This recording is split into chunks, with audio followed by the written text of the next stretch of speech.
Sunyanku, what are you daydreaming about again? Yilinglan's voice interrupted her thoughts. Sunyanku snapped back. Your fruit tea is here. Pick it up quickly. Oh. Okay. Sunyanku hurried forward, taking the fruit tea from the server. It was 2 cups of light green fruit tea. The top, slightly white because of the milk cap, looked crystal clear and exceptionally beautiful. Yilinglan was a bit interested. It looks pretty good. Sunyanku, why don't you taste it and see what it tastes like? Before she could finish her sentence, she saw Sunyanku grabbing the milk tea, seemingly not hearing her words, turning around, and quickly running off. Yilinglan, Sunyanku, Qiao Xinyan, where did Sunyanku go in such a hurry? Qiao Xinyan chuckled. Guess. How can I guess that? She ran off so quickly. Seems like she had to go to the restroom. Then look over there. Qiao Xinyan pointed to a booth not far away with a ring toss game. That was the direction Sunyanku ran towards. Standing next to the booth was someone, seemingly joining in the fun. It was Lin Zhou. Yilinglan was taken aback. Did Sunyanku go to find Lin Zhou? Yes. But it doesn't seem like she had to be so quick, right? Why not? What's the name of the milk tea Sunyanku ordered? First Sight Forest. So what? It's just a strange, Yilinglan suddenly realized. When did you figure it out? Qiao Xinyan laughed again, looking at Sunyanku's back, with a hint of envy in her eyes. Just now, when she ran over. People say Lin Zhou is very good to Sunyanku, but perhaps not many people know that in Sunyanku's heart, Lin Zhou is also that unique existence. Lin Zhou didn't expect that Sunyanku would suddenly walk up from behind when they first met. When he turned his head, he saw her holding 2 cups of fruit tea and happily handed them to him, saying, Lin Zhou, I bought this for you. Pick one. How? Aren't the 2 cups the same? Lin Zhou looked puzzled at the 2 cups of greenish drinks and smiled. Well, then just pick one. Okay. Lin Zhou didn't keep Sunyanku waiting too long. He picked up the cup closer to him. But Sunyanku didn't directly give him the cup. Instead, she quickly retracted her hand, opened the cup of fruit tea with a straw, and then handed it to him, saying, Try it and see if it's good. That look, as if she couldn't wait for him to drink. Lin Zhou was even more puzzled. What's different about this drink? Without hesitation, he quickly lowered his head, opened his lips, bit the straw held by Sunyanku's hand, and took a sip. At that moment, Sunyanku stiffened suddenly. She couldn't believe her eyes as she trembled, saying, Lin Zhou. What is he doing? Is he making her feed him again? Ow. In front of everyone. The people around them unconsciously took a step back, watching and laughing at them. Lin Zhou said with a smile, Didn't you tell me to try it and see if it's good? What I meant was for you to drink it yourself. How did you drink like this? Oh, it seems I misunderstood. Lin Zhou remained unfazed, seemingly oblivious to Sunyanku blushing. But it's quite tasty. Really? Yet. You should try it quickly too. Lin Zhou finally took the cup that belonged to him. Sunyanku hurriedly withdrew her hand, then quickly opened her own cup of fruit tea. She took a deep sip to ease her tension. Although she couldn't taste anything, she stubbornly said, It's indeed quite tasty. Oh. Is this fruit tea called First Sight Forest? Sunyanku froze instantly. Oh no. Lin Zhou is going to find out about her little scheme. She intended for Lin Zhou to drink it quickly. She wanted to keep the secret about the name to herself. But Lin Zhou, I didn't see that before. Just as she was about to explain vaguely, Lin Zhou said, First Sight Forest. Isn't this our names? Sunyanku was suddenly nervous. She could even hear her own heartbeat. What to do? Will Lin Zhou guess her thoughts? How to explain it? If only she hadn't bought this fruit tea. She should have randomly picked another cup instead. It sounds nice. Lin Zhou spoke again. However, after saying this, he didn't continue with the conversation. He just picked up his drink and turned to watch others playing ring toss. Sunyanku was slightly astonished. Did Lin Zhou not realize it? Great. Sunyanku breathed a sigh of relief, but for some reason, there was a faint sense of disappointment in her heart. She didn't see Lin Zhou, who had his back to her, subtly smiling. It was clear that little Deskmate chose this tea with this name on purpose. She even bought 2 cups and happily handed them over, wanting him to drink both without realizing it. If he discovered, she would have to lie like he did. Unfortunately, Little Deskmate's lying skills were too poor. Ha ha. Her thoughts were clearly written all over her face. It was amusing, so she decided not to expose her for now.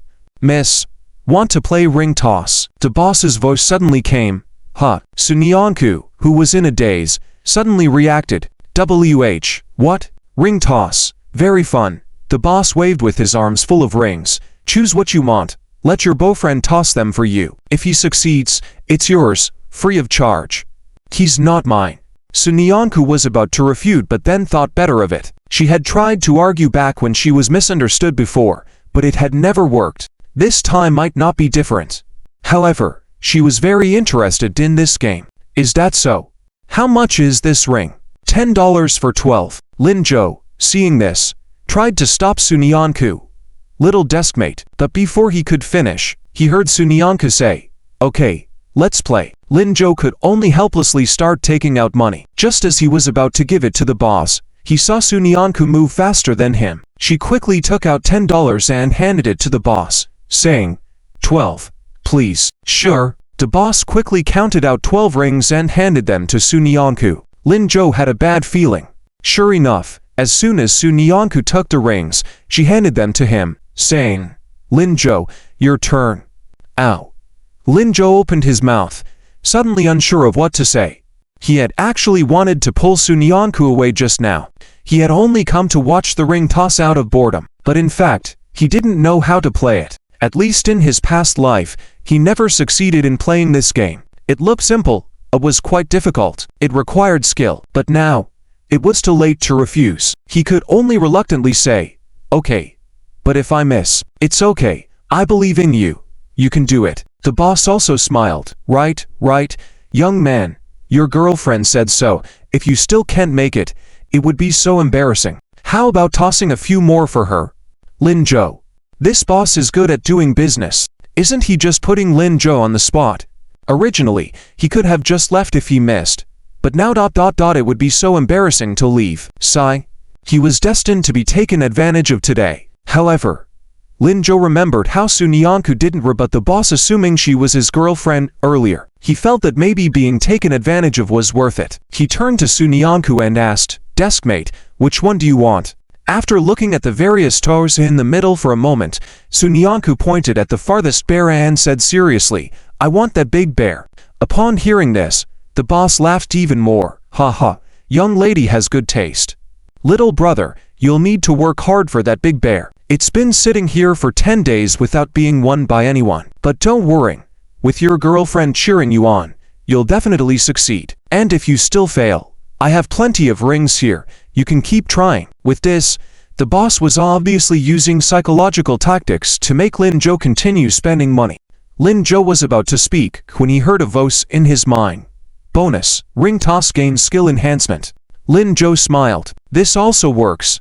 Indeed, the rebirth bonus was specifically for Little Deskmate. He looked at the boss with the rings and asked, Is it true? What's true? If I hit that big bear, it'll be ours, right? No cheating. Of course it's true. Then it's on. The boss is very confident. The head of this large bear, although similar to the ring, was actually a few millimeters larger than the ring. Just visually, the ring looks a bit bigger. To put it on, you have to grab the bear's head at a close distance and push it into the ring. Unfortunately, the bear's position is the farthest from the ring. Naturally, it's also the most difficult. It's almost impossible to put it on by throwing the ring. Young man, hurry and put it on. Let us see what you're capable of. The people around also join in the excitement. Yes.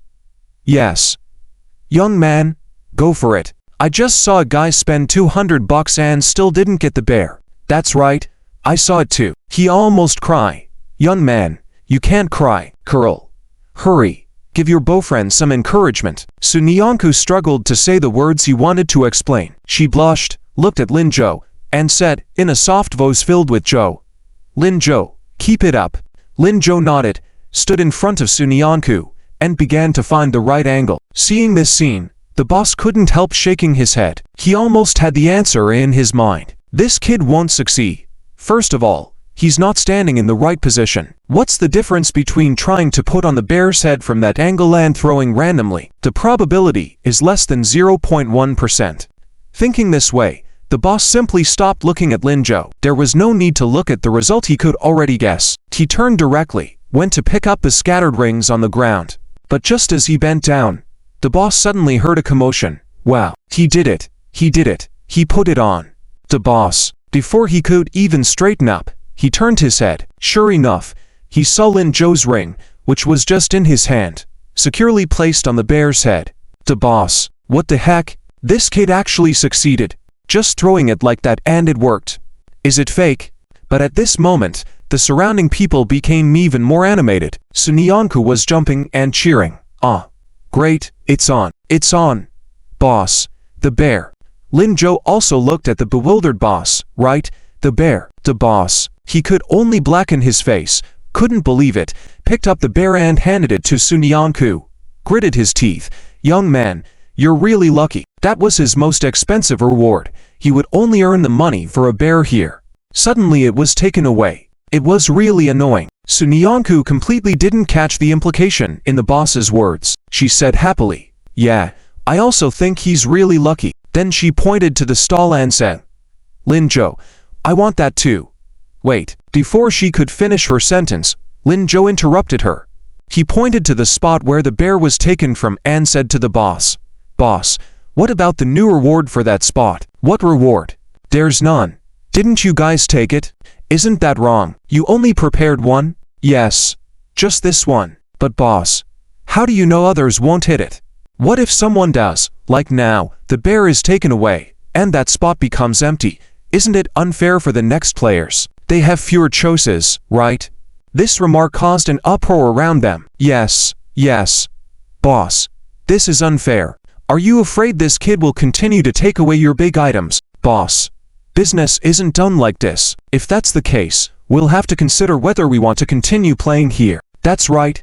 There are a few more stalls over there. Let's go over there.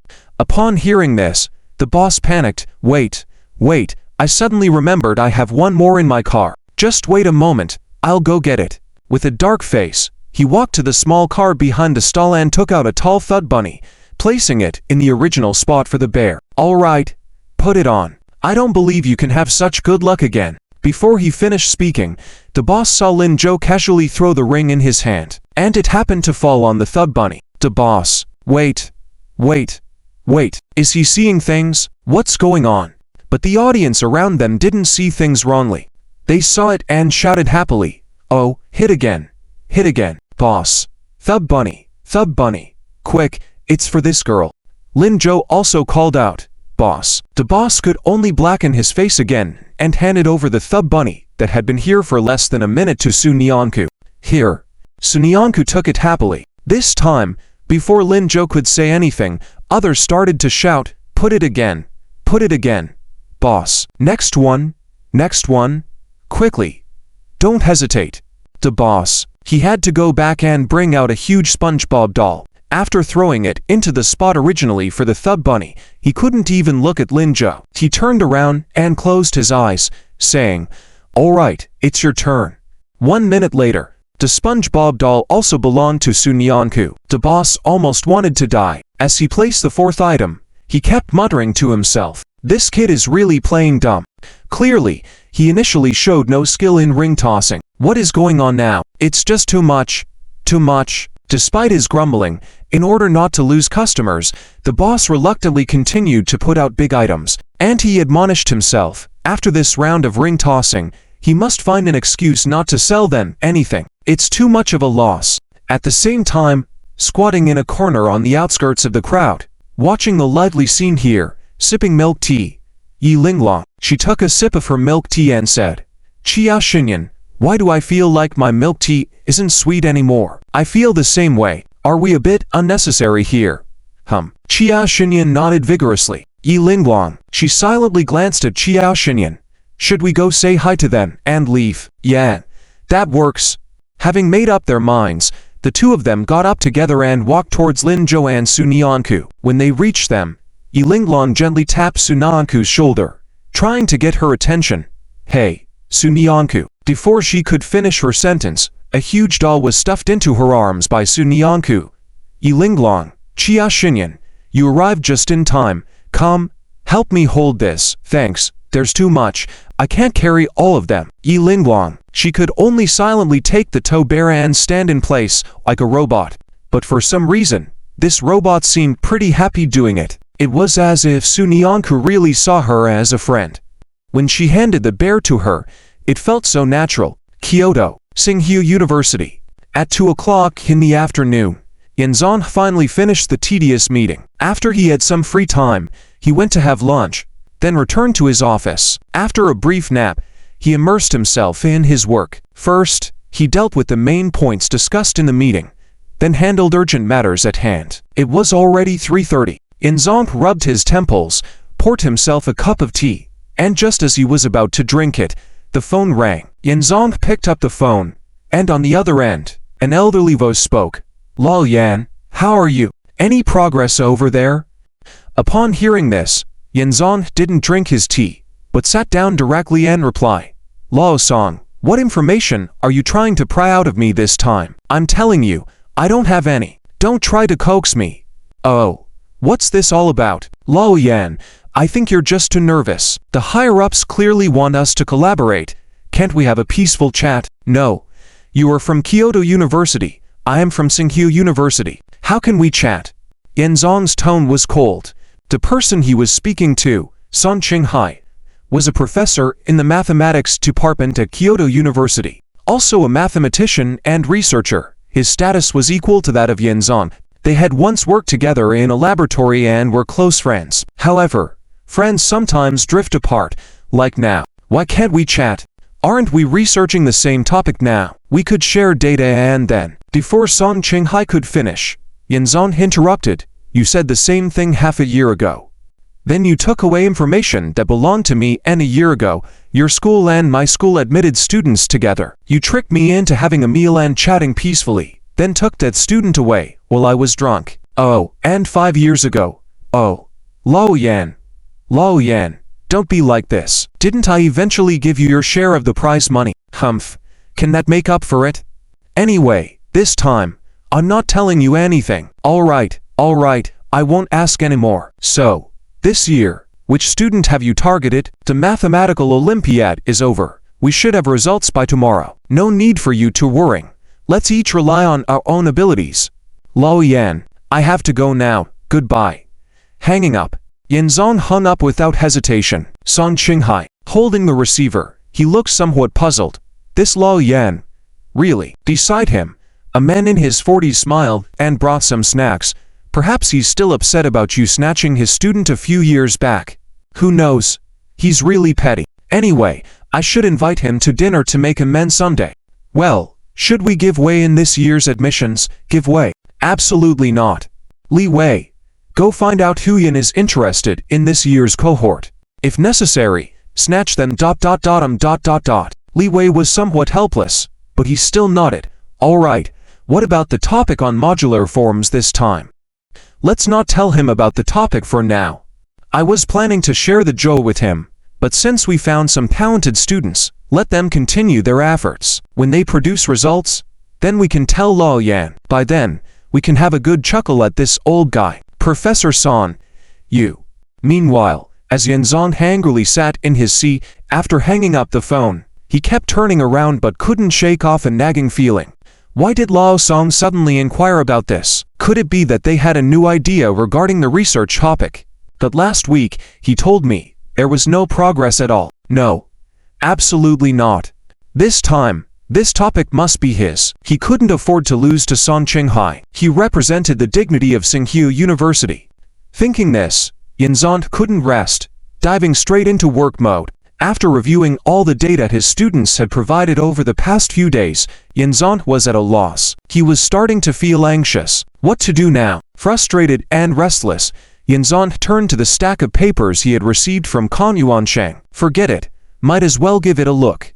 After all, the afternoon was almost over. Yanzan thought this way, took out the data, and sat down. When he looked at the first page, he furrowed his brows.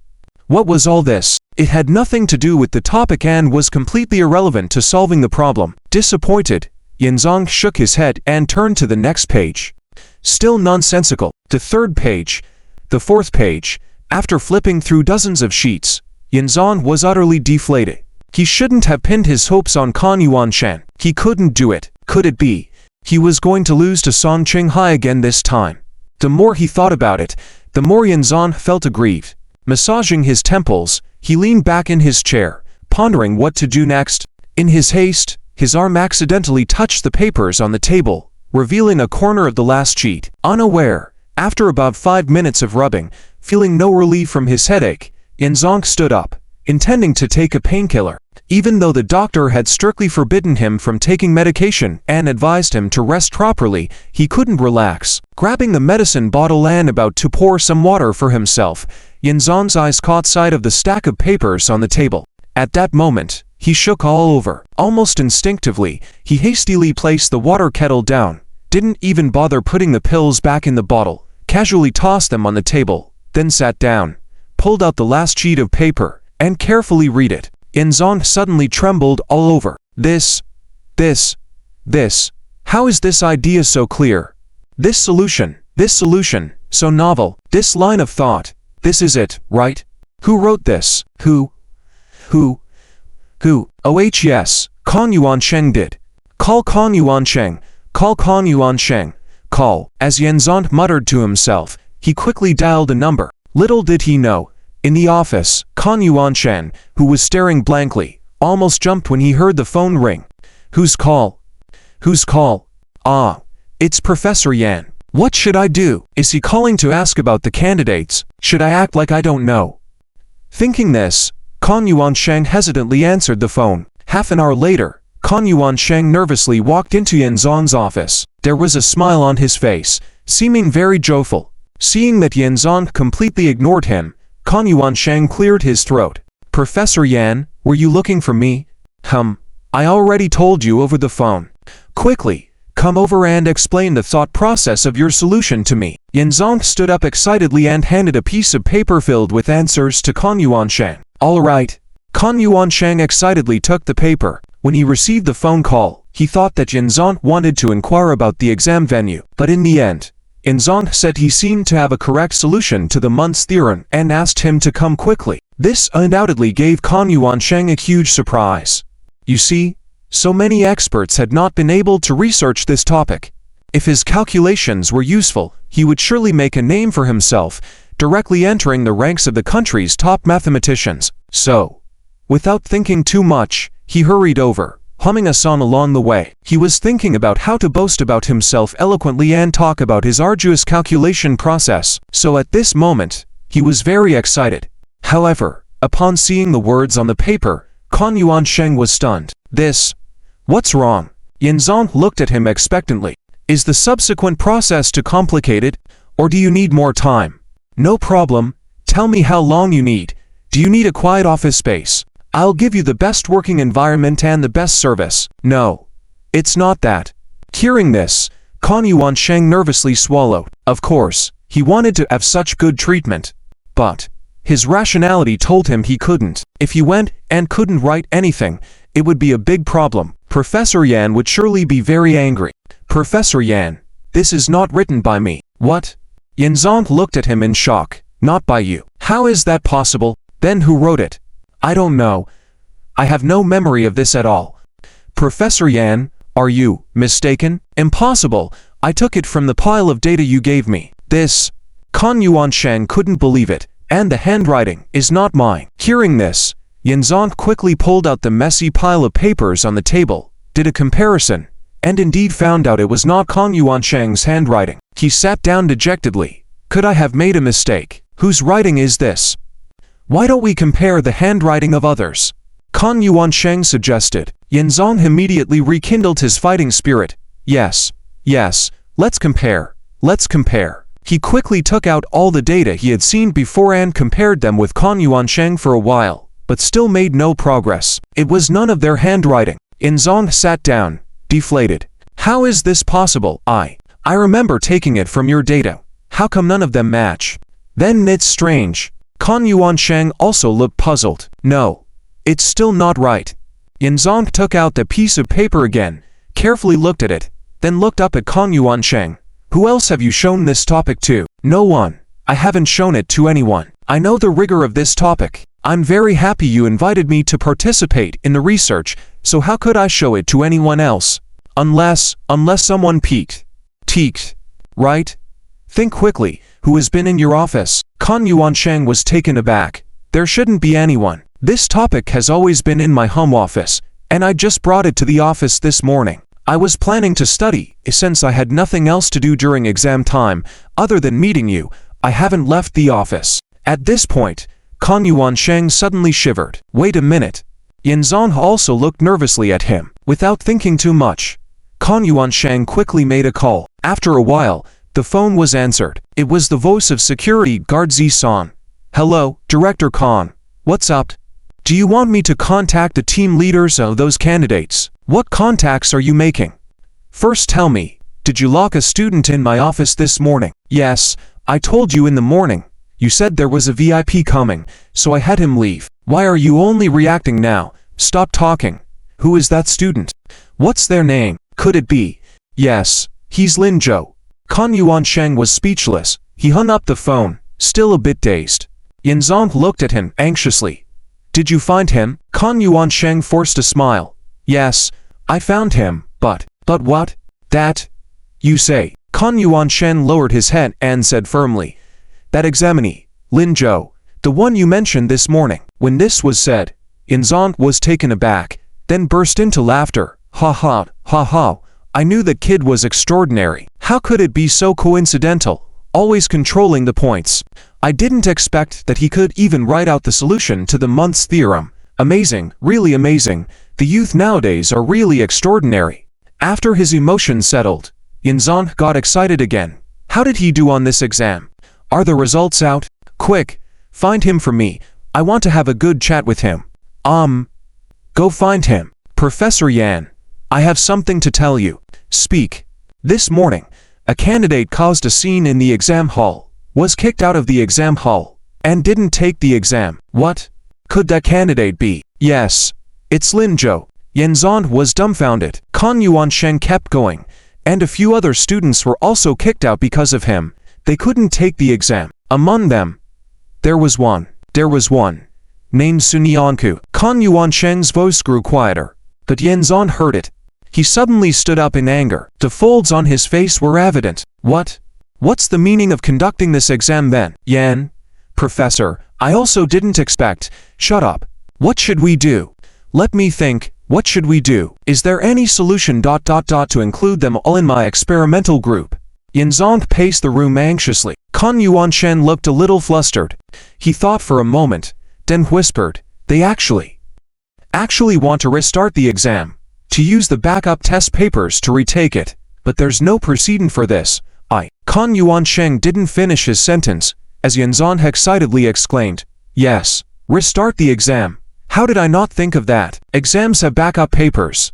Kyoto. In the office of the chief organizer of the Mathematical Olympiad competition group, two elderly men were sitting. One of them held a large stack of documents and was speaking to the person sitting in the main seat, saying, Professor Chen, I have brought all the information on this student Lin Zhou. Won't you take a look? I truly believe he is a talent that can be utilized. If we miss this opportunity in the exam, we may lose a rising star in the math world. It would be a pity. If Lin Zhou were here, he would have noticed that this man bore some resemblance to Professor Li Yanming whom he had met at lunchtime. However, this man was a few years older. He spoke with a smile, yet exuded a commanding presence. Professor Chen seated at the main chair stood up somewhat puzzled. Professor Li, if I remember correctly, you had retired earlier. You were just a figurehead in our mathematical Olympiad group and weren't getting involved. Why are you here today? Well, it's all because of my younger brother. You know, my brother and I have never seen eye to eye, competing with each other for so many years. Now that he actually came to me for help, even as I've aged. Li Yanming, yes, him. It's rare for him to come and ask for my help. As his older brother, I naturally have to do something, or how do I face our parents when the time comes to meet them in the afterlife? Chen smiled. Professor Li, you didn't come here just because of this, did you? Haha, you've seen right through me. Indeed, when he came to me, it did shock me at first, and I refused him directly. But then I thought, what kind of person is worthy of my brother's personal request? So I had someone investigate, And conveniently, at that time, Professor Liu Nian also sent me the information on student Lin Zhou. After careful consideration, he is indeed a good seedling. Moreover, the reason he missed the exam was that he was saving someone. Later, when he entered the exam hall, it was also to help someone else. It's totally understandable. Chen smiled. Professor Li, are you having thoughts of taking him as your disciple? Ha ha. Dare not, dare not. It's also a matter of fate. At my age, to see a new star rising in our country's mathematical community naturally brings me joy. That's true. But Professor Li, you know that even though I am in charge of the Olympiad group, I can't make decisions alone. You, Professor Li Yanming, and Professor Song Qinghai, if any of you disagree, we can't restart the exam. I know. That's why I'm planning to talk to them. Isn't it right to inform you first? All right, go and talk to them. Your 3 votes. Majority rules. I stay neutral. All right, it's settled then. Li Yanhua placed the documents on Chen's desk and prepared to leave. At this moment, the office door suddenly swung open. They saw Yanzan rushing in anxiously. Professor Chen. Both men were startled. Oh my, Professor Yan, you're an old man. How can you still run so fast? Slow down. It's urgent, Yanzong said hurriedly, picking up a cup on the table, not sure whose it was, and drank a cup of tea before calming down. I want to apply to restart the Mathematical Olympiad competition exam. University of Kyoto, Mathematics Department Laboratory. Song Qinghai was still looking at the documents brought by Li Wei. Lin Zhou, Sunyanku? I remember mentioning these to before. Were they the examinees from Dongyuan province? Yes, that's right. Sunyanku is still okay, but Lin Zhou's test scores seem a bit unstable, right? Yes, he used to be at the bottom, then suddenly his scores improved. That's not acceptable. That won't do. Song Qinghai crossed his name out. Then we'll have to choose from the others. This Sunyanku. Oh, just remembered. Teacher, no need to consider Sunyanku. Huh, she caused a scene at the exam venue today and couldn't participate in the exam, seems like. I see. Then she's not needed either. Reasons don't matter. Someone who doesn't respect exam discipline won't be of any use even at the highest academic institution. Let's choose from the remaining candidates. I heard that this Wang Lu and Zhou Jiawei are good. Li Wei quickly nodded. Yes, the 2 of them are students from Jingdu First High School, specially cultivated. They are very good in mathematics and their other subjects are also good. All right, then let's plan for them first. I must be the first to meet them before old Yan does. All right. Li Wei nodded. At this moment, the door was suddenly pushed open. Professor Song, there's a call from the Olympiad group asking you to go over, saying there's an urgent matter to discuss. Now. Yes. Now. All right. Song Qinghai handed the list in his hand to Li Wei. Remember what I just told you. Go meet these 2 female students. Yes, Professor. Not knowing how long they had been playing, all the dolls at the stall belonged to Sunyanku. Behind her, a mountain of dolls had piled up. People around were casting envious glances at her. Only the face of the stall owner turned dark. He looked at the hoops in Lin Zhou's hand, feeling like crying. It's over. It's really over this time. All the big and small dolls are gone. When the onlookers heard this, they shouted, "What about at home, boss? Do you have any stock there? Quick, it's still early. Go back and bring more goods. I want to watch this young man hoop." Me too. Me too. Ha ha ha. The boss. Why did he have to call Lin Zhou and Sunyanku over for a game of hoops? He's just trapping himself into a corner. He sighed deeply, approached Lin Zhou, and with a mournful expression on his face, he said, "Young man, could you spare me? I'm begging you. Doing small business isn't easy. The way you're playing, sigh. I can't help it. I'll drive you back to where you live. Personally bring all the ones you've hooped to you. I can see you won't be able to take a taxi with these. So, just stop. Let me finish my work." Ha ha. Lin Zhou couldn't help but laugh, turned to look at Sunyanku, whose excited face was red. "Classmate, what do you think?" Sunyanku thought for a moment and said seriously, "How about we stop playing? It's getting late, we should head back." "Okay. I'll follow your lead," Lin Zhou said, handing over the remaining hoops to the boss. The boss was surprised and puzzled. Then he heard Lin Zhou say, "We'll take these, no need to send them. Just bring them back to continue your stall. Thank you for today." The boss was stunned, and just as he was unsure, Lin Zhou spoke again. Today, my classmate had a lot of fun. At 5 o'clock in the afternoon, Lin Zhou and 4 others each carried a huge doll, ready to take the bus back to the hotel to meet with Zhang Shuqi and Liuyan. There weren't many people on the bus. As soon as they got on, Yelling Long quickly walked to the back of the car with Kyle Yinyan. Then she sat down near the door. She pointed to the seats behind them, saying, Lin Zhou, Sunyanku, you to sit behind us. Without needing to think, they knew that these two people would surely chat and fool around on the bus. They were exhausted from playing all day, and she didn't want to be bothered anymore. Lin Zhou reluctantly agreed. Okay. Sunyanku blushed but nodded seriously. Lin Zhou sat by the window, and Sunyanku sat next to him. Perhaps because she was too tired from playing. Not long after the bus started, Sunyanku nodded off. She tightly held on to her big bear doll, trying to support her body with it. However, she was sitting in the aisle seat. After a stumble, she almost fell to the ground. After sitting back properly, Sunyanku heard Lin Zhou's soft laughter. Deskmate, me. If you're really tired, lean on this side. Sunyanku was stunned but then saw Lin Zhou pull her big bear over. He placed it on his shoulder, blocking it between them. Sleep here so you won't fall over. After a moment of hesitation, Sunyanku understood Lin Zhou's intention. Had he noticed her feelings? If she leaned directly on him, she would end up on his shoulder. Although she did want to lean on him a bit, there was a voice in her heart telling her not to. They were still too young. Besides, her relationship with Lin Zhou.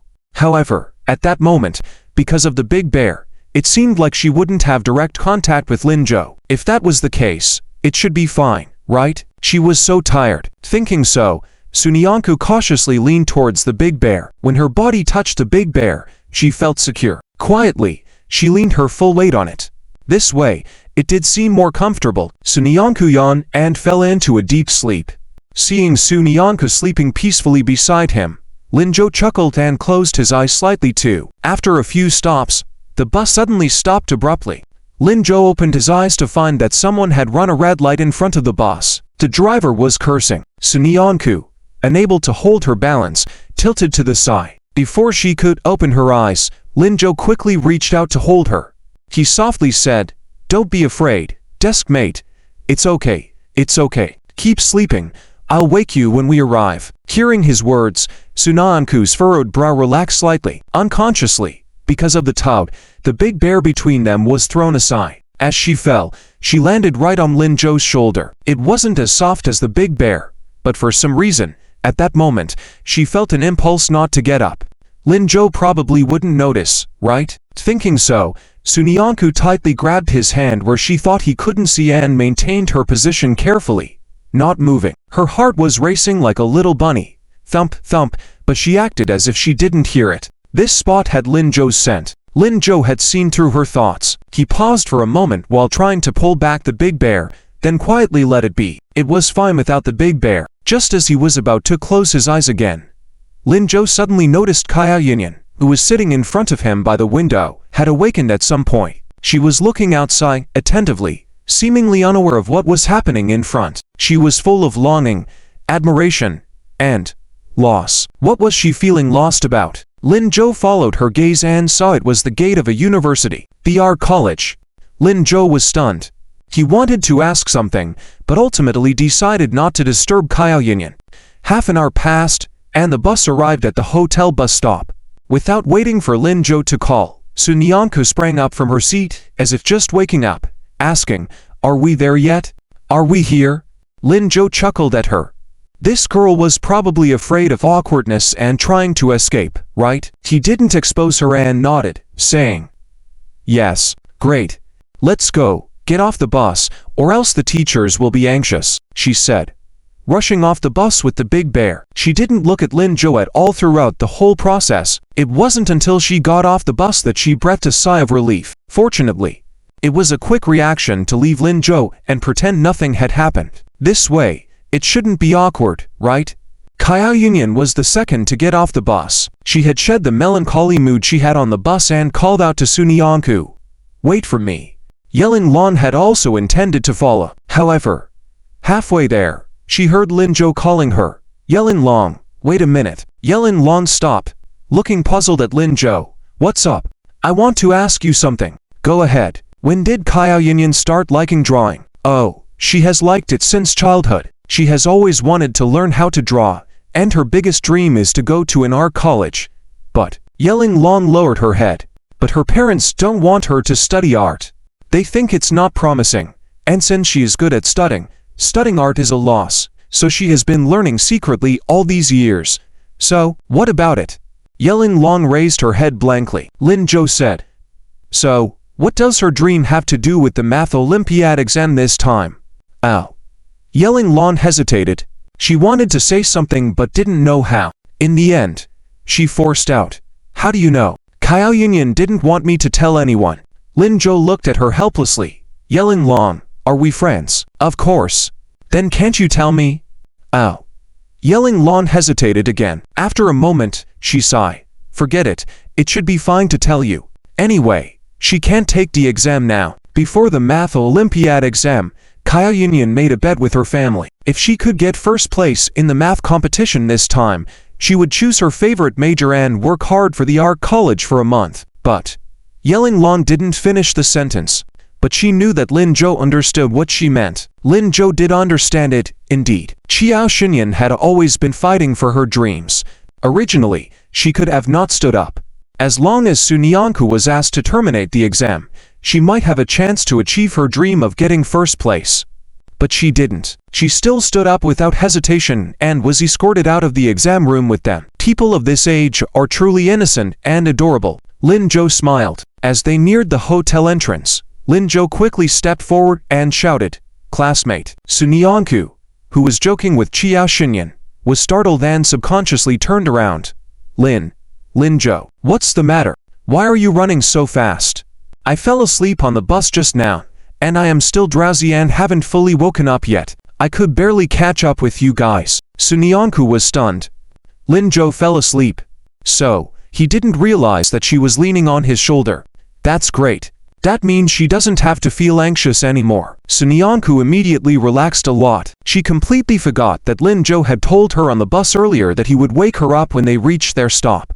She tugged at Xiao Xinyan's sleeve and said, "Let's walk slower." Xiao Xinyan glanced at Lin Zhou in confusion but still nodded, okay. When Lin Zhou caught up with them, she deliberately quickened her pace while holding Yelling Long's arm. Seeing this, Lin Zhou didn't stop them. Su Nianku was a bit surprised. Huh, didn't we agree to walk slower? Xiao Xinyan. You. Before she could finish her sentence, Lin Zhou grabbed her. Classmate, what's up? I need you to help me with something. Okay. Tell me. Lin Zhou looked at Xiao Xinyan ahead, then whispered something into Su Nianku's ear. He didn't realize that his gesture was clearly seen by Xiao Xinyan and Yelling Long in front. Xiao Xinyan couldn't help but laugh. Lin Zhou and Su Nianku. Really, always so close. Hey. Yelling Long, what do you think? Lin Zhou whispered to Su Nianku. Huh. Well, Yelling Long didn't rush to answer, but instead looked Xiao Xinyan up and down before smiling. Xiao Xinyan, I didn't expect you to gossip like this too. I thought you weren't interested in these things. How could that be?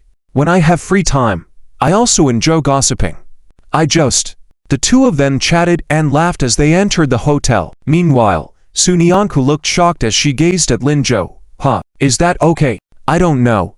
Give it a try. Hurry up. Oh. Okay. Although she was a bit confused, she nodded earnestly. Then she quickly sped up her steps and chased after Xiao Xinyan and Yelling Long. It wasn't until they reached the door of the room that Su Nianku caught up with them. Yelling Long had already entered the room, and seeing Xiao Xinyan about to push the door, Su Nianku quickly stopped her. Xiao Xinyan. Xiao Xinyan paused before pushing the door, turned to look at her. What's up? That. Su Nianku bit her lip, fidgeted with her clothes, not knowing how to proceed. Xiao Xinyan looked at her and smiled. What's the matter? Speak up, Su Nianku. We are friends, no need to be so hesitant. Just say it. Oh, can you, give me one of your paintings, huh? Xiao Xinyan was taken aback. She didn't expect Su Nianku's hesitant request to be about this. No wonder she seemed embarrassed. Growing up, she probably has never asked anyone for something before. Seeing Su Nianku's awkward expression, Xiao Xinyan smiled again. Of course you can, but why do you want this? Encouraged by not being rejected, Su Nianku's courage gradually increased. I want to keep a memento. We'll be leaving Kyoto soon, and when we return, we might never see each other again. I don't have many friends, and I just... Sunanku's voice lowered as she continued. It's really difficult to ask for something like this. Ha, sure. Wait here, I'll get it for you. Qiao Xinyan finally understood Sunanku's intention and happily opened the door and went inside to fetch her painting. She didn't notice that Sunyanku, standing at the door, let out a long sigh of relief. When Lin Zhou arrived, he happened to see this scene. He saw Sunyanku giving him a thumbs-up sign. Lin Zhou chuckled and returned the compliment before pushing the door and entering his room. On the other side, as soon as Qiao Xinyan entered the room, she started rummaging through her things, which startled Yelingluang. Qiao Xinyan, what are you doing? Qiao Xinyan didn't stop her hands, looking for a painting for Sunyanku. She said she's afraid of not being able to see it after she returns, so she wants to keep a memento. A painting? Yelingluang was surprised. Sunyanku voluntarily asked for a painting. It didn't seem quite right. Yet, since Sunyanku likes it, which one should I give her? Yelingluang, what do you think of this one? This is the best one I've painted in the past 6 months. Will Sunyanku like it? Oblivious to Yelingluang's confusion, Qiao Xinyan happily held up the painting, excited. Yelingluang didn't say much and simply nodded. It's quite nice. Then this one it is. Qiao Xinyan said, as she joyfully opened the door and rushed out. Yelingluang rubbed her chin, feeling that things might not be that simple. Just as Lin Zhou had inquired about something with her, Sunyanku came to ask Qiao Xinyan for a painting. Could it be such a coincidence? By this time, Qiao Xinyan had already given the painting to Sunyanku. Humming a tune, she went into the room. Seeing Yelingluang looking puzzled, Qiao Xinyan frowned. Yelingluang, what's wrong with you? Oh. Nothing. I have to pack my things, Yelingluang replied. Yeah. We'll meet downstairs later. Just told us by Mr. Song and Mr. Yen just now. Okay. At the same time, Lin Zhou heard a knock on the door. He opened it and saw an excited Sunyanku standing there. Lin Zhou. I got it. Here you go. Lin Zhou smiled as he took the painting and tousled Sunyanku's hair. All right. Thank you, classmate. Sunyanku was startled and looked around, only to realize nobody was around before sweetly smiling. You're welcome. Go back and pack your things. We're gathering soon. Okay.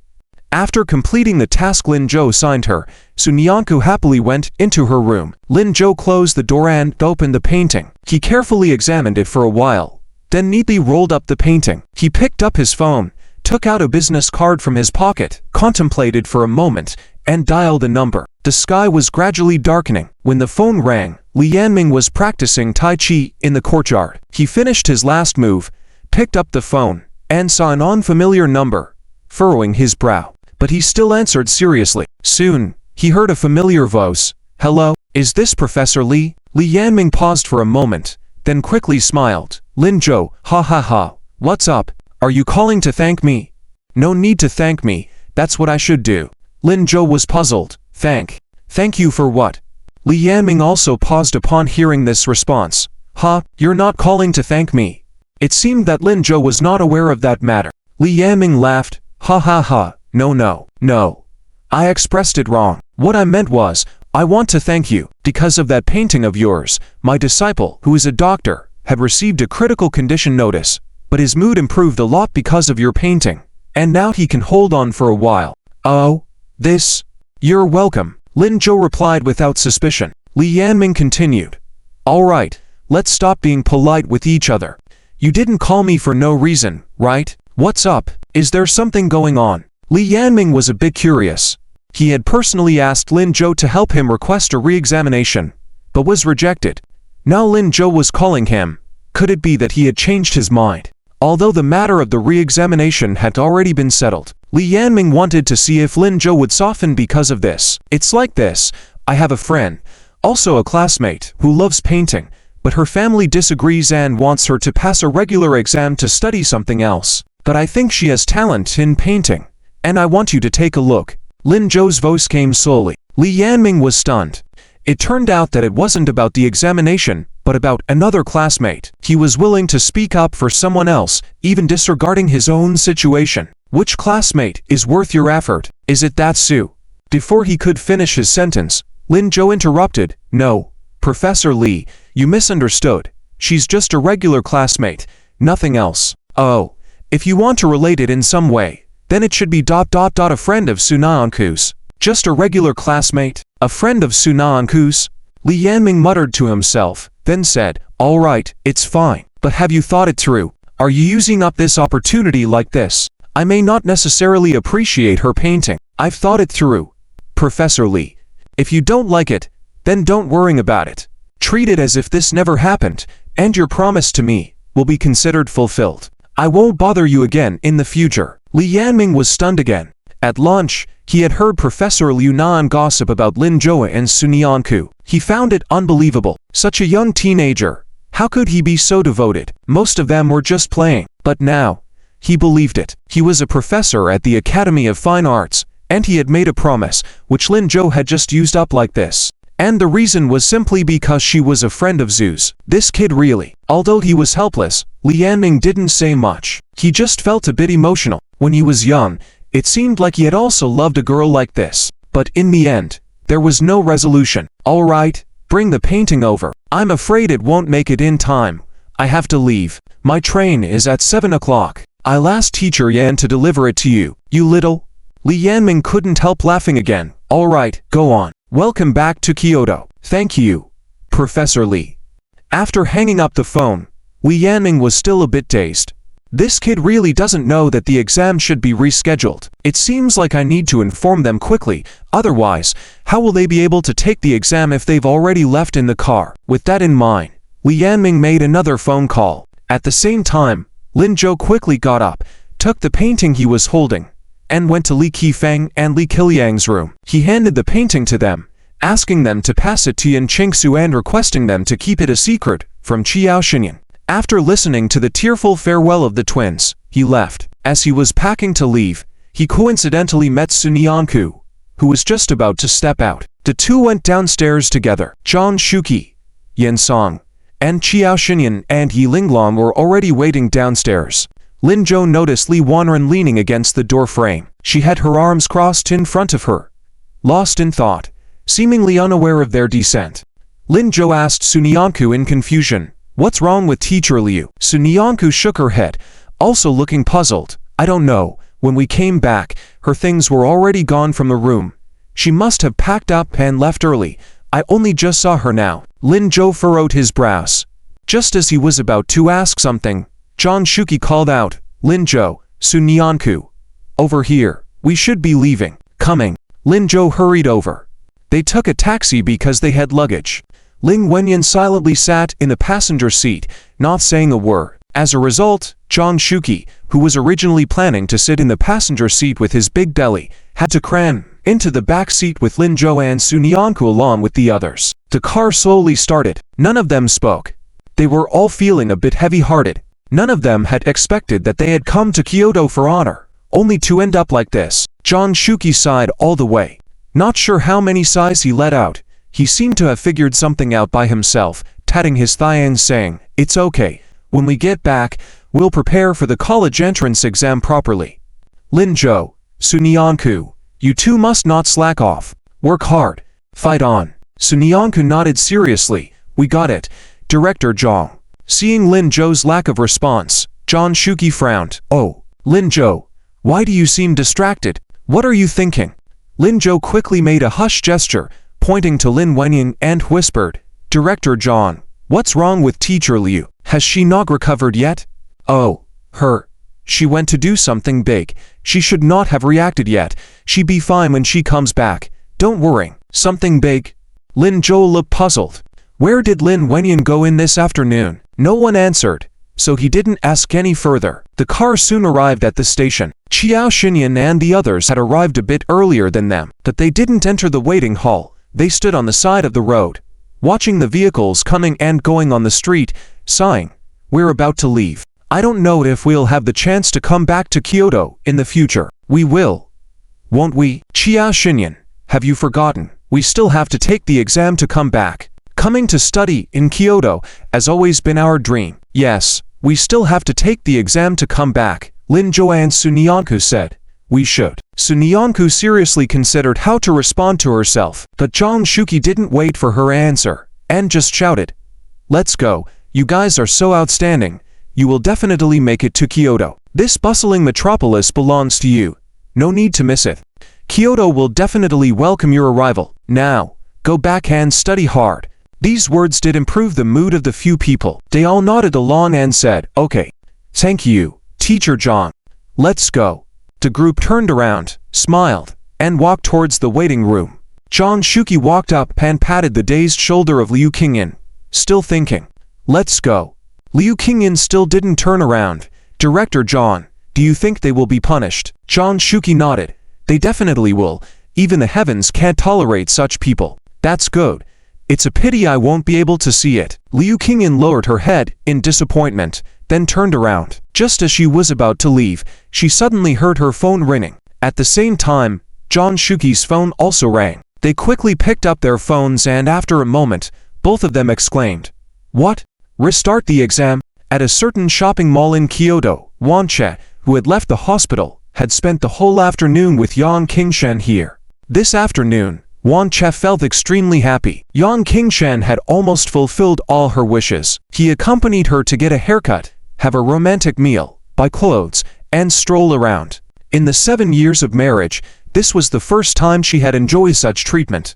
She was truly happy. As it approached evening, the two of them walked into a jewelry store. When the staff saw them, they rolled their eyes and moved to the side, whispering, "Why is she here again? Who knows, she's been eyeing that necklace for 800 times and still hasn't bought it.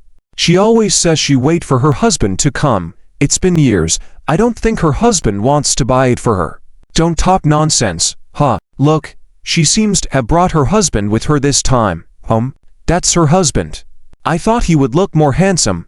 The one she has been blindly devoted to for so many years doesn't look that special. Doesn't seem like he can afford it." "Well, you never know. What if he can?" One chubby girl spoke up. The others laughed. "Why do I find it hard to believe? Anyway, I'm not serving them." "Me neither, Xiao. You trust them so much. Will you go?" "Well," the chubby girl pouted. "I was just talking. But you mentioned it. You go. Hurry." Xiao reluctantly put on a smile and walked over. "Miss Wang, you're here?" "Yes, I'm here to look at the necklace I often look at. Bring out the one I've seen before." Wang Che imperiously ordered Xiao. If she didn't know about her situation, Xiao wouldn't have doubted that she was a wealthy lady, but she knew her too well. Rolling her eyes internally, Xiao barely smiled. "That necklace, there's no sample today. Man, how about looking at other options?" She really didn't want to fetch it for her. Wang Che frowned, very displeased. "What? No sample? Then bring out a sample. How can you sell without showing the goats? If we can't see the actual product, how can we buy it? Don't you understand this common sense?" Xiao rolled her eyes internally again, not being polite to Wang Che. "But, ma'am, you've seen it many times. Can you afford it today? You." Wang Che was angry. These people were crossing the line. She could tolerate this tone when she couldn't afford it before. After all, she couldn't afford it before, but today was different. Today, Yang Qingshan said he would buy it for her. How dare they treat her this way? Wang Qi's face turned cold. "Who said I can't afford it? Who said I can't afford it? Today I will prove it to you." She turned to look at Yang Qingshan, but she found Yang Qingshan had already sat down at the seat next to the jewelry shop and began drinking tea. He seemed to have not noticed her being bullied. Wang Che furrowed her brows, but quickly walked over with a smile, took Yang Qingshan's arm, and sweetly called out, "Honey." The staff all felt a chill down their spine. Yang Qingshan also reacted instantly, quickly put down his cup, stood up, and asked, "What's wrong?" "No stock." "Let's go then. We'll come back another day." Yang Qingshan knew about the necklace Wang Che mentioned was worth nearly 100,000 yuan. In the morning, he promised her in the hospital because he was so happy. He didn't expect Wang Che would drag him out for shopping in the afternoon. Buying other things wasn't too expensive, he could manage. But after just paying for that meal, buying the necklace now made him feel a bit of a pinch. So when the staff said there was no stock, Yang Qingshan felt relieved. At the moment, he just wanted to take Wang Che and leave. As for the necklace, he would find other excuses to delay her until he got a raise and promotion. But Wang Che refused to let him go. Almost at the cost of her life today, she was trying to prove that Yang Qingshan had her in his heart. Therefore, buying her a necklace was the best testimony. So Wang Che grabbed his arm again. Qingshan, it is available, there is stock, just no sample. Trust me, that necklace is really beautiful and suits me well. Now, as long as we want it, they will bring it out. Qingshan, let's buy it directly. Wang Che patted Yang Qingshan's arm and started acting coquettishly. The staff behind them were dumbfounded. She was acting so childish at her age, and this man clearly didn't want to buy it for her. It was really. At this moment, Yang Qingshan was very helpless, but Wang Che. Qingshan, if you don't buy it for me, they will look down on us. It's okay if they look down on me, but you are from the education department. How can they? This touched a sore spot for Yang Qingshan. He immediately nodded. Look down on us. Are they even qualify? Buy it. What should we buy? Wang Che smiled on the spot. She turned around happily, her eyes slightly lowered in disdain. Looking at Zhao, did you hear that? My husband said he'll buy it. Make out the bill and bring the goods. Zhao, even though she didn't want to admit it, at this moment, she had no choice. With disbelief, she walked to the cash register and picked up the bill. Before writing anything, she raised her head and asked, are you really sure? Confirming it, Wang Qi's voice carried a hint of anger. Of course, are you deaf? Hurry up. If you can't handle it, get your store manager here. Zhao, she silently lowered her head, wrote on the bill while complaining. The other staff were also stunned. Is it really being bought? Can't be. Did her husband suddenly become generous? Why does this feel so abnormal? In a whisper, they heard the vibration of a cell phone. The Wang Che and Yang Qingshan, who were in a good mood, did not hear it. One of the waiters couldn't help but remind them, Sir, your phone is ringing. Aren't you going to answer it? Yang Qingshan was taken aback, then took out his phone. Seeing it was an unfamiliar number, he furrowed his brows and answered. The next moment, Yang Qingshan's shocked voice echoed throughout the whole jewelry store. What? The exam needs to be retaken. Wang Che was also stunned. She stood in place, a bit dazed. Qingshan, what did you say? Yang Qingshan didn't have time to reply to her. He was on edge. Why? Why do we have to retake the exam? Didn't we already take it? And the results should be out soon. The voice on the other end of the phone was very mechanical. This is not something we can decide. I'm sorry. Please inform your students, have them prepare, and they will enter the exam room 2 days later. With that said, the phone was hung up. Yang Qingshan put down his phone, feeling a bit dazed. After a moment, he turned and began to walk outside. Wang Che was startled and quickly shouted, Qingshan, Qingshan, where are you going? We're still buying a necklace. Forget about buying anything. Let's go. Now. Ha, where are we going? Wang Che shouted as she chased after him. The staff looked at each other. Zhao, holding a pen, also froze. After a moment, they burst into laughter. Ha ha, ha ha, I knew we wouldn't be able to buy anything. That guy never intended to buy anything for the girl. It was just an excuse, right?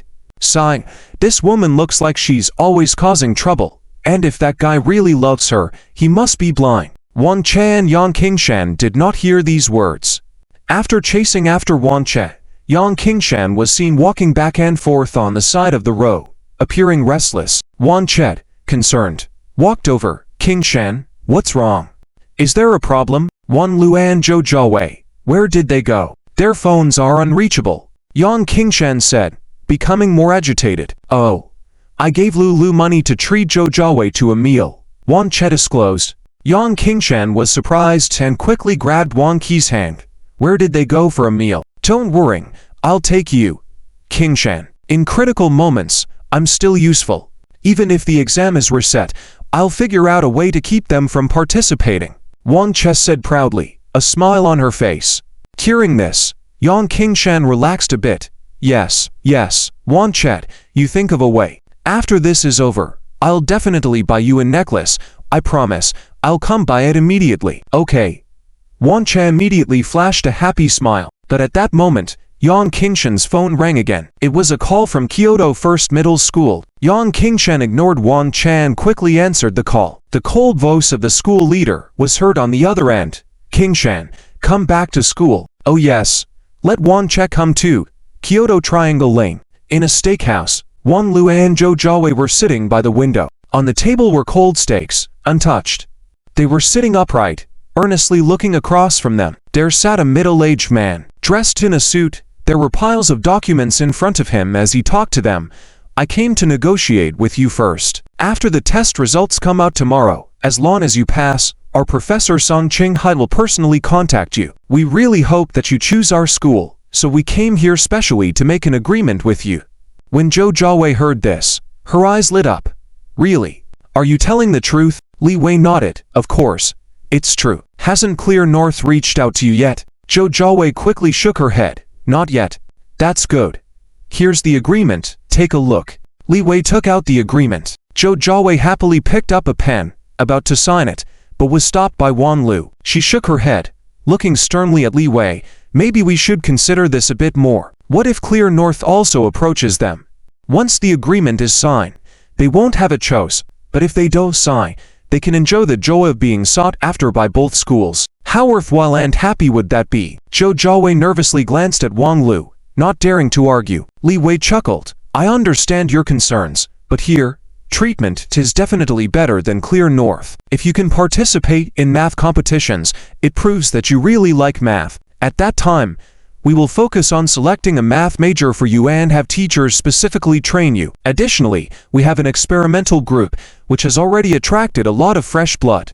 Professor Son's intention is to have you learn in this group as well. You must have heard of this experimental group, the Morse Project. Upon hearing this, Wan Lu was shocked. Morse Project, of course, she had heard of it. It was a topic being discussed internationally in mathematics this year. Our country was also invited to participate.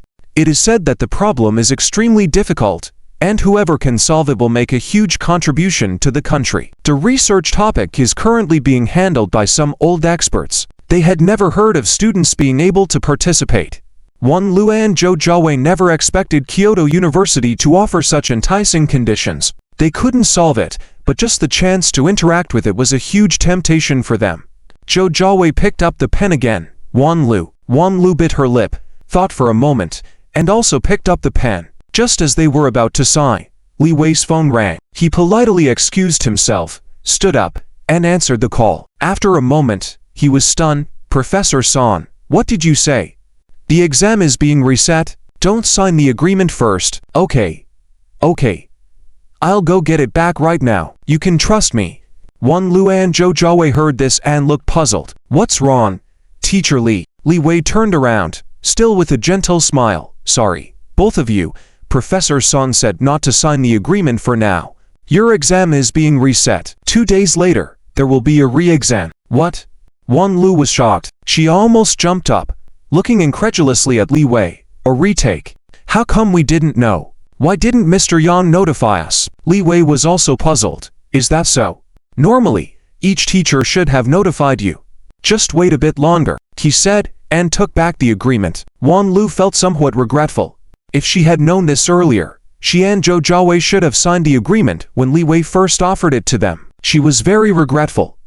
What about the Morse project? Oh right, he told me to tell you to do well on the exam. If you do, he will still look for you. Since the exam didn't pass now, it's not proper to sign an agreement, so don't worry. Hearing this, Wan Lu felt relieved. As Li Wei walked away, she sat down to continue eating the steak. At that moment, the phone rang. Wan Lu answered the phone and heard a female teacher's voice.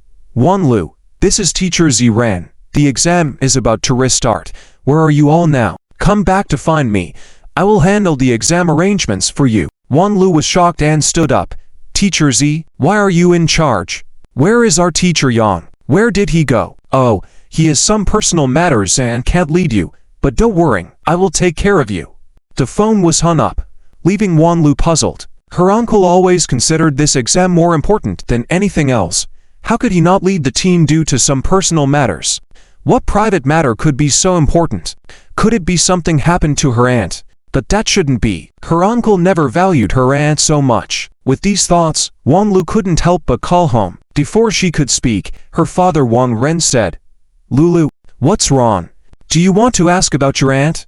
Don't ask. Don't worry about it in the future. Your aunt's matters have nothing to do with you. Focus on preparing for the exam. Wan Lu was stunned. What happened to aunt? You don't know yet? She pretended to jump into the river to disrupt the exam and got reported.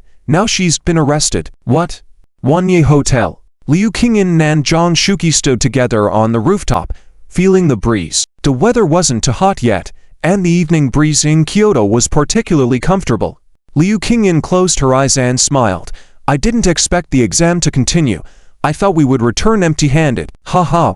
I also didn't expect that the exam organizers even prepared a few more days of hotel accommodation for us. It seems they are determined to restart the exam. But why? Who knows? John Shuki shook his head. But I think this matter may also be related to Lin Zhou. Lin Zhou? Did he do it? Liu Qingyan furrowed her brow slightly. John Shuki nodded. Not necessarily. It's just a guess. After all, judging from Lin Zhou's appearance just now, he seemed confused too. But I always feel that he must be involved. After all, no matter what the matter is, as long as Lin Zhou is involved, it seems to be different. Liu Qingyan also smiled. That's true. No matter what, this can be considered a good thing. Yes.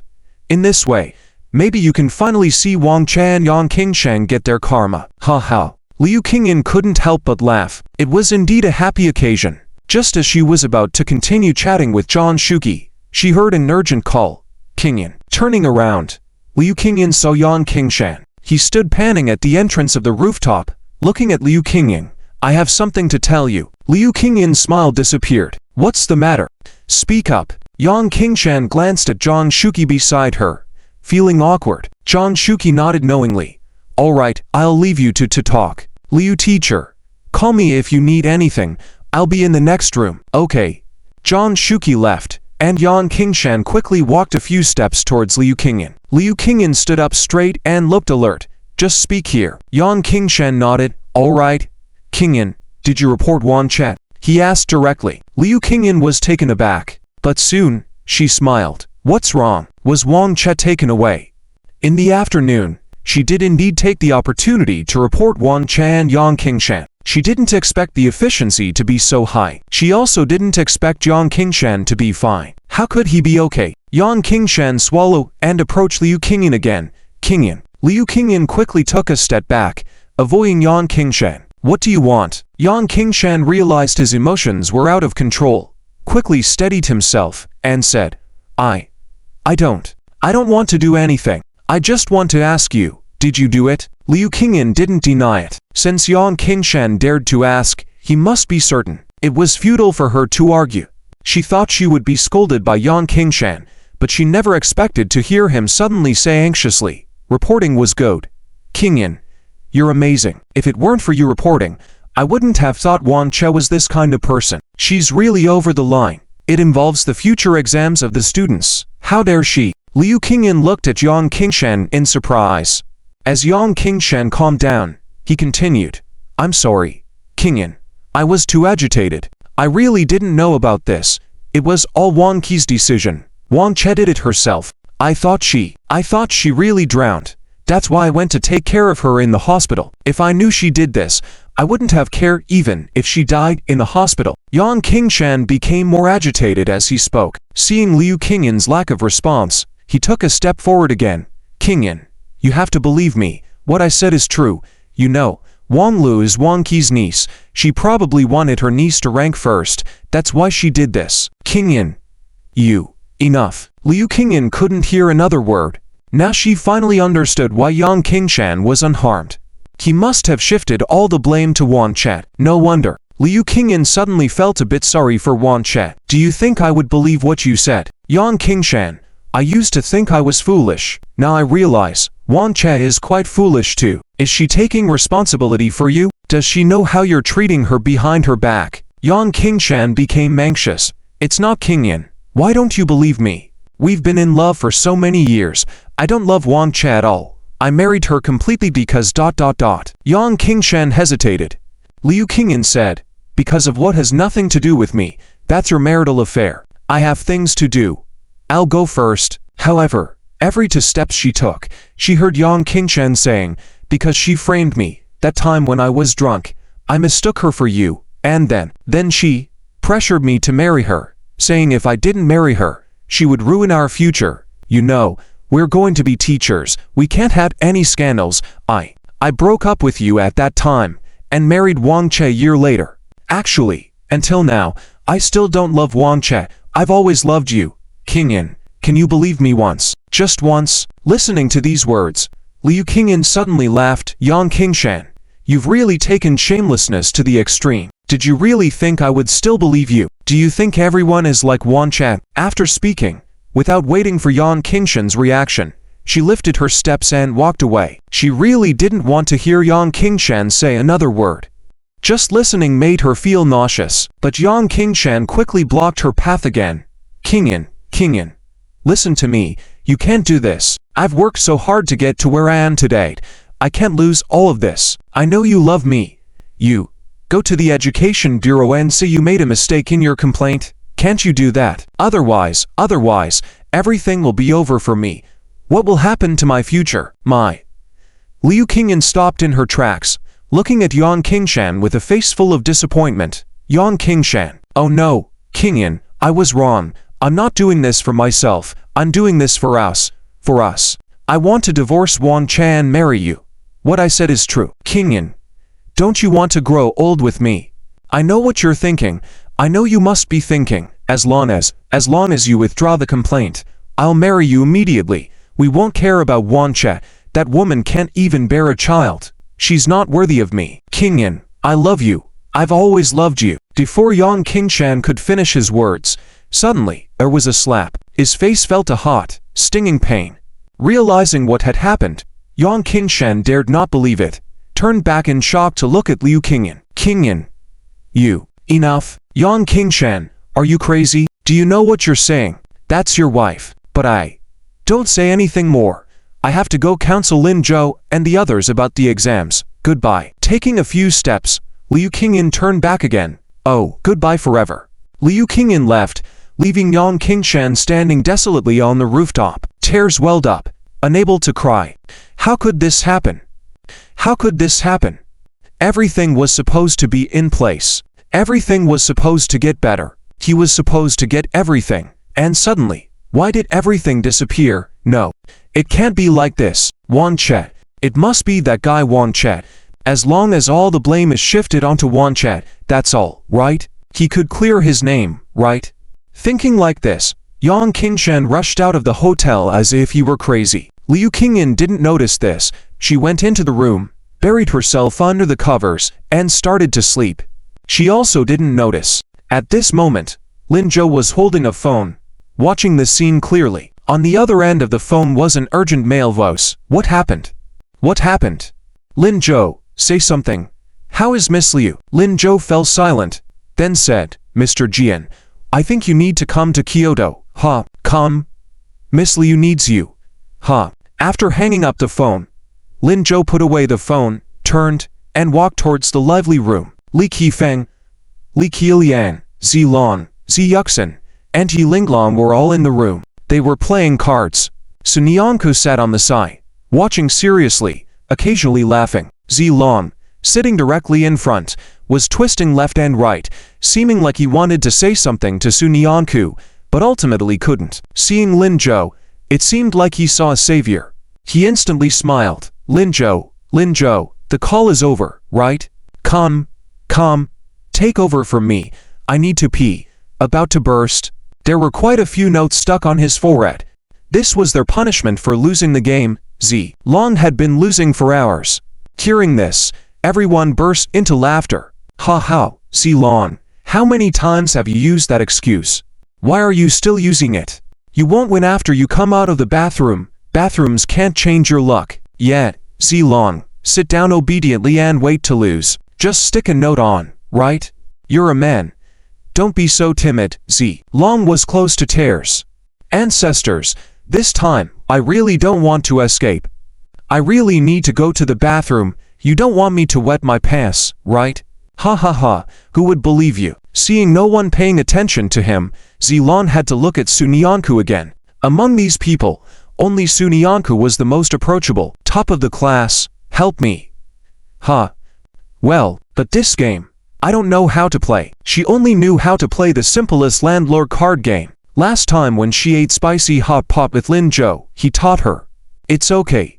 There's a genius over there. Let the genius teach you. Zi Long gestured with his eyes towards Lin Zhou.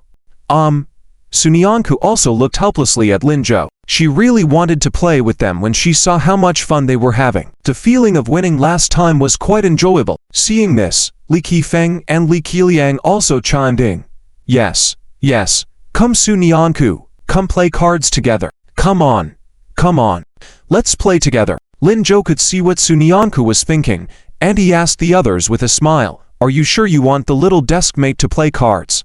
He still remembered the miserable look that Liu Shiming and the others had when they lost last time. Of course, hurry up, Lin Zhou, if you don't like playing, we can't let classmates Sunyanku not play.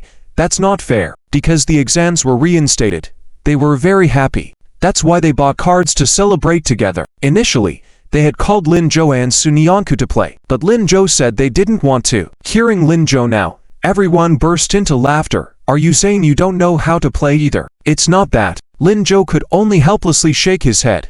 All right, little deskmate, you play. I'll teach you. Sunyanku happily took the cards from Zi Long's hand. Zi Long felt relieved, finally able to breathe a sigh of relief. Who knew it would be so tiring to play cards with these top students? Before leaving, Zi Long couldn't help but say to Sunyanku and Lin Zhou, good luck to you. These guys are really something else. Brothers, don't bully that. Miss Su looks like she really doesn't know how to play. I'll go to the bathroom first. After saying this, he quickly left. In the bathroom of his room, Zi Long stayed for a full 10 minutes before finally finishing. He heaved a long sigh of relief and headed back to the room where they were playing cards. Along the way, he was thinking, it's been 10 minutes, they should have already played 2 rounds. That meant Lin Zhou and Sunyanku must have lost 2 rounds already. Hey, it's time to watch them make fools of themselves. Finally, he could enjoy watching the top students make fools of themselves, and Zi Long was a bit excited, so he quickened his pace. 2 minutes later, Zi Long saw Li Qifeng and Li Qiliang with notes stuck to their foreheads. Yi Linglong and Qiao Xinyan, who had lost their smiles and looked serious. He fell into deep thought. The waiting time finally passed quickly. 2 days flew by in the blink of an eye. The night before the exam, Zhang Shuqi, Liu Qingying, Yan Songling, and 4 others called Lin Zhou and several others for a final pre-exam pep talk. In reality, it was just to encourage them to do well on the exam. After spending 2 extra days in Kyoto, everyone was in high spirits and vowed to do well on the exam and achieve good results. After the pep talk, everyone returned to their rooms to rest.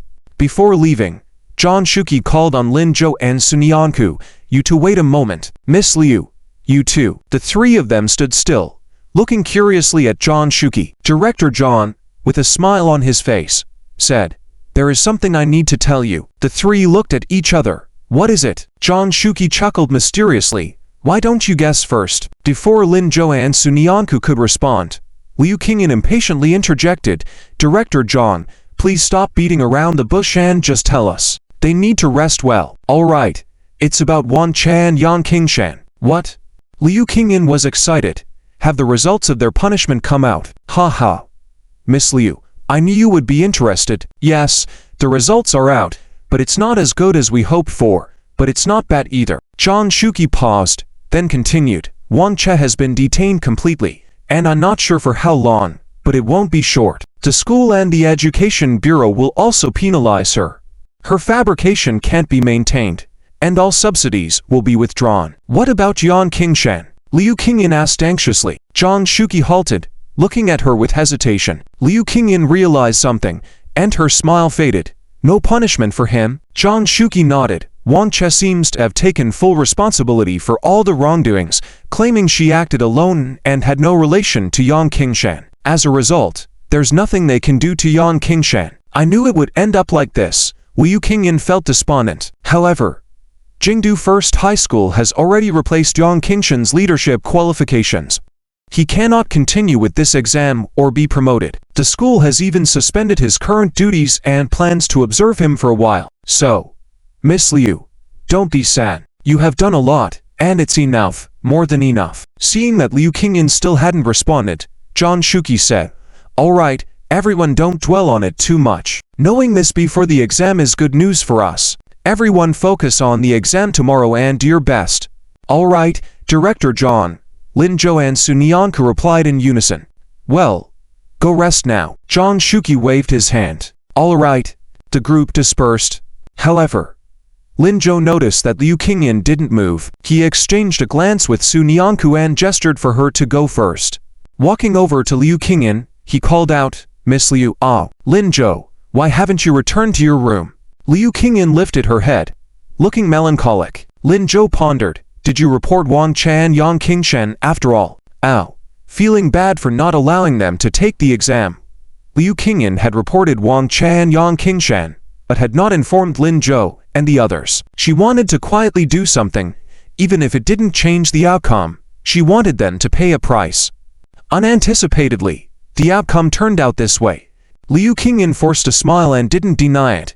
"Didn't you say to seek revenge and settle scores?" Lin Zhou chuckled. "Yes, you did the right thing. They should indeed be punished, but you shouldn't be upset about it. If you are unhappy, it will play into their hands, won't it? They have been targeting you all along to disrupt your life and make you suffer. And now, you have already done your best, haven't you? The exam is back on track, and Wang Chan Yang Qingshan have faced consequences. That's enough. But there's no but. Don't bother your mind about things you can't control. It's not worth it. As for them, we don't care. They are insignificant. Let it go." Hearing this, Liu Qingyan was stunned. After a moment, she smiled. "All right, I'll let it go. They are not even worth a damn. Ha ha. Go to bed." "All right." Liu Qingyan nodded. As she reached the room's door, she heard Lin Zhou's voice again. "Stop thinking about that Yang Qingshan. Miss Liu, shouldn't you be thinking more about Teacher Jian? You've been out for so long. Don't you want to see him when you return? You can't avoid him." "Oh, Lin Zhou." Lin Zhou didn't let her finish speaking and just smiled as he closed the door. Liu Qingyan thought to herself, what's going on here? How can Lin Zhou say the same things as Director Zhang? Has Jian Zhengyang brainwashed them? Are they speaking up for him? Well, Lin Zhou is right. I can't avoid them after I return. They are colleagues after all, and both are the class advisors for the seniors. What should I do? Feeling frustrated, Liu Qingyan rubbed her head and entered her room. On the other side, as soon as Lin Zhou entered his room, his phone rang. Looking at the caller ID, he answered with a smile. "Teacher Jian, how is everything going?" "Smooth. I've arrived in Kyoto and found my classmate, who now works in the education department. I've asked for his help, and tomorrow we might have evidence against Yang Qingshan. Don't worry." "That's great. Thank you, Teacher Jian." "Thank you. No. I should thank you, huh?" Jian Zhengyang seemed puzzled, not fully understanding what Lin Zhou meant. "I mean, I should do this." "Oh. How is Miss Liu doing now? Is she okay?" Jian Zhengyang's mind was preoccupied with Liu Qingyan, so he didn't pay attention to what Lin Zhou said. Therefore, although he found it strange, he didn't inquire further. "She's doing fine. She might come to cheer us on at the exam tomorrow and then head back." "Great. I'll try to finish up early. Good luck on your exam." "Thank you." After the call, Lin Zhou freshened up and lay down on the bed. Tomorrow was the exam day. He had not expected the exam to resume, nor did he expect Li Yanming to be so capable. When he received the notification, Lin Zhou remembered Li Yanming's inexplicable words that day. He realized that the exam's resumption was inevitably linked to Li Yanming. However, a teacher from an art institute managing to restart a math Olympiad exam was truly impressive. The exam wasn't crucial to Lin Zhou, but he knew his deskmate would care a lot. She had always talked about winning the prize money. Although she hadn't complained, it must have been distressing for her. He would need to find an opportunity to thank the professor again. With those thoughts in mind, Lin Zhou quickly drifted off to sleep. The next day, as usual, wake up at 7 o'clock. After finishing breakfast, a group of people went to take the exam. Learning from the lesson of last time, the math team this time promised the teacher to go together. Li Qifeng, Li Qiliang, and others were very happy and quickly came to Lin Zhou's side. "Zhou Zhe, let's go together." Lin Zhou nodded. Yan Qingsu also walked over. There was also Zilong, and Zilong's teacher and mom. After they walked together, they quickly attracted the attention of the crowd. "Look, that's Lin Zhou. Is that the young man who bravely invaded the exam room that day?" "Yes. Yes, I heard he even did it for his girlfriend." "Is that Su Nianku? Wow, so lucky." "Who says no?" Sigh. Looking at the group of people around Lin Zhou, they all look so happy. Why didn't we stand up with them back then? Feels like standing with Lin Zhou will make us shine. Ha ha, You just fell for their beauty, right? Ha ha ha, see. Lon nudged Lin Zhou next to him, didn't look back at him, but said very proudly, I never thought. Lin Zhou, my bro, I actually became famous following you like this. That's also being famous, right?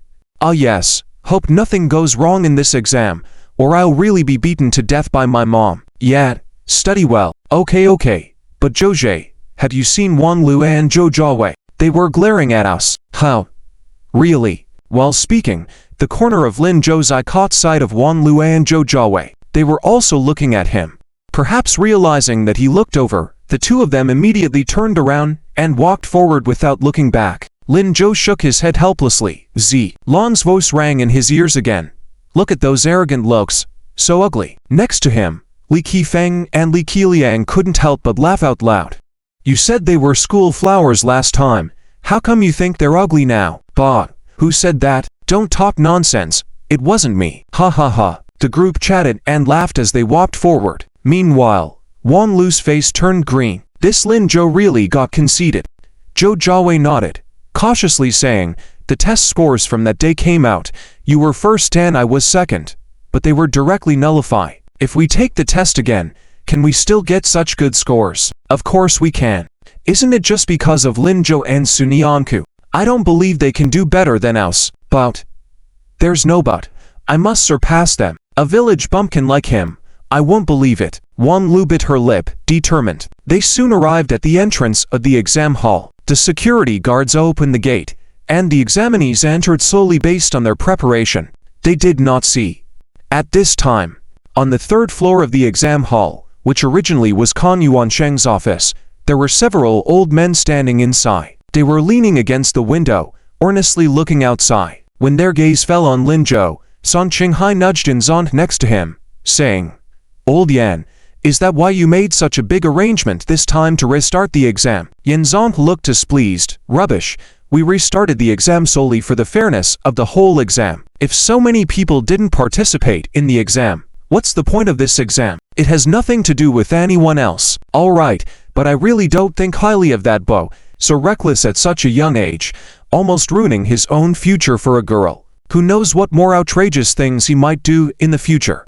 Are you sure you want to admit this, student? Yanzong got a bit angry. It's not because of him I said that. All right. San Qinghai was not angry. He smiled and looked towards Wan Lu and Zhou Jiawei, who had already entered the exam hall. I rather think those have more potential. Them, why not look at their teacher? San Qinghai sighed. Old Yan, as an educator, do you still not understand that a teacher's character is unrelated to the students? Even if Wan Che and Wan Lu have some family relation, but what Wan Che does shouldn't make Wan Lu pay for it, right? This is unfair for a student.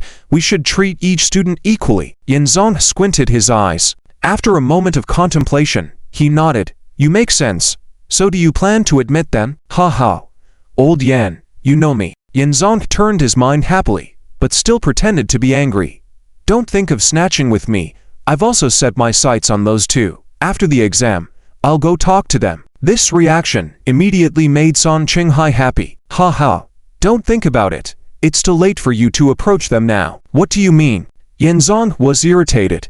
Isn't my meaning clear enough? I have already approached them. They have agreed to come to Kyoto University with me. So, Old Yan, too late. You. Yanzong snorted and walked away to the other side. Professor Chen, don't you also manage Old Song? See him. Chen Lai couldn't help but laugh. Both of you, at this age, acting like children. It's really, ha, Professor Chen. It's not me who's like a child. It's Old Yan. Look how naive he is. All right, I won't look at this exam. With you all here, it should be fair enough. I'm still busy, not like some people. Leaving early. After that, he turned and left. San Qinghai completely missed this. After he left, Yanzong smiled. Chen Lai sighed and said, Old Yan, aren't you planning to tell Old San about Lin Zhou's talents? Of course not. Professor Chen, are you going to expose me? How could I? I have no affiliation with any of your schools. I only care about this exam proceeding normally and getting good results on the MOSA topic. I'm not interested in who wins. Naturally won't interfere.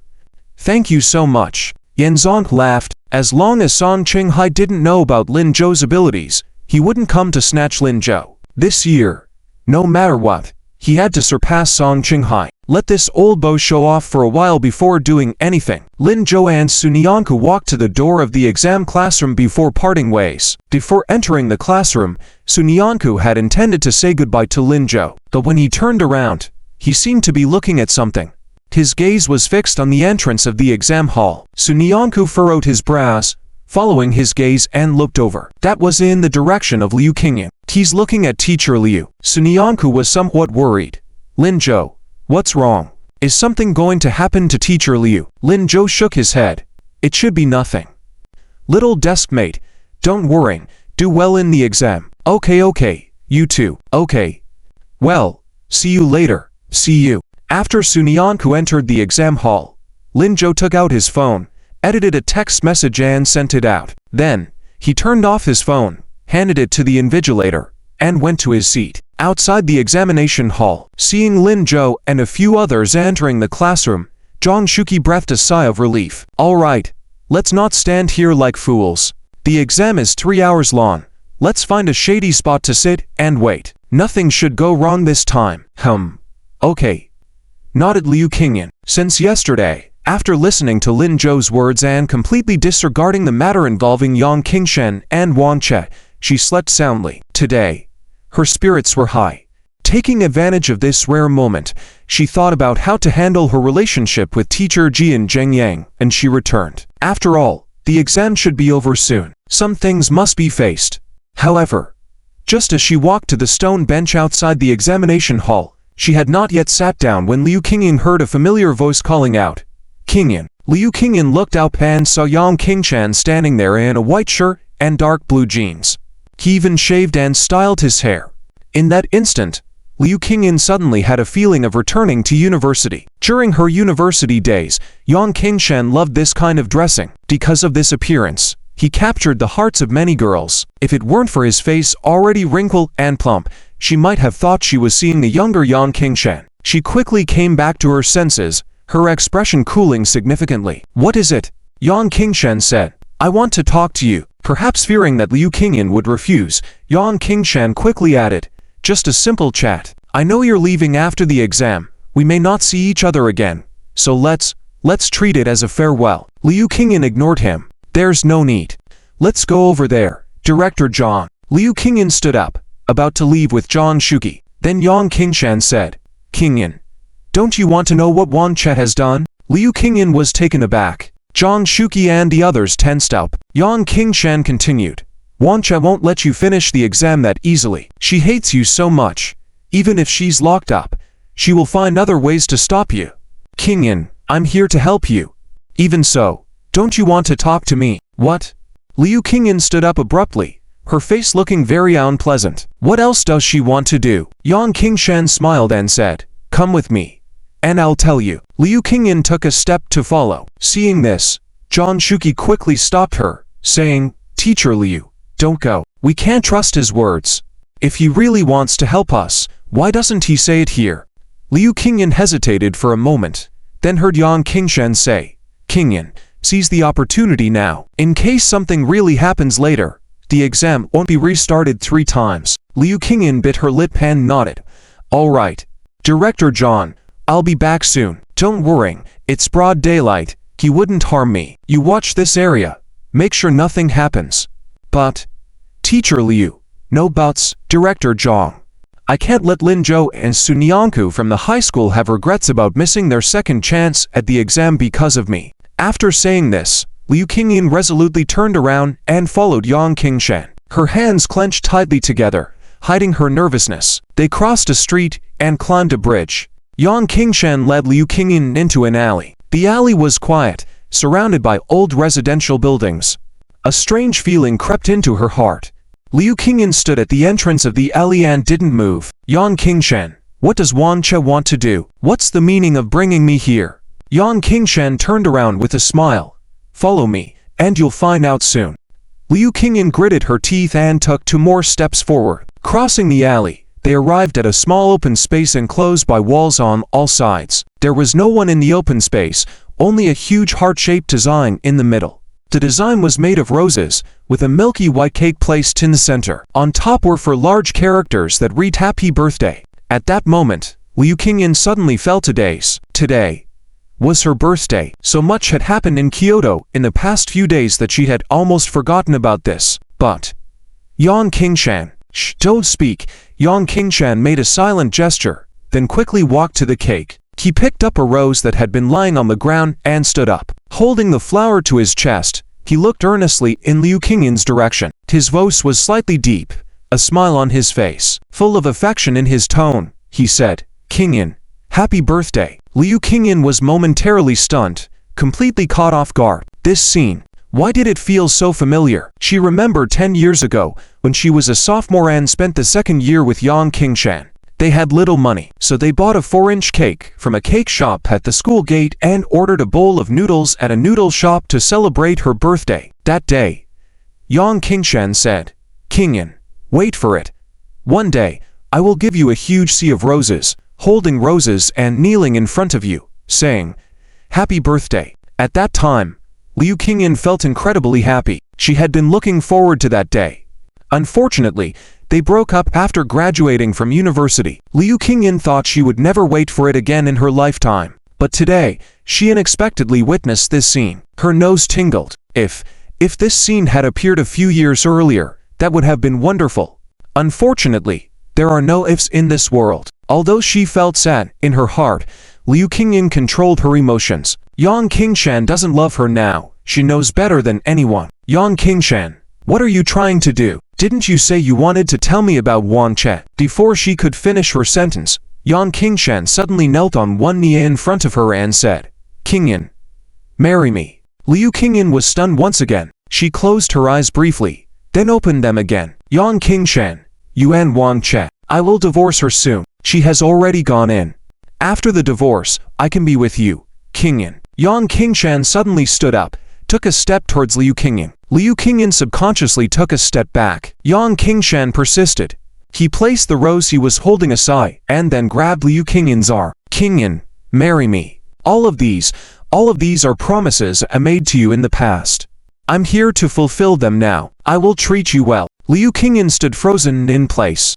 At that moment, she suddenly didn't know how to react. Yang Qingshan, seeing her unmoved, became increasingly agitated. "Qingyan, Qingyan, Qingyan."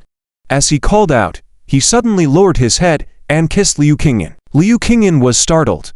Almost instinctively, Liu Qingyan began to step back, but Yang Qingshan didn't let her retreat. He gripped her arm tightly and pulled her close. Liu Qingyan immediately sensed that something was wrong. Yang Qingshan didn't seem like he was going to talk to her about Wang Che, or celebrate her birthday, or propose to her. He was just coming for her. This person was crazy. Liu Qingyan struggled desperately. But ultimately, she was a woman. No matter how she tried to move, she couldn't break free from Yang Qingshan's grip. The surroundings were empty, with the old buildings in the community turning their backs on them. For some reason, there was no one around at that moment. Liu Qingyan shouted with all her might, but no one answered. She could only hear her own echo. Just as she didn't know what to do, she heard Yang Qingshan laugh. "No need to shout. Qingyan, this place is about to be demolished. Everyone has moved out. Today you are mine. As long as you agree to marry me, I will," he said as he began to undress Liu Qingyan. "Ha, you are mine. Liu Qingyan, didn't you want me to be punished? I have nothing now. Then let's all perish together." Yang Qingshan shouted frantically, his words a bit incoherent. But Liu Qingyan understood what he was saying. He wanted to ruin her. "Yang Qingshan, you are crazy." "Yes, I am crazy. I am crazy. Qingyan, do you know, I struggled for 10 years. 10 years. I broke up with the one I loved the most, married that woman Wang Che whom I didn't even want to look at, maintained a superficial relationship with her family, being looked down upon and had to smile and greet them. What was it all for? I did it to establish myself in Kyoto, to become a true Kyoto person in the future. Why did you have to appear? Why did you have to show up? If you didn't show up, all of this would have been accomplished. Do you understand? So, this is what you owe me. What you deserve." Listening to this nonsense, Liu Qingyan suddenly felt like laughing. "But Yang Qingshan, didn't you shift all the blame to Wang Che? So what? The school won't promote me. They won't even let me fill in for a class, saying they have to observe me. Ha, observe. They will find a reason to dismiss me soon. What have I done in these 10 years? All of this was ruined by you, Liu Qingyan. So, I will ruin you. Saying so, Yang Qingshan suddenly intensified his actions. He tore Liu Qingyan's clothes apart. It was already May. The weather was hot. Liu Qingyan was only wearing a long-sleeved shirt, and with one tear, her shoulder was exposed. Liu Qingyan was nearing madness. Yang Qingshan, let me go. Let you go? Then why didn't you let me go? Didn't you always love me? Didn't you always want to be with me? Now, you have your wish. I haven't. I've long forgotten about you. I don't believe it. Then why haven't you found a boyfriend for so many years? Who said I haven't found a boyfriend? Liu Qingyan didn't know what to do and began to babble. But this angered Yang Qingshan. He became more frenzied. So you have a boyfriend? Is he as handsome as me? Does he treat you as well as I do? Even better. It's more thrilling. He laughed but disregarded Liu Qingyan's reactions and bent down to bite her shoulder. Despairingly, she closed her eyes. Will she not be able to escape this time? Will she die here? And then, she would have regrets. Regrets. When she thought of these words, she suddenly saw a face in her mind. A face that was tanned, but with clear eyes, a very innocent face. He always made a fool of himself in front of her. He always tried his best to give her the best. It is small here, it can only accommodate you. Liu Qingyan. Jian Zhengyang.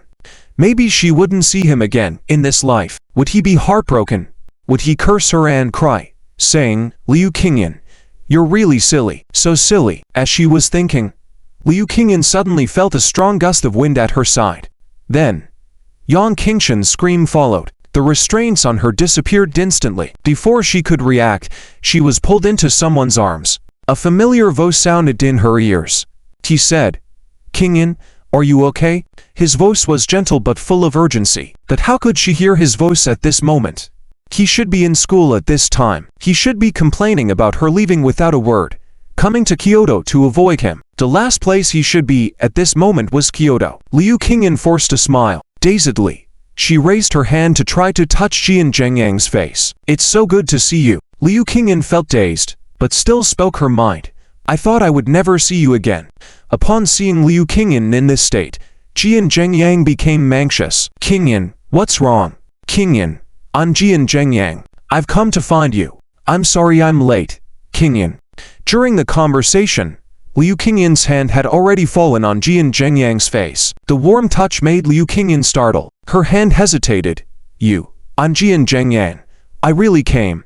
It's not an illusion. Liu Qingyan suddenly paused, unconsciously withdrawing her hand. Just as she was about to say something, she suddenly saw Yang Qingshan standing behind Jian Zhengyang, holding a glaring fruit knife, sprinting towards them. His voice was chilling. Is he your boyfriend?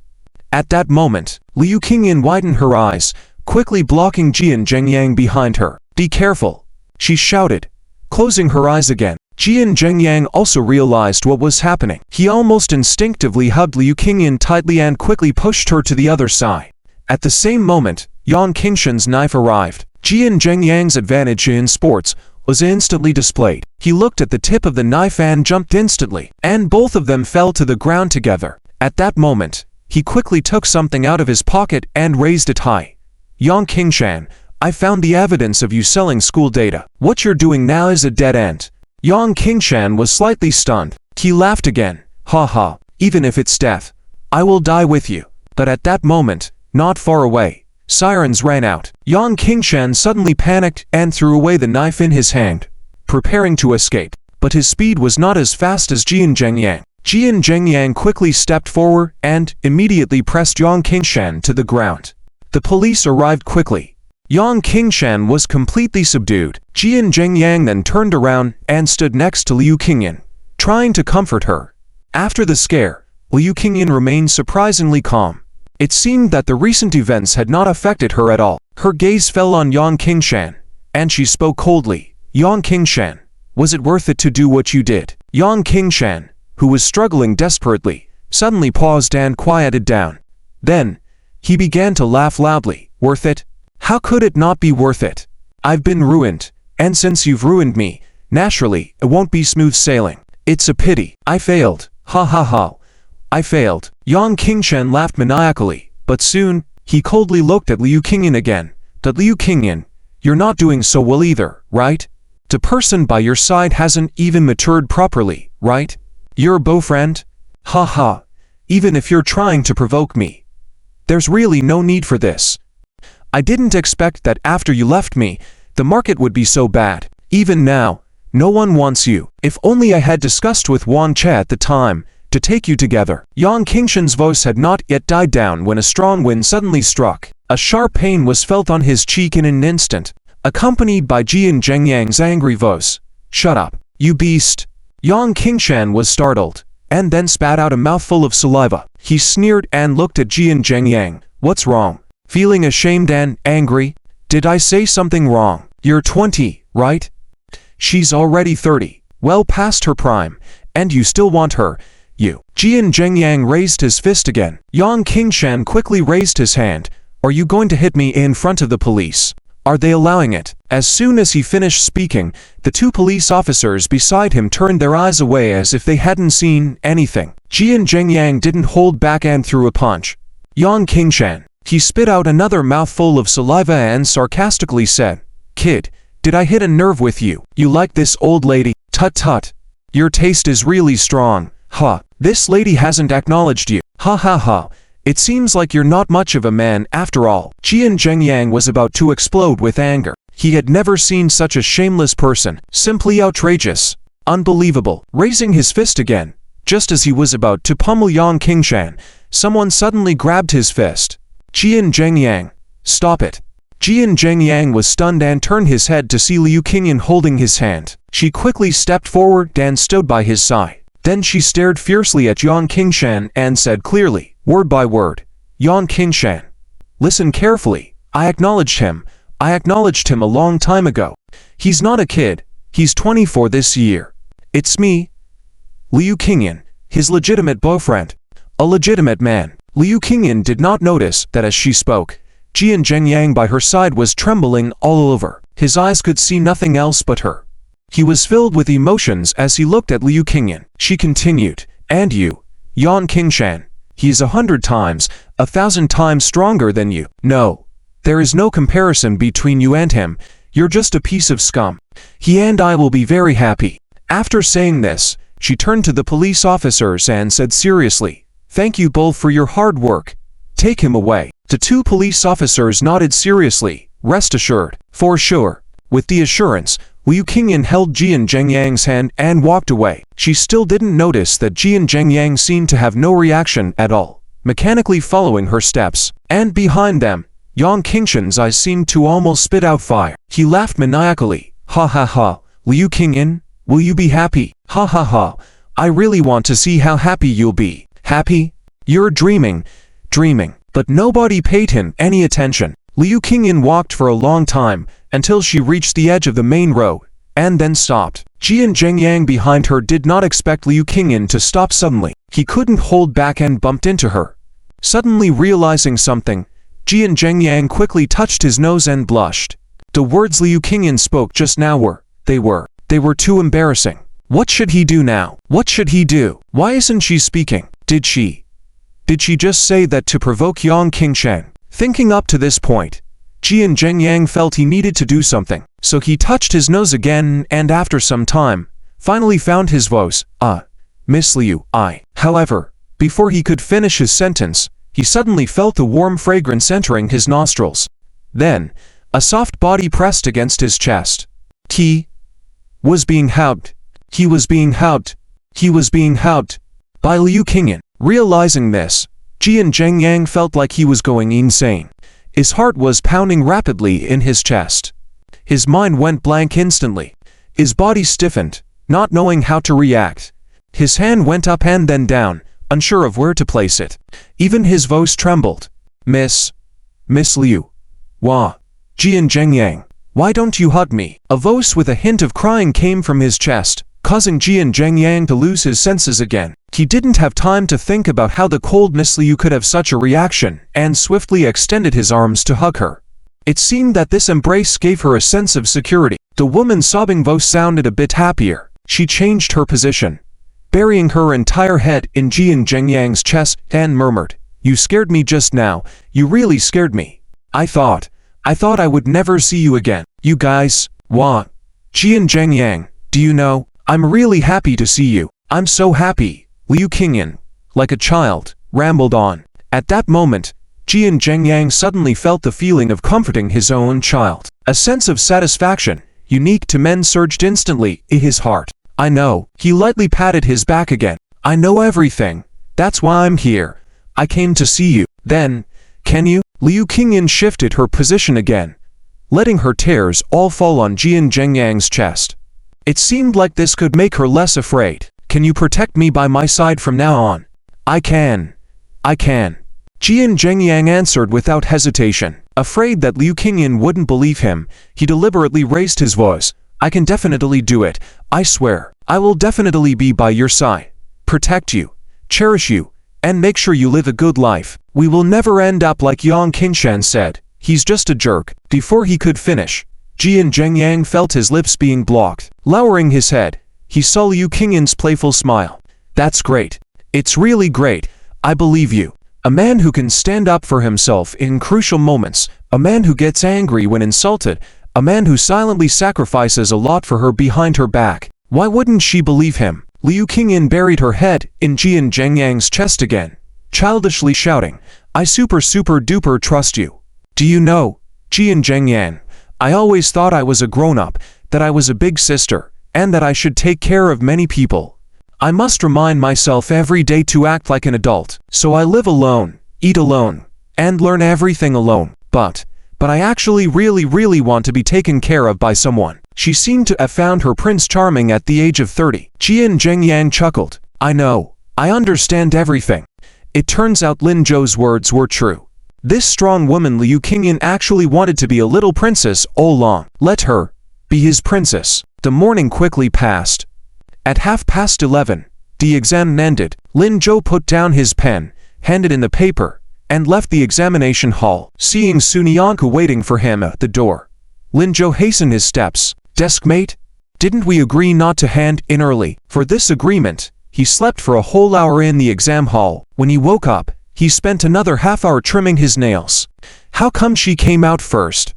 I also didn't hand in early." Sunyanku couldn't look at him, muttering with her head down. "It's just, as soon as the bell rang, I handed it in." Finally finding an excuse, Sunyanku heaved a long sigh of relief. She wouldn't tell Lin Zhou that she actually came out 3 minutes early because she wanted to see him first.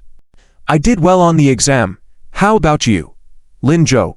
Lin Zhou was puzzled by Sunyanku's sudden question, but he nodded seriously. I did pretty well too." "That's good.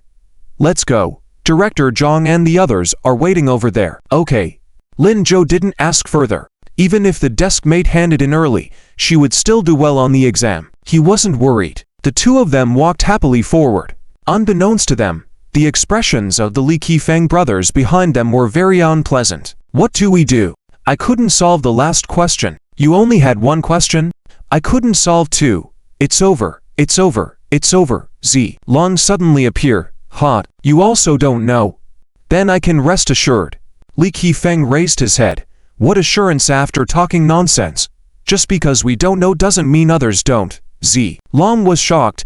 "If it's that difficult, who can solve it?" "Perhaps my brother Joe can." "Hey, Joe." Before the call was made, Wu Linglong grabbed him. "Stop asking. She definitely can. It's dull to interrupt someone falling in love." "Hey, beautiful lady. How do you know?" Wu Linglong rolled her eyes. "Have you ever seen Lin Zhou not know an answer?" Several people were speechless for a moment. They indeed had never seen that. Qia Shanyan walked out of the examination hall with a smile. "All right, let's go. We're hungry and it's time to eat." "Okay." Wu Linglong nodded, and they all walked forward together. Wu Linglong asked Qia Shanyan beside her, "How did you do in the exam?" "Not bad, but I'm not expecting to be first." "What about that thing of yours?" "It's okay. I never planned on being first anyway." Resign oneself to fate. Many times, many things we can't do anything about, isn't it? Lin Zhou and Sunyanku soon arrived at the school gate. Seeing them, Zhang Shaki and Ling Xianyan and a few others immediately surrounded them, showing concern. Lin Zhou kept responding, Sunyanku stood obediently beside him, smiling silently. As they stood silently, Sunyanku felt something was amiss. Teacher Jian, why are you in Kyoto? Shouldn't Jian Zhengyang be teaching at this time? Well, Jian Zhengyang, who had been trying to be invisible, didn't know how to respond for a moment. But Sunyanku's gaze quickly shifted away from him. Teacher Ling, did you go back to the hotel to buy a new dress? This dress, did you bring it? Because her clothes were torn, Ling Qianyan had to buy a new dress from a nearby mall. She awkwardly smoothed her hair. Well, wait a minute, Teacher Jian. Teacher Ling, you too. Sunyanku's gaze fell on the hands tightly clasped by the two, her face full of shock. Ling Qianyan and Jian Zhengyang. How did they forget this matter? They quickly released their hands, but it still didn't dispel the doubts of everyone. Even Lin Zhou looked at them with suspicion. It seemed that a lot had happened between Teacher Jian and Teacher Ling in the time since the exam. Indeed, it was worth gossiping about. Jian Zhengyang, who was about to seek Lin Zhou's help, silently withdrew his gaze, suddenly feeling a bit isolated. Just as he was thinking about how to explain to everyone, he heard Zhang Shaki approaching him again, speaking in a voice only they could hear. Teacher Jian, did you bring money? Though perplexed, Jian Zhengyang quickly nodded. Yes, I brought it. That's good. Today you're paying for this meal. Huh? Jian Zhengyang was stunned. Zhang Shaki didn't hide it at all. What? Unwilling to pay. Then about your matter with Teacher Ling. No, I'll pay. It's only right. There's no problem at all. All right, that's about right. Yes, everything you said is right. After the nosy shouting for a while, a group of people left in a grand manner. Qiao Xinyan walked at the back. Her footsteps were a bit slow. Seeing that no one noticed her, she couldn't help but look back towards the direction of the examination hall. Sighed deeply. Feeling despondent, she let her hands hang down and shook her head to herself. Forget it, Qiao Xinyan.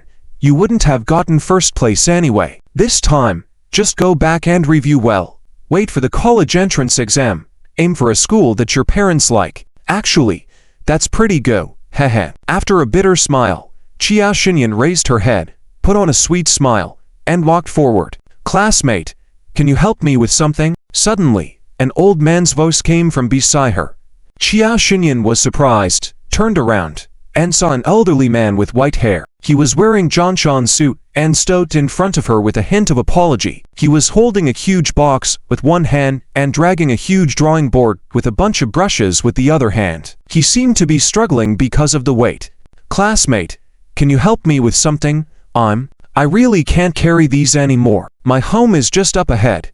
These are all things my beloved enjoys, and I just managed to bring them. Qiao Xinyan suddenly felt sorry for him. But halfway through, she suddenly remembered that she was supposed to go have dinner with her teacher and Lin Zhou. What should she do? If it's inconvenient, forget it.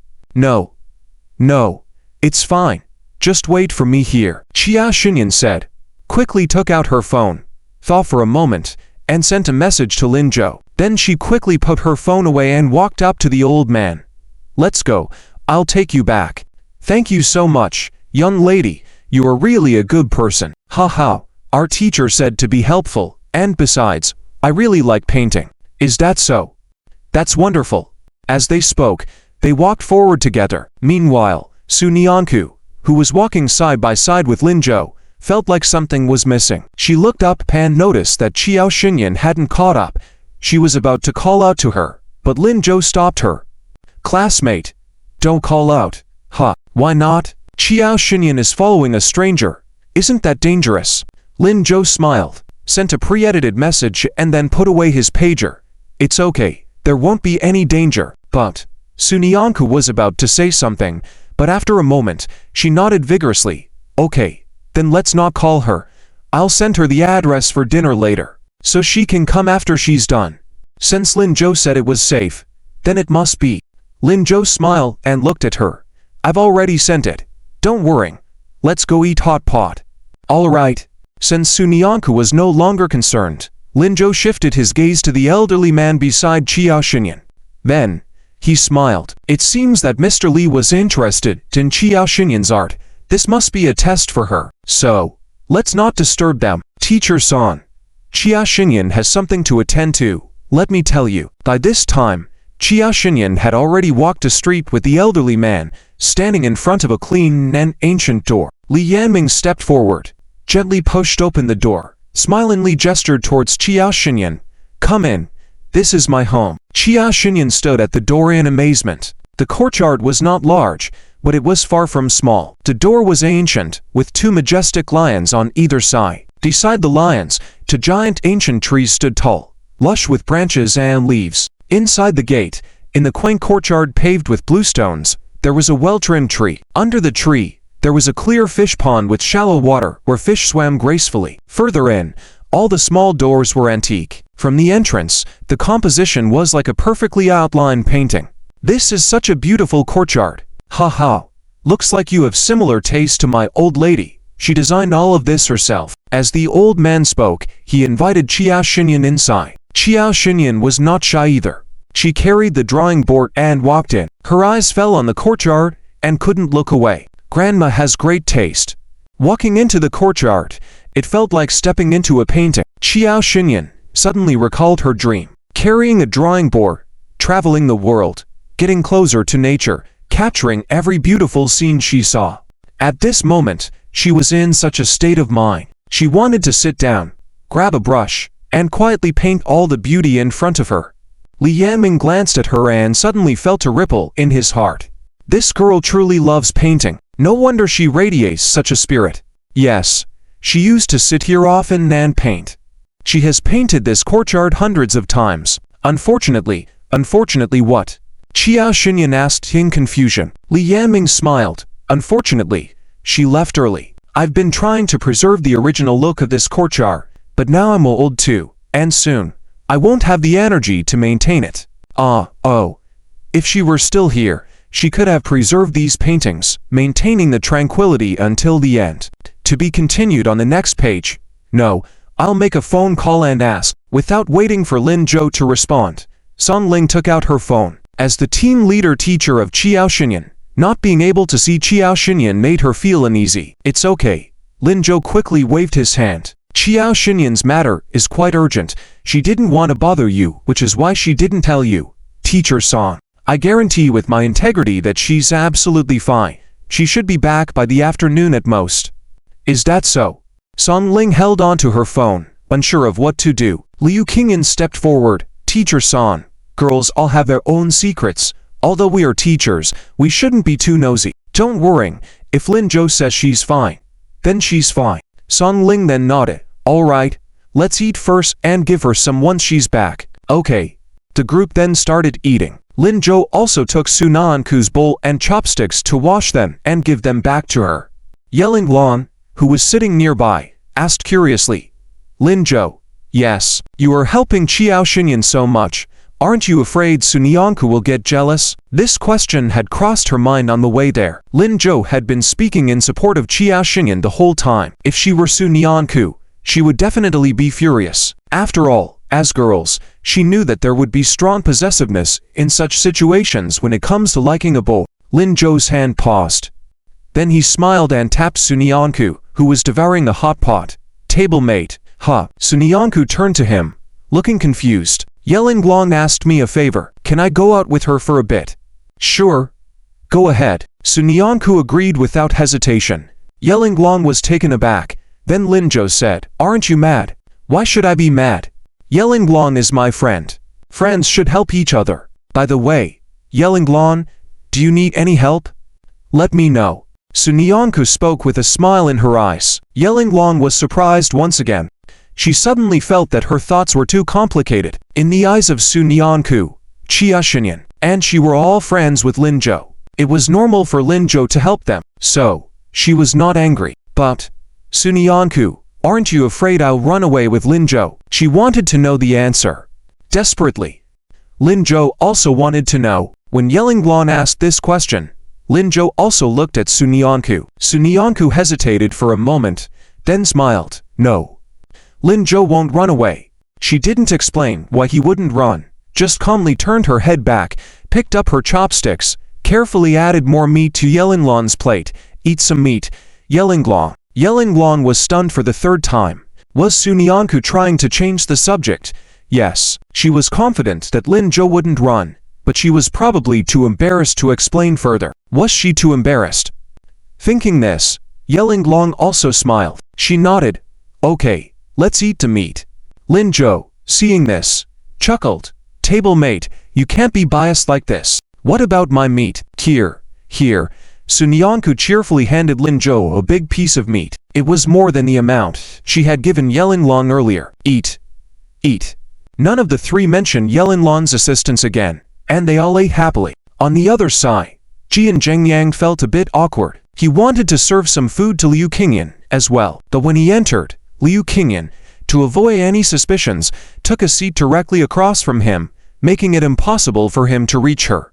Jian Zhengyang sighed quietly in his heart. He had managed to win her over as his girlfriend, but why did it feel like she was further away than before he had won her over? Frowning and lowering his head, Jian Zhengyang lost interest in the hot pot. At that moment, he heard Zhang Shuqi, who was sitting next to Liu Qingyan, call out, "Teacher Jian, come on, let's switch seats. This seat is uncomfortable. With constantly passing dishes, it's affecting my meal." Jian Zhengyang stood up promptly. All right, but Liu Qingyan was in a dilemma. She was worried about being the subject of gossip about her and Jian Zhengyang, which he couldn't easily explain, hence the deliberate seating separation. What is it?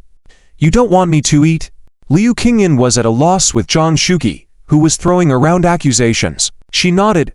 Okay, let's switch seats. Zhang Shuqi picked up his bowl and chopsticks, quickly gob. As he passed by Jian Zhengyang, he specifically signaled to him, and whispered in a voice only they could hear, "How's that? Teacher Jian, was today's meal worth it?" "Worth it? Definitely worth it." "All right then, I will eat a bit more later. No objections, right?" "None at all." This meal continued amidst laughter and light-hearted conversation. When they finished eating, Zhang Shuqi checked the time.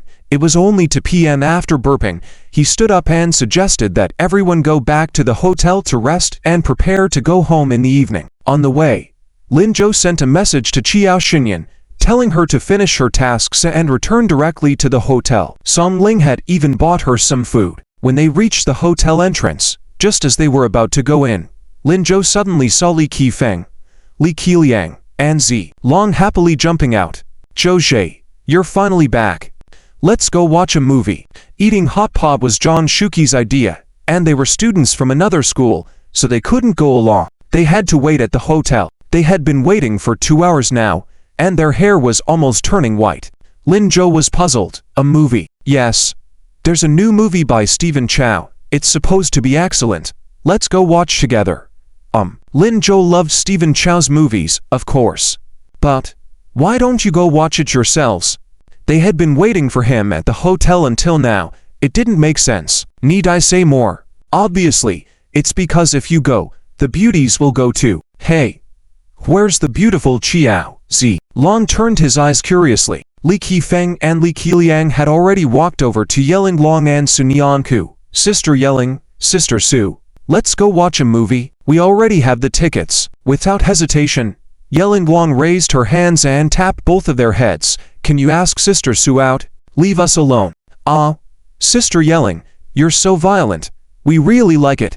"Then we won't ask Sister Su out. Let Zhou Zhe ask." "Sister Yelling, come with us, right?" While the two spoke, one stood on each side of Yelling Long, appearing very flattering. Yelling Long, she hadn't even spoken yet when Zi Long yelled, Hey, you to have no shame. It's clear that I asked the lady out first. However, you were looking for Sister Qiao." "Who said I was looking for Sister Qiao? If she's not available, Sister Yi Myron is also fine." "Huh, so Sister Yi is a substitute for Sister Qiao. Sister Yi can't go with him. In our hearts, you are our only one. A scumbag like him doesn't deserve you." Zi Long. "No, it's not. That's not what I meant. After saying I meant for a while, he still couldn't explain clearly. He was going crazy. He had to seek help by looking at Lin Zhou. Lin Zhou was also amused by them. When these people were together, it was really interesting. "Deskmate, want to watch a movie?" "Sure. Let's watch." "Then let's go. We can make it back to the station after the movie." "Yi Linglong, coming with us." "Okay. Let's inform Qiao Xinyan first." "Okay. Good." They agreed, and Li Qifeng and Li Qiliang almost jumped up. Sister Yi is great. Let's go. We'll give you the best seat in between us. It's the best spot, they said as they walked forward with Yi Linglan. Lan, who couldn't get close from left and right, clenched his teeth and stared at the backs of the three, wanting to complain to Lin Zhou, but found Lin Zhou's gaze had been on Su Nianku. Su Nianku was also looking at him affectionately. Lan was going crazy. Hey, wait for me. No, I bought the movie tickets. I'm the host. Xia Xinyan completed the last stroke, stood up happily. Not noticing the soreness in her legs, she almost fell down. Li Yanming next to her was startled. Hey, girl. It's okay. It's okay. I'm fine. Xia Xinyan quickly held onto the chair, stood up straight. Grandpa, come and take a look. Li Yanming, who had already finished looking, pretended not to have seen anything and walked over. Coming. When his eyes fell on the painting, Li Yanming smiled. Well done. Very nice. The brushwork is skillful with a soft touch. The whole picture is cohesive. The color tones match very well, similar to the atmosphere of our entire yard. Girl, your painting skills are good. Li Yanming silently raised his thumb. Much better than the students at the Art Institute. Hearing this, Xia Xinyan paused for a moment. Students from the Art Institute.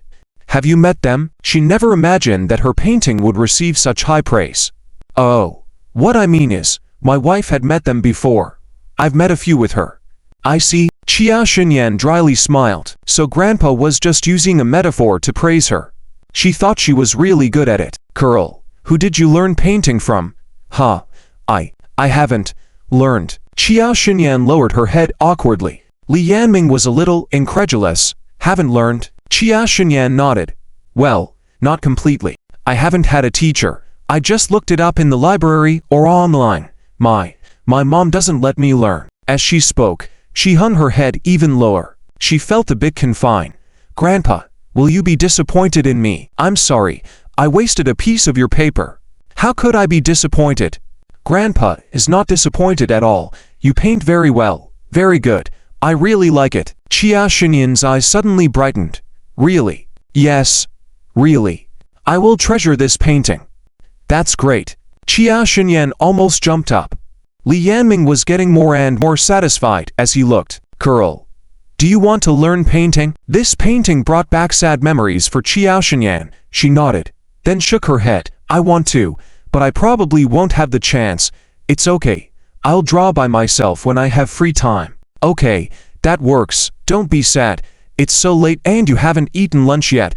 Grandpa made something to eat. Want to try it? On her way out, Xia Xinyan quickly glanced at the messages Lin Zhou sent on her phone, feeling anxious. Grandpa, I'm not eating. My classmates have been reminding me several times. They are going to the movies. They want me to go too. I have to leave quickly. The movie is at 3, she said hastily, placing the paintbrush back in place. Let's eat later. Grandpa, I am leaving now. With that, she looked at the painting she made. Then she turned around happily, singing as she walked out. What a great mood today. Walking out, Li Yanming saw this scene and smiled. Hey, girl. Thank you, Grandpa. Xia Xinyan's voice echoed from afar, and Li Yanming shook his head helplessly. He set down the food in his hands. Then he looked at the painting next to him. After carefully looking at it a few times, he took out his phone and dialed a number. After a moment, the call connected. Li Yanming said, Hello? I want to personally bring a student this year. Yes, that's right, a special enrollment, and it must be done. Consider it the last student I leave for myself before retiring. Little Master, there's more to this chapter. Please click next page to continue reading. It gets even more exciting. Do I have to teach you to enroll students? Anyway, if you don't bring in a student for me, I won't go back to teaching this year. Xia Xinyan was unaware of all this. She quickly left, took a bus, and arrived at the movie theater. As she reached the entrance, she saw Su Nianku holding a bucket of popcorn, standing next to Lin Zhou. Yi Linglan had French fries in hand, with Li Qifeng and Li Qiliang beside her. And Zilan, holding 2 cups of cola and a popcorn bucket, stood pitifully to the side. What kind of formation was this? Just as she was about to greet them, Zilan exclaimed and happily ran over. Xia Myron. Hey Xia Myron. You finally arrived. I've been waiting for you for almost half an hour. Come, these are for you. Before Zilong finished speaking, Li Qifeng also walked over. He raised the milk tea in his hand. Sister Qiao, I know you like milk tea. Here, I bought this especially for you. Don't listen to Zilong. He has already drank 2 cups of cola here. Just went to buy more. He didn't wait for you at all. Li Qiliang next to Yi Linglan also said, That's right, Sister Qiao. This guy's words are deceiving. You can't be fooled by him. My brother is the most sincere. He really held this milk tea for half an hour. He won't even give it to me even though I want to drink it. He said he saved it for Sister Qiao. Long. No, you 2 brothers did this on purpose, right? Qiao Myron. Don't believe them. I really didn't drink that much cola. I just got thirsty. Had a sip. These are really all for you. You have to trust me. Qiao Xinyan was left speechless. When Zilong was at a loss for what to do, she saw Yi Linglong rolling her eyes dramatically. Quickly coming to her side, she handed her the popcorn in her hand, saying, Ignore them. Let's go together. Okay. Qiao Xinyan quickly took the popcorn, moved away from Zilong and followed Yi Linglong forward. Li Qifeng quickly signaled to Li Qiliang, then followed Yi Linglan on the left. Being twins, Li Qiliang understood and shouted, Oh, wait for me, and quickly followed Qiao Xinyan on the right. 2 chubby guys, one on each side, surrounded the 2 beauties. Zilong, who was a beat slower, suddenly felt that his skills in charming girls were not as good as those of the 2 chubby guys. That's it. He was silent for a moment and then sought help from Lin Zhou. However, he found that Lin Zhou was not looking in their direction at all. His gaze was fixed on Sun Yanku. The 2 of them were speaking softly with their heads lower and didn't know what they were saying. Long's second thought. Forget it. It's better to try harder than rely on Lin Zhou. Thinking of this, Zilong quickly hugged the cola tightly, sped up and chased after them, saying, Yi Beauty. Qiao Beauty. Wait for me. Lin Zhou and Sun Yanku were interrupted in their conversation by this shout. They looked at each other, couldn't help but smile, and Lin Zhou said, Let's go into Yad. Their tickets were given to them by Zilong on the way. They entered the cinema. Lin Zhou found that someone was already sitting beside their seats. It was Zilong, who had entered earlier. In front of him were seated Li Qifeng, Qiao Xinyan, Yi Linglan, and Li Qiliang in sequence. Seeing them approach, Zilong quickly shrunk into his chair, smiled awkwardly and said, It's not that I insisted on sitting here. When I bought the tickets, these 2 rows had the best positions. I originally wanted to sit in the middle. This way, he could sit beside Yi Linglan on the left and Qiao Xinyan on the right. But unexpectedly, Lin Zhou smiled helplessly, got chased to the back by them. Ow. Lin Zhou, don't put it so bluntly. Can't I make an effort not to disturb you? Ha ha, you can sit there if you fit. Huh. Long was puzzled for a moment, but saw that Lin Zhou did not respond anymore. He turned around, placed the cola on the armrest, wiped the spot belonging to Sun Yanku, gestured for her to sit down, and finally, held the popcorn in Sun Yanku's lap. He said softly, I'll hold it for you so you can eat comfortably. His voice was full of tenderness. As a man, Zilong could see at a glance that this guy was trying to increase the chance of getting closer to Sun Yanku while watching the movie. After all, in this dim atmosphere, sitting together was already ambiguous. If a young girl wanted popcorn, she would naturally reach out for it. With many such interactions, it would naturally lead to unconscious eye contact. When Zilong thought of this, he shuddered. Without a doubt, Sun Yanku nodded without suspicion. Oh, okay. Then she happily sat down and gestured for Lin Zhou. Lin Zhou, you sit too. Lin Zhou nodded, okay, and sat down gracefully, placing his arms holding the popcorn in the position between him and Sun Yanku. His whole body moved a bit to the side, getting closer to Sun Yanku. Zilong. At this moment, he finally understood the meaning of Lin Zhou's words. Who could sit this out? Who could endure this? A single dog like himself, sitting here, must be such a big third wheel, right? How clueless. Thinking of this, Zilong silently got up and moved aside. Seeing Sun Yanku look over, he reluctantly smiled and explained, there are more seats over there. Better view, I'll go sit over there. After saying these things, he quickly walked to the corner of this row, which was completely empty. Damn, what a good view. Not at all, Z. Long silently looked at Li Qifeng and Li Qiliang, who were laughing and chatting with Qiao Xinyan and Yi Linglong. Indeed, the most pitiful one is himself. However, does this prove that he is more like a good student than them? After all, he doesn't know how to charm girls. Damn it, who wants to be a good student? Let them be. He really didn't want to be one anymore. Z. Long slumped in his seat, feeling dejected. Sun Yanku, seeing this, asked curiously, "What's wrong with Z Long?" "Nothing. I guess he didn't sleep well last night and is tired. Let him rest for a while." "Oh, he doesn't even watch Stephen Chow's movies. Looks like he's really tired. Let's not disturb him," Sun Yanku thought. Lin Zhou. Just before the movie started, Sun Yanku heard Qiao Xinyan's voice. She and Lin Zhou looked up to see Qiao Xinyan turning her head and smiling at them. "Thank you today." "You're welcome. Is everything settled?" "Yeah. I helped an old man. I'm very happy." "That's good. Let's watch the movie. It's starting." "Okay." She turned back and sat down. The movie officially began. Curiously, Sun Yanku turned her head and looked at Lin Zhou, who's the old man. How does Qiao Xinyan know an old man? Lin Zhou smiled. He quickly leaned towards Sun Yanku and whispered a few words that only the two of them could hear. Sun Yanku's eyes widened in shock. "Really?" "Yes. So, Qiao Xinyan."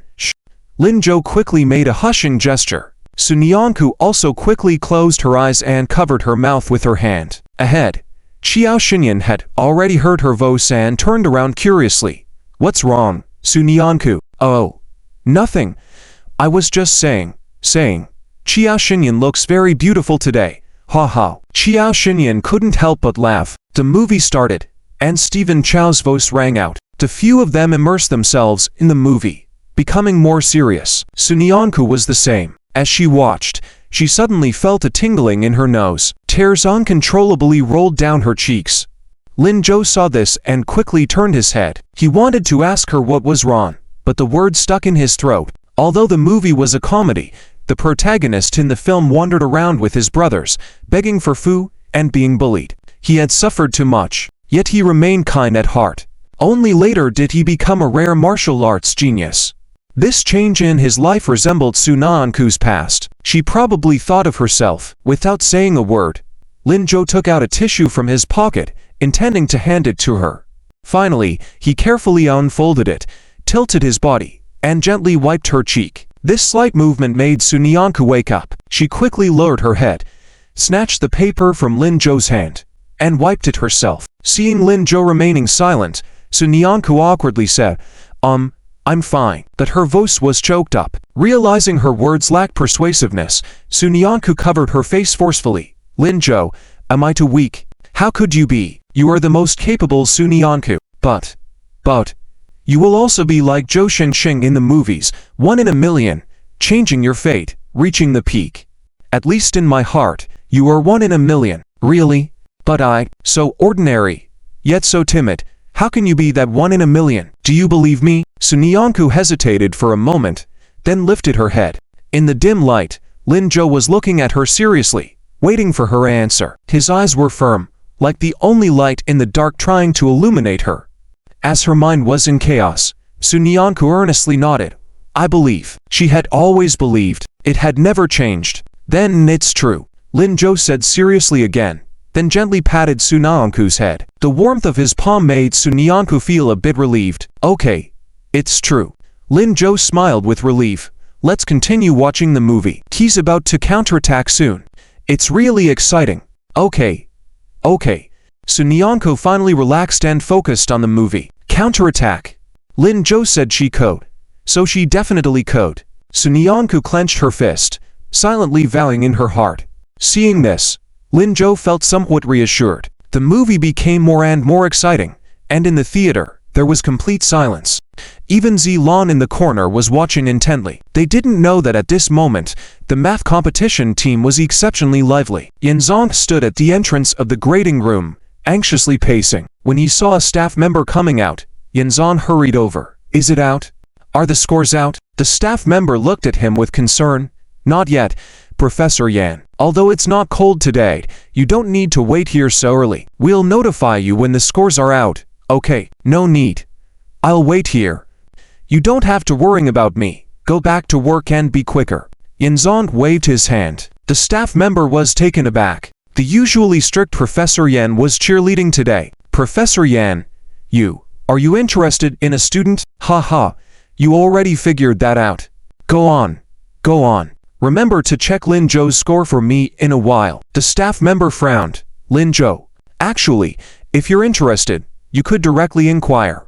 Can't do that. Without any official scores, it would be considered unfair to the student. Once the scores are officially released, I can go ask openly, and no one can say anything. Ha, I didn't expect you to be considerate of the students. Naturally, even though I'm old, I still understand the young people's concerns. Alright, quickly go check the papers now. Okay, I'll go check. The staff member nodded and turned back to the grading room. The teachers were organizing the papers. The staff member approached and asked, "Are you done?" "Yes, we're done." "Have the scores been announced?" "Who graded Lin Zhou's paper?" "Lin Zhou." Several teachers looked puzzled, but quickly one of them called out, Here. The staff member hurried over. "How many points? Is the score good?" "It's quite good. He scored 149 points, just 1 point shy of a full score." The staff member was surprised. "What? 149? Where was the point deducted?" Taking the paper, the staff member was shown an error by the teacher. "It was here. I initially planned to deduct 2 points, but he originally answered correctly, but for some reason, he crossed it out and made a wrong change. So, I decided to teach him a lesson with just 1 point. Just for this small mistake." "Yes, and moreover, the entire test paper only had this one modified part. The rest were very clean and seemed uninterrupted, as if it was all done at once. More strangely, this part also seems like it was done in one go, but was later revised." The staff member was also puzzled. Perhaps he found the error during review. "That's also possible." The staff member chuckled. No wonder Professor Yan wanted him. He really is talented. "Alright, I will go inform Professor Yan about his score. Get ready to announce all the scores soon." "Okay. But why didn't Professor Yan approach Sunyanku? She got a full score." "What?" At the hotel, John Shuki, who had taken a nap, yawned, got up from bed. He wanted to clear his mind on the rooftop, but when he reached the entrance, he saw Jian Zhenyang and Liu Qingyan there affectionately talking. John Shuki's yawn was interrupted, and he instantly became awake. You guys continue. I'm still not fully awake. I'll go back to sleep a bit more. He turned around to go back to his room, but bumped into the wall next to the rooftop door with a bang. This startled Liu Qingyan, who was shy. Director Zhang. Don't mind me, just pretend you didn't see me." I wasn't here." John Shuki quickly adjusted his clothes and walked out as if nothing had happened. However, at that moment, he suddenly saw an energetic old man approaching. The old man, upon seeing him, happily rushed over, shook his hand, and excitedly said, "Oh, Director Zhang, I finally found you. I went to your room earlier, and you weren't there. I thought you had already left." John Shuki was a bit puzzled. "Who are you?" I am." Midway, the old man noticed Liu Qingyan behind John Shuki. He skipped his own introduction and hurried over to greet Liu Qingyan. "Are you teacher Liu Qingyan?" Hello. "Oh, you are both here. That's great. So, could I meet Lin Zhou and Sunyanku right away?" Lin Zhou and Sunyanku, talking about them awakened John Shuki. Yes, I have something urgent to discuss with them. Can I meet them now?" "But, oh, sorry, I forgot to introduce myself properly earlier. I got too excited. I am one of the heads of the math competition this time, and also a professor in the math department of Qinghai University. My name is Yan Zong, at the office of the mathematics department in Kyoto University." Song Qinghai was leisurely drinking tea while making a phone call. Soon, the call was answered. Song Qinghai set down his teacup and smiled. "Is this Wang Lu?" On the other end of the line, Wang Lu furrowed his brow slightly. "Yes, who is this?" "Oh, I am Song Qinghai. You should have heard of me, right? A few days ago, I had Li Wei go find Yuan Zhou Jiawei." Upon hearing this, Wang Lu stood up excitedly. "Professor Song, hello. I didn't expect you to call me personally at this time. I thought I would have to wait until the results were out. Haha. Don't be excited. don't be excited. Results will be announced soon, but I have seen your grades from elementary school until now. Except for not passing Sunyanku in the last 2 times, you have always been the first, with excellent grades in all aspects. So, I wanted to give you a heads up in advance to prevent others from taking the opportunity. Wan Lu was puzzled. Others? Sun Qinghai chuckled. It's just some people with ulterior motives. I won't hide it from you. With your grades, universities like Qingbai will also approach you. It's up to your choice. So, Wan Lu immediately understood. Odd. I see, Professor Song. Rest assured. Since you called me first, I will definitely choose you. That's good. Go to the school and wait. After the results are out, I will have Li Wei find you to sign an agreement. Oh, and call Zhou Jiawei too. You go together. Alright, I will call Zhou Jiawei now. Thank you, Professor Song. You're welcome. The call ended. Sun Qinghai picked up his teacup again and hummed a song happily. Now, Yenzan won't be able to snatch people away, right? They have agreed. Thinking about how Yenzan will be disappointed when the results are out, he felt happy. Singing to himself in Zhou, Sun Qinghai couldn't help but sing a song. At that moment, the office door opened. Li Wei walked in, looking a bit anxious. Teacher. Before he could finish speaking, Sun Qinghai interrupted him. You came at the right time. The results will be announced in 5 minutes. Go to First High School and wait there. Sign with Wan Lu and Zhou Jiawei as soon as they are announced. I have already asked them to wait at the school. No, teacher. Listen to me first. Li Wei looked tense. I have already seen the exam results. Oh, how are Wan Lu and Zhou Jiawei's scores? Did they surpass 145? They did surpass, but that's good. They must be first and second. Curry ... No, they are not first or second, not even third. Even the 4th place is taken by the twins from Jiangnan province, with the same score of 147.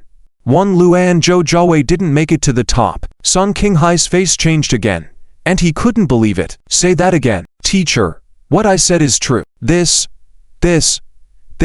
Sun Qinghai paced around the room anxiously. The more he walked, the angrier he got. Yenzan, this old man, must have been deceiving me before, saying he was looking for Wan Lu and Zhou Jiawei. He never intended to choose these 2 students. Who knows? Teacher, Professor Yan has already gone to find Lin Zhou and Sunyanku. Hurry. Let's go too. We can't let others beat us to it, Li Wei said, pulling Sun Qinghai towards the door. Wait a minute. Sun Qinghai stopped him. He looked awkward. Well, since old Yan has already gone, those 2 might have performed well this time. Maybe they don't even fancy Qingbai. Let's wait a bit more. Li Wei was about to lose it. He could tell what Sun Qinghai was thinking. Anxiously, he said, Teacher, why do you care about face at a time like this? Who said I care about face? Sun Qinghai denied with a stiff neck. Li Wei urged once again. Teacher, I have been with you for so many years. Don't I know you? You'll regret not going. Just now, at Professor Chen's place, he accidentally spilled the beans and told me that Lin Zhou seems to be well versed in the month's topic. He even has preliminary solutions. What? Sun Qinghai was now truly panicked. Li Wei continued. Then what are we waiting for? Let's go quickly. Oh, right. Call Wan Lu to reschedule. The movie didn't finish until around 5 o'clock. As the audience was leaving, Lin Zhou helped Sunyanku put on his coat and cleaned up the trash around them. He then looked at her, who was still immersed in the movie. Let's go. It's time to go back. Yes, okay. As the chapter continues, please click on the next page to keep reading. The story becomes even more exciting. Sunyanku nodded obediently and handed the trash to the cleaning lady. Hearing the phone ring, Lin Zhou picked it up and saw it was from Li Yanming, so he answered the call. Ha. Congratulations, Lin Zhou. It seems we will be able to meet again soon. Lin Zhou listened with a confused expression. Congratulations? Congratulations to me for what? Shouldn't I be congratulating you? You just took in a talented disciple.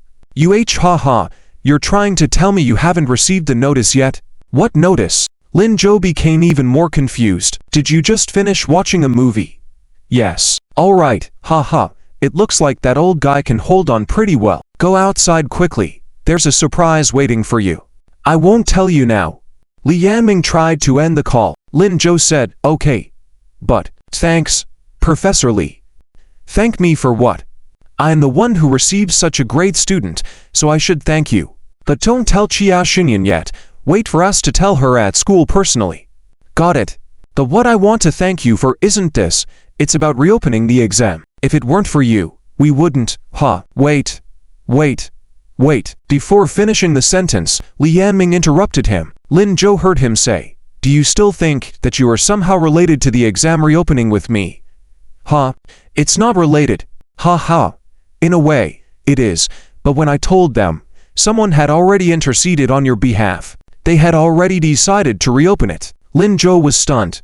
Since the day Lin Zhou received the notice about the re-examination, he had always thought that Li Yanming was the one who made it happen. He had been thinking about how to thank Li Yanming, but he didn't expect that it wasn't him, and it was actually someone speaking on his behalf. Lin Zhou couldn't remember having any contact with anyone in Kyoto who could influence this matter. Li Lao, whom did you say it was? It was. Li Yanming paused in the middle of speaking. I won't tell you now, you should find out soon enough. That's it. Goodbye. Li Yanming hung up right after speaking. Lin Zhou. It seems he couldn't wait for himself to find out. What surprise is coming? Lin Zhou. What's wrong? Sun Yanku saw Lin Zhou walking slowly and curiously approached to ask. Lin Zhou shook his head. Nothing. It was a call from Professor Li. Then what about? When what about was about to be spoken, Sun Yanku quickly looked at Chia Xinyan in front of them, then lowered her voice and asked, is Chia Xinyan's matter resolved? Yes, almost. It's up to her choice from now on. That's good. Sun Yanku let out a long sigh of relief, happily smiling. Lin Zhou wanted to laugh. Are you that happy? Of course. Chia Xinyan is closer to her dream, and I'm happy for her. Well, what about your dream? My dream, Sun Yanku paused. Besides preparing for the university entrance exams, she seemed to have no other dreams. She had decided to take the university entrance exam because of Lin Zhou. Suddenly being asked, she didn't know how to answer. Lin Zhou noticed her hesitation and gently patted her head, saying, it's the thing you most want to do, that makes you happiest and most joyful. Sun Yanku hesitated again, but quickly found an answer in her mind. It seemed that what she most wanted to do was to always be with Lin Zhou. As long as Lin Zhou was there, she was happy and joyful. Thinking this, Sun Yanku unconsciously gazed at Lin Zhou's face. A faint smile appeared at the corner of her mouth. Lin Zhou looked amusingly at her and asked, what's up? Why are you grinning? Sun Yanku joyfully said, I thought of it. My dream. Oh. You figured it out. What is it? It's. Sun Yanku looked at Lin Zhou seriously again. After a moment, she smiled and said, it's a secret.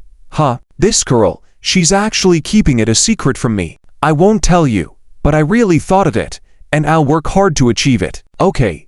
Then work hard to achieve it. Yes, I will. Sun Yanku nodded vigorously and silently vowed in her heart that she would definitely achieve it. Lin Zhou, Sun Yanku, what are you guys chatting about? Hurry up. Director John and Teacher Liu seem to be waiting for you at the entrance. Yi Lin Lan's voice came from the front. Lin Zhou and Sun Yanku were both stunned. When they looked up, they saw Zhang Shuqi and Liu Qingya standing at the entrance of the cinema. There was an elderly man with them. The old man had white hair but looked very spirited. He was smiling at them as if he had seen something rare. However, Lin Zhou couldn't recall knowing this person. They looked at each other, then curiously walked over and asked, Director John, Teacher Liu, are you looking for us? We're not looking for you. It's this gentleman here who is looking for you. Zhang Shuqi waved his hand and pointed to the elderly man in the middle. Liu Qingya also said, yes, it's Mr. Yan looking for you. Mr. Yan? Lin Zhou was puzzled. Liu Qingya said excitedly, yes, he is. Before she could finish her sentence, Yanzan interrupted, let me introduce myself instead. Lin Zhou, Sun Yanku, hello, I am Yanzan from the Mathematics Department of Tsinghua University, and I am also one of the organizers of the Mathematical Olympiad competition this time. With that said, Zilan, who had been watching the excitement behind Lin Zhou, was startled. What? You are? However, before he could finish, Yi Linglan firmly covered his mouth and said, shut up. Well, you guys chat, Chia Xinyan, Li Qifeng, Li Qiliang, let's go wait for them over there. Oh. Okay. The confused group nodded repeatedly and then dragged Zilan away. Surprisingly, Sunyanku and Lin Zhou remained calm. Sunyanku didn't pay attention to what Yanzan said, and Lin Zhou didn't care at all. After all, in his past life, he had seen many impressive people. He had almost guessed the purpose of Yanzan's visit. It was just that he and his deskmate had already made an agreement. Qingbai University was not even in his choice range, so there was no need to get excited. But to Yanzan, it was a different story. He didn't expect 18-year-old kids to be so composed upon hearing his name. After all, when Zhang Shuqi and Liu Qingya heard it, they jumped up immediately. Liu even left her boyfriend at the hotel and came here with him to find Lin Zhou. If Lin Zhou hadn't insisted that they not disturb him while watching the movie, they would have gone back into the cinema and pulled him out. The two of them, who were excitedly watching from a corner, continued to signal Lin Zhou eagerly. "Say yes. Please say yes. Stop hesitating. I bet 10 seconds. I don't think it's possible. If I were him, I would definitely be puzzled. It would take at least 30 seconds. Little brother, what do you think? I don't know. Anyway, if it were me, I couldn't last even 5 seconds." Li Qifeng, Li Qiliang, and Zilan, the three of them, peeked in the direction of Lin Zhou. But shortly after, they were puzzled. Why isn't Lin Zhou moving? Sunyanku hasn't moved either. What's wrong with them? Could it be that they are too nervous? I never thought that our academic gods and top students would get nervous too. I used to think they were not ordinary people. Shh, keep it down. Before Zilan could finish his sentence, Qiao Xinyan gestured for silence. Lin Zhou is about to speak. The group quickly peeked over. Long even took a glance at the time. 1 minute. A full minute. Quite impressive. Lin Zhou deserved it. But now, it should be the time for Lin Zhou to get excited. This scene shouldn't be missed. Having interacted with Lin Zhou for the past 2 days, Zilan always felt that Lin Zhou was too calm. His way of thinking and speaking, even at their age, didn't seem typical. After all, during school, Zilan always considered himself the most outstanding. But in front of Lin Zhou, he always felt like a child. So, the moment he could see Lin Zhou as a normal person, he didn't want to miss a single second. Zilan stared intently, ears perked up, listening carefully. But at that moment, he saw Lin Zhou turn his head and look at Sunyanku. Zilan, does he need to prioritize the lady at a time like this? Why is Lin Zhou still so calm? Sunyanku was also a little puzzled at this point. She softly exclaimed, before realizing everyone had turned their gaze on her. Seeing this, Yanzan also understood Lin Zhou's intention. He had heard these two were extremely close, and it seemed true. Bringing both under his command must be particularly stable. Thinking this, Yanzan felt somewhat relieved. Student, how about it? If you agree, I'll call the admissions office immediately and have them send you the admission letter. You can wait in the hotel, and the notice will be delivered soon. Yanzan said these words with a smile, full of confidence. He even took out his phone, ready to make the call. Zhang Shuqi was very satisfied with this scene. After all, Lin Zhou always doted on Sunyanku, so letting her answer first was normal. They were already prepared to take the train with the notice from Qingbai University and flaunt it on the train. However, Sunyanku subconsciously looked towards Lin Zhou. Qingbai was indeed a good school, but it wasn't where she wanted to go. But if she refused, would Director Zhang and Teacher Liu be very disappointed? They seemed so expectant. Deskmate, just as she was thinking, Lin Zhou's voice rang in her ears. Sunyanku lifted her head and saw Lin Zhou encouragingly looking at her. He said, "Don't be afraid.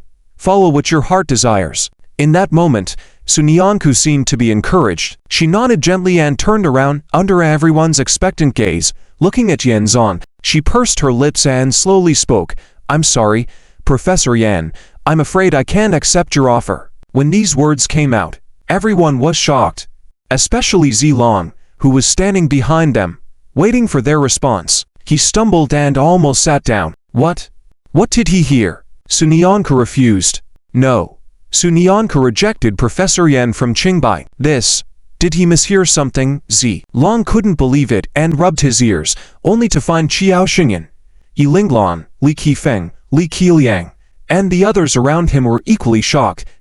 Long was puzzled. He couldn't believe it and asked, "Did you hear that too?" At the same time, Zhang Shuqi and Liu Qingyin were also stunned. Or more precisely, they hadn't yet reacted. Only Yanzan, out of habit, smiled and spoke.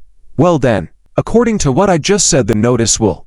Mid-sentence, Yinzan suddenly felt something was off. He paused and looked in shock at Sunyanku. What did you say? She said sorry. She rejected. Hold on. Sunyanku rejected him. Realizing that others hadn't heard clearly, Sunyanku said earnestly, sorry, Professor Yan, my goal is not Qingbai University. I hadn't planned on studying there, so. This time, Sunyanku's voice rang clear in everyone's ears. Yinzan was in total shock, but before he could say anything, John Shuki stepped forward. Sunyanku, what are you saying? This is indeed a professor from Qingbai University, not playing around with you. He truly wants to send you and Lin Zhou the admission letter. Think about it again. Liu Qingyan also nodded. Yes, yes. Think it over. Discuss with Lin Zhou. Maybe Lin Zhou wants to go. As they were halfway through persuading, Liu Qingyan suddenly froze. She stared blankly at Lin Zhou. Zhang Shuqi also reacted quickly and looked at Lin Zhou. What's going on? Only Yinzan was still unclear about what was happening. What's wrong? Why are you all like this? Lin Zhou, my dear student, please advise Sunyanku. This is a good opportunity. Qingbai University really wants to accept you both. Don't worry, we will provide you with the best treatment. Scholarships and grants won't be lacking. I will prioritize your applications for future competitions and various benefits. And also, before Yinzan could finish his sentence, Lin Zhou interjected. Professor Yan, I understand your intentions, but I am truly sorry. Yinzan was taken aback. No, Lin Zhou. Was he also rejecting him? Zhang Shuqi and Liu Qingyan couldn't help but close their eyes in resignation. They knew it. Asking Lin Zhou to persuade Sunyanku was simply a dream. Sunyanku persuading Lin Zhou was also unlikely. They finally understood why Lin Zhou let Sunyanku choose first. It wasn't about prioritizing the lady. It was Lin Zhou wanting to hear Sunyanku's answer. On the other hand, Zilong couldn't contain himself anymore. Hearing Lin Zhou's words, he almost jumped up. What's going on? What are they talking about? Why can't I understand a single word? After a brief moment of confusion, Yinzan reacted. He earnestly tried to recall the conversation with Sunyanku and Lin Zhou. Soon, Yinzan found a clue. Well, Lin Zhou, Su student, if your target isn't Qingbai University, is it perhaps Kyoto University? Let me tell you that Kyoto University is. No, our goal is not Kyoto University either. Yinzan was interrupted by Lin Zhou before he could finish speaking. He looked at Lin Zhou, feeling puzzled. Not Kyoto University. Then that means, why did it feel like the two best universities in the country were being looked down upon? They had never encountered such a situation before. Zhang Shuqi and Liu Qingyan also looked at Lin Zhou in confusion. How could anyone look down on Qingbai University and Kyoto University? And the key was that these two were his own students. This. Behind them, Z. Long and others were also puzzled. What school could possibly be more impressive than the two schools they all dreamed of attending? Lin Zhou and Sunyanku exchanged glances and then smiled gently. We won't tell you for now. If they come looking for us over there, we might just agree. But if they don't, my deskmate and I plan to take the college entrance examination together. Even though he didn't understand why his deskmate's dream was to go to Nanchuan University, if she wanted to go, he would accompany her. No matter what, they would definitely make it. Yinzan was at a loss for words for a moment. At this moment, Zilong, who had been eavesdropping, couldn't help but speak out. How do you know for sure that you'll pass the exam? As soon as he finished speaking, he suddenly realized that everyone's gaze was on him.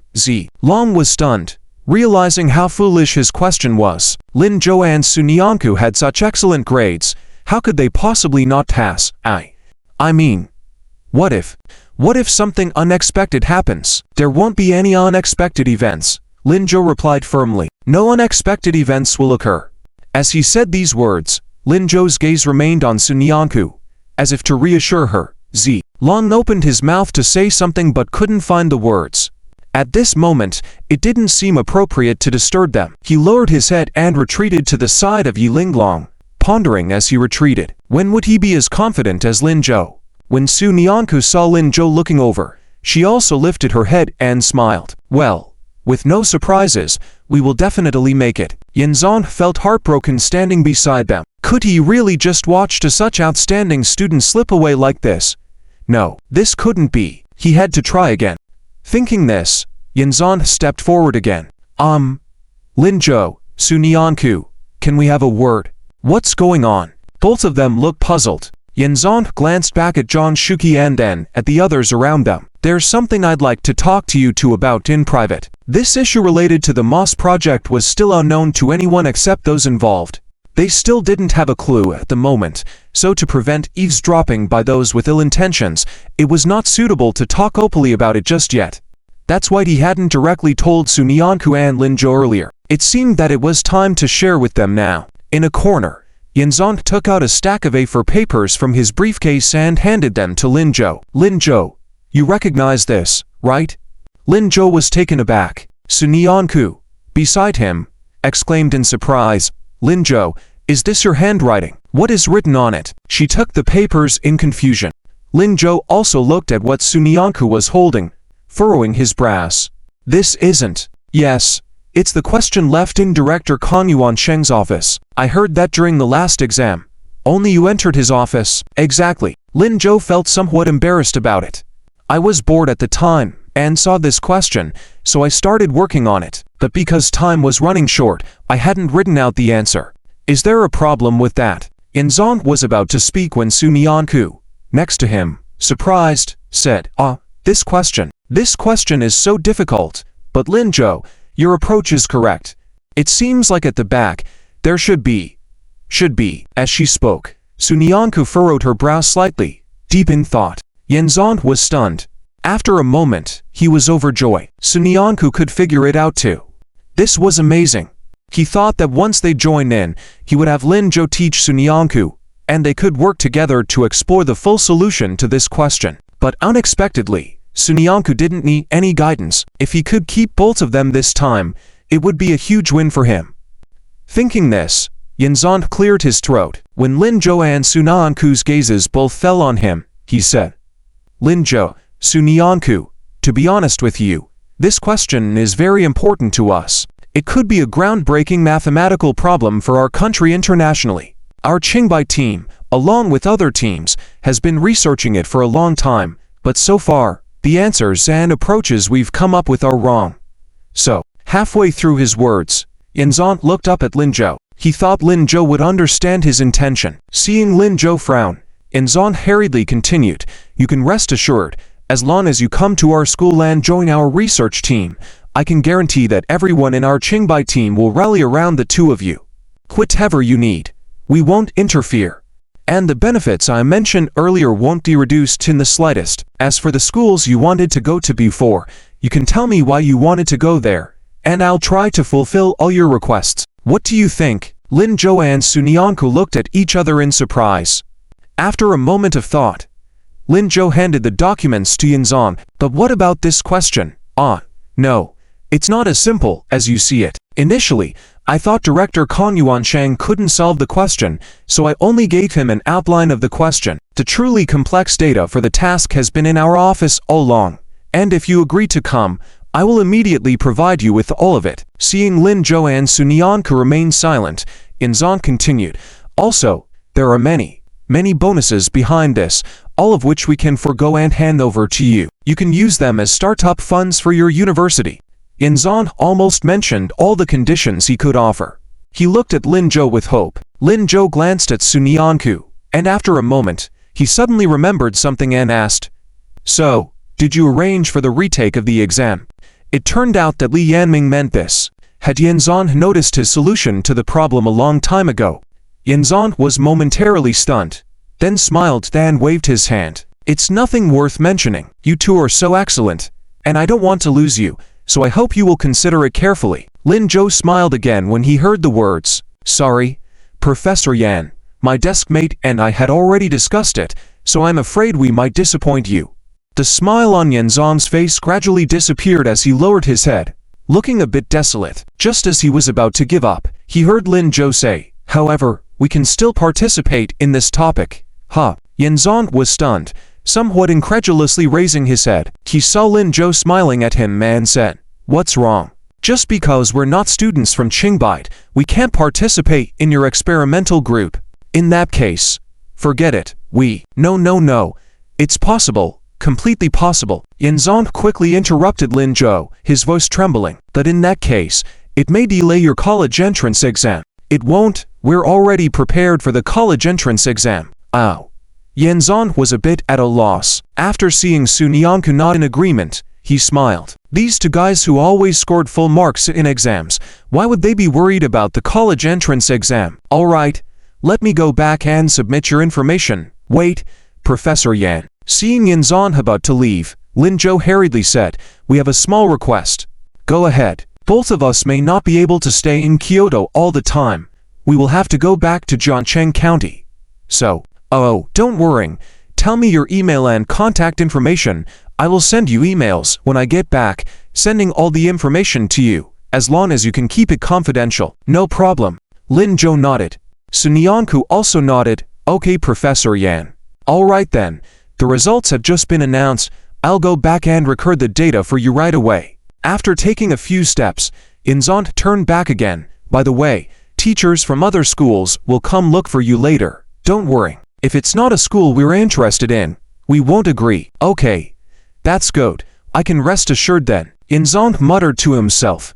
As long as Lin Zhou and the others didn't agree to San Qinghai, he considered it a win. Everything else was manageable. He could accept. Thinking like this, Yanzan quickly greeted Zhang Shuqi and Liu Qingyan, then turned and left the theater. Zhang Shuqi and Liu Qingyan looked at each other. What's going on? Lin Zhou. Why did he leave just like that? What did he say to you guys? It's nothing. Just some favorable conditions their school offered us. Oh, but you guys didn't agree. Oh, you guys. Zhang Shuqi pointed at Lin Zhou and Sun Yanku, then sighed deeply. Well, I can't control you guys anymore. Let old Lin handle it when we get back. Come on. Let's go back to the hotel. He turned around with his hands folded and walked out. Ow. Director Zhang, aren't we supposed to go to the train station? Why go to the train station? I thought you guys would receive admission notices today. We can celebrate tonight. I've changed our train tickets. We'll leave tomorrow. Everyone looked at each other in confusion. Seeing that Zhang Shuqi didn't seem to be joking, they had no choice but to follow. Unbeknownst to them, at that moment at the theater entrance, Yanzan, who was about to hail a cab, saw a familiar person approach. The person got off a car in a hurry, with his head down, and walked past him anxiously. It was San Qinghai. Yanzan furrowed his brows, gave up on hailing a cab, and stopped San Qinghai in his tracks. Old San, where are you rushing off to? San Qinghai was taken aback. Seeing Yanzan, he suddenly couldn't vent his anger as planned. After a long pause, San Qinghai couldn't come up with an insult to say. He could only look angrily at Yanzan. Old Yan. You old man. Originally planning to scold someone, after thinking for a while, San Qinghai couldn't come up with any insults. He could only glare at Yanzan. At your age, you've learned to play mind games with others. And you're acting to deceive me. Clearly interested in Lin Zhou is Sun Yanku. Why did you mention Wan Lu and Zhou Jiawei? Yanzan furrowed his brows. I didn't say that. Won't you just snatch them away again? So, your two favorite students, did you bring them back? You. San Qinghai was so angry he couldn't speak. I'm not going to say any more. Your admission notices haven't been sent out yet, right? I'm going to find Lin Zhou and Sun Yanku.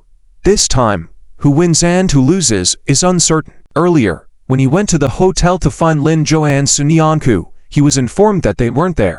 After waiting at the entrance for a while, he happened to encounter a young teacher who told him they had gone to watch a movie. San Qinghai rushed over, but he was a step late, as Yanzan had stopped him. He was furious. However, after taking just a few steps, Yanzan intercepted him. Hold on. Lin Zhou and the others won't be going to your Kyoto University, so just give up on that idea, alright? San Qinghai became anxious. What do you mean? Did you get them to sign an agreement? No. They also didn't agree to come to our school. As he said these words, Yanzan felt a bit defeated. Surprisingly, it made San Qinghai laugh. So you stopped me like that. I'm going to find them. I'm not like you. I can definitely persuade them ... that they agreed to join our Qinghai Mosa topic experimental group. When Lin Zhou and Sun Yanku came out, they saw Yanzan blocking an old man, who then left in a huff. Nearby, Zilong exclaimed in surprise, "Isn't that Professor Song from Kyoto University?" Why is he here? Why did Professor Yan block him like that? Yi Linglong rolled her eyes. Guess why he's here? Z. Long thought for a moment, then looked strangely at Lin Zhou and Su Nianku. Stout. Study god. Study genius. Shouldn't you guys go check on them? Lin Zhou waved his hand. No need. Deskmate, let's go back to the hotel and rest for a while. Okay. Good. Su Nianku obediently nodded. The two of them, along with Zhang Shuqi and Liu Qingyan, bought into the same car. Lon, wait, they just ignored the professor from Kyoto University like that. Isn't there a professor from Qingbai helping him block? He's doing this to avoid trouble. Can this be considered as trouble? He wanted this kind of trouble. Lon almost cried. Fortunately, the results of the math competition were just announced. Long quickly immersed himself in discussing the results with a few people, leaving this matter temporarily on the back burner. They didn't see this. After they left, San Qinghai was still entangled with Yanzong in a taxi. No. Let me go over. I want to talk to them in person. I won't let you. Old Yan, what are you trying to do? They've joined our experimental group. They're my students now. I'm helping them clear obstacles. How did I become an obstacle? Aren't you? Okay. Old Yan, you're amazing. I don't believe that those two can really change the performance of your Qingbai math experimental group. Humph. Do you really think I have no one on my side? Chapter 467 was revised to San Qinghai did not call Wang Lu, but went directly to find Lin Zhou and Su Nianku. It was Wang Lu who thought she would definitely be accepted, which better suited Wang Lu's character. Kyoto First Middle School. Wang Lu and Zhou Jiawei arrived at the school early. They sat in the reception room for a while, and Wang Lu felt a bit uneasy. After thinking for a while, she quickly stood up and said to Ziren sitting next to her, Teacher Z, I want to go out for a walk first. Wasn't Professor Song coming soon? The results haven't been announced yet. I'll come back as soon as the results are released. It's still in time. I feel suffocated sitting here. Well, then, you come back early, Wang Lu nodded and pulled Zhou Jiawei out. When they reached the door, she turned around and asked, By the way, have all the school leaders arrived? Of course they have. They are in the leadership meeting room. Don't worry. When the people from Kyoto University arrive, I'll call them over to support you. Thank you, Teacher Z. After Wang Lu finished speaking, she opened the door. As they walked out, Zhou Jiawei was still somewhat perplexed. What school leaders? Wang Lu, have they all arrived? Wang Lu raised her head proudly. Of course, in such a glorious moment, many people should witness it. If they don't come, how can it prove that we are valued? But, isn't it still uncertain? What's there to be afraid of? First 10-second place is definitely ours. Don't you have that confidence? Just hearing that Professor Song was looking for her gave Wang Lu full confidence. The nervousness from earlier had completely disappeared. Now she just wanted to save face for herself. Zhou Jiawei hesitated, not sure what to say. After all, Lin Zhou and Su Nianku had also taken the exam, and it wasn't certain that they would get first place. But seeing Wang Lu so confident, Zhou Jiawei thought, this time the questions had to be all correct. Otherwise, she wouldn't dare to be like this. After walking for a while, Zhou Jiawei still felt worried. Wang Lu, it's 5 minutes until the results are announced. Professor Song might be waiting nearby. Should we go back and wait? What's the rush? Maybe they are playing games with us, seeing who can wait longer. It's okay. We are so outstanding. Let them wait. But I just want to go to Kyoto University. Are you stupid? Wang Lu rolled her eyes. If you want to go, just go. They won't bully you even if you go to other universities. Isn't that good? Zhou Jiawei seemed to understand. Oh, stop the nonsense. Let's go faster. After Wang Lu finished, she quickened her pace. Zhou Jiawei had to follow along somewhat dazedly. Her mind was in a mess, feeling that something was not right, but she couldn't figure it out. After wandering around the school, 5 minutes quickly passed. Zhou Jiawei, anxious, pulled Wang Lu wanting to go back to the reception room. But Wang Lu stopped her. What are you doing? Let's take another turn. What? The results have surely been announced. Let's make Professor Song wait a little longer. They are the ones now pleading with us. Not that we have to attend. If they can't wait, they will naturally come looking for us. Saying these words, Wang Lu lifted her head arrogantly, her eyes nearly rolling to the sky. But what? If you want to be a bootlicker, you go first. Even if you get to the university, I will still be a proud princess." After Wanlu finished speaking, she turned and walked away. Zhou Jiawei hesitated in place for a while, before quickly catching up.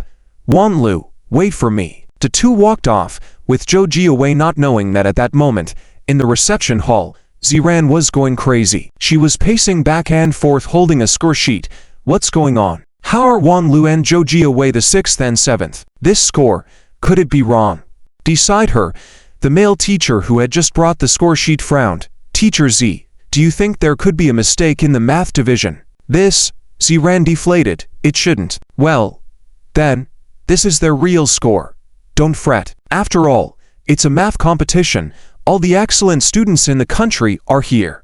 These scores are actually quite good." Sigh, "You don't understand. Kyoto University was supposed to admit them, and now they have kept us waiting, but with these scores." "Kyoto University," the male teacher furrowed his brow even more. "Is it Professor Song Qinghai?" "Yes, yes. But didn't he go to the hotel where the teachers are staying to find Lin Zhou and Sunyanku?" "Huh." Ziran was stunned. The male teacher continued. "Indeed, he did go. The teachers just sent me messages that he went there." "Let me ask a bit." After consulting for a while, he looked up and said, "He did go. They said Lin Zhou and Sunyanku went to watch a movie. And he went to the cinema again." "Oh," Ziran was stunned. "And Wanlu and Zhou Jiawei, where did they go?" "You'd better tell them not to wait. They might not come." As the second round of wandering was about to finish, there was still no movement. Zhou Jiawei was getting anxious. She tugged at Wanlu's sleeve. "Something's not right. Wanlu, why haven't they called us yet? What's the rush? Maybe they are scheming with us, seeing who can wait longer." "It's okay. We are so excellent. Let them wait." On that evening, after dinner, Zhou, Dinyan, Yiling Long, Zi Long, Li Chefeng, and Li Chelyang all stood up and bid farewell to Lin Zhou and Sunan Chu. They did not change their train tickets. They were leaving Kyoto that night. They agreed to meet after the college entrance examination. Li Chefeng and Li Chelyang cried with snot and tears. They vowed to attend the same university as Lin Zhou so he could teach them how to attract girls properly. It wasn't until Lin Zhou reluctantly agreed that they were willing to leave. Zi Long kept looking at Lin Zhou, sighing, and muttered to himself, "Lin Zhou, can't you just be less outstanding?" And then he turned away lost. Zhou and Yiling Long held Sunan Chu's hand, chatting endlessly. As they were leaving, Zhou couldn't help but give Sunan Chu a hug. At first, Sunan Chu subconsciously wanted to step back, but in the end, she held her ground and accepted the hug. After the hug, Zhou left reluctantly. As she was leaving, she turned to Lin Zhou and said, "Lin Zhou, looking forward to good news from you." Lin Zhou nodded with a smile. "Okay, remember to treat me to candy." "Definitely." "What about me?" "What about me?" Us, the others chimed in. Lin Zhou had to nod repeatedly. "Yes, all of you." "Then goodbye." "Goodbye." After they left, Sunan Chu, who had just been daydreaming, looked at Lin Zhou in confusion. "Lin Zhou, what good news is Zhou waiting for from you?" "Oh, this, I can't tell you for now." "Why not?" "Just because." "All right, then what candy do they want to eat?" Well, Lin Zhou began to think about how to explain to Sunan Chu. At that moment, she asked, "Can I have some?" "No." Lin Zhou bluntly refused. Sunan Chu was a bit stunned. Why not?" "Because that's our wedding candy. Naturally, it's meant for other people. How can you eat my wedding candy?" Lin Zhou didn't say these words out loud. Instead, he smiled and ruffled Sunan Chu's hair. "Let's go. It's time to go back and study. The college entrance exam is near, and if John Director finds out we had fun, we'll be in trouble. We might as well break a leg." "Huh, where did Director John go?" Sunan Chu was easily distracted by the topic change. "Oh, he just got called out by some teachers for a drink, probably bragging." "Oh, then what about Teacher Liu?" "Teacher Liu, probably on a date." Lin Zhou gestured towards the hotel's rooftop location. As they chatted, they walked back to their respective rooms. That night, everyone slept soundly. Early the next morning, John Shucheyan and woke everyone up. Then they all went to the hotel restaurant together. Originally, Jian Zhengyan was walking ahead of Lin Zhou as Sunan Chu, but after a few steps, he stopped and looked back. Seeing Lin Zhou, he scratched his head awkwardly. You can go first. Lin Zhou turned around, glanced at an equally embarrassed Liu Qingyan behind him, and shook his head silently. Seatmate. Come on. Let's go faster. Oh. Okay. Suna and Chu took quick small steps. She smiled to herself as she walked. Teachers Jian and Liu are so sweet. She needed to learn from Lin Zhou and give them some alone time. Jian Zhongyang felt even more embarrassed seeing this, but none of this mattered if Liu Qingyan wasn't coming along, so he nervously chuckled and walked beside her. Liu Qingyan was exasperated. Look at you. We might get caught by them. If we get caught, we get caught. Anyway, we have to be open about it when we go back. How? Open? Yes, we have to be open. We must let my parents know. I already finished talking to them last night and plan to bring you to meet them. Ow. Liu Qingyan was taken aback. So soon? Yes, we have to move quickly. I'm a bit impatient. You. Liu Qingyan lowered her head, a slight blush appearing on her cheeks. Is it really that urgent? Is this how young people are? Is this frightening? Yes, I finally managed to be together, so I have to give you a status quickly. I have to let my parents know. Ow. Liu Qingyan felt a bit flustered again. She sighed softly and relaxed a bit. Nothing. Let's go. Time to eat. Okay. Jian Zhongyang nodded quickly and followed Liu Qingyan. At that moment, they heard a voice behind them. Liu Qingyan, which one of you is teacher Liu Qingyan? They all stopped and turned around. Seeing it was a policeman, Liu Qingyan furrowed her brow slightly. That's me. What can I do for you? Oh, I'm Officer Li Hongwei. We met when we caught Yang Qingshan last time. The leading policeman introduced himself. Liu Qingyan then realized and quickly stepped forward. Oh, it's you, Officer Li. Have you had breakfast? Just finished. I'm sorry to disturb you at this time. We came here because we need your help with something. Go on. Liu Qingyan didn't dare to neglect. Li Hongwei said, we caught Yang Qingshan and found his involvement in several cases related to the education department. Besides the data theft case at school, we don't have concrete evidence. So, Liu Qingyan was surprised. Shouldn't you be looking for Wanchet? They are a couple, she should know. You're right, we should go to Wanchet, and we did try. The Wanchet wouldn't say a word and took all the blame for the incidents that happened to Yang Qingshan on herself, wanting to take responsibility for him. We found out that the data theft case was also Wanchet helping Yang Qingshan, and she was expelled from Yizhang campus because of this. Liu Qingyan was stunned once again. Wang Qi's love for Yang Qingshan had reached such a level. So, what's next?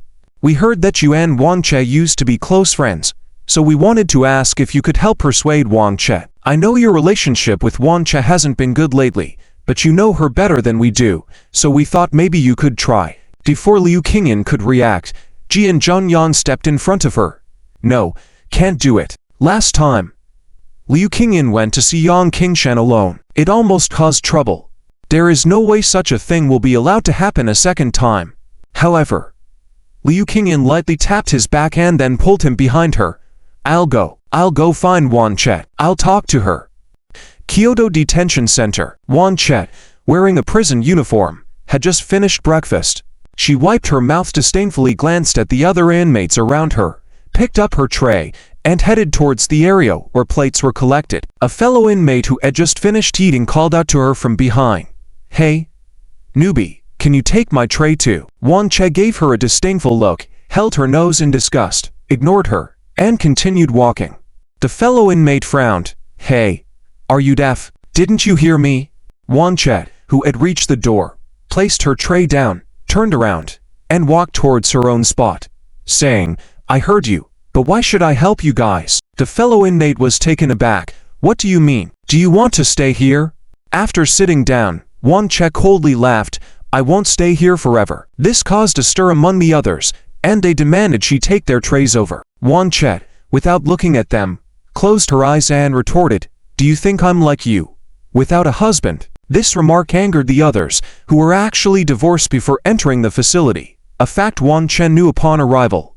Wanchet continued, literally, my husband will come redeem me soon, and I'll be out quickly, unlike you all who will be here for a long time. We're different. Enraged, the fellow inmate stood up to confront Wanchet, but they were interrupted by a knock on the door. A prison guard entered and informed Wanchet that she had a visitor. Wan Che smirked at the other inmates before leaving the room to visit her visitor, leaving them confused and angry at her behavior. Before entering the visiting room, Wan Che stopped at the door, adjusted her appearance, and asked the guard how she looked.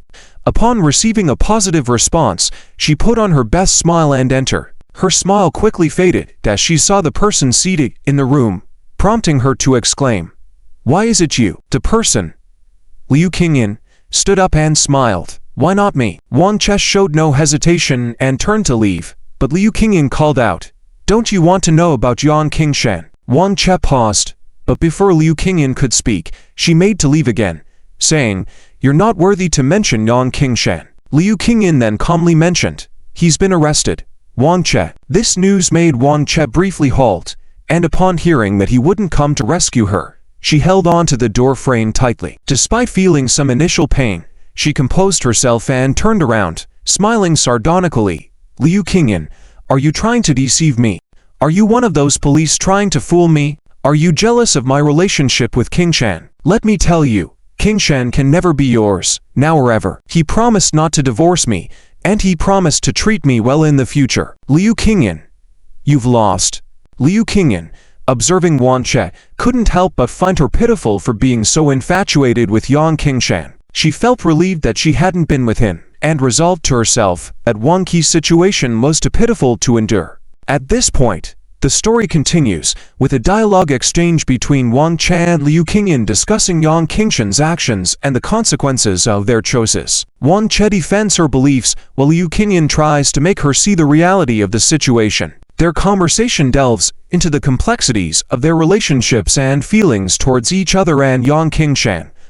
Wan Che John opened her mouth, but for a moment, she forgot how to respond. After a while, she finally found her voice. "Of course he loves me. He has always loved me. Otherwise, why would he marry me? Why would he want to be with me all these years? And now, he wants me to wait for him to come and save me. Once he saves me, we will never be apart again. I will be free, and we can live together happily, forever." Wan Che. The more she listened, the more wrong she felt. Liu Qingyan sternly interrupted her. "Wake up. Don't you know why Yan Qingshan is doing all this? Did he marry you because he loves you? Is he with you because he loves you? Does he want you to wait for him to save you because he loves you? Everything he does, isn't it all for himself? After being with him for so many years, haven't you felt it? He doesn't love you at all. He only loves himself." "No. I don't believe it. I don't believe it." Before Liu Qingyan could finish, Wan Che quickly retorted, "It's impossible. Absolutely impossible. He has always loved me. He loves me. He loves me." Wan Qi's voice was almost frantic, but as she spoke, even she began to doubt herself. These years, it seems, she had never seriously considered this question. Or perhaps, she had been avoiding it all along. Yan Qingshan, does he love her? Why did he marry her? She's not as pretty as Liu Qingyan. He loved Liu Qingyan so much back then. He called her even in the evenings. Why did he marry her? These questions tangled in her mind like a messy web. Wan Che couldn't figure it out. She decided to stop thinking. She kept repeating, "I don't believe it. I don't believe it. Liu Qingyan, you're just a liar. You're trying to deceive me. I won't be fooled by you. Do you think I'm that stupid? Qingshan must love me. He must love me. He loves me. He loves me." Liu Qingyan looked at her and sighed quietly. Without hesitation, she stepped forward and took out a recording pen from her hand. Then, she pressed the play button. Soon, Wan Che heard Yan Qingshan's voice. He said, "Qingyan, marry me." He said, "I will divorce Wan Che immediately. Once the divorce is final, I can be with you, Qingyan." He said, "For my ambitions, I parted ways with the one I love the most, married that woman Wan Che who I can't even stand to look at. I had to maintain a superficial relationship with her family, being looked down upon by them, and yet putting on a smiling face to greet them. For what?" He said, "I did it to establish myself in the capital, to become a true citizen of the capital in the future." Wan Che was stunned. She couldn't believe what she was hearing. "What is this? Liu Qingyan? What is this? No. I don't believe it. This is all fake. How could Yan Qingshan say these things? I don't believe it. Liu Qingyan, you're lying to me." She yelled and tried to grab the recording pen from Liu Qingyan's hand. At that moment, she heard the last sentence. Let's not worry about Wancha. That woman can't even bear a child. She's not worthy of me. In that moment, Wancha froze. She stood there, unable to move. Her fingers trembled uncontrollably as tears streamed down her face. Wancha felt like she couldn't find her voice anymore. She heard Liu Qingyan say, "Wancha, can't you bear children? I remember, in college we went for a checkup together, and you seem to have no problems, right?" After saying this, Liu Qingyan put away the recording pen. She had bought it secretly after meeting Yang Qingshan. At that time, she didn't know why, but she felt that she might need it one day. And that day came. If Jian Zhengyang hadn't arrived in time, all of this would have become evidence afterwards. But Jian Zhengyang did arrive. He had the police arrest Yang Qingshan. With witness and material evidence, she thought Yang Qingshan would be convicted for sure. So, she didn't bring out the recording pen. This way, she could play the role of a weak and helpless little rabbit in front of Jian Zhengyang. Though Liu Qingyan couldn't explain it herself, why she, who had always been independent, wanted to act coquettish in front of Jian Zhengyang. But in the end, the recording pen proved to be useful. Hearing Liu Qingyan's words, Wancha staggered. Almost instinctively, she hugged herself tightly. Then, slowly, she knelt down, with tears and a quivering voice. "Yes. How can I not bear children? How could I be unable to conceive? It's him who can't have children. He, who can't admit to his flaws. So all these years, in the eyes of others, it's me who can't have children. It's all me. Master, there is more to this chapter. Please click next page to continue reading. It's even more exciting. Ha ha ha. It's me who can't have children. He says he doesn't care. He says he will always be with me. He says he never thought about these things. He says he's fine without children. I always thought he loved me. I was willing to endure this for him. I never told him. I even asked the hospital to keep it a secret because I didn't want to hurt him." Whether she was saying it for Liu Qingyan to hear or for herself, Wancha buried her head in her chest, crying mixed with laughter. "Ha ha. So now, because I can't have children, he wants to abandon me. He wants to leave me. He doesn't want me. How could he? How dare he not want me?" As she spoke, tears rolled down Wanqi's cheeks. Liu Qingyan looked at her, sighed once again, and without saying anything, turned and walked away. "You decide for yourself. I just wanted to tell you these things. In truth, in this game with Yang Qingshan, neither of us won." With that, she left without looking back. It took a while before Wancha lifted her head. She couldn't see Liu Qingyan anymore, but she still looked in the direction she had left. Suddenly, she smiled. "Yes, in this game, none of us won. Even Yang Qingshan himself seems to have not won. We all lost." In the late afternoon, John Shuki, who had been drinking all night without knowing where, finally woke up.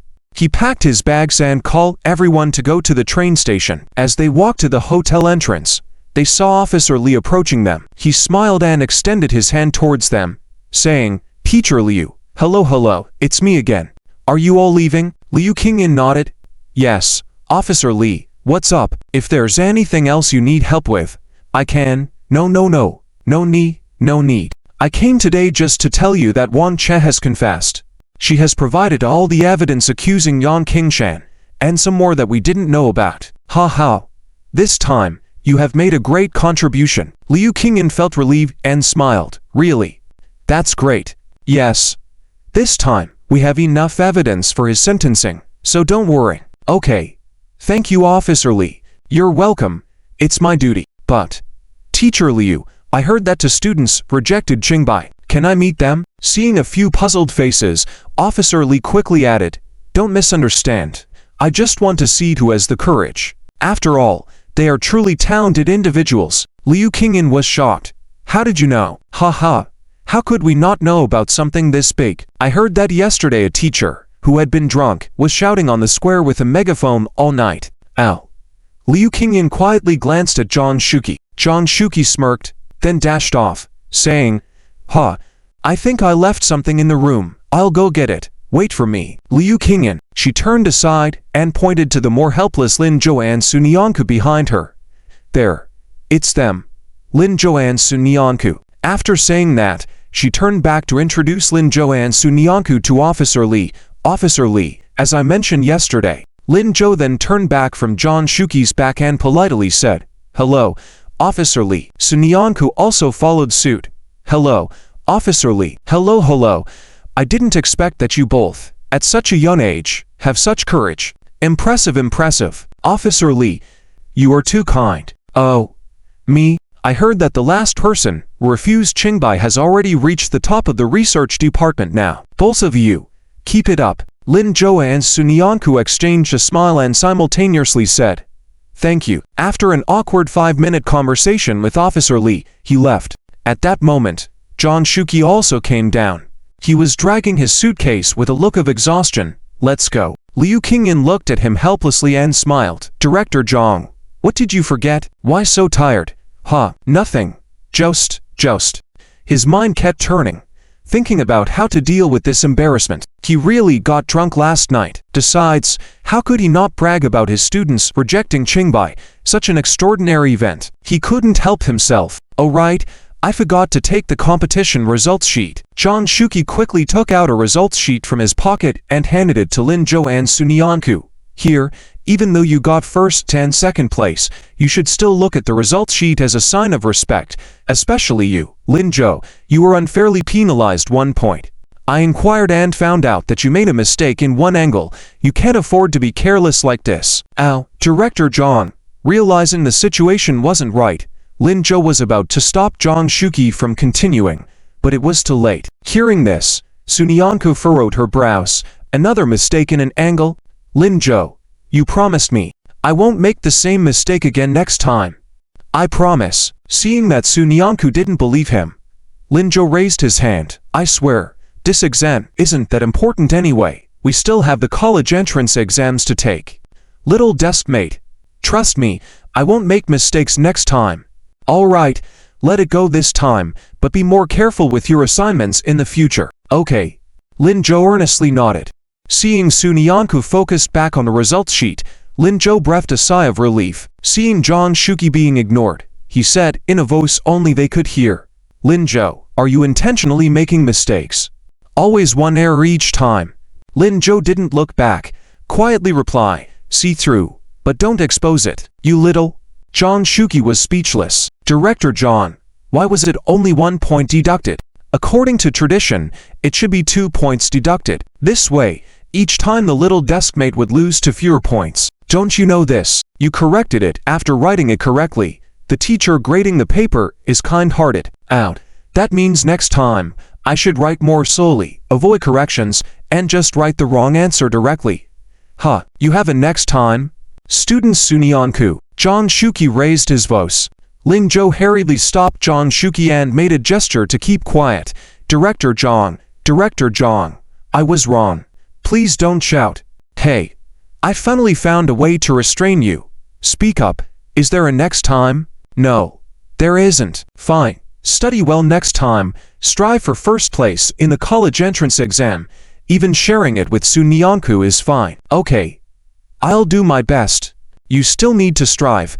Zhang Shuqi was getting impatient. Just as he was about to continue scolding Lin Zhou, Liu Qingyan called out to him, Director Zhang, what is it? Something seems to have happened at the school. After more than 10 hours, the train finally stopped at Jiangcheng County. The day had already dawned. When they got off the train, Lin Zhou rubbed Sunyanku's head, indicating for her to wake up from her sleepiness. He then took his luggage and headed down. As they reached the entrance, Zhang Shuqi called out to him, Lin Zhou, whatever happens later, take Sunyanku back to the school first, and let me and teacher Liu deal with the rest. Got it? But Director Zhang, what's going on? This question had piqued Lin Zhou's curiosity all the way, but Zhang Shuqi had yet to tell him. Lin Zhou didn't press further, as after all, Zhang Shuqi was a teacher, and if he didn't want to say, he must have his reasons. But at this moment, Lin Zhou felt like these matters might have something to do with him. It's nothing.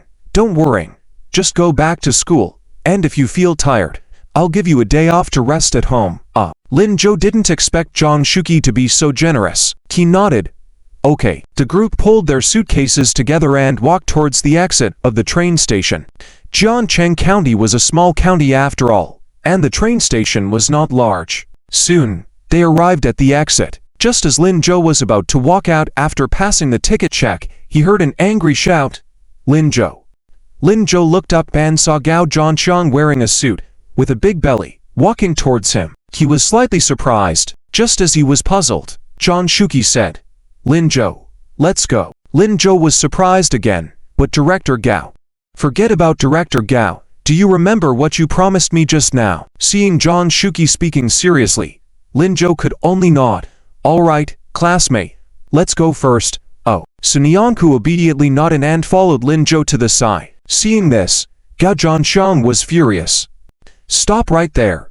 Lin Zhou, didn't you hear me calling you? And you, classmate Sun Yanku, you wait too. Hey, I'm talking to you too. Stop. Explain to me why you are rejecting Qinghai University." Huh. Lin Zhou didn't turn his head. Sun Yanku glanced back, but seeing Lin Zhou walking resolutely, she quickly followed. Zhang Shuqi directly handed his luggage to Liu Qingyan, pulled Jian Zhengyang, and stood in front of Gao Zhanxiang. "Well, Director Gao, why don't you ask me about this matter? They still need to go back to study. It's better not to disturb them," Gao Zhanxiang said, in anger. "They don't need to study anymore originally. This is the honor of our Jiangcheng County. If they refuse, we refuse." "How? Director Zhang, move away. I will talk to them properly. It's not too late to call now. Qinghai University is not so petty. Maybe they will still send them acceptance letters." Gao Zhanxiang was about to rush towards Lin Zhou. Zhang Shuqi directly stopped him. "Hey, Director Gao, listen to me. What are you saying? I haven't settled things with you yet. Is this how you lead students? I know you are angry, and I know Lin Zhou and Sun Yanku's behavior is a bit impulsive, but those are the children's own choices. We can't decide their future for them." Director Gao, Zhang Shuqi, unable to stop him, quickly signaled Jian Zhengyang. Jian Zhengyang hesitated for a moment before stepping forward and hugging Gao Zhanxiang, saying, "Director Gao, Director Zhang is right. They are participating in the college entrance examination. Maybe they will achieve better results, adding more honor to our Jiangcheng County, right? Humph, they already scored full marks this time. How can they do better? Who are you fooling? Let me go. I want to talk to Lin Zhou." Jian Zhengyang pretended not to hear. Zhang Shuqi continued, "Director Gao, we can't say things like that. After all, they both, oh well, let's go chat in your office. It's not appropriate with so many people here." "I'm not going. You teachers are now responsible. As a member of Jiangcheng County Education Bureau, I absolutely can't ignore this. Get out of my way. I'm going to talk to them myself." Gao Zhanxiang struggled to leave. Zhang Shuqi had no choice but to signal Jian Zhengyang again. Jian Zhengyang hesitated. "Director Zhang, is this appropriate? Do you have a better idea?" "No." "Then hurry up." "All right." Jian Zhengyang lifted Gao Zhanxiang up. Gao Zhanxiang shouted in shock, "Hey, Jian Zhengyang, what are you doing? Put me down. Put me down." "Director Gao, let's go back to your office." "Director Zhang, Qingyan, go call a car." "Okay. Got it." Liu Qingyan quickly went to call a car, closing her eyes as she didn't want to see the chaotic scene. However, she was quite impressed. People who exercise regularly indeed have infinite physical strength. Meanwhile, at the bus stop at the station, Sun Yanku saw this and felt worried. "Lin Zhou, is this really okay?" "It's fine. Don't worry. Director Zhang will handle it." "Oh." Sun Yanku followed Lin Zhou onto the bus. Half an hour later, the bus stopped at the gate of the first middle school. Lin Zhou carried his luggage, with Sun Yanku beside him, getting off the bus. It was Wednesday, and the students were in class. The gate of the school was closed, only a security guard standing there, unusually quiet. Lin Zhou couldn't help but sigh. Our school really has strict management.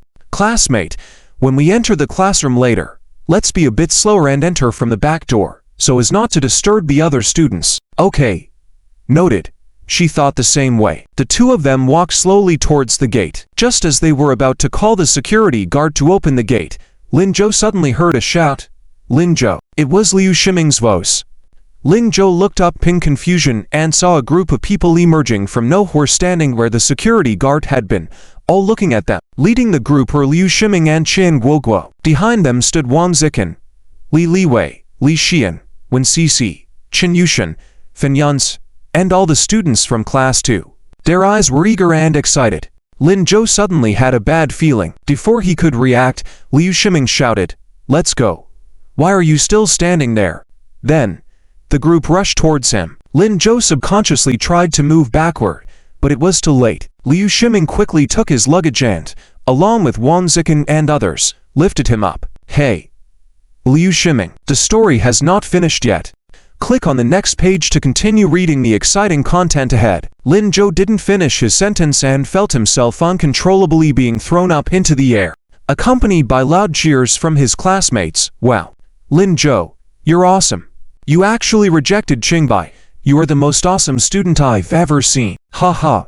In the future, when I say I was in the same class as Lin Zhou, I'll feel proud. So impressive. He's the pride of our first middle school. Hey. And you, Su Nianku. Some boys turned their attention to Su Nianku. Seeing Su Nianku being pushed aside and not knowing how to react, she suddenly smiled. Thank you. You're welcome. Qian Woguo, Qin Yushan, Wen Cici. Li Xian, take care of our genius student. Of course. I will take good care of my sister. Yes, yes. Several girls followed by cheering and expressing their happiness. Su Nianku curiously watched them. But shouldn't you all be in class right now? Why are you all here? Haha.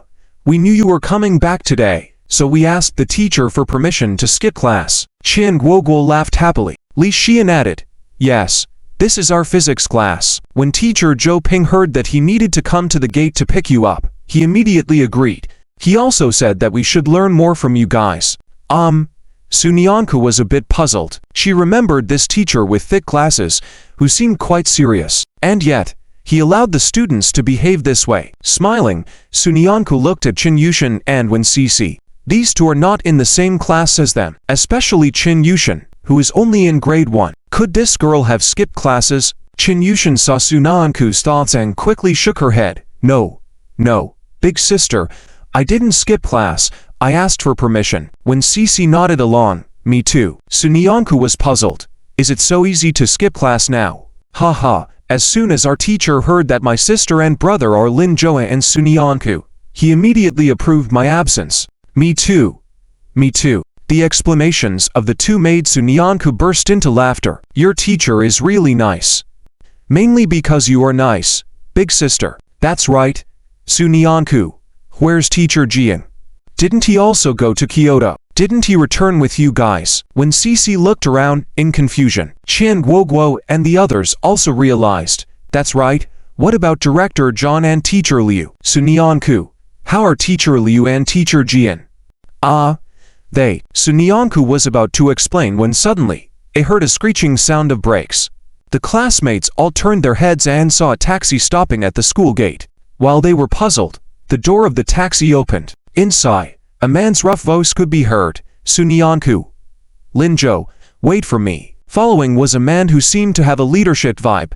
Behind him were Zhang Shuqi, Liu Qingyan, and Jian Zhengyang. Liu Qingyan and Jian Zhengyang were young and didn't dare to speak. It was Zhang Shuqi who urgently said, Director Gao, please, I think you should listen to me before you talk to them. He was signaling the second-class students, especially Lin Zhou and Su Nianku, to quickly return to the classroom. Just now, he and Jian Zhengyang had taken Director Gao Zhan to his office, but Director Gao Zhan insisted on coming to the school to talk to Lin Zhou and Su Nianku. They couldn't stop him and had to bring him here. But now, Zhang Shuqi still felt that as the head teacher, he couldn't let the students be aggrieved. Lin Zhou was also let go by his classmates at the moment. Before he could even move, Director Gao Zhan avoided Zhang Shuqi's obstruction and rushed over with an aggressive tone. What do you want to say? You shut up. I have no business with you. I must have a proper talk with Lin Zhou and Su Nianku. How can you guys not go to Qingbai? I don't understand. Lin Zhou, do you not know how good Qingbai is, or are you just dumb? If you need money, our county education bureau, including your school, can figure something out for you. He was rambling aggressively, but as he walked, he suddenly found himself unable to move. Zhang Shuqi hurried behind him. Director Gao. Before he could say more, he felt someone tug at his sleeve. Turning around, he saw Liu Qingyan. Zhang Shuqi was anxious. Teacher Liu, why are you holding me? Let go. Liu Qingyan quickly put a finger to her lips, signaling Zhang Shuqi not to speak. Then she gestured with her eyes towards the front. Zhang Shuqi turned his head and saw that Director Gao Zhan was blocked by the crowd of the second-class students. Zhang Shuqi was stunned. This At that moment, Director Gaozan also seemed puzzled. He frowned and looked at the row of students in front of him, a bit puzzled. What do you guys want? The leader Li Liwei smiled. Hello, Director Gao, I am Li Liwei, the class monitor of the second class. We don't want to do anything, we just want to protect our classmates. Oh, then our thoughts align. I also want to protect your classmates. Huh, wait a minute, why are you blocking me if you want to protect your classmates? I didn't intend to harm your classmates. Li Liwei chuckled. But we feel like you are here to harm our classmates. What? Me? Yes, it's you. What did I do? Are you here to interrogate Lin Zhou as Sunyanku? I just wanted them to reconsider. Reconsider? But, Director Gao, your idea of reconsideration is to persuade them to obey, right? Or to use money to tempt them to go to Qingbai and improve the academic performance of our county this year. If I'm not mistaken, you came today with a mission, right? Director Gaozan suddenly didn't know how to respond. Indeed, he came with a mission today. The old man from the Education Bureau thought that since he had dealings with one middle school and Lin Zhou before, they sent him to persuade Lin Zhou and Sunyanku. The upcoming chapters contain more exciting content. Click on the next page to continue reading. Let them go to Qingbai at all costs. After all, for the county, having someone admitted to Qingbai is the ultimate glory. They would receive various rewards and commendations from higher-ups. This has been the goal they have been striving for alongside the teachers. But unexpectedly, it seems I was right. Sorry, Director Gao, I can't let you pass. Our classmates won't let you pass either, right? Li Liwei said. And the students immediately shouted, no, can't let you pass. Protect Lin Zhou. Protect Sunyanku. Protect Lin Zhou. Protect Sunyanku. Director Gaozan became agitated. No, what are you doing? Is Qingbai a bad school? It's one of the best in the country, even if they don't go to Qingbai. I heard that professors from Kyoto University are looking for Lin Zhou and Sunyanku, but that's not the choice of Lin Zhou and Sunyanku. Is their choice so important? With such a good school, Of course, it's important. Before Director Gaozan could finish, Li Liwei interrupted him with a loud and clear voice that everyone could hear. He said, of course, it's important. We have our own dreams. We have been striving for our own future. Everything we do is for the future, to be able to decide our own lives. If we can't choose, then tell me, what is the purpose of studying? Right? So what is the purpose of us studying? Is it for your achievements? In that case, we'd rather not study. Yes, then I won't study either. It's so boring. Our future, our destiny, should be in our own hands, right? In our own hands. Your choices may not necessarily be right, and our choices may not necessarily be wrong. We should choose for ourselves. Choose for ourselves.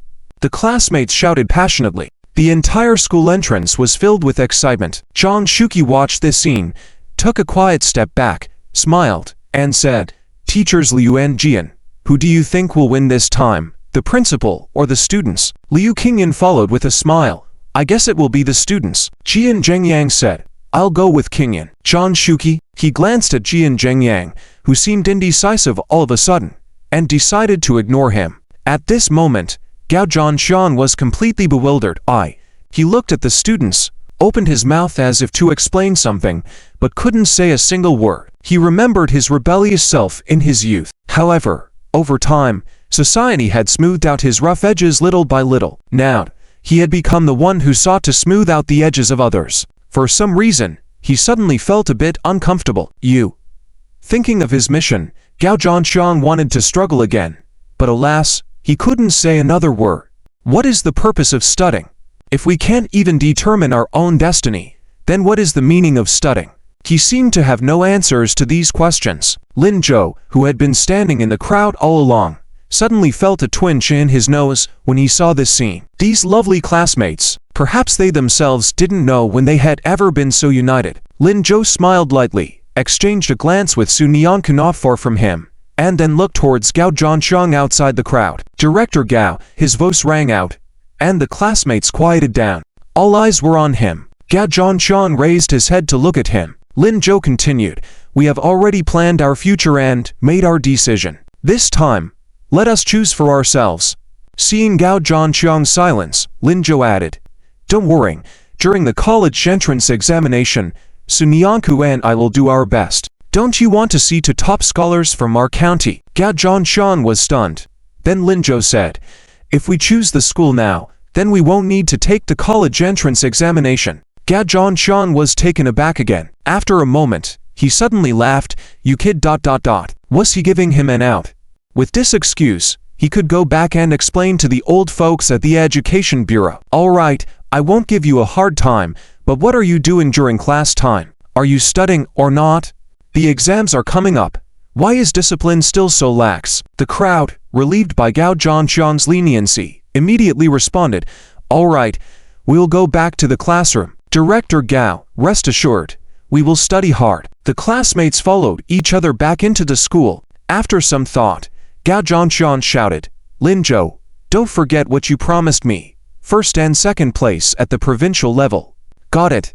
Linzhou replied from amidst the crowd. Gao Zhongshan then turned and walked away. Passing by Zhang Shuqi, he glared at him fiercely, then left. Zhang Shuqi quickly lowered his head, smilingly bid him farewell. When Gao Zhongshan had walked far, he turned around, humming a tune and followed the crowd into the school campus. Liu Qingyan and Jian Zhengyang, seeing this scene, finally relaxed. Unconsciously, she took Jian Zhengyang's arm and said, I was so scared. I thought we were going to be punished this time. Fortunately, the students are clever. Of course, those are your classmates, naturally smarter. Jian Zhengyang replied, ha ha, indeed, indeed. As they spoke, they suddenly felt that there were eyes looking at them from ahead. Liu Qingyan tensed up and had a bad feeling about it. She mechanically turned her head and saw Liu Shiming holding a big bottle of cola, looking mischievously at her, grinning. Linzhou said, he wanted a cola, so I just bought it for him. Oh, that. Liu Qingyan quickly let go of Jian Zhengyang, awkwardly thinking of how to respond. Liu Shiming seemed to sense her thoughts and said, Teacher Liu, don't worry, I won't tell anyone. I didn't see anything. Really? Yes. Trust me, I'm great at keeping secrets. Liu Qingyan relaxed a bit. Okay. Thank you. You're welcome. It's my pleasure. Heh. Hurry back to class. Okay. See you later. Teacher Liu. Heh. Liu Shiming happily ran ahead. Seeing this, Liu Qingyan turned around as well. Just as she was about to call Jian Zhengyang back to the office, she suddenly heard a loud shout from the campus. Students, big news. Teacher Liu and Teacher Jian are together. Liu Qingyan immediately felt her hand tremble, and she was at a loss. Liu, Shai, Ming. At this time, Liu Shiming had already reached the door of the classroom. The class had just ended. His voice was still loud, and many people poured out into the campus. They involuntarily or intentionally looked towards Liu Qingyan and Jian Zhengyang. Liu Qingyan felt like she was going crazy. She wished she could find a hole to hide in. But she was a teacher, and she still had a class to attend. She didn't know what to do. Beside her, Jian Zhengyang saw this scene, smiled, stepped forward, stood in front of Liu Qingyan, raised his voice and said, Yes, Teacher Liu and I are together. Students, thank you for your congratulations. When Teacher Liu and I get married, we'll treat you to wedding candy. Liu Qingyan, she looked up and saw the campus suddenly erupt with cheers. Wow, that's great. Congratulations, Teacher Liu. Congratulations, Teacher Jian. Wishing you a child soon. Liu Qingyan. ... What should I do now? Why is everyone so abnormal? Linzhou and Sunyanku had walked to the door of the classroom by this time. However, Sunyanku was still surrounded by Qin Guoguo and their group. The discussion's topic had shifted from bizarre things in Kyoto to the gossip about Liu Qingyan and Jian Zhengyang. Linzhou followed not far behind them, watching Sunyanku talking happily with them. His mood had improved considerably. It seemed like his deskmate had changed a lot. Just as he was feeling happy, he suddenly felt like something was missing. Tiantian, what's up? Big brother, where's Shuyu auntie? Qin Shuyu is interning at Yizhang, and particularly concerned about him. Today, he came back from Kyoto, such a big scene, she couldn't not know. According to Qin Shuyu's personality, she should come see, but she didn't. After being on campus for so long, Linzhou felt something was off. Qin Yushin heard this and hesitated slightly. Soon, she smiled again. Aunt Shuyu has something today. She took the day off. What happened? Well, right, my grandma came, so auntie went to accompany her. I see. Yeah. She even told me yesterday that she would come congratulate you when you return. After she's done with grandma, she come find you Tildo. Lin Zhou nodded, but still felt something was strange. Qin Yushin noticed his doubt and quickly added, "Oh brother, you are back today after a long time. Rest well. Don't worry about us. We are all fine. Uncle Lin even said he wants to celebrate for you. He bought a lot of delicious food. He asked you to bring your sister to eat together." As Qin Yushin spoke, before Lin Zhou could react, Qin Guoguo and others started making a fuss. "Oh, eat together? Sunyanku, have you met the parents too?" Sunyanku blushed instantly, flustered and lowered his head. No, we haven't." "Oh, sweetie. Don't talk nonsense. We just..." Qin Yushin realized she slipped up and quickly covered her mouth, pretending to be panicked. "Oh yes, can't talk nonsense. Sister and brother saved someone together. Uncle Lin got to know sister. Everyone is just classmates. Sisters, please don't misunderstand." Everyone clearly didn't believe, nodding along, pretending to understand. "Oh, I see, just classmates, didn't knowing each other from saving someone so early. Got it. Don't worry, we won't misunderstand. Absolutely not. Right? Why would we think otherwise? Definitely not." Sunyanku, she didn't know what to do. In this situation, she seemed unable to explain. Panicked, she lowered her head, held her breath for a while, and finally blurted out, I'll go back to the classroom first. Have to go to class." Then, while no one was paying attention, she turned and ran off. The others immediately burst into laughter. "Hot. Sunyanku, still 8 minutes before class," one said. Sunyanku rang even faster. Seeing this, Lin Zhou felt extremely helpless. Okay, everyone go back to class. It's getting late. Sweetie, you go back to." Sigh. "Okay." Qin Yushin pouted, unwillingly leaving. She really wanted to play with her brother and sister, but class is starting soon, and there's Auntie's business till to forget it. Let's talk about it when I get back at night. Qin Yushin lowered her head and left. Wenxi and others also gradually dispersed. As Lin Zhou prepared to go to the classroom, he saw Fenyun standing at the classroom door, seemingly waiting for something. In fact, just now, at the school gate, Lin Zhou saw him. However, Fenyun had been standing at the back of the crowd. Several times he hesitated to say something but stopped. Thinking about it, Lin Zhou intentionally slowed down. Seeing him approach, Fenyun raised his head and called out to him. Lin Zhou. Lin Zhou stopped and looked at him. "What's up?" Fenyun scratched his head, unable to meet his eyes. After a good while, he couldn't seem to speak. Lin Zhou smiled. "If there's nothing, I'll go back to the classroom first." Perhaps afraid Lin Zhou would really leave, Fenyun finally spoke up, the words he had been holding in for so long. "Congratulations on your exam results. You did well." Lin Zhou stopped. "Thank you. Don't get me wrong, I'm here to congratulate you for bringing glory to the school this time. I won't let you off next time in exams. I look forward to it." Lin Zhou smiled and turned into the classroom. Fenyun scratched his head and then turned towards the front gate. Unconsciously, a smile appeared on his face. Just as he was about to enter the classroom from the front gate, Fenyun suddenly heard a crisp and assertive voice from the back door. "Lin Zhou." Fenyun instinctively turned his head, and there stood Yun Ruoxi at the back door. He frowned slightly, reached out his hand, wanting to stop Yun Ruoxi, preventing her from making a fool of herself, but when words reached his lips, he swallowed them back. It seems he had no right to stop Yun Ruoxi. Even if he did stop her, would she listen? Why bother meddling? Fenyun self-mockingly chuckled, turned around, and entered the classroom. At the same time, Lin Zhou also lifted his head and saw Yun Ruoxi. He immediately lowered his head, no longer looking at her. But Yun Ruoxi was persistent. She angrily shouted, "Lin Zhou, why didn't you tell me you were back?" Seeing Lin Zhou not responding, Yun Ruoxi grew impatient. "Lin Zhou, are you listening to me?" As she spoke, she walked into the back door of class 2. Even the embarrassed Sunyanku, who had been lowering her head, heard this. She raised her head slightly. Seeing Yun Ruoxi, Lin Zhou quickly stopped Yun Ruoxi. "This is class 2's classroom." Yun Ruoxi hesitated in her steps. "Then you come out." Lin Zhou reluctantly stood up. He could endure Yun Ruoxi's harassment, but not towards his desk partner. She shouldn't be bullied in any way. Approaching the door, Lin Zhou stopped, Student Yun Roxy, what do you want now? What do I want? I just want to ask you why you didn't tell me you were back. She had been waiting for Lin Zhou at school for many days. He went out to take the exam, and she had been monitoring his movements. Knowing Lin Zhou had good results, it made Yun Roxy as happy as if she had achieved good grades herself, making her joyous for days. But why didn't Lin Zhou share this joy with her?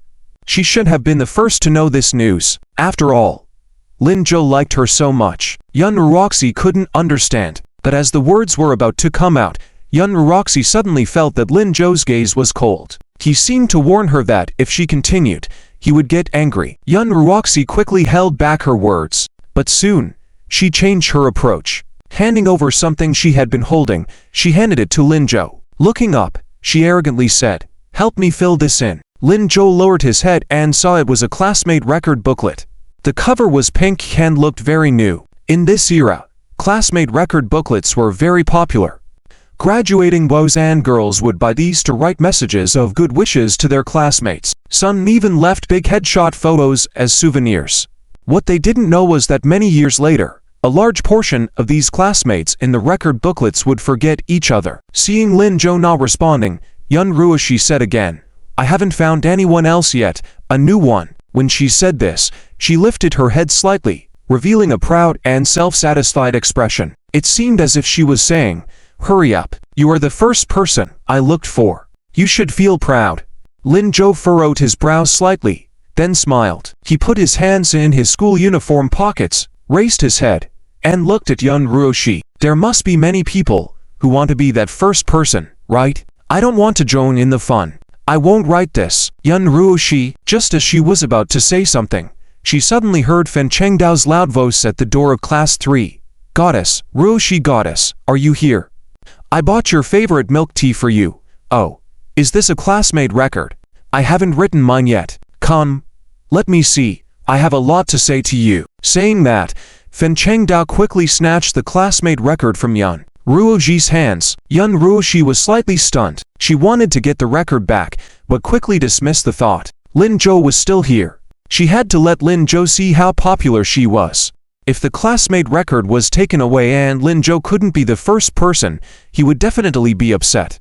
Thinking this, Yun Ruoshi felt happy. She withdrew her hand, stood not far behind Fen Chengdao, planning to wait for Lin Zhou and Fen Chengdao to ask for it before speaking up for Lin Zhou, to show Lin Zhou's position in her heart. However, after waiting for a while, Yun Ruoshi found that Lin Zhou did not speak up. It was Fen Chengdao who first saw Lin Zhou. "Hey, Lin Zhou classmate, you're back. Congratulations." "Thank you." "You're welcome. I won't chat with you for now. I need to go back and write for my goddess in the classmate record." He quickly walked towards class 3's classroom. Yun Ruoshi was left dumbfounded. "No. Lin Zhou. You." "Fen Chengdao, stop. I didn't say you could write." "You stop." How could Fen Chengdao wait for her?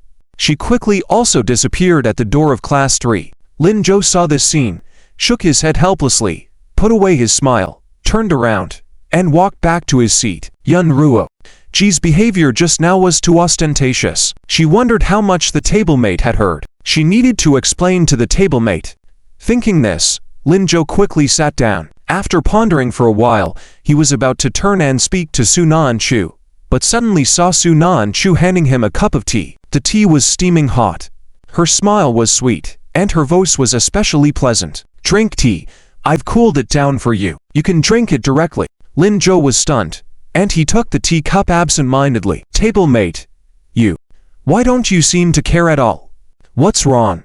The tablemate blinked, looking puzzled at Lin Zhou. Lin Zhou couldn't help but ask, "Just now, Yun Ruoshi, I saw it. She likes you, right?" Lin Zhou was stunned again, feeling like his heart was about to jump out. The tablemate really noticed.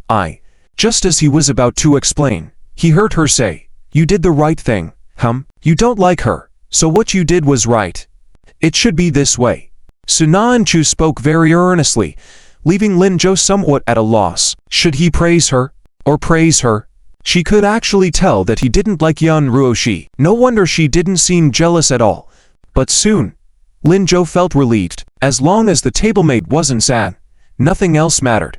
"But Lin Zhou, why don't we also go buy classmate records during the weekend? I also want." to have classmates write for me. Sure.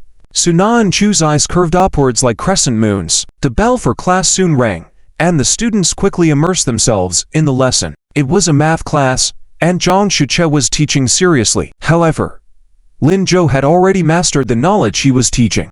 After some thought, he took out a portion of the material given to him by Yanzong from his backpack. It was something Yanzong he had given him when they were at the station, a part he hadn't finished writing. The other part, Yanzong, he said he would email to him. Lin Zhou nudged Sunan and Chu and placed the material between them. The two of them studied it seriously. When Sunan and Chu picked up a pen, Lin Zhou couldn't help but nudge her again. Tablemate, have any ideas? Sunan and Chu nodded seriously. Yes, a little bit. I have some ideas too. How about we make a bet? The one who solves the month's problem first, the slower one has to agree to do one thing for the other. No refusals. Suna and Chu immediately became interested. What thing? Well, I haven't figured it out yet. How about you? Is there something you need me to do? Ow. Suna and Chu furrowed her brows and thought for a moment, shaking her head. I haven't thought of anything yet. Then let's keep a tally like last time. Write it down first, and when you think of something, we'll talk about it. Okay. Suna and Chu agreed. Let's get started. Lin Zhou also took out pen and paper and started writing seriously. They were so engrossed in solving the problem that they didn't even hear the bell for the end of class. Zhang Shuchet, who had already left the classroom, thought for a moment with his protractor before turning and heading towards the back door of the classroom. It hadn't been long since class had started when he saw Lin Zhou and Sunan Chu writing and drawing at the back. Since the two of them were outstanding students, Zhang Shuchet decided to turn a blind eye. However, he was surprised to find them still writing after class. Curious, Zhang Shuchet decided to see what these two were up to. When he entered through the back door, he saw Liu Shiming jump up as if surprised. Zhang Shuchet quickly made a hushing gesture and quietly approached Lin Zhou and Sunan Chu from behind. He glanced at their table and was stunned. What is this? Why does it feel like Math Olympiad but not quite? Just as he was puzzled, Lin Zhou stood up abruptly. He quickly covered his desk with a textbook, turned to Zhang Shuchet, and asked, Principal Zhang, what are you doing? Suna and Chu also stood up quickly and stood in front of the desk. Zhang Shuchet was bewildered. What am I doing? What are you doing? I'm just solving a problem. Suna and Chu quickly nodded. Yes, we found a difficult problem and wanted to try it out, to see if we could solve it. Oh, is it university-level knowledge? Lin Zhou and Sunan Chu exchanged glances and quickly nodded. Yes, it's university-level knowledge. Principal Zhang, we are. Okay, I got it. Then you guys go ahead and write. Zhang Shuqi nodded in satisfaction, gesturing to the classmates around him. And you guys, learn from Lin Zhou and Sunyanku. They know everything and work so hard. Look at yourselves, all you do is play around. The classmates felt inexplicably scolded and dared not argue. We understand, Director Zhang. Okay. Director Zhang. Zhang Shuqi then closed his textbook, let out a big yawn, and left. As he reached the door, he turned back to Lin Zhou and Sunyanku. Remember to strike a balance between work and rest. Got it. Both of them nodded. After he left, Lin Zhou and Sunyanku sighed in relief. But before they knew it, they saw Liu Shiming quickly picking up the calculation paper on Lin Zhou's desk and examining it. Lin Zhou was taken aback. Yanzong had mentioned that the details of this assignment shouldn't be disclosed yet. Liu Shiming. Zhou Zhe. What is this? Liu Shiming looked surprised. Lin Zhou furrowed his brows, thinking about how to explain to Liu Shiming. Before he could say anything, he saw Liu Shiming frowning in confusion. Zhou Zhe, why can't I understand this? I should recognize all these characters. Lin Zhou relaxed. He almost forgot about Liu Shiming's intelligence. Swiftly taking the calculation paper from Liu Shiming's hand, Lin Zhou chuckled. Not understanding is normal. Zhou Zhe. What? Are you interested in Olympiad math too? No. Upon hearing Olympiad math, Liu Shiming felt overwhelmed. No wonder I can't understand. Forget it. I'll go study regular math instead. Dejectedly, he returned to his seat. After a moment, he raised his head again. Zhou Zhe, do you think I can get into university? The college entrance exam is coming up soon. You can. With the progress you've made, as long as you keep up the hard work, You definitely can. All right, I'll give it my all. Liu Shiming clenched his fist and turned to his desk partner, Zia Dongqing. Don't disturb me during class from now on. Zia Dongqing, who was reading, looked a bit confused.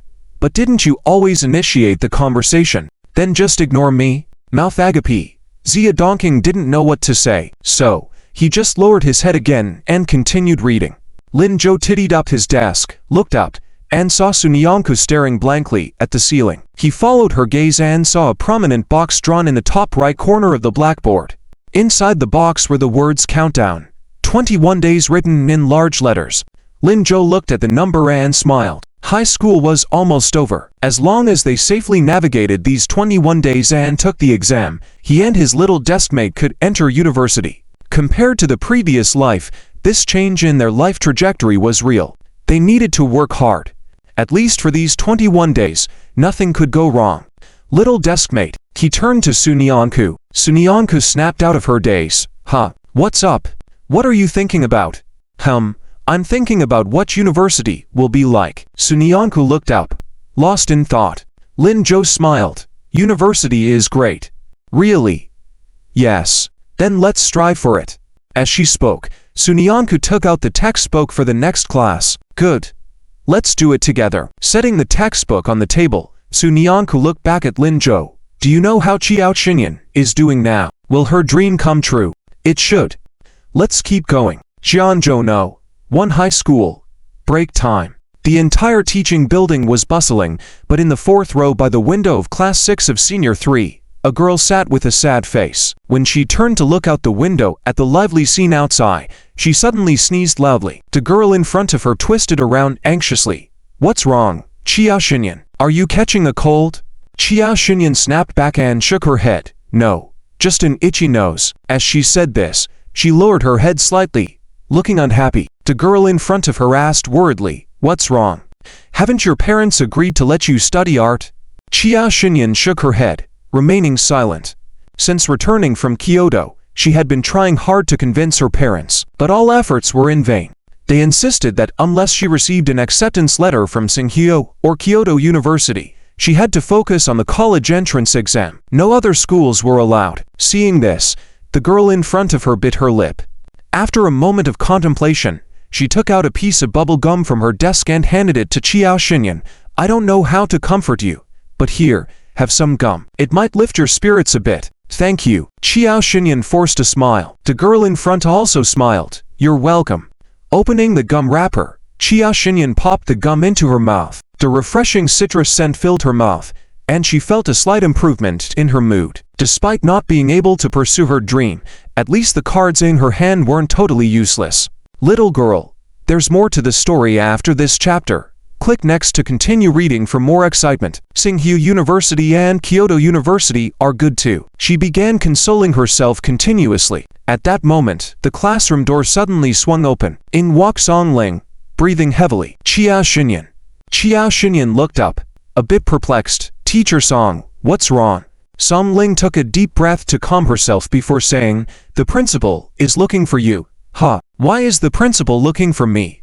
You'll find out when you go. Songling's face broke into a smile. Though puzzled, Qiao Xinyan didn't press for answers. She stood up reluctantly, spat out the bubble gum, thinking she'd buy a box later from the shop, and then headed towards the principal's office. Along the way, watching the joyful Songling in front of her, Qiao Xinyan couldn't help but ask, Teacher Song, what's the good news about? You'll be happy about this. Hurry. Seeing Songling's silence, Qiao Xinyan quickened her pace.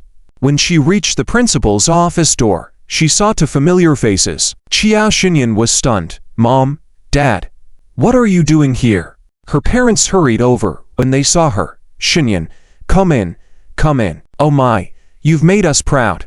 Why didn't you tell us about it? We've misunderstood you. Look at this. Once again, Qiao Xinyan was left dumbfounded. What are you talking about? A bit embarrassed, her mother smiled. Look at this kid, with such a big event and not planning to tell us. We've agreed. We'll send you to the art school. Qiao Xinyan was shocked once again. She realized she couldn't understand what her mother was saying. The principal next to her was also very happy, while Qiao Xinyan was full of doubts. What art institute? Mom, what are you talking about? Kia's mom was stunned when she saw this. She and Kia's dad looked at each other, then turned their gaze to the principal. The principal smiled even more happily. Ha ha, Chia Xinyan, you still don't know about this. I thought of contacting you first to make you happy. Come, Chia Xinyan. Look here. Chia Xinyan turned her head. In front of the principal, there was an acceptance letter. It was an acceptance letter from the Art Institute. Suddenly, she felt a thud in her heart. Come, open it and take a look. The principal's voice sounded again. Chia Xinyan didn't speak. She walked over in a daze. She picked up the letter, opened it, and saw her name. Chia Xinyan was shocked on the spot. This is your acceptance letter. The Art Institute wants to accept you. You can take this and go home directly. When the Art Institute starts, you can report there. Chia Xinyan was stunned. An acceptance letter from the Art Institute. For me? How did the Art Institute send me an acceptance letter? Ha ha. I knew you didn't know yet. While you were in Kyoto these few days, did you paint something? Paint? Chia Xinyan still hadn't reacted. The principal continued. Yes. Think about it carefully. Chia Xinyan quickly went over the events of the past few days in Kyoto. Soon, she remembered a possibility.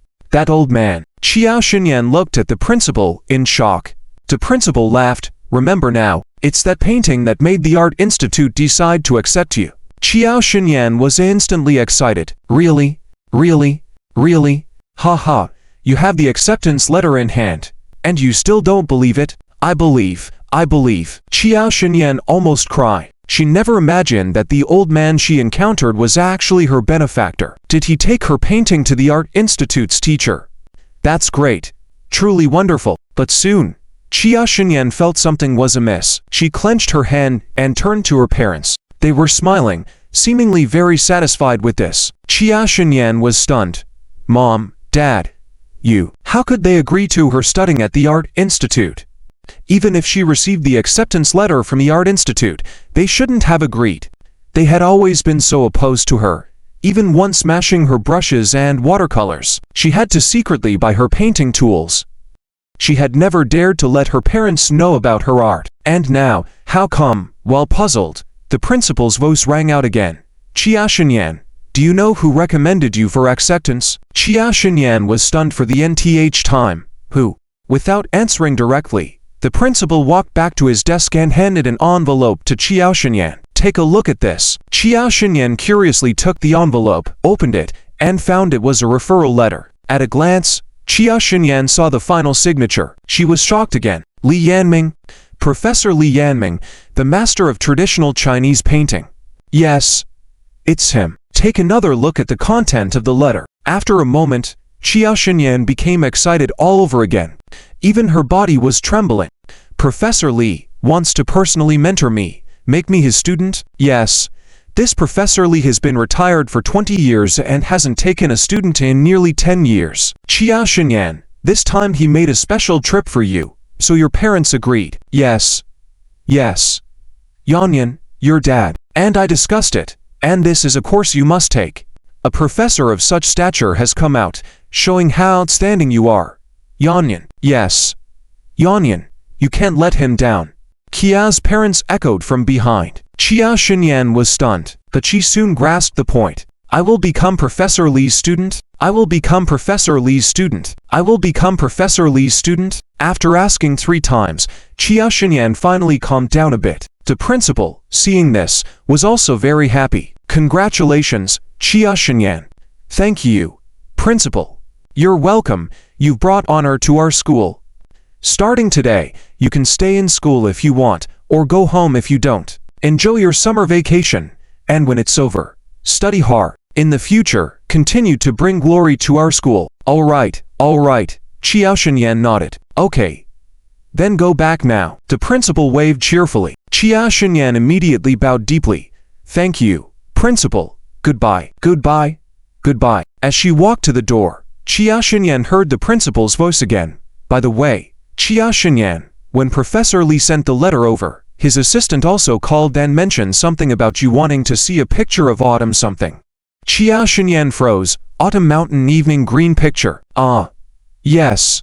That's it. Since I don't study art, I wouldn't know. He told me to tell you that painting is now also at the Art Institute, so you'll be able to see it when you get there. The story continues in the next chapter. Oh, no. I just went to the Lin Zhou's house for a meal. I'll be back to school soon. Listening to Qiao Xinyan's words made Su Nianku feel something was amiss. She hurriedly explained, but her explanation made Qiao Xinyan burst into laughter. Ha, I understand. Okay, let's not talk about this. Su Nianku, thank you, and thank Lin Zhou too. Ha, thank us for what? I received the admission letter from the Art Institute. Really? That's great. This morning, I was planning to call you to ask. Oh, no. I mean, Su Nianku stopped halfway through her sentence, realizing it wasn't the right time to bring it up. She had, indeed, planned to call Qiao Xinyan today. But then she remembered that Qiao Xinyan didn't know about what she and Lin Zhou did. She didn't call. Unexpectedly, she heard this good news in the evening. Ha, Su Nianku, no need to explain. I know it's what you and Lin Zhou did. I also know that you don't want me to feel indebted to you and have a burden on your conscience. But I still want to thank you both. Thank you for helping me fulfill my biggest dream since childhood. My life has changed because of you, Su Nianku.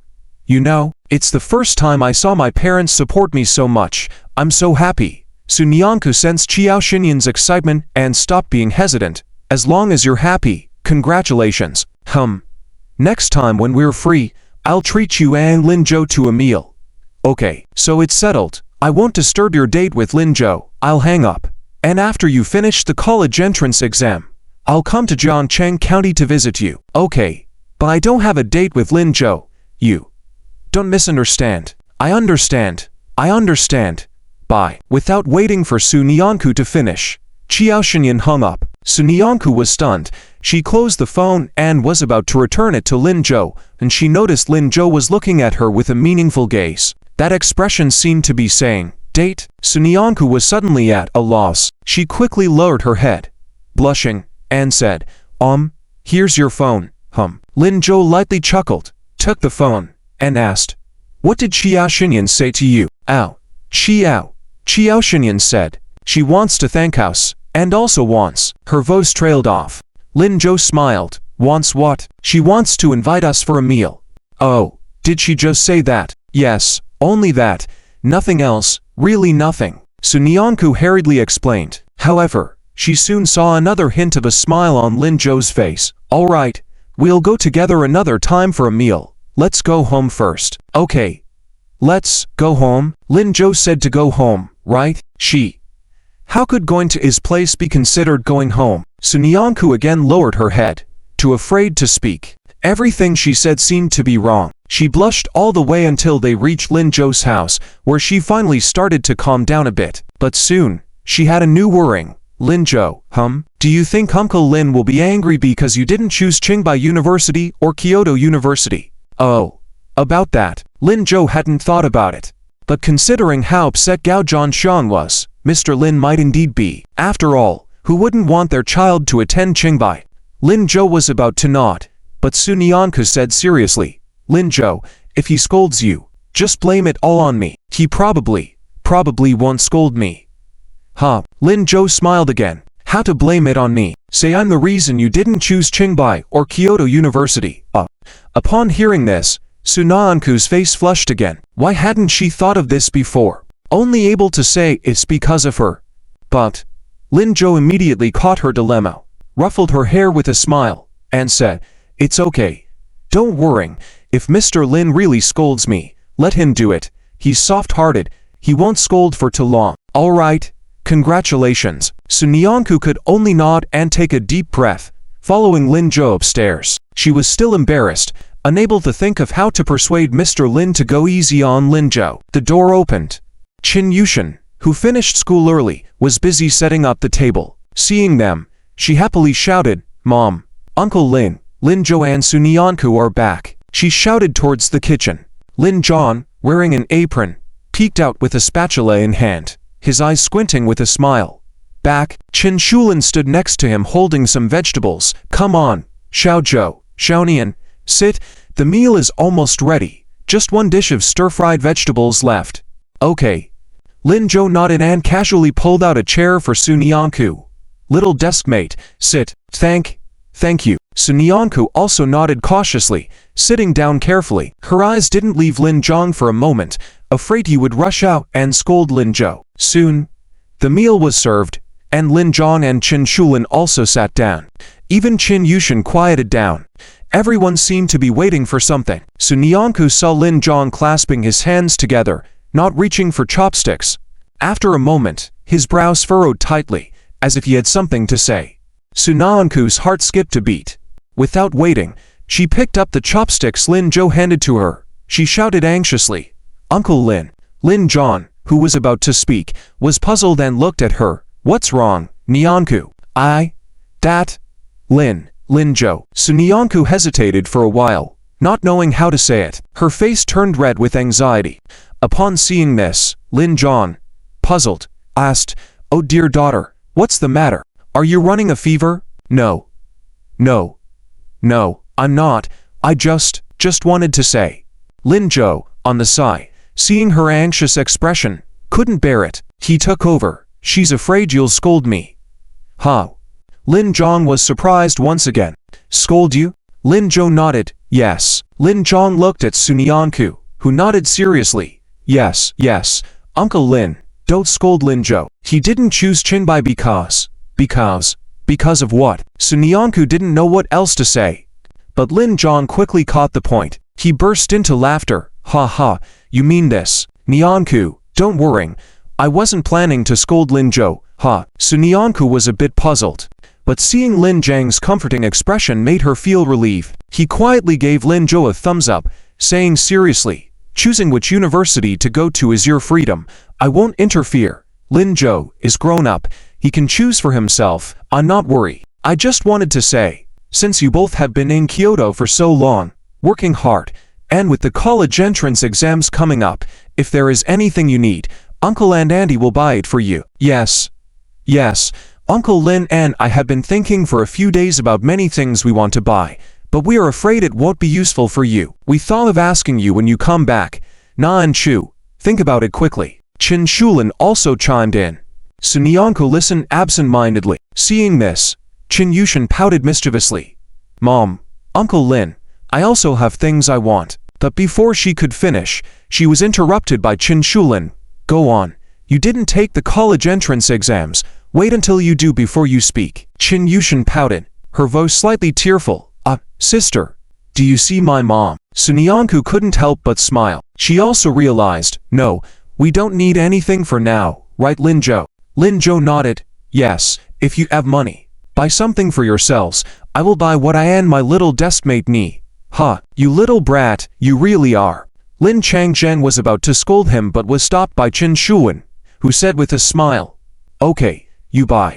You should understand the needs of Nyanku more. Lin Jie, later we'll give the two kids some money. Let them buy things themselves." As she spoke, she winked at Lin Changzhen. Lin Changzhen quickly understood Qin Shulin's meaning. After reacting, he nodded repeatedly. "All right, buy for yourself. Zhou, ask for Nyanku's opinion more." "Okay," Lin Zhou said, picking up chopsticks and serving a bowl of rice to Lin Changzhen. "Let's eat first, Dad, I'm hungry." Then, he served a bowl of rice each to Qin Shulin, Sunyanku, and Qin Yushin. The last bowl was for himself. "All right, let's eat. Oh, our two kids have such good exam results, we should celebrate properly." Sunyanku felt a bit bewildered. Two kids. Was she included in that? It felt strange, but also not bad. She didn't argue and started eating seriously. After a while, Lin Zhou looked to Qin Shulin. "Auntie, is Shuyu still with Grandma?" Grandma." Qin Shulin was slightly surprised. Beside her, Qin Yushin quickly intervened. "Oh yes, Grandma is alone at home, and Shuyu went to have dinner with Grandma." Qin Shulin looked at Qin Yushin doubtfully. Soon, she nodded. "Yes, she's still with Grandma. That's why she didn't come tonight." "Oh, got it." Although it felt strange, Lin Zhou didn't continue to ask. Everyone enjoyed the meal. After finishing, Qin Shulin and Qin Yushin got up to clear the table. Sunyanku went to help. Lin Zhou stopped Lin Changzhen, who was also heading to the kitchen. "Dad." Lin Changzhen turned, smiling. "Hey, you brat, how come you're calling me Dad now? What's up? What about Shuyu?" Lin Zhou couldn't resist asking his question.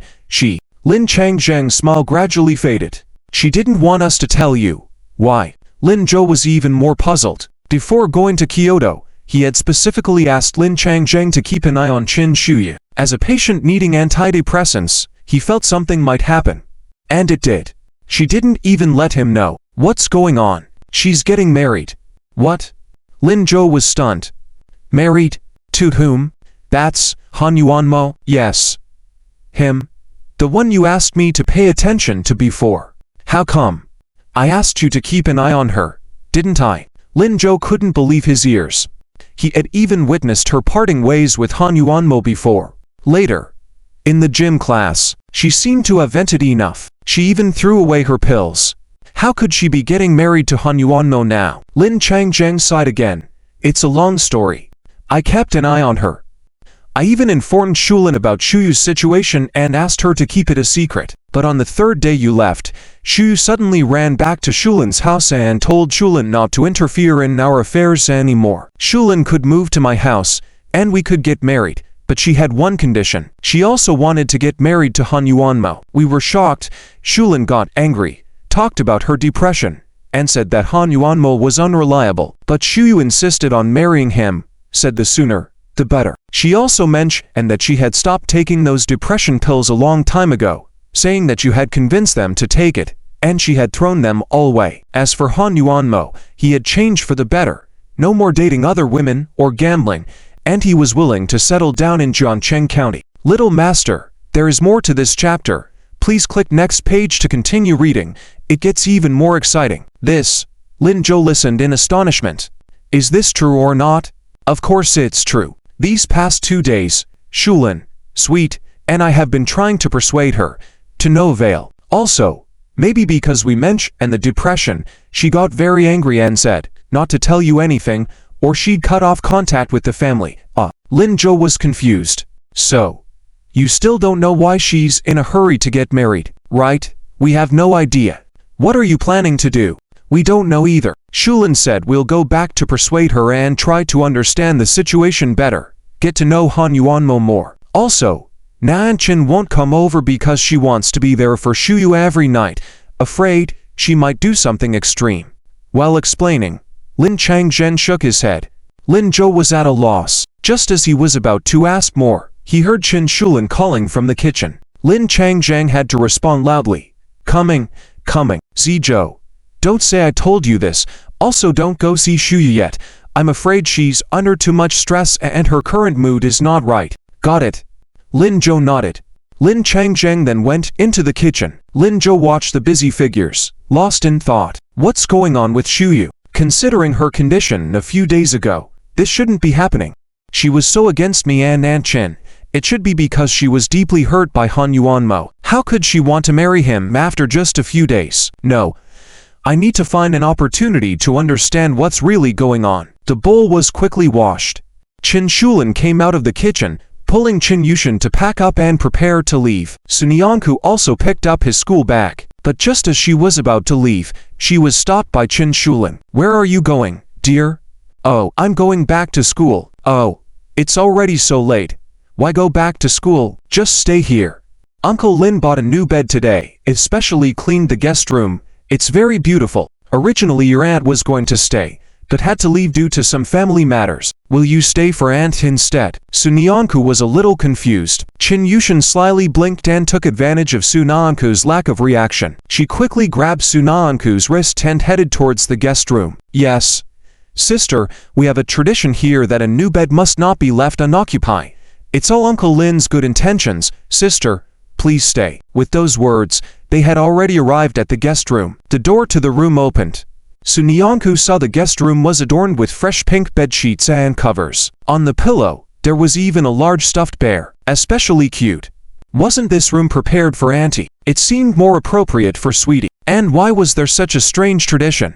Sunyanku was a bit perplexed. But seeing the pitiful look on Qin Yushin's face, her heart softened. Okay then. Great. Sister. Thank you, Qin Yushin said, as she pushed Sunyanku into the room. As they were about to leave, she winked at Lin Zhou before departing. Lin Zhou sighed helplessly. Sweetie, Auntie, take care on your way. Sure. Brother, please take good care of sister. The door closed. Sunyanku stood at the entrance of the guest room, feeling a bit dazed. Was she really being tricked? But it seemed like it was already too late to refuse. It looked like she was staying at Lin Zhou's house again today. The feeling was still a bit strange. Seeing Lin Zhou walking towards her, Sunyanku instinctively lowered her head, a suspicious blush appearing on her cheeks. I need to use the restroom. Without stopping, she ran towards the bathroom. Lin Zhou observed this scene and shook his head helplessly. She really was quite timid. He just wanted to ask her if she needed anything. How did he end up scaring her away? Seeing Lin Changzheng chuckling beside him, Lin Zhou felt even more helpless. Lin Changzheng quickly covered his mouth and crouched in the corner, laughing to himself. Lin Zhou. He quietly walked to the coffee table and picked up the gift box that had been there since he returned. He looked at Lin Changzheng. What's this? Lin Changzheng was startled and quickly snatched the gift box from Lin Zhou's hands, anxiously saying, "Hey, what are you doing? This is a gift from Aunt Chin to me. Don't touch it." Lin Zhou laughed. "Hey, Stingy. What did Aunt Chin give you?" "How would I know? I haven't opened it yet." "Then open it." If you don't, I will." No, I'll open it. Don't touch." Lin Changzheng guarded the gift box like a calf, hugging it to his chest. When Lin Zhou didn't approach, he cautiously set it down and opened it. "Oh, it's a wallet. I'll use it." Lin Zhou saw what was inside the wallet at a glance. Lin Changzheng quickly took the wallet in his hand. "Go away. This is a gift from Aunt Shulin to me. I need to carry it with me." "How can I let you use it? If you have the ability, find a girlfriend to buy you one," Lin Changzheng said, glancing towards the direction of the bathroom. Lin Zhou. "Fine. Why didn't you let Aunt Chin stay then?" Lin Changzheng. "You're asking for a beating." "Oh daddy, my classmate is there." "Don't. What's wrong with her?" "I'll still hit you even if she's here." In the bathroom, Sunyanku couldn't help but smile when she heard their banter. Lin Zhou and Lin Shushu had a really good relationship. She had never seen a father and son so harmonious. It's enviable. However, the wallet, meant to be bought by a girlfriend, and can be carried around. Sunyanku lowered her head, lost in thought. Over the next few days, Qin Shuyu didn't come to work because school was so busy. Lin Zhou hadn't been able to see her. The countdown on the blackboard continued to decrease. On Friday, good news came from Kyoto. They received their bonuses for winning glory for the school. Sunyanku received 5,000 yuan, while Lin Zhou received 3,000. Because they brought honor to the school, Zhang Shuqi and Gao Zhangqiang persuaded the education authorities to give each of them an additional 2,000 yuan. So, Sunyanku received a total of 7,000 yuan, and Lin Zhou received 5,000. After receiving the bonus, Lin Zhou hadn't seen Sunyanku's smile falter. She smiled all day long, and always smiled at him. It seemed like she had something to say, but she didn't speak. Lin Zhou didn't disturb her. He wanted to see how long she could hold it in. Sure enough, in the afternoon when school was dismissed, the little lady couldn't hold it in any longer. She stood up joyfully, hands behind her back, lifted her head and smiled at Lin Zhou. "Lin Zhou, classmate." At that moment, the sunlight shone beautifully in. It lit up her cheeks, rosy and cute. Lin Zhou felt a thump in his heart. He resisted the urge to lean down and kiss her, and looked at her instead. What is it?" Sunyanku's smile widened gradually, her voice sweet. "Tomorrow, I'll treat you to a meal." Lin Zhou furrowed his brow slightly. Did this little one think all day just to say this? Was the first thing she wanted to do with the money to treat him to a meal? "Sure. What would you like to eat?" "Well, I'm fine with anything. You choose." "I'm fine with anything too. You choose." Then, Sunyanku tilted her head and thought for a moment. "Let's go for spicy hot pot." "Ow." Lin Zhou furrowed his brows. This girl really loves spicy hot pot. Sunyanku quickly gave him an answer. "What's wrong? Didn't you say I could only treat you to spicy hot pot?" "Then shouldn't I also have the right to treat you?" Lin Zhou couldn't help but burst into laughter. Did she interpret it this way just because he said only he could treat her to spicy hot pot before? In her eyes, did it become the unique choice of the two of them? But he didn't seem to mean that initially. However, it didn't really matter. As long as he didn't let her know the truth about spicy hot pot, it could be romantic. "All right, let's go for spicy hot pot." Okay, That's settled then. Tilda, tomorrow you don't have to come pick me up. Let's meet at Li Xian's shop. Okay, great. Lin Zhou nodded again. This girl seemed to have another plan up her sleeve, so he would give her the time and opportunity. After finishing our meal, shall we go buy a classmate record together? Okay. Well, I'll go back to the dorm first. All right. Lin Zhou agreed, and Sun Yanku happily picked up his backpack. Just as he was about to leave, he heard Liu Shiming's puzzled voice from the side. Classmate record. Are you guys going to buy one? I want to go too. Lin Zhou gave Liu Shiming a cold look, and immediately Liu Shiming's expression turned into a pitiful one. But he still insisted. Zhou, this will be the only time I bother you guys. Please, I have a small favor to ask for. I want you guys to help me with something. What favor? Liu Shiming's face became even more pitiful. He pointed to Qian Guoguo sitting in the front row and said, in a timid voice, have Su called Qian Guoguo too? Ever since you guys went to take the exam, Qian Guoguo has never had a meal with me again, or even spoken to me. I don't know what to do. You ... Lin Zhou mentally rolled his eyes. How come he still hadn't figured out how to handle Qian Guoguo? He was about to refuse when Sun Yanku nodded and said, sure, I'll go get Qian Guoguo. Lin Zhou. He quietly retracted his objection. Liu Shiming was overjoyed. That's great. Thank you, Su classmate. You're welcome. It's been a while since I've hung out with you and Qian Guoguo. Yeah. Qian Guoguo seems to miss you guys a lot. Lin Zhou furrowed his brows in confusion. How do you know? Didn't you say it's been a long time since you talked to Qian Guoguo? Well, I notice that every time Qian Guoguo goes to eat, she looks back in this direction. And when she comes back, it's the same. Sometimes after class, she purposely passes by the last row. If she didn't miss you guys, why would she act like this? It's strange. Once again, Lin Zhou looked at Liu Shiming in surprise. Are you sure Qian Guoguo is looking at us? Isn't she? Then what is she looking at?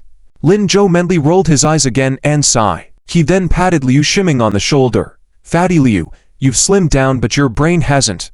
Zhou, what do you mean? Why do I feel like you're scolding me? No. I definitely wasn't scolding you. What I meant was, what do you plan to do by having us invite Qian Guoguo out? Well, Liu Shiming scratched his head, feeling puzzled. I haven't thought about it yet. Zhou, do you have any good advice? Sigh. Lin Zhou sighed again, feeling that he should probably help Liu Shiming. Otherwise, he and Qian Guoguo might not have any fate left. I think maybe you can give her a small gift, to show a gesture of goodwill and ease your relationship. Liu Shiming rubbed his chin, seriously contemplating for a moment. I think you're right, but what should I give her? You should think about it yourself. Let's go. Let's go. Class is over. Okay. Sun Yanku nodded, following behind Lin Zhou happily. Meanwhile, Liu Shiming remained trailing behind, lamenting. After Sun Yanku was sent back to the dormitory, Lin Zhou left. Sun Yanku, on the other hand, quickly threw his backpack on the bed and headed out. Seeing this, Wang Zhaoqing quickly stopped her. Sun Yanku, where are you going? I'm going to buy a gift. Sun Yanku shouted as she ran. What gift are you buying? This time, the question went unanswered. Wang Zhaoqing, holding the book That Guy Is Really Handsome, lay on the bed, looking bewildered. Why didn't Sun Yanku go on a date with Lin Zhou today? So strange. When Sun Yanku arrived at the market, it was already late. The streetlights illuminated the streets, resonating with the moonlight. But Sun Yanku had no time to appreciate the beautiful scenery. She quickly entered a handbag store. Behind the counter, a variety of handbags were displayed. In the women's handbag section, there was a couple standing there. When Sun Yanku entered, they were in the middle of an argument. The girl's face looked very sour. I just want this wallet. Are you going to buy it for me or not? The guy's voice noticeably softened.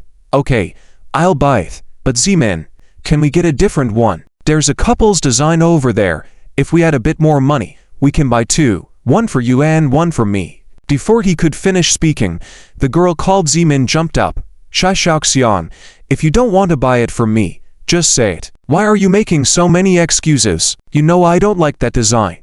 But you looked at that one for a long time too when you came in. I just what? You don't have 50 more for the price difference. Then what use are you to me? I really just. I'll ask you one last time, if you don't buy it, we're breaking up. The guy didn't speak another word, his face turning red as he stood behind the girl. Sunyanku, seeing this scene, was taken aback. Were they a couple? But how? Just then, the service staff politely asked, Miss, what would you like to buy? The women's handbags are over here. Sunyanku quickly snapped out of her thoughts, feeling embarrassed. I'm not buying a women's handbag. I want to buy a men's one. Men's one? Jigsaw has not yet been completed.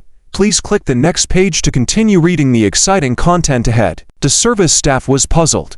Sunyanku nodded seriously. After a while, she gathered the courage to say, I want a men's wallet. This statement from her left everyone around stunned, especially Shai Shaoxian, who raised his head to look at Sunyanku in confusion. There were many people buying bags and wallets, but a girl buying a men's wallet was rare. Moreover, she was a young girl of similar age to him. Who was she buying it for? The service staff quickly voiced the question on everyone's mind. Is it for your boyfriend?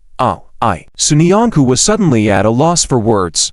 Why did the service staff suddenly ask such a question? She was really, Miss, don't be shy. If it's for your boyfriend, I can recommend some styles. I didn't mean anything else by it. Hearing this, Sunyanku breathed a sigh of relief. I am buying it for my classmate. Oh, not a boyfriend? If it's just a regular classmate, any wallet would do. Look over here. Oh no. Sunyanku panicked. I want to buy a better one. Although he's not now, As she spoke, her voice trailed off, and she lowered her head again, her voice getting smaller. The service staff laughed. All right, got it, come with me. Sunyanku nodded and followed hesitantly. She didn't see the commotion behind, as suddenly, a storm of discussion arose. Oh my goodness, a gift for a future boyfriend? So envious. Her future boyfriend is so lucky. Who said otherwise? No way, I want to buy a gift for my future boyfriend too. Me too. The crowd was abuzz. Nobody noticed Shai Shaoxiang in the corner, his face turning dark. Shai Shaoxiang's eyes widened in disbelief as he looked towards Sunyanku. What is this girl saying? She's just buying for not even her boyfriend. Beau, and she wants to buy the best.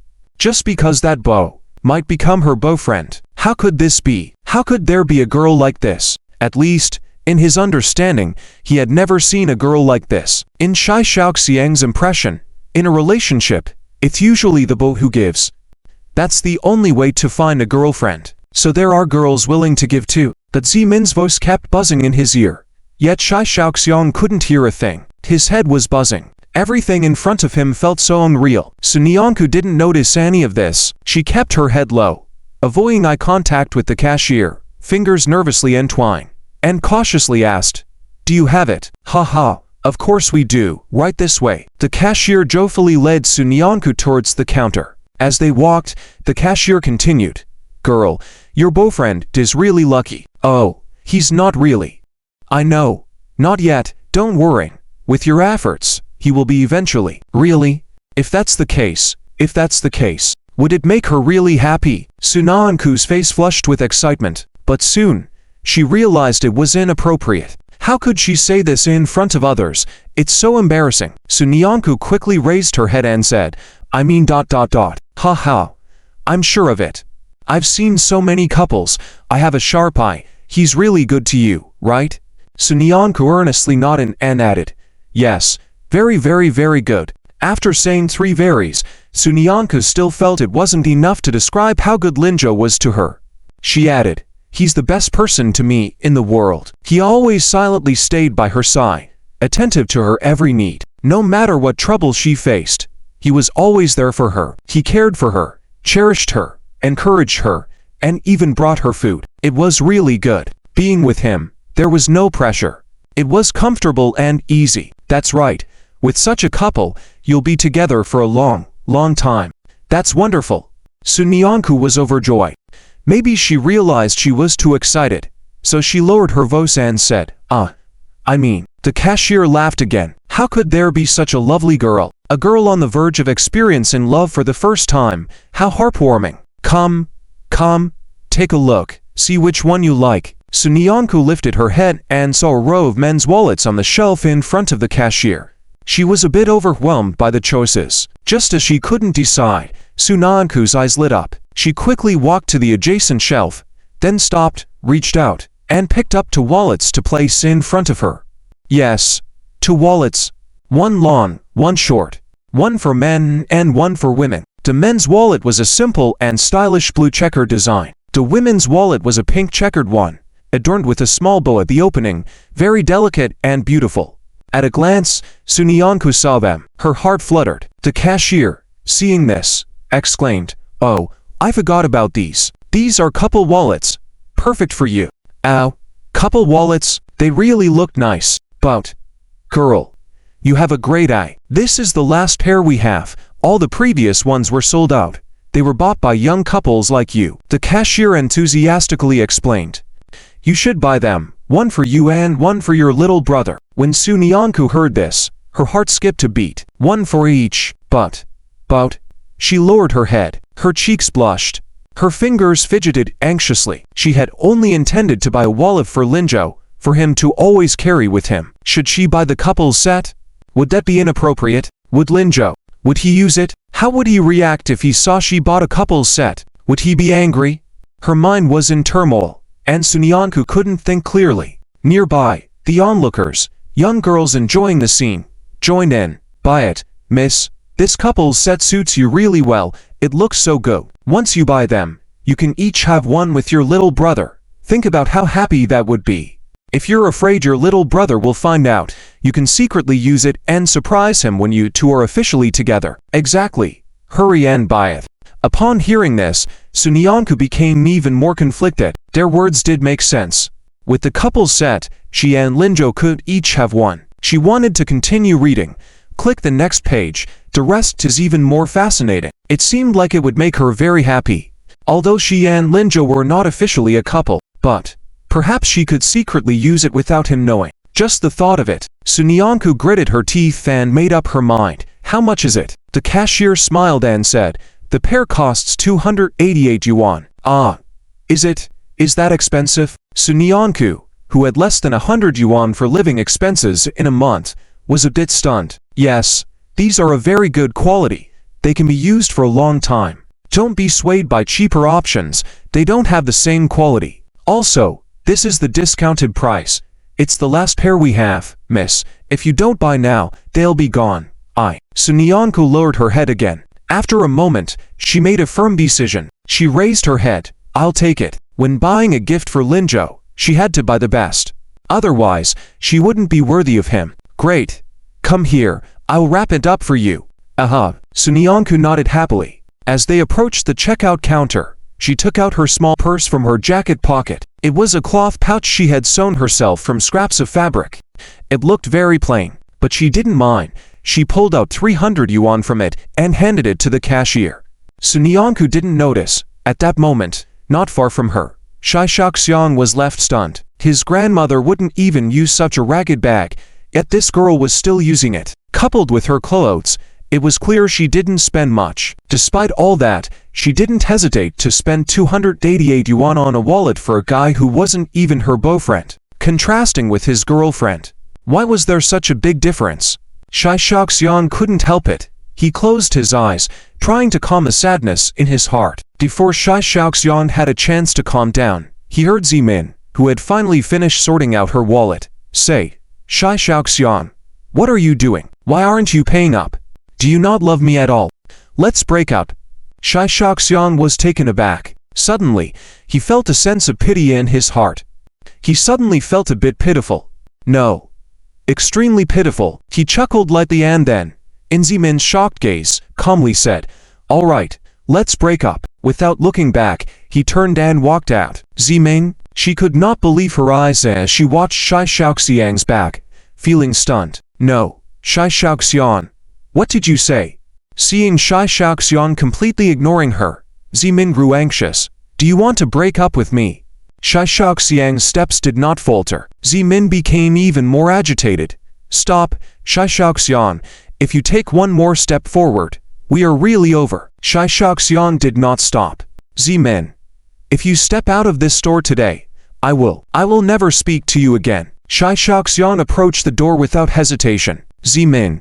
She was going mad. Taking 2 quick steps forward, she stood at the doorway, anxiously shouting, "Shai Shaoxiang, are you deaf? Can't you hear me talking to you? Shai Xiaoxian. Shai Xiaoxian. Stop. Please stop. Shai Xiaoxian. Aren't you afraid that I'll ignore you? Shai Xiaoxian. I'm really breaking up with you. Shai. She shouted for who knows how long, but Shai Xiaoxian never turned back. Zimin finally realized something was wrong. She hurriedly rushed towards the direction Shai Xiaoxian went, calling out, Shai Xiaoxian. Wait for me. Inside the store, Sunyanku witnessed the scene and was confused. What are they doing? Ha, don't worry. That girl doesn't even like the guy. She's always so arrogant and bossy. They were bound to break up sooner or later. They've just broken up. It's better for the guy to suffer less. But if she doesn't like him, why were they together in the first place? Probably to enjoy that sense of superiority. Little girl, never imitate her. In a relationship, both sides should give and take, like each other, and hold each other in their hearts. It won't end well otherwise. Oh, I see. Even though she didn't fully understand, Sunyanku nodded earnestly and made a simple conclusion. The gist was to cherish Lin Zhou and treat him well. Only then could it last, right? Even if the waitress sister didn't tell her, she would do the same. After all, Lin Zhou was just too good. Thinking this, Sunyanku couldn't help but smile. Seeing this, the waitress couldn't help but laugh. Ha, are you thinking about your boyfriend again? Come on, I've wrapped it up for you. Take it. Sunyanku blushed instantly, taking it while awkwardly explaining, He's not my boyfriend. As she left the small shop, Sunyanku could still hear the waitress's laughter. She quickened her pace. It was already dark outside. Checking the time, she hastily picked up her bag and headed towards the school. Along the way, she kept thinking about how to give the wallet to Lin Zhou the next day, without seeming deliberate. Lost in thoughts, she didn't even notice Wang Jiaqing lifting her head from a romance novel and looking towards her. Realizing that Sunyanku didn't seem to notice her at all, Wang Jiaqing climbed down from the bed quietly and walked over to Sunyanku. Not getting a response, Wang Jiaqing raised her hand and waved it in front of Sunyanku's eyes. When Sunyanku still didn't react, Wang Jiaqing noticed the bag in Sunyanku's hand. Filled with curiosity, she wondered, "What's that? It looks really nice." Sunyanku seems to care a lot about it. Looking at Sunyanku's hand, Wang Jiaqing called out, "Sunyanku." Oh. Sunyanku finally responded, nervously trying to hide the item behind her back. "Wang Jiaqing, you're here." "Of course, where else would I be? You just noticed me." Well, it's okay, no need to explain." "So, what did you buy for Lin Zhou?" Sunyanku clenched the item behind her back. "Nothing. Still trying to deceive me." Wang Jiaqing quickly moved towards Sunyanku's back. Startled, Sunyanku held onto the bag even tighter. "Really, I have nothing. Still trying to deceive me? If you have nothing, why won't you let me see it?" Sunyanku was at a loss for words. Seeing her nervousness, Wang Jiaqing smiled. "Stop beating around the bush. Is it that you don't know how to give it to Lin Zhou? Let me help." How to give it? Just." Wang Jiaqing pretended to ponder with her head up. After a moment, she looked at Sunyanku again. "You won't even tell me what it is. How can I help you then? Come on, show me." She reached to grab the bag from Sunyanku's hand. Sunyanku quickly stepped back and placed the bag behind her back on the seat. For a long time, Sunyanku was still unable to say a word. Her face was as red as a ripe apple, almost about to bleed. This appearance made Wang Jiaqing laugh. She happily walked over to Sunyanku and teasingly said, Confessed yet?" Sunyanku suddenly felt her heart skip a beat, a strange feeling rushing over her. She didn't know what to do, so she hurriedly changed the subject. "Oh, Wang Jiaqing, do you have any ideas? If not, I'll just figure it out myself." As she spoke, she reached for the wallet in Wang Jiaqing's hand. Wang Jiaqing quickly said, No, Sunyanku, don't rush. I won't ask any more." Sunyanku stopped her actions. How should I give it to him?" Wang Jiaqing thought seriously for a moment and said, "Do you want to confess to him as a gift or?" "Oh, no, it's not bad. I just..." Seeing Sunyanku's anxious rejection, Wang Jiaqing nodded knowingly. "Oh, not a confession, so it's because you haven't confessed yet? Just giving this wallet to Lin Zhou." Sunyanku nodded. "Also, you don't want Lin Zhou to know you like him?" Wang Zhaoking. You. Okay. I understand what you mean. Wang Zhaoking quickly stopped her, lowered her head, and muttered softly, such a pity. What? Sun Yanku didn't hear her clearly, asking in confusion. Wang Zhaoking quickly waved her hand. Nothing. I mean, just simply giving a wallet is easy. Find a chance and give it to him nonchalantly. Tell him, say that you saw this wallet and liked it. So you bought it for him. Oh. Is it that simple? Yes. If you say too much, he might misunderstand. It'll be awkward. Yeah. That's true. Then let's do it this way. Okay. Wang Zhaoking nodded. Sun Yanku was very happy to have solved a problem. She quickly put away the wallet and placed it on the bed, saying, Wang Zhaoking, thank you. After saying this, she picked up her toiletries and walked outside the dorm, her face still beaming with a happy smile. You're welcome. That's what friends are for. Wang Zhaoking lay back on the bed and watched Sun Yanku leave. Once Sun Yanku's figure vanished, Wang Zhaoking stood up again. She walked to Sun Yanku's bed, looked at the gift box for a while, then fell into deep thought. Sun Yanku wanted to give a gift to Lin Zhou without him knowing her intentions. In reality, most girls may indeed act this way due to shyness, but that's not how it should be in a novel. How could a carefully prepared gift from the female lead not let the male lead know? But how could the male lead know without the female lead knowing? Wang Zhaoking rubbed her chin, pacing back and forth in the dorm. It seemed like it was time for her, the supporting role, to make an appearance. But what could she do? After pacing a few laps, Wang Zhaoking suddenly brightened up. Right? That's it. After muttering to herself, Wang Zhaoking quickly climbed onto Sun Yanku's bed. She found the backpack placed deep inside. Opening the smallest pocket, she swiftly pulled out a photo of Sun Yanku's identification card. It was a photo taken when she enrolled in school. Sun Yanku always kept it in this backpack. Sun Yanku in the photo looked exceptionally young, but her eyes showed determination. Wang Zhaoking examined it carefully, nodded in satisfaction, and then zipped up the backpack. Lastly, she carefully opened the gift box, took out the men's wallet, opened the innermost zipper, and without hesitation, slipped the photo inside. After completing all these actions, she closed the zipper, placed the wallet back, tittied up the bedsheet, and then jumped down from the top bunk. Landing on the floor, Sun Yanku had just finished washing up and returned. Seeing her, Sun Yanku was surprised. Wang Zhaoking, what are you doing? Oh, I'm trying to lose weight. I gained some weight these days, doing some jumping jacks. Hehe. Wang Zhaoking promptly demonstrated a few jumping jacks. Sun Yanku looked at Wang Zhaoking with confusion, nodded earnestly. Oh, indeed gained some weight. Then keep exercising. Wang Zhaoking. She wiped the sweat on her forehead, strained to make her body look active.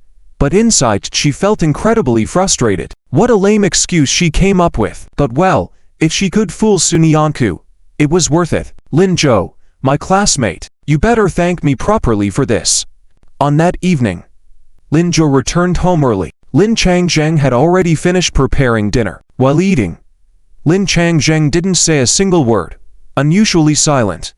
Lin Zhou felt a bit conflicted. What's wrong? Is something going on with Aunt Shuyu again? Of course, your Aunt Shuyu, who knows what she's been fed, doesn't listen no matter what, insisting on marrying Han Yuanmo. Fine. Let her marry him. It wouldn't be a problem if Han Yuanmo really changed for the better. But the problem now is, sweet grandma and grandpa suggested buying a house in the county for Aunt Shuyu to have their own little world together. But she doesn't want to. She insists on a simple marriage. Can you believe that? To be continued in the next page for the rest of the exciting content. Lin Zhou listened somewhat confused. She doesn't want that either. Yes, she says even renting a house would be fine. Ooh, with his chopsticks in hand, Lin Zhou fell into deep thought. The rest of their meal continued in silence. After finishing dinner, Lin Changzheng got up to wash the dishes, and Lin Zhou pondered for a while. I'll go to Aunt Qin's house tomorrow morning. That's fine. You go, you have a smart brain. Maybe you can come up with a solution for Aunt Qin. Oh, by the way, don't say it was me who suggested you go. Okay. Lin Zhou nodded. The next morning at 8, after breakfast, Lin Zhou left the house. He had arranged to meet his deskmate at noon, so visiting Aunt Qin's house and still making it in time was feasible. On his way, Lin Zhou pondered how to approach Shin Shuyu. When he was near the entrance of the neighborhood, he bought some fruits and snacks, planning to say he came to play with Qin Yushan as an excuse. Little did he know, as he reached the neighborhood entrance, he saw Qin Yushan and Qin Shuyu standing there in a confrontation. Qin Yushan's face was red, her voice slightly tearful, and, "Just listen to Grandma once, that Han Yuanmo really isn't suitable to be my uncle. What do you understand? You're still young, don't bother persuading me, I have already decided. Go back and tell your mom and grandma. I'm going to see the house now, and I'll move out in the next 2 days, so they don't have to see me as a bother." "No, my mom and grandma don't think you're a bother, Aunt Qin Yushan. I told you to go back." Qin Shuyu's voice turned cold. Qin Yushan was shocked and dared not to speak anymore. Tears shimmered in her eyes as she watched Qin Shuyu leave.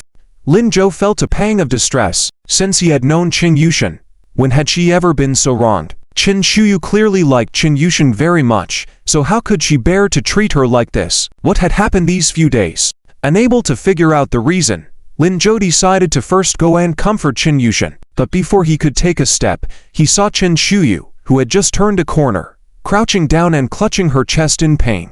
Her face was deathly pale, as if she wanted to vomit but couldn't. Sensing something amiss, Lin Zhou frowned and was about to approach to find out what was happening, but then he saw Qin Shuyu stand up, wipe her lips, grit her teeth and quickly leave, as if she was afraid Qin Yushan would find out. Lin Zhou was puzzled. What was wrong with her? Had her condition worsened? Can depression cause vomiting? Was it a physical stress response? After pondering for a while, Lin Zhou still had no clue, but he knew that directly asking Qin Shuyu at this time might push her to extremes. Lin Zhou decided to first understand the situation before saying anything. With that in mind, he turned and walked towards Qin Yushan. The young girl didn't expect Qin Shuyu to actually leave. She crouched down, hugged herself with her hands, bowed her head and cried softly. Seeing this, Lin Zhou sighed. "Sweetie." Upon hearing this voice, Qin Yushan quickly stood up, the tears in the corners of her eyes not yet wiped away. She squeezed out a faint smile. "Brother, why are you here?" I just didn't cry." Lin Zhou nodded with pity. "I know you didn't cry. I've brought you some fruits. Don't you love kiwis the most?" "Oh, thank you, brother." Somehow, she wanted to stop the tears. But seeing Lin Zhou seemed to make it harder for her to control herself. She couldn't even take the fruits from Lin Zhou's hand. Qin Yushan choked again. Brother, Lin Zhou sighed again and took out a tissue from his pocket, handing it over. "Sweetie, do you remember what I told you?" As Qin Yushan took the tissue, she hesitantly said, What? You don't have to be brave in front of me, even if the sky falls. Uncle Lin and I are here to support you." "Oh." Qin Yushan was stunned for a moment, and then tears fell like broken beads. Woo, brother. Woo. What should we do about my aunt? That Han Yuanmo. I don't like him. He just doesn't seem like a good person. My mom and grandma don't like him either. Woo. But my aunt insists on marrying him. What should we do? Woo. I can't persuade her. I'm so useless." As Qin Yushan cried, her nose and face turned red. Being so young, she seemed even more like a helpless child now, tears streaming down her face. Lin Zhou gently patted her back and said, "Don't cry. Tell me, what happened?" I don't know. Woo. That day I was still at school. When I came back, I heard my aunt say she was going to marry someone, and then, that's how it happened." "Then go ask your mom. Is she at home?" "Yes, she is." Yes. "Ask my mom, brother. Come, I'll take you back to ask mom." Lin Zhou's presence seemed to ease Qin Yushan's discomfort a bit. She quickly turned around, tugged on Lin Zhou's sleeve, and led him upstairs. By the time they reached the door, she had wiped away her tears. Taking a deep breath, steadying her emotions, she pushed open the door. A big smile appeared on her face. Mom, brother Lin Zhou is here." In front of Lin Zhou, she could be a little girl, she could be willful, she could cry. But in front of her mom and grandma, she had to be a strong girl. Otherwise, her mom and grandma would be heartbroken. "Lin Zhou." Coming quickly, Qin Shulin hurried out, carrying a pair of slippers for Lin Zhou. After thanking her, putting on the slippers, Lin Zhou saw an elderly woman with gray hair still standing in the living room. The woman's appearance bore a strong resemblance to both Qin Shulin and Qin Shuyu. She smiled at him. "So this is Lin Zhou. Yes, he's Lin Zhou, the son of Chang Zheng, a very sensible child. Chen Shulin introduced quickly. Lin Zhou, this is Sweetie's grandma. Lin Zhou nodded politely and greeted. Hello, grandma. Oh, what a good boy. Zi Chunhua approached, holding Lin Zhou's hand. I've heard that you take good care of Sweetie. Because of you, Sweetie even changed into girly clothes. Thank you. Lin Zhou didn't expect Sweetie's grandma to be such a kind person. He had been worried before about meeting Aunt Shulin's parents and how to handle the situation. Now it seemed not to be a problem at all. You're welcome, grandma. It's what I should do. Sweetie is my little sister. Great, great. That's wonderful, to have a brother like you. I can rest assured, you and your dad, you're both good people. Our Shulin is lucky. Mom, you. Chen Shulin blushed and lowered her head somewhat embarrassedly. I'm speaking the truth. I'm an old hand at this. Just looking at Chang Zheng, I could tell he's a good man. Sigh. It's a pity. Zi Chunhua sigh. How come Shuyu can't meet a good person? Mom. Seeing Zi Chunhua about to cry, Chen Shulin quickly stopped her. Oh, right. I can't cry in front of the children. Shulin, go buy some groceries. We'll make something delicious for the kids at noon. Okay. Chen Shulin nodded and was about to leave when Lin Zhou stopped her. No need, auntie. I made a lunch date with a classmate. I have to leave soon. Well, how about inviting her to have lunch at our house? No, she be embarrassed. Maybe next time. All right, then remember to tell auntie what you want to eat. I'll prepare in advance. Thank you, auntie. But auntie, grandma, I came today to ask about Shuyu auntie's situation. I just heard Sweetie say she didn't even know how Shuyu auntie suddenly decided to marry Han Yuan Mo. Was it that she just came back from school that day and heard her aunt make that decision? Hearing this, Chen Shulin glanced at Qin Yushin. Qin Yushin quickly lowered her head. Mom, brother is very clever. Maybe brother will have a way. Lin Zhou also added, Auntie, please don't blame Sweetie. These past few days at school didn't feel right to me. Just now downstairs, I happened to see Shuyu Annie leave, so I basically guessed, and then forced Sweetie to tell me ... Knowing that she couldn't hide it any longer, Chen Shulin sighed deeply and said, It's not that we wanted to hide it from you. It's Shuyu. Well, I actually wanted to tell you a long time ago, but I was afraid Shuyu would overreact. That thing you mentioned about depression, I looked it up online and it seems quite serious. But in the current situation, it seems like whether we say it or not doesn't really matter. Chen Shulin signaled for Qin Yushin to go wash some fruit, and then she slowly continued. That day was actually quite normal. Chia went to school early, and I went to work, but Shuyu took a day off saying she had a headache, maybe a fever, and wanted to go to the hospital to get checked. I asked if she needed me to go with her, but she said no. I thought a headache wasn't a big deal, so I didn't think much of it. But when I came back in the evening, I found Shuyu sitting alone in the living room, looking blank. Her face was pale and her energy felt off. There was a bottle of pills in front of her. The locked box from the suitcase was open. I immediately felt something was wrong. Your dad had mentioned to me the instructions you gave before leaving, so I was especially afraid. I walked up to Shuyu and asked her what was wrong. She didn't reply, just stared ahead emotionlessly. I had to hold her hand, gently pat her back, trying to reassure her that I was there for her and she shouldn't worry. I said a few comforting words, and she suddenly burst into tears, crying loudly, which really scared me. But no matter how I tried to comfort her, it was no use. Later, after she finished crying, she suddenly told me she wanted to get married, and had already found a partner to marry soon. I was stunned, and I asked who the man was. She said it was Han Yuan Mo. I've heard that name before from your dad, so I directly said no. I didn't agree. She then went berserk, started arguing loudly. To calm her down, I had no choice but to say we would discuss it with our parents. Tia Qian's grandpa was out of town working, so I had your grandma come over the next day. We both firmly disagreed, but Shuyu said if we didn't let her marry, she would die. I really didn't know what to do. Chen Shulin was getting emotional as she spoke. Zi Chunhua was also wiping tears and added, This child, always strong from a young age. Her sister got married early. Me and her dad weren't in the best health, so she took charge of everything at home. I thought, she's grown up. We shouldn't burden her anymore. Let her develop in Kyoto, while me and her dad manage somehow. But why did she suddenly come back? It's not like we didn't want her to come back. She could have developed in Jiangcheng County. After all, we're all here. But how did she end up with that fatigue disease? I heard these illnesses are related to emotions. My daughter, what has she gone through? She was such a good child. How did she get sick? Si Chunhua's voice trembled with grief, and she squeezed Lin Zhou's hand again. Zhou, Tia and Shulin mentioned about this Han Yuanmo. Did you tell them about it?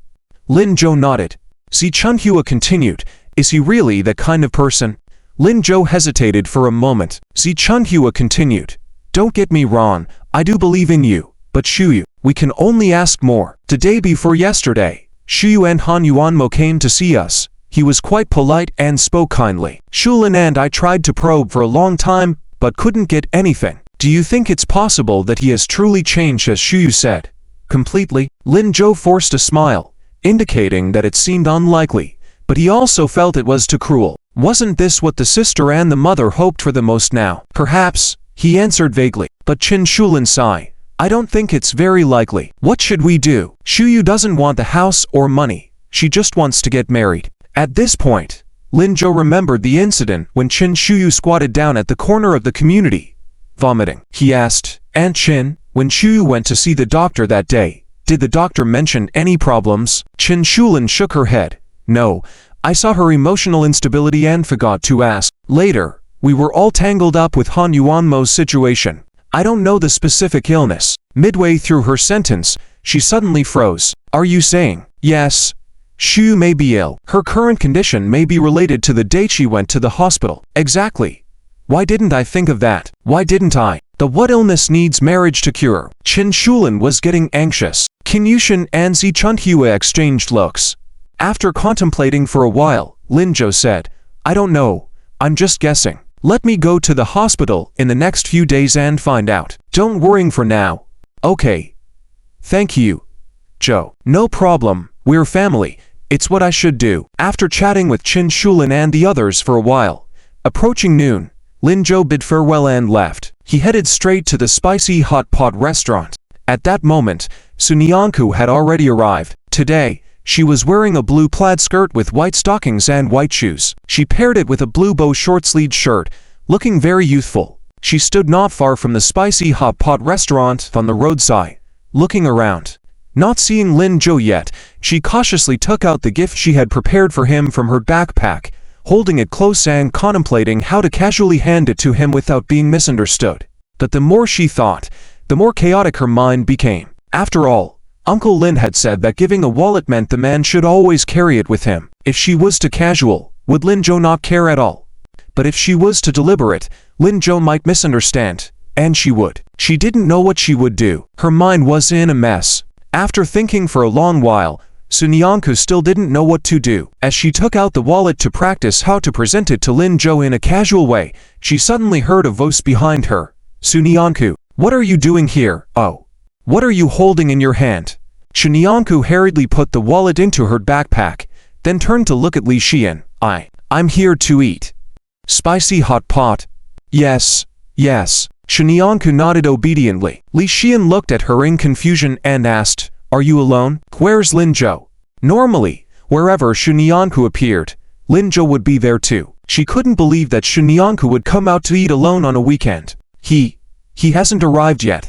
Oh, are you waiting for him? Li Xian suddenly realized.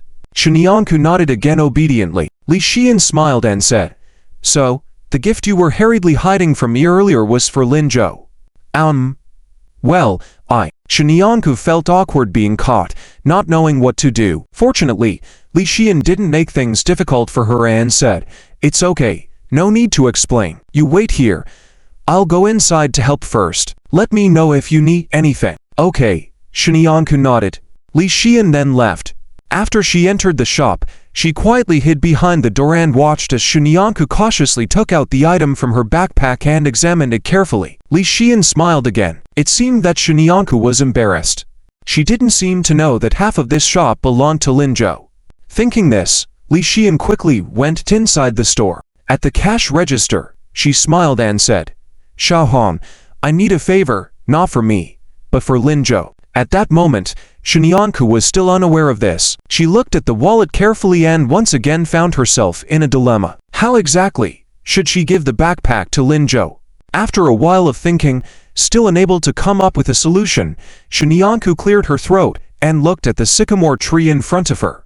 Should she practice on the sycamore tree as if it were Linzhou? This thought made Shunyanku act immediately. After observing that there was no one around, she bravely raised her hand and handed the wallet to the big tree, saying, "Linzhou, this is a gift for you.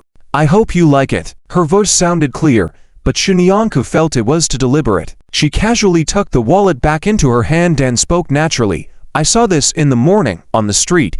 It looked nice, so I bought it for you." After muttering to herself, Shunyanku became conflicted again. "No, this is too casual. What should I do?" It seemed like she had never given a gift to a boy before. Was giving a gift really this difficult? After hesitating for a while, an idea suddenly popped into Shunyanku's mind. She recalled many romantic scenes from dramas where girls confess their feelings to boys. Without knowing why, she raised the wallet to her chest, imagined the sycamore tree in front of her as Linzhou, then closed her eyes and softly said, "Linzhou, I like you." As soon as she spoke those words, Shunyanku suddenly felt something was off. She hurriedly pulled back her hand, feeling flustered. What are you saying, Shunyanku? Are you out of your mind? How can you say this at a time like this? Do you like Linzhou? Did she really like him? Oh no. This isn't right. The teacher said no early relationships. But, for some reason, Shunyanku suddenly felt a thud in her heart. Her face turned red. After a while, she managed to calm her emotions a bit. She forcefully slapped her head, trying to clear her mind. "Shunyanku, it's just a meal. Don't be so nervous, please." "The wallet, right? The wallet." She raised the wallet again, cleared her throat, and prepared to try again. "Linzhou, Before she could finish speaking, Shunyanku felt the wallet being taken from her hand. She opened her eyes in panic and saw a familiar figure standing beside her. He was smiling, examining the wallet. It was Linzhou. Shunyanku's mind was in chaos. How did Linzhou arrive so quickly? How long had he been here? Did he see her silly behavior earlier? Did he hear what she said? Would he make fun of her? Oh no. How do I explain this now? Just as she was in turmoil, she heard Linzhou say, "Little classmate, what are you doing?" Muttering to yourself, "This wallet looks pretty. Where did you get it?" Shunyanku was stunned, and her worries eased slightly. "Just bought it from the street. Huh? Isn't it a men's design?" "Yes, that's why. It's for you." Linzhou was surprised. "Really?" Yes. You're lucky. Xiaocheng isn't home, and I have no one else to give it to." "Oh, then I'll accept it. Thank you." "You're welcome." Shunyanku smiled lightly and said, "Let's go eat." "Okay." Linzhou casually put the wallet in his pocket and watched Shunyanku walk ahead. He followed behind. As Shunyanku walked ahead, she finally breathed a sigh of relief. Luckily, everything was fine. No embarrassing moments. The wallet was given away too. It just felt even more casual. Oh well, let fate decide. Maybe Linzhou would like it. If he didn't like it, she could give him a better one another day. After all, she would soon finish the college entrance exams and could work to earn money. She had made up her mind. Without knowing, Linzhou behind her was looking at her back with a faint smile. So, not picking her up as she requested was to prepare for this. Did she overhear Lin Changjeng's words? If he guessed correctly, this should be a couple's wallet. He had seen it in a boutique before. And, did the little classmate like him? Did she finally realize she liked him? If that were the case, all his efforts since coming back hadn't been in vain. The little classmate was starting to change slowly. How wonderful. However, it wasn't really good for girls to make the confession. Besides, it was the eve of the college entrance exams. He didn't mind, but couldn't guarantee that the little classmate could focus on the exams like him. That's why he didn't reveal her intentions. In fact, he had been watching her by the roadside for a while. This little girl was getting cuter and cuter. She really touched his heart. Thinking this, Linzhou clasped his hands behind his head and looked up at the blue sky. The weather was good today. It seemed like God was also kind to him. "Linzhou, hurry up, I'm hungry." Upon entering the store, Shunyanku went to pick out some vegetables. Linzhou sat at the dining table, took advantage of Shunyanku's inattention, picked up the wallet and carefully examined it for a while. The quality was not bad. It seemed like Xiaodongju had spent quite a bit of money. This girl seemed to be very generous every time she bought something for herself, which was quite different from her previous demeanor. Truly caring. Lin Zhou felt warm inside once again. After looking through it again from front to back, Lin Zhou opened the wallet. Then he saw a photo stuffed inside. He was stunned and carefully took it out. When he saw that it was Sunyanku in the photo, he smiled again. This shouldn't be something Xiaodongju put in, right? It should be something her roommate learned from romance novels, but it's quite nice this way too. Just now he was thinking about how to ask Xiaodongju for a photo. After all, if his girlfriend gives him a wallet, naturally, he should put his girlfriend's photo in. It's just that this photo was when Xiaodongju was still a bean sprout. Lin Zhou put the photo back in and planned to take Xiaodongju to take a nice photo to put in it on a day off. Just as he was thinking, he heard Li Xian's chuckle from the side. Lin Zhou, are you lost in thought? Why are you not picking out vegetables? No need. Xiaodongju helped me choose. Oh. Li Xian turned her head and saw Sunyanku picking out various meats in the meat section. She rarely picked out meats before after eating the spicy hot pot. And it seemed like her bowl was almost full. She definitely couldn't finish it alone. Was she picking out for two people? Because Lin Zhou always ate hers before. So this time she simply picked out the amount for two people. Understandingly, Li Xian smiled. Alright, it seems like I'm being a bit superfluous. But Lin Zhou, Li Xian opened her mouth to say something but ended up smiling. Nothing much. Then I won't disturb you guys. Enjoy your meal. Lin Zhou looked puzzled. Seeing that she was not going to say anything further, he nodded. Alright. Thanks. After Li Xian left, Lin Zhou watched Sunyanku carry a large bowl of selected dishes to the cashier counter. Then she stood there, talking to Yuan Xiaohong. They didn't come back for a while. Lin Zhou was surprised and stood up to walk over. Xiaodongju, what's wrong? Lin Zhou, you're also here? Without waiting for Sunyanku to speak, Yuan Xiaohong called out to Lin Zhou first. She even explained. Lin Zhou used to come here often for meals, so we know each other. Sunyanku nodded, not suspecting anything. This lady said that we are lucky customers today. Table 38. And they want to comp our bill. Comp the bill? Lin Zhou looked confusedly at Yuan Xiaohong. Yuan Xiaohong smiled, then explained. Yes.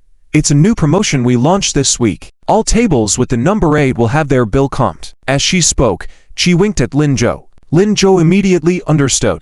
He smiled. Alright, let's get the bill comp then. Xiaodongju, aren't you happy to eat for free? I'm happy, of course, but she couldn't help but feel strange that she hadn't paid several times before. Something seemed off. But seeing that Lin Zhou wasn't suspicious, Sunyanku simply nodded. Thank you. You're welcome. Sit there and wait. We'll bring it over soon. Okay. The hot pot quickly arrived. It was indeed a large portion, served in a pot. And it was personally served by Li Xian. She also brought to Xiaowan's and a ladle for both of them. She meaningfully said, enjoy your meal. Sunyanku, if it's not enough, you can pick out more. Lin Zhou, you should know what he likes to eat, right? Just as she was unsure how to respond, she noticed Li Xian leaving. Sunyanku hesitated and was about to call Lin Zhou to eat when their eyes met. He looked at her as if he wanted to ask something. Why was there only one portion of hot pot? Sunyanku lowered her head again. Well, it's because it's inconvenient to choose two portions alone, right? Lin Zhou sensed the girl's embarrassment and found an excuse for her. Sunyanku was grateful and nodded immediately. Yes, it's inconvenient to choose two portions alone. I couldn't carry them, so I put them together. And putting them together is also okay, right? Of course it's fine. Eat up. Xiaodongju. Okay. Sunyanku picked up her chopsticks and began to eat seriously. The two of them ate slowly and carefully. It took them quite a while to finish.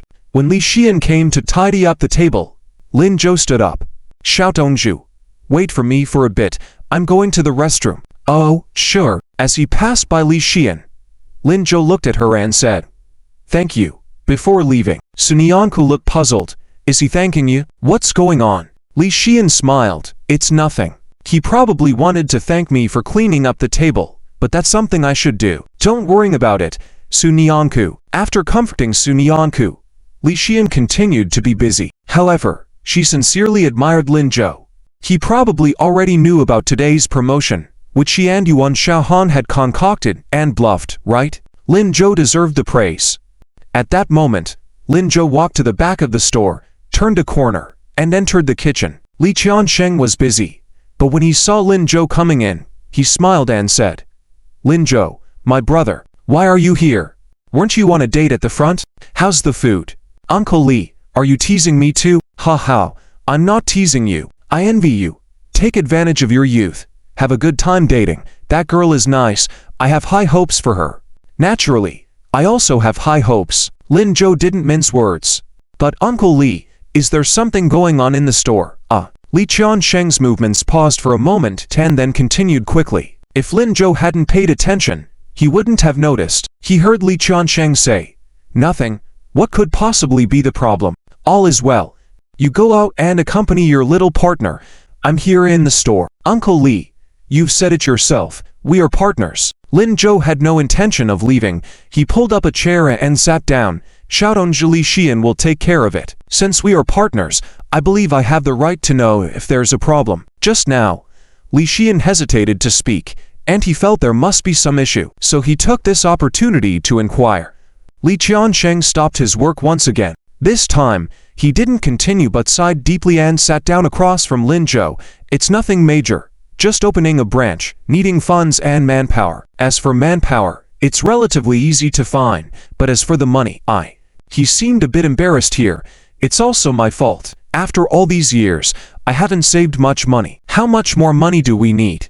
Lin Zhou asked directly. "When everything is calculated, we still need about 300,000 to 400,000. But opening one store reluctantly would be enough. How about we just start with one for now?" Li Qiansheng sought Lin Zhou's opinion. Lin Zhou immediately sensed the lack of determination in his tone. "Uncle Li, didn't you say before that the locations for both stores are excellent?" "Yes, they are both in high-traffic areas. Business will definitely be good. I have surveyed both sides, and once we start, they will definitely make more money than our current store." Li Qiansheng paused halfway, then let out a deep sigh. "Unfortunately, it's not unfortunate. In that case, let's open both stores. I have 200,000 here, and I will figure out the rest," Lin Zhou said, as he took out a bank card from his pocket and handed it to Li Qiansheng. Li Qiansheng was shocked. He hurriedly stood up from his chair and waved his hands, saying, No, I can't use your money. Just discussing opening one store is fine. Why can't you use it? Uncle Li, haven't you forgotten? I am a co-owner of our store. Co-owners invest in their own stores. Is there a problem with that?" Li Qiansheng almost forgot about this. "But you're still a student. Isn't this money from your dad? It needs your dad's approval."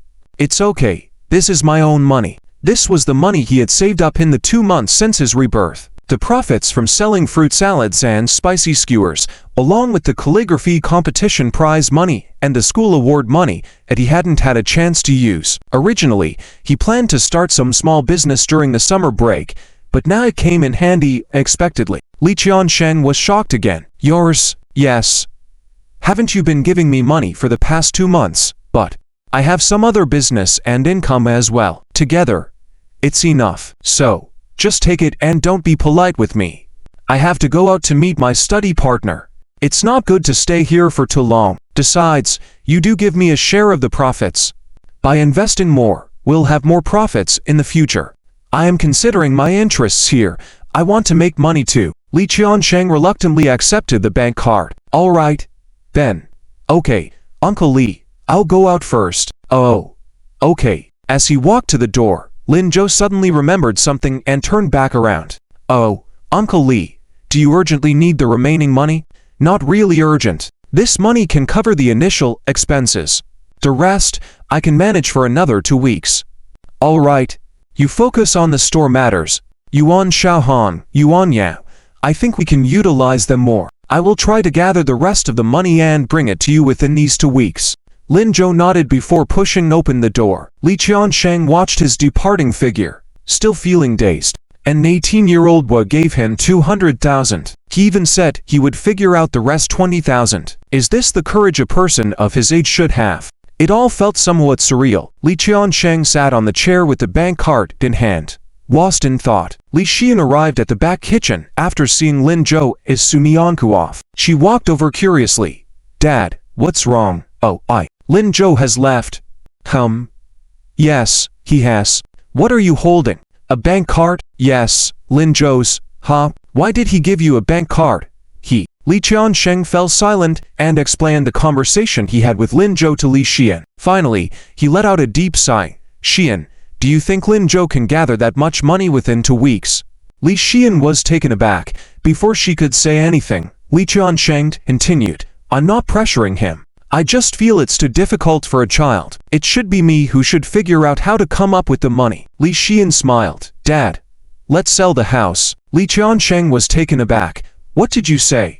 I said, let's sell the house, Dad. You mentioned that both locations will be profitable. We can sell the house, open the stores first, make money, then buy a new house later. It can work, but if we sell the house, we have to rent a place to stay. That won't be our home anymore.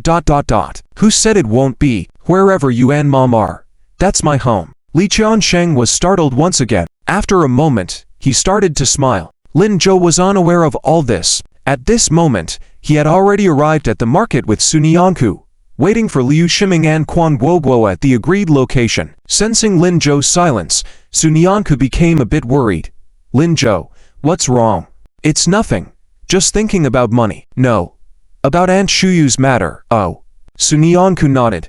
Seeing Lin Zhou lost in thought again, she tugged at his sleeve. Lin Zhou, I still have some money here. The previous 3,000 and this 8,000. I spent a bit, so there's a total of 10,332 left. Here, take it. This was the money she saved to buy gifts for Lin Zhou, and the money left after spending it herself. The previous 3,000 was initially meant to be taken back by Suma Cheng, but he didn't take it. As she spoke, Sunyanku took out a bank card from her bag. Master, there's more content after this chapter. Please click the next page to continue reading.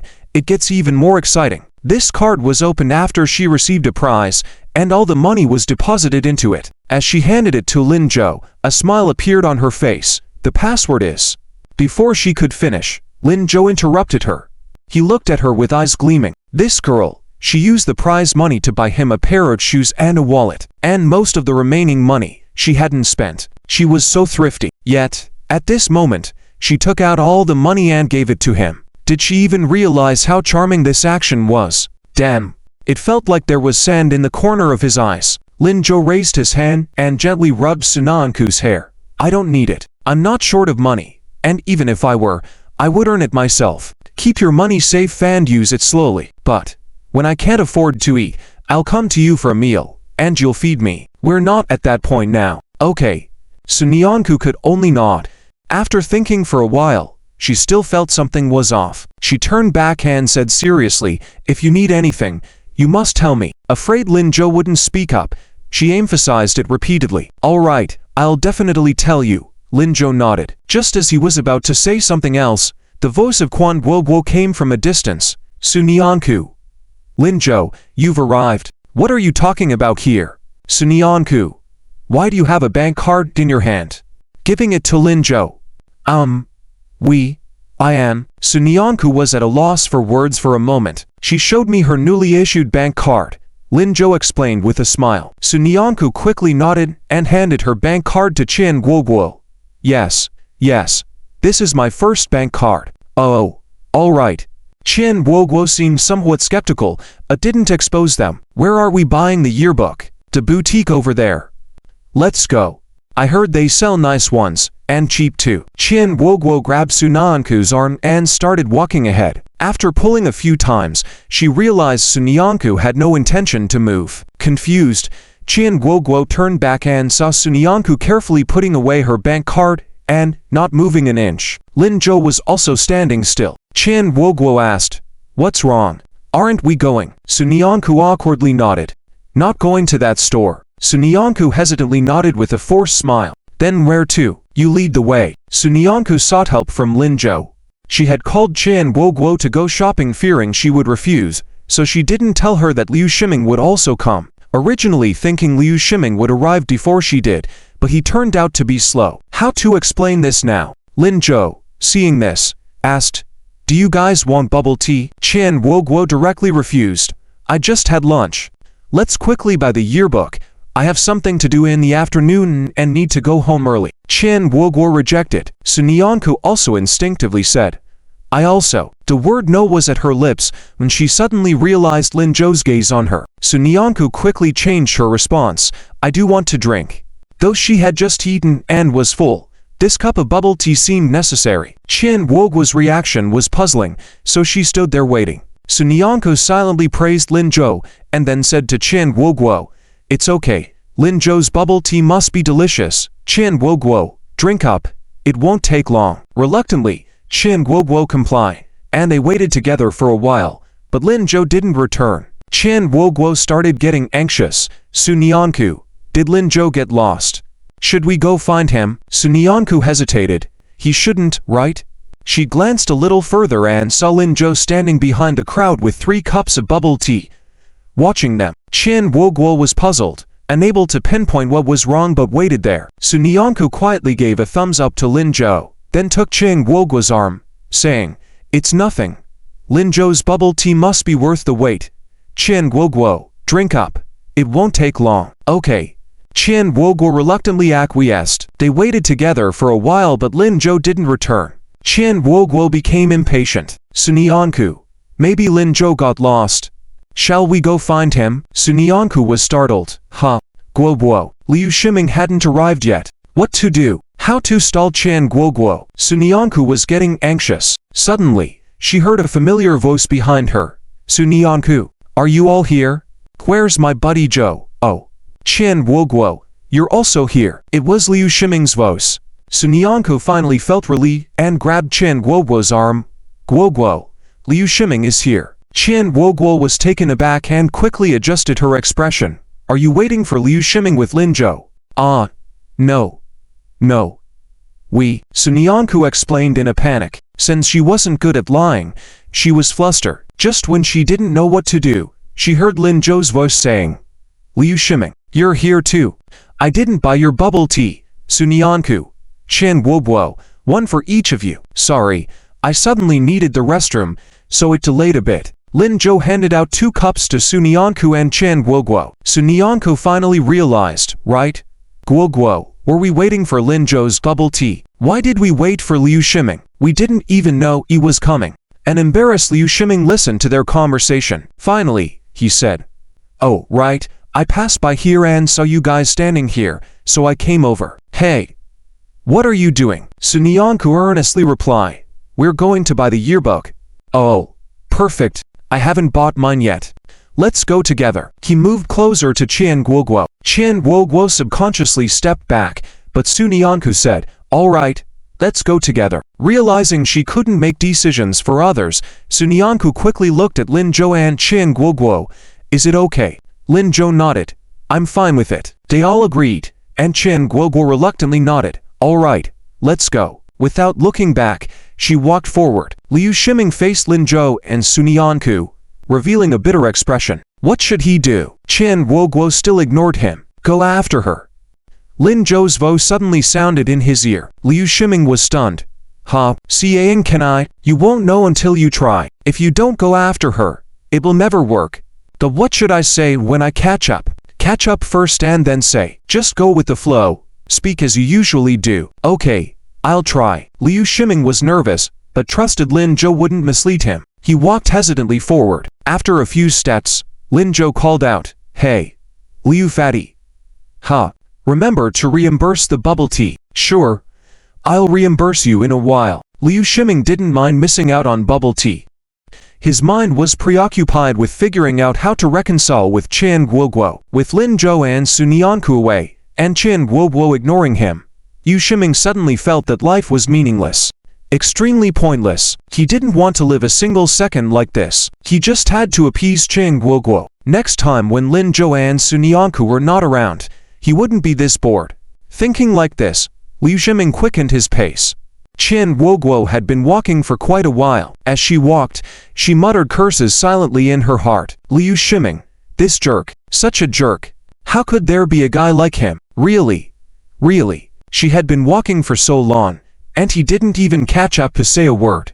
How could he not understand girls at all? He kept thinking of himself as a brother. Who wants to be his brother? How could he?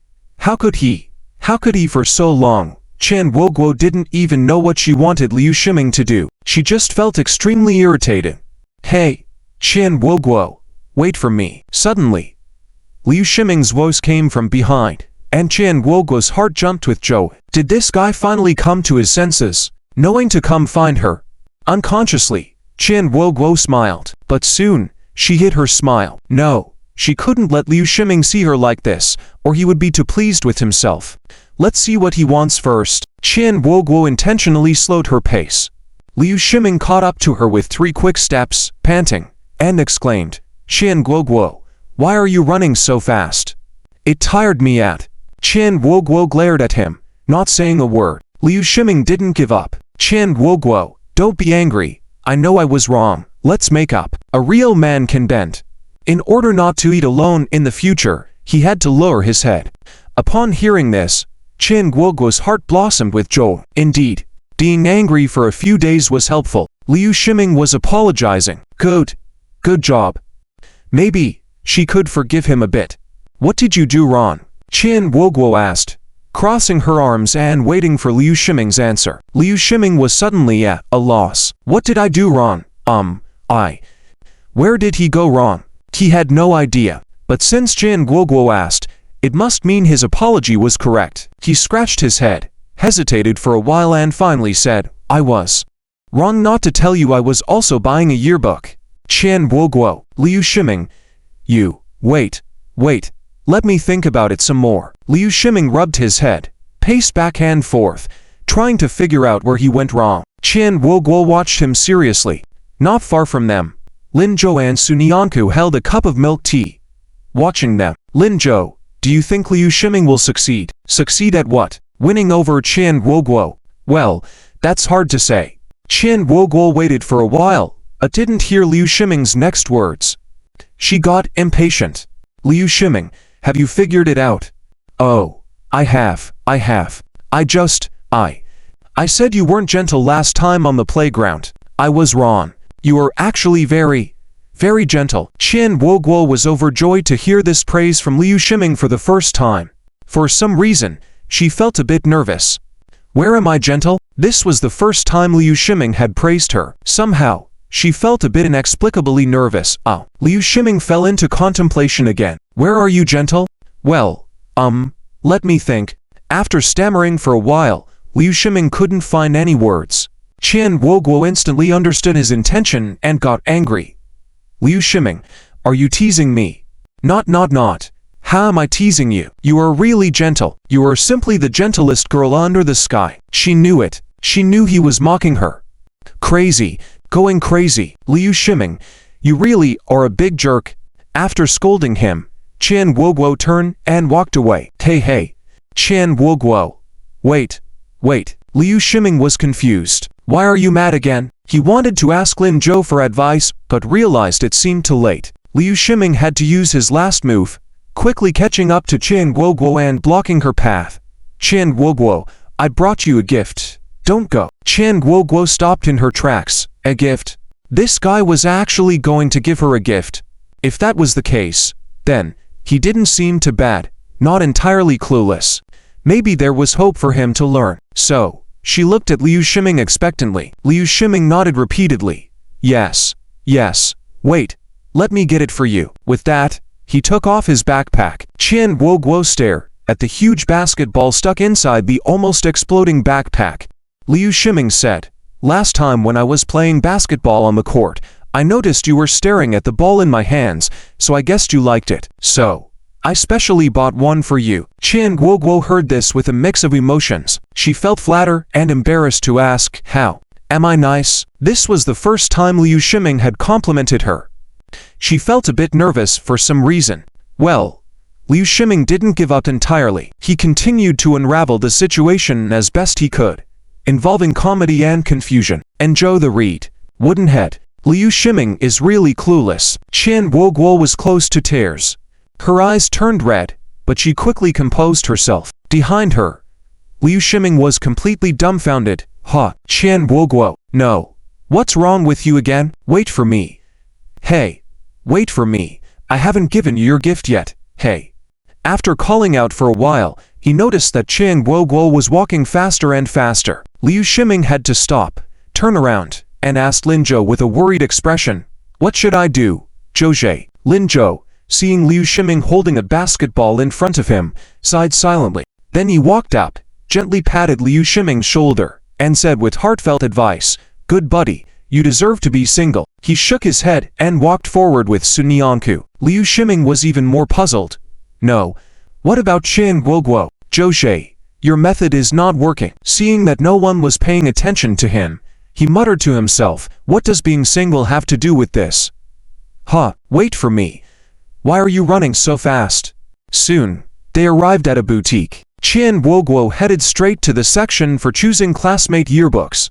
Between a few people, she quickly selected one, then walked to the door and said to Sun Yanku, who had just entered, "I've made my choice. Sun Yanku, you guys take your time.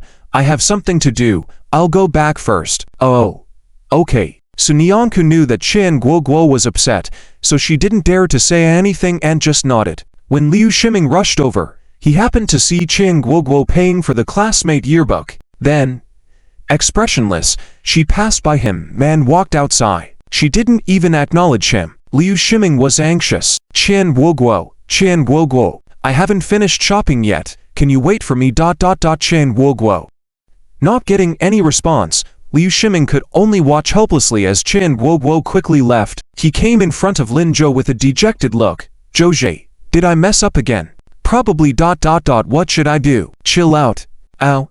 Zhou, you have to help me. You can't always hang out with Su classmate. I mean, play together, completely ignoring me. If Qian Guoguo doesn't talk to me, then no one pays attention to me." Liu Shiming was getting anxious. "Su classmate, can you also help me?" and asked Zhou for some advice. Sun Yanku had to look at Lin Zhou as well. "How about?" Lin Zhou sighed helplessly. Liu Shiming, first tell me why you wanted to give Qian Guoguo a basketball." "Because that day on the playground, she kept looking at the basketball in my hand. It seems you care a lot about Qian Guoguo." "Of course, she's my good buddy." Lin Zhou shook his head, helpless. "Then why do you think she was looking at your basketball? What else would she look at besides the basketball?" "I only had a basketball in my hand. Hasn't she seen other people's basketballs?" Other people?" Liu Shiming was stunned for a moment. Lin Zhou continued, "Yes, other people. You're not the only one playing basketball, right? If you're on the basketball court, the ball could be in anyone's hands, right?" "That's true. So, why does Qian Guoguo only like your basketball?" Liu Shiming was taken aback again. He felt his head spinning. These things Lin Zhou said seemed simple, but why was it so confusing? Why does Qian Guoguo not look at other people's basketballs, only his? Does she really not care about the basketball? Then what is she looking at? Besides the basketball, he was wearing a basketball jersey and shoes. Apart from the basketball, there was nothing else. So, there was only one thing she could be looking at. Liu Shiming suddenly realized. He couldn't believe it. His eyes widened. "She's looking at me." Lin Zhou approached and gently patted his shoulder without answering. But from his expression, Liu Shiming could tell he was right. Qian Guoguo was looking at him. But why? Liu Shiming still couldn't understand. In what situation would a girl keep staring at a bow? Liu Shiming was stunned. In what situation would a girl keep staring at a bow? According to TV drama scripts, there's only one possibility. She. Lin Zhou gently patted his shoulder again. Regardless of how fierce Qian Guoguo is, she's still a girl. Liu Fatty. Liu Shiming stood there in shock. So, did Qian Guoguo like him? But how could that be? His mind was in turmoil, and Liu Shiming felt like he couldn't understand anything. Seeing this, Lin Zhou didn't pay him any more attention. He turned and signaled for Sun Yanku to follow him. However, he noticed that Sun Yanku was also standing still, lost in thought. He called out to her in confusion, "Classmate Su, what's wrong?" "Oh, it's nothing. Lin Zhou, should we pick yearbooks?" "Yes." "Then, let's go over there." By one's ear, one could hear Lin Zhou's gentle breathing. Near the nostrils, there was a unique scent that belonged only to him. It was faint but pleasant. When his arm brushed past, it happened to touch her cheek, causing a slight itch and making Sunyanko blush for a moment. For some reason, a thought suddenly crossed her mind. If she leaned back slightly, could she nestle into his embrace? It must be very warm, right? As soon as she thought of this, Sunyanko felt her face grow even hotter. How could she think this? Was she going crazy? But she really wanted to lean in. Just when she didn't know what to do, Sunyanko heard Lin Zhou's voice above her ear. Deskmate, what's wrong? Is this one not good looking? Sunyanko then realized that Lin Zhou had been holding the cartoon pig student record book in front of her face for a while. She quickly nodded. Yes, it looks good. Then let's go with this one. Okay, sounds good. Sunyanko nodded again, then quickly took the student record book and held it close to her chest. This made her heart feel a little more at ease. Choose one for yourself too. Okay. Lin Zhou nodded and looked back at the shelf. At that moment, the phone rang. Seeing it was Qin Yushin, Lin Zhou had to answer the call first. Brother, where are you? Qin Yushin sounded a little lost. Lin Zhou furrowed his brow slightly. What's wrong, sweet? Sob. Are you with your sister? It's nothing then. Noticing Qin Yushin's low spirits, Lin Zhou and Sunyanko exchanged a glance and asked, It's fine, we're almost done here. Where are you? I'm at the entrance of Guanhua Hospital. I'm sorry, brother, I didn't mean to disturb you. I want to go to the hospital to ask how Auntie is doing. But I'm a little scared. While saying this, Qin Yushin didn't even realize that she was sniffing. She who once vowed to be a strong woman to protect her mother, always subconsciously showed her grievances in front of Lin Zhou. Lin Zhou was about to speak, but Sunyanko gestured for him to go on without her. She had also heard Qin Yushin's words. Her intention was obvious, for Lin Zhou to go on with his business, and she would wander around. After a moment of silence, Lin Zhou saw that Liu Shiming was still dazed. He nodded. Wait for me here. I'll be right there. But I'll find you after I finish this. Stay put. Don't move. Oh, okay. Sorry, brother, I didn't mean to disturb you. I haven't been to the hospital much. I don't know what to do. It's okay. Sweet, you're my sister, and also Deskmate's sister. You forgot? When you have difficulties, come to us. Your sister will get mad if you don't. Only after this, Qin Yushin sniffled a bit and forced a smile. Thank you, brother, and thanks to your sister too. You're welcome. After ending the call, Lin Zhou was about to speak when Sunyanko said, You go ahead. I'll be fine here. How about I drop you off at the school first? No need. I haven't finished looking around yet. I want to play a little longer. Aunt Shuyu and Sweet's matter are more important. Lin Zhou fell silent for a moment, then nodded. Well, if you need anything, call me or ask Liu Shiming. Okay. Sunyanko nodded. Lin Zhou then moved forward and ruffled her hair. I'm leaving now. Okay. I don't need to buy the student record book. I don't need many things. You go back early after you finish exploring. Being a reincarnated person, he already had been in this class in his past life. Plus in the previous life, he didn't have much connection with these people in the class. After giving it some thought, he decided to let it go. A sentimental thing like a student record book wasn't suitable for him. As long as the deskmate was by his side, nothing else seemed to matter much. All right. When he reached the door, Lin Zhou patted Liu Shiming's shoulder. Finally, he came back to his senses. Help me escort deskmate back to school later. Huh?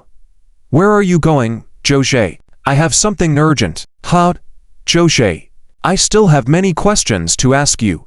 Zhou, wait for me. Seeing Lin Zhou about to leave, Liu Shiming couldn't resist taking quick steps and grabbing Lin Zhou's hand. Lin Zhou was taken aback. What's up? After hesitating for a moment, Liu Shiming finally asked, Zhou, how do you think I am? You. Lin Zhou looked at him puzzled. Liu Shiming nodded earnestly. Yeah. What kind of person am I? Lin Zhou was helpless. Hasn't this guy figured it out yet? He casually responded, You're pretty good. But Liu Shiming clearly was not buying it. Pretty good.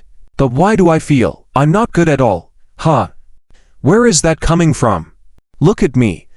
I'm overweight, ugly, lazy, not good at studying, big appetite, love to play games, skip classes with you, get into fights, make trouble. Oh, Liu fatty.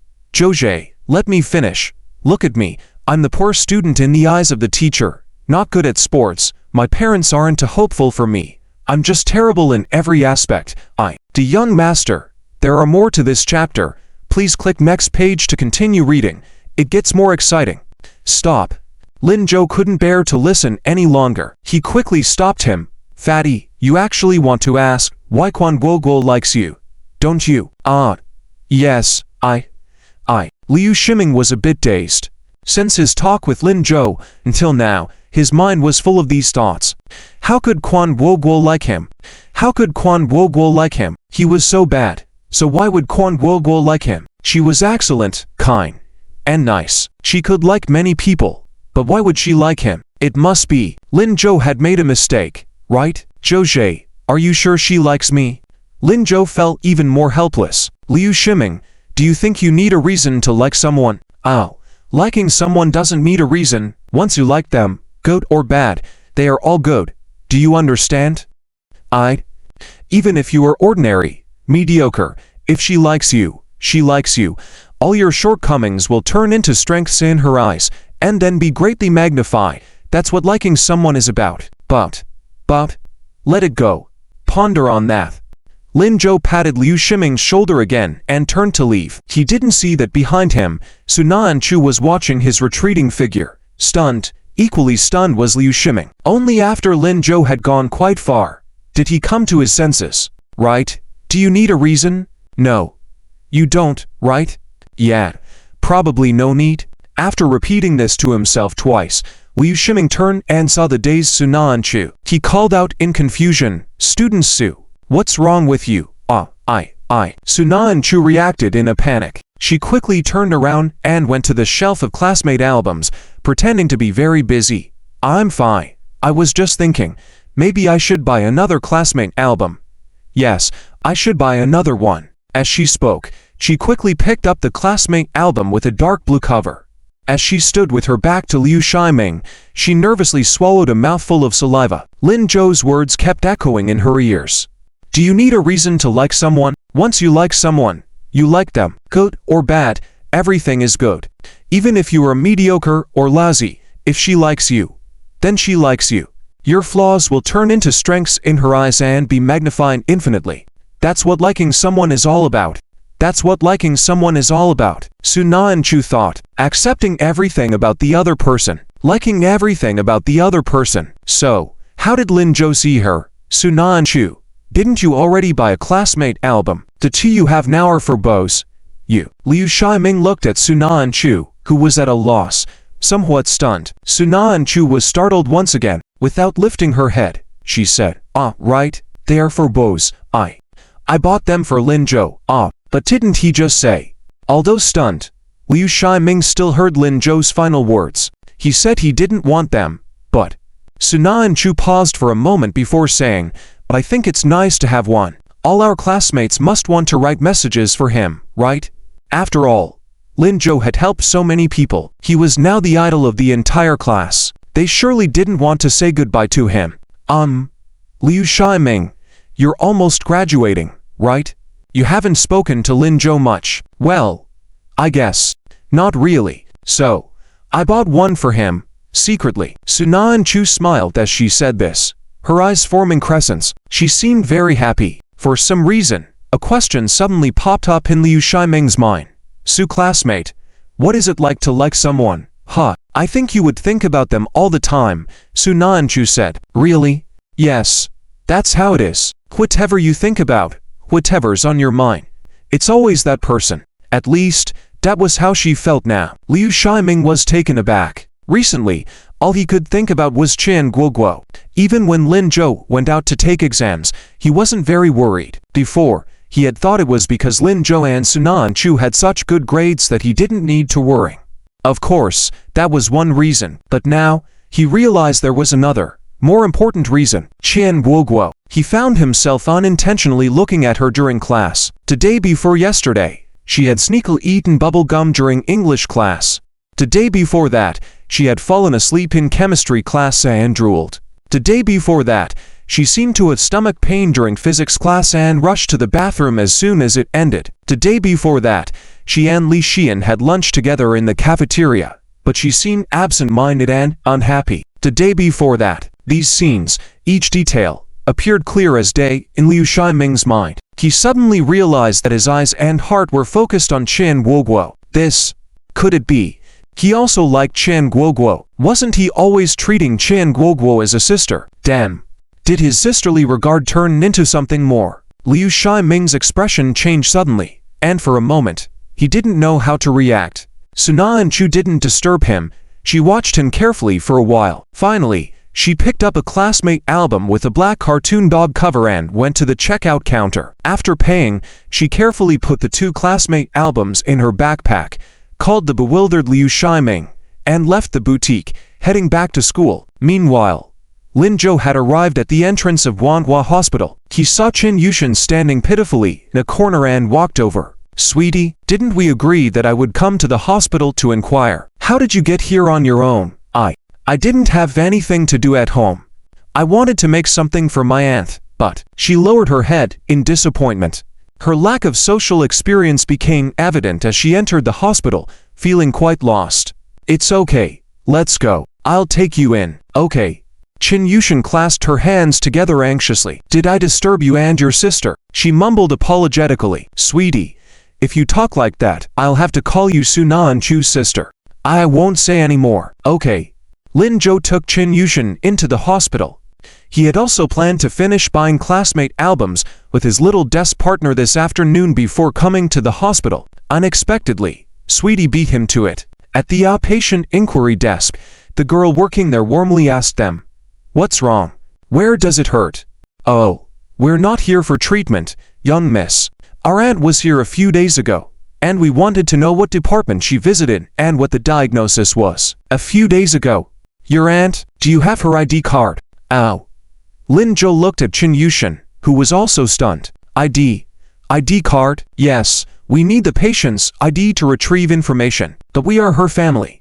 I'm sorry, even family members can't access that information. It's a patient's privacy, and as healthcare workers, we must protect that privacy. So, I can't provide any details without an ID card. What do we do now, big brother?" Qin Yushin was on the verge of tears. The girl at the inquiry desk also felt sorry for their situation. "You can go back and try to get her ID card. Once you have it, I can assist you. My aunt won't let me touch her things right now." Qin Yushin looked down sadly. The girl at the desk was taken aback. "Why? Isn't she your aunt?" It's okay. We have a bit of a disagreement, but we're worried. How about this? We'll go back and see if we can get the ID card and come back to you." "All right, you do that." "Thank you, miss."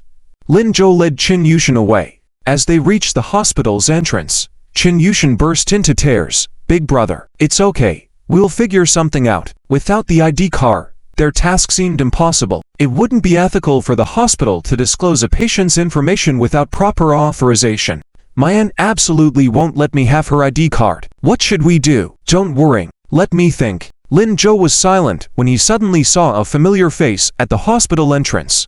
A person walked into the hospital gate, chatting and laughing with someone beside them. Lin Zhou didn't have time to speak, and Qin Yushin next to him exclaimed in shock, "Brother, isn't that teacher Liu?" Lin Zhou was also puzzled. How could Liu Qingyan appear here? At this time, wasn't she supposed to be on a date with teacher Jian? Who was the man beside her? He wore golden wire glasses and looked refined, completely different from teacher Jian's style. "Hey, Lin Zhou, what are you doing here?" Liu Qingyan also noticed him this moment and walked towards him. As they walked, she introduced the person beside her. "This is my student, Lin Zhou, and this should be his sister, Qin Yushin." The man nodded. "Oh, is this Lin Zhou who was admitted to Qinghai University but refused the offer?" He looked at him inquisitively. Liu Qingyan nodded with a smile. "You know too?" "Yes, I came to see teacher Jin a couple of days ago, and teacher Jin told me that your student is quite renowned in the education field now." "Ha ha." Liu Qingyan couldn't help but laugh proudly. "Lin Zhou, this is Shen Shiki, my junior high school classmate." Perhaps afraid that Lin Zhou would misunderstand, she quickly added, "Our teacher was sick, and we came to visit together." Lin Zhou nodded and greeted with a smile. "Oh, Dr. Shen. Hello." Shen Shiki looked at him with confusion. "How did you know I'm a doctor?" Lin Zhou pointed to his chest. Shen Shiki lowered his head and realized that his coat zipper wasn't fully up, revealing his white coat inside. He smiled helplessly. Almost forgot. I rushed out in a hurry and put on this coat randomly. Ha ha. Lin Zhou is sharp. But, Lin Zhou, you haven't answered me yet. What are you doing here? Who is sick? Qin Yushan? Is she running a fever? Liu Qingyan reached out to try touching Qin Yushan's forehead. Qin Yushan quickly backed away. Oh no, it's not me, Teacher Liu. It's... She hesitated and looked at Lin Zhou, unsure if she should continue. Perhaps Aunt Shuyu didn't want others to know about her situation. Lin Zhou didn't answer her but looked at Shen Shiki instead. Dr. Shen, do you know anyone in this hospital? Hospital. I do. What's up? I'd like to ask for your help. Shen Shiki looked puzzled, glanced at Liu Qingyan, and then at Lin Zhou. What help? As they walked out of the hospital, Qin Yushan still looked lost. She lowered her head and followed behind Lin Zhou hesitantly. After walking for a while, she couldn't help but ask, Brother, will you tell Teacher Liu about this matter? Is it really okay? It's fine. Teacher Liu is a good person. She will keep it confidential for us. Oh, then what about Aunt Shuyu? Don't worry. I'll let you know once there's news. You go back and wait at ease. Okay. Thank you, brother. Hurry up and find sister, or she get angry. If that happens, Sweet will feel guilty. Lin Zhou couldn't help but smile. Don't worry, sister won't get angry. Fatty Liu just messaged me, saying she's back at school, and told me to send you back. She's already back. I'm sorry, brother, It's alright. Sister has always hoped for your well-being. Don't worry, Auntie's matter will be resolved. Don't cry or look sad. Quickly smile. Otherwise, sister will really get angry. Okay. Qin Yushan sniffled and forced a smile. Lin Zhou escorted Qin Yushan back to their residential area and then returned home. It was already dark outside. Lin Changzhang in the house had prepared hot pot. The bone soup was ready, and the vegetables were washed. Seeing Lin Zhou return, he quickly called out to him, back, tired from running around all day. Come, eat. Lin Zhou sat down, picked up the chopsticks, and tasted the dipping sauce Lin Changzheng prepared. It tasted good. Sitting in front of him, Lin Changzheng was also silent. Halfway through the meal, Lin Zhou noticed that Lin Changzheng had been holding a magazine-like book in his hand, reading something attentively, completely ignoring him. Lin Zhou became curious. Why was the usually lively Lin so calm tonight? Dad, what are you reading? Just some random real-time news. Aren't you interested? Oh, you're not going to ask about the results of my visit to the Qin family today. Lin Changzhen looked up from the magazine. If there are results, you'll tell me. Do you need my help? Just tell me. I won't cause you trouble. Fair enough. Lin Zhou was speechless. But don't worry, I already have some clues. I should know the reasons soon. Just accompany Aunt Qin. She must be extremely anxious and under a lot of pressure. Yes, you can handle it yourself. However, little boat, take care of Sweet at school. That girl. The story continues in the next part. Indeed, what's wrong? Do you know about that neighborhood? Lin Changzheng furrowed his brows. Lin Zhou quickly nodded. Of course I know. This Rainbow City neighborhood was very famous in the past. Like what Lin Changzheng said, its location is extremely remote. During the initial promotion, it was said that a large supermarket would invest, and the largest pedestrian street in the whole Jiangcheng County would be built around it. On the other side, there would be a park and an artificial lake. It was a neighborhood that combined entertainment and leisure. What's more exaggerated was that they even spread rumors that the center of the county would move to the south and directly surround the Rainbow City neighborhood. This enticed some people to make a purchase, but because it was too remote, about 7 or 8 kilometers away from the edge of the county city, there weren't many buyers. People were mostly in a wait-and-see attitude, and as they continued waiting, they ended up waiting for 2 whole years.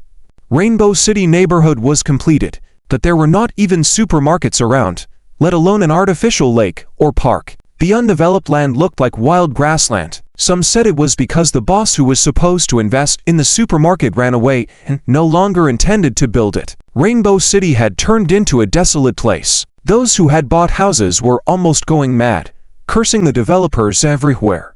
Those who hadn't bought were secretly relieved. This led the developers to directly decrease the selling price. Sadly, even with reduced prices, there were very few buyers.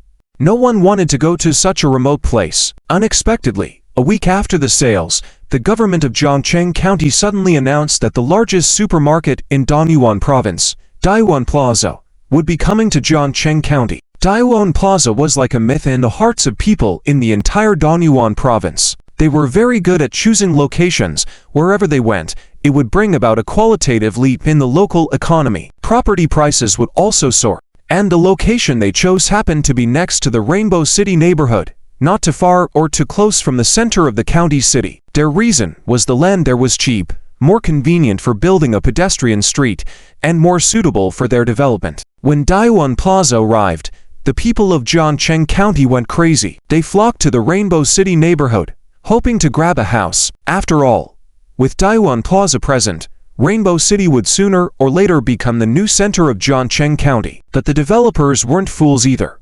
They immediately doubled the housing prices in Rainbow City. Even then, they were quickly sold out. 5 years later, as expected, Rainbow City became the liveliest and most expensive place in Zhangcheng County. But at that time, people were not aware of all this. The developers probably didn't realize that a stroke of great fortune was about to come their way. They were racking their brains, trying to sell another house. Thinking of this, Lin Zhou stood up directly and said, "Show me." But before Lin Changzheng could react, the magazine in his hand was snatched away by Lin Zhou. In just one glance, Lin Zhou saw the huge title on it. Good news, good news. Rainbow City neighborhood is selling at discounted prices. Can't afford to lose, can't afford to be deceived.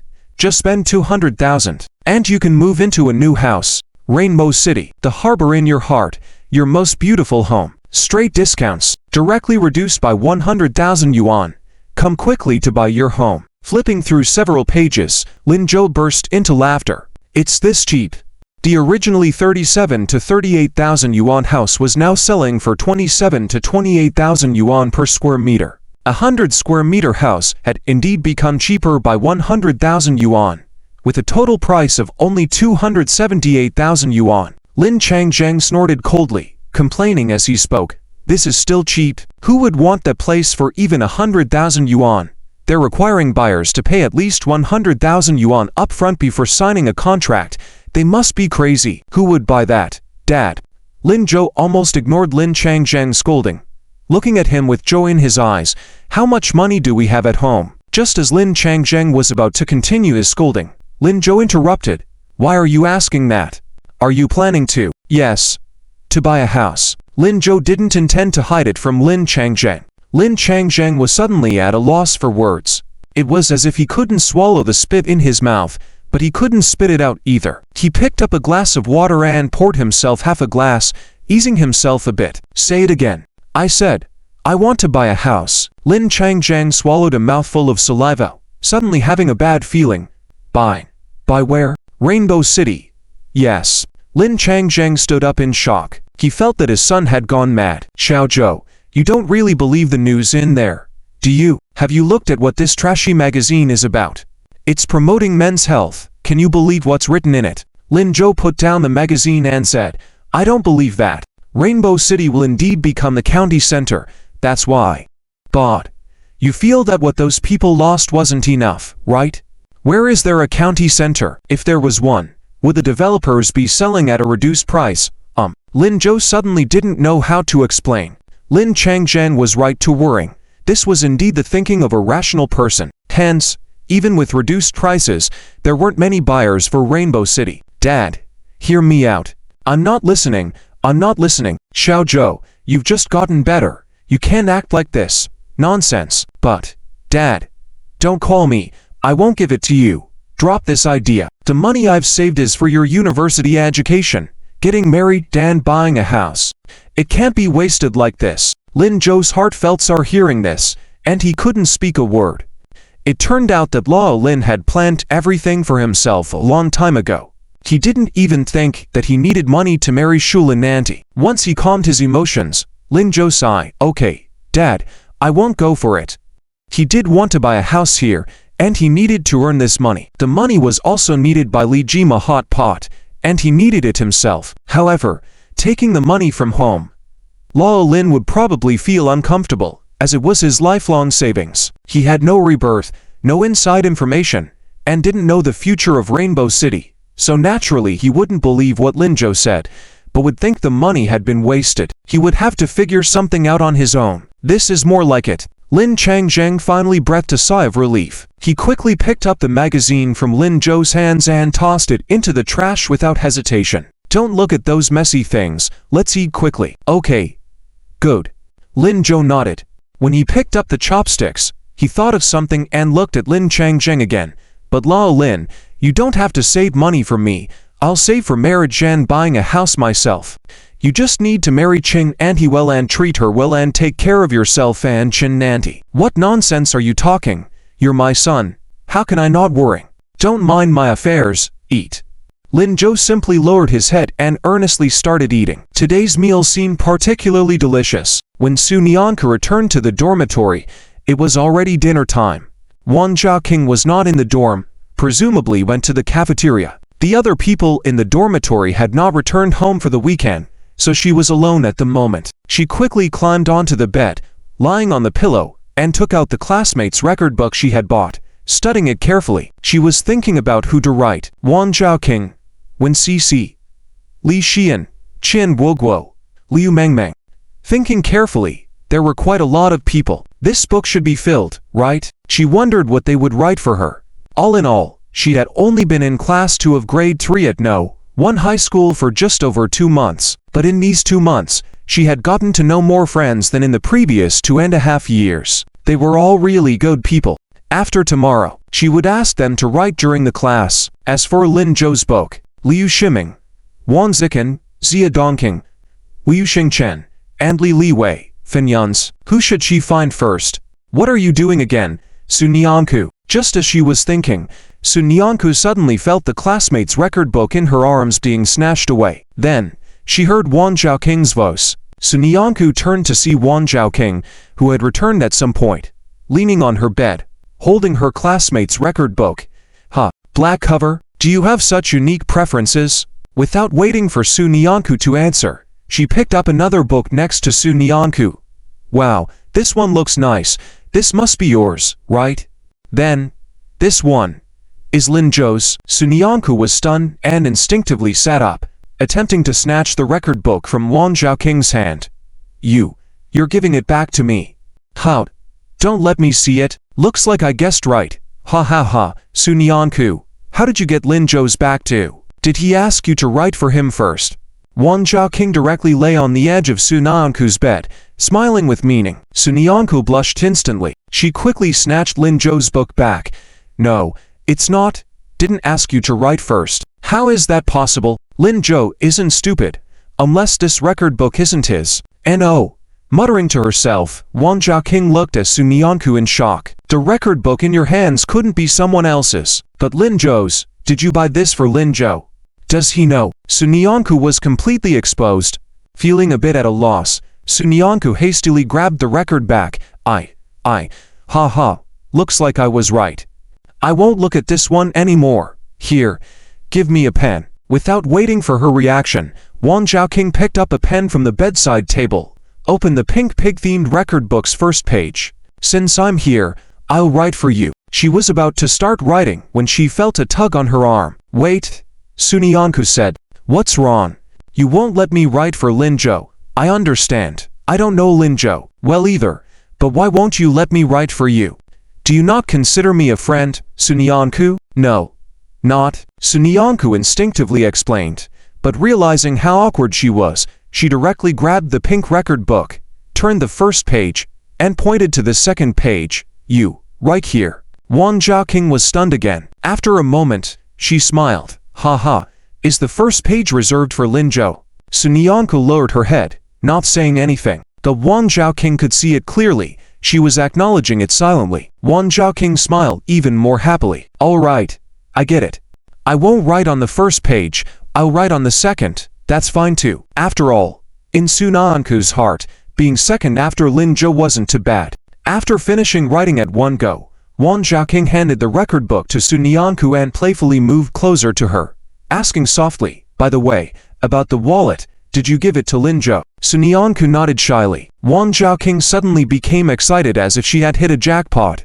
How was it? What was Lin Zhou's reaction? No, No reaction. Sunyanku's head hung even lower. Huh? No reaction. Are you sure? Wang Jiaking couldn't believe it. Sunyanku nodded seriously. I'm not lying to you. After saying this, Sunyanku's expression appeared a bit downcast.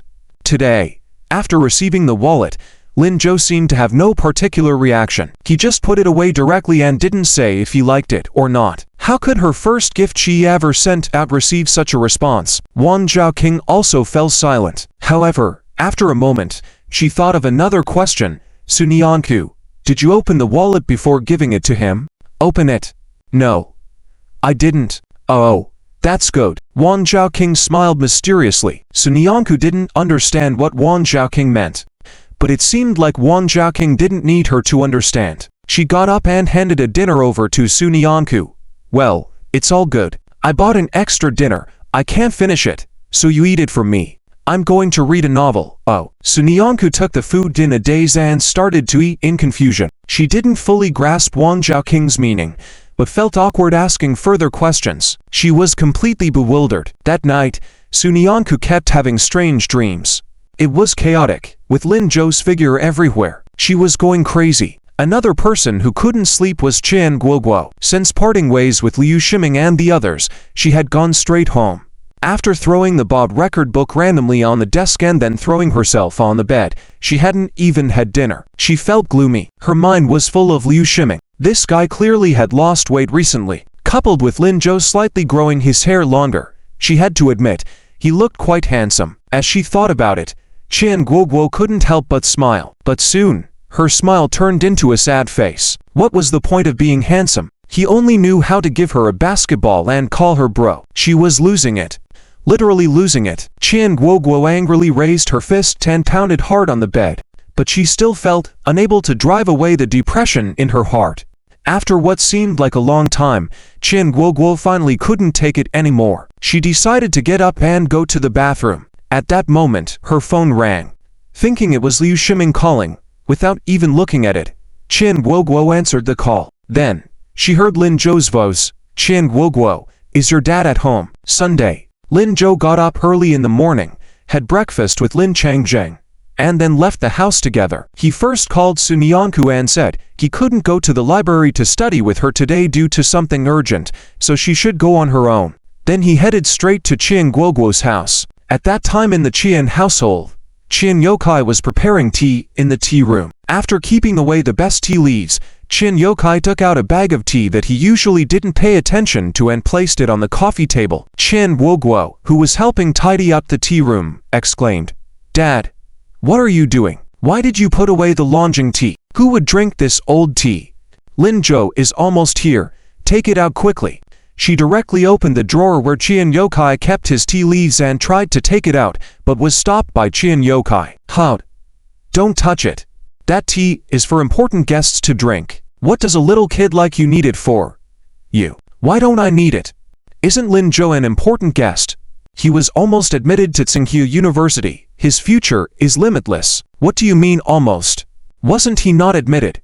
Giving up such a good school for a girl, I've never seen anyone so foolish." Qian Guoguo was speechless. "How is it foolish? It's mutual affection." "Mutual affection? Can he guarantee that he'll do well on the college entrance examination? Let me tell you, such people, even if they come to do business with us in the future, they will be chewed up and spit out. Anyway, you are not allowed to fall in love at school, or I'll break your legs." Qian Yokai brewed the tea while reminding Qian Guoguo. Qian Guoguo didn't know how to respond for a moment. She wanted to have a relationship, but her dad was so stubborn. Who could she talk to? "All right. Stop nagging me, Dad. Anyway, you must be nice to Lin Zhou today. He's here to see us. He's a guest, or I'll be mad." Pouting, Qian Guoguo placed the Longjing tea on the coffee table. Qian Yokai had no choice but to compromise. All right, my little ancestor, I'll be polite. Don't worry, he has helped me before. Even if he's putting on an act, I'll still be polite. That's more like it." After tidying up a bit more, they heard the doorbell. Qian Guoguo gestured to Qian Yokai to be careful before cheerfully opening the door. Seeing Lin Zhou, she immediately smiled broadly. "Lin Zhou, come in, come in." Lin Zhou nodded and followed Qian Guoguo into the tea room. He saw Chin Yokai brewing tea methodically. There was a jar of high-quality Longjing tea on the table, but the aroma of ordinary tea leaves was coming from the teapot. Lin Zhou furrowed his brows, about to greet them when Qian Guoguo angrily yelled, "Dad, we agreed on using Longjing tea. What are you doing?" "Howd. Don't worry. I was just trying out this tea. When I bought it, I heard it tasted like my 1,000 yuan Longjing, but it turns out there's a big difference. No matter how good the packaging, if the content isn't there, it's useless. It ruined my pot of tea." Qian Yokai picked up the teapot, poured it into the trash can, and then started to brew tea again. He then turned to Lin Zhou. "Oh, Lin Zhou, classmate, please sit down." Lin Zhou politely took a seat. "Thank you, Mr. Qian." "No worries, Guoguo, go fetch some fruits." Qian Guoguo hesitated. "Sure, but Dad, I know what to do, just go." Worried, Qian Guoguo left. When she was gone, Qian Yokai grinned and said to Lin Zhou, "I heard you decline admission to Tsinghua University." Before Lin Zhou could respond, he poured the tea and continued, "I know you don't like it when I talk about this, but you have been helping Guoguo lately, and her studies have improved. As Guoguo's father, I still want to say a few words. You guys are still young. Is it worth sacrificing your future for a girl? What will you have in the end? How will you make the girl happy? My classmates, who gave up their future for women, now regret it all." As the conversation ended, he ended the tea cup to Lin Zhou. Lin Zhou hesitated. He quickly understood the meaning behind Qian Yokai's words. He didn't accept the tea cup and calmly said, "Thank you, Mr. Qian, but I know what I'm doing regarding this matter." Qian Yokai's face darkened. He placed the teacup in front of Lin Zhou and said icily, "Fine, it's your choice. I can't control it, but as for Guoguo, I won't allow her to fall in love, or I'll break her legs." Lin Zhou silently mourned for Liu Shiming for 2 minutes in his heart and decided to change the subject. "Mr. Qian, I'm here today not because of that matter." "Oh right? Guoguo told me you needed something from me. What is it?" Qian Yokai picked up the teacup, blew on it, then took a sip. Lin Zhou got straight to the point. "To borrow money." "Borrow money? How much?" Qian Yokai blew on the teacup again, then took a light sip. 200,000. Theft. Just as Lin Zhou finished speaking, Qian Yokai couldn't hold back. He ended up spraying the tea out. He quickly wiped his mouth, looking incredulously at Lin Zhou. "How much?" In Qian Yokai's impression, Lin Zhou was indeed good at making money. In a single afternoon, he earned 2,000. Later, when he offered to lend him money, Lin Zhou refused, and Qian Yokai even treated him to a meal, promising to help him in the future. So when Qian Guoguo mentioned that Lin Zhou needed something yesterday, he didn't refuse. When Lin Zhou mentioned borrowing money just now, he wasn't too surprised either. That in Qian Yokai's mind, how much money could an 18-year-old teenager actually borrow? At most 5,000. Even in urgent situations, it wouldn't be more than 10,000. He could help with that. But 200,000. What the heck? Who asks for 200,000 just like that these days? Did he mishear? "Mr. Qian, it's 200,000. You didn't mishear," Lin Zhou repeated earnestly. Last night, after discussing the money matters with Lao Lin, he thought of asking Qian Yokai for help.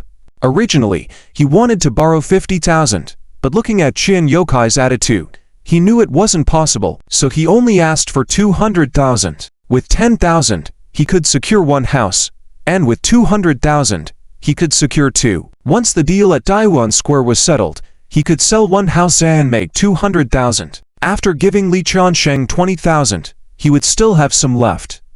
Thinking of other ways to make money, he could buy a house for Lao Lin before his wedding, but he didn't expect Qian Yokai to find 200,000 too much. Lin Zhou had to show his sincerity. "Mr. Qian, rest assured, I can pay back this money within 2 weeks at most, and I can also tell you a way to make money, so you can earn a substantial sum in these 2 weeks." Before his words even fell, they were interrupted by Qian Yokai. "Lin Zhou." He finished the tea in his hand and smiled, saying, "I know you study well, and I know you have abilities. You can do a little business, and having confidence is a good thing. But you see, trying to get rich quick is like gambling. 99% of people end up losing money. Do you understand what I'm trying to say?" Lin Zhou fell silent and didn't say anything. Qian Yokai continued, "All right, I did agree to fulfill one request for you before. But 200,000 is not a small amount, after all." Letting me lose money alongside you is really... Oh, I'll give you 50,000. You can use it, no need to rush to pay me back. When you really make big money in the future, give me your bank account number, and I'll transfer it to you. No need. Lin Zhou stood up. Thank you, Mr. Chan, but I shouldn't need the 50,000. After all, it wasn't even enough for a down payment on a house. And clearly, Qian Yokai didn't want to lend him money either. He didn't want to force him. Thank you, Mr. Qian. I won't bother you anymore. I'll leave now. Please tell Qian Guoguo for me. You kid. 50,000 is not a small amount, you. Qian Yokai wanted to say something more, but Lin Zhou had already stood up. He bowed to express his gratitude, then turned and left. When Qian Guoguo returned, she only saw Lin Zhou's back, holding the fruits. She called out in confusion, Lin Zhou. Where did he go? Behind her, Qian Yokai stopped her, saying, Forget it. Guoguo, let him go. This kid is too stubborn. Qian Guoguo was a bit puzzled. Too stubborn? Dad, you didn't promise to help Lin Zhou, did you? I did promise, but he asked for 200,000. Can I give that? He's just an 18-year-old kid. Giving him 50,000 is already a lot, and he still didn't want it and just left. Really? Qian Guoguo got very angry. What? He asked for 200,000, and you only gave him 50,000. Dad, you really? Lin Zhou would never easily ask for money. If he's asking, it must be out of necessity. And he must have said he'd repay quickly, right? He did say so, but who could believe he could repay 200,000 within 2 weeks? I'm not stupid. And he mentioned some quick way to make money, as if I wouldn't know if Jiangcheng County had any projects that could quickly make 200,000 with my connections. Don't play around. Guoguo, you're all still too young to understand how hard it is to make money. I don't care. If Lin Zhou says there's a way, then there is. If you don't help Lin Zhou, you're breaking your promise. I don't want a father like you. Completely ignoring her father, Qian Guoguo angrily slammed the fruit tray on the table and stormed off. Qian Yokai was startled. Guoguo, Qian Guoguo, stop. Hey. Now she's ignoring you. Stop. Seeing his daughter completely ignoring him, Qian Yokai felt a bit panicked. He thought for a moment and quickly made a phone call to his assistant. Hey, follow Lin Zhou, the student from Yizhang, and see what he's planning to do to make money that requires so much capital. If necessary, help out. Lin Zhou walked out, pondered for a moment, and decided to go check on the fruit stall to see how business was lately. If there was any extra money available. If not, he'd have to think of another way. But as he took a couple of steps, he received a call from Wang Zicken. Pro Zhou, do you have plans for lunch? Lunch? Yet. Lin Zhou checked the time. It was already past 10. He shook his head. Not at the moment. Why? That's great. My dad wants to treat you to a meal. You should have invited him back when you returned from Kyoto, but he was on a business trip at the time and just got back, asking me where you were. Shall I come pick you up? Lin Zhou hesitated. Don't tell me you're not coming. My dad will kill me. Okay then. Lin Zhou reluctantly agreed and gave his location. After hanging up the phone, he waited for a moment before seeing Wang Zicken arrive on a motorcycle. He stylishly said, Bro Zhou, get on. My mom made delicious food at home. Let's go quickly. 10 minutes later, the two arrived at Wang's doorstep. Standing there was a middle-aged man who bore some resemblance to Wang Zicken. Behind him stood Fin Yun's hand Wenxi. Seeing Lin Zhou, the middle-aged man quickly came up, smiling and shaking his hand. Student Lin Zhou, hello. I'm Wang Zicken's dad, Wang Hanley. You can call me Brother Wang. Before Lin Zhou could say anything, Wang Zicken was speechless. Dad, he calls you brother. Then what should I call him? Wenxi also chimed in. Exactly. Uncle Wang, this won't do. Even Fin Yun's couldn't contain himself and broke into a smile. My head must be all mixed up. Call me Uncle Wang, Uncle Wang. Wang Hanley quickly corrected himself. Lin Zhou couldn't help but chuckle. Wang's dad was just as witty as Uncle Li. Hello, Uncle Wang. Come in. Come in. I apologize, Brother Lin Zhou. I've been busy for the past 2 weeks. I was supposed to treat you to a meal as soon as you came back from your exams. No worries, Wang Zicken already told me. Very good. Very good. Thanks to you all last time, especially you, Lin Zhou. Zicken, Cici, and Xiaosha have mentioned you more than once in front of me. saying you're their idol and they want to learn from you. Little buddy, there's more to this chapter. Please click on the next page to continue reading. It's getting better ahead. Oh, really? Lin Zhou turned and looked at Fan Yunce at the back. Could this guy really say such things? Fan Yunce quickly averted his gaze and moved to the other side. Wang Hanli continued. Yes, indeed. So no matter what, I had to invite you guys for a meal. Mrs. Zikin has been cooking, and it's almost ready. Let's have some fruit first. Zikin, go wash up. All right. Wang Zikin happily ran towards the kitchen.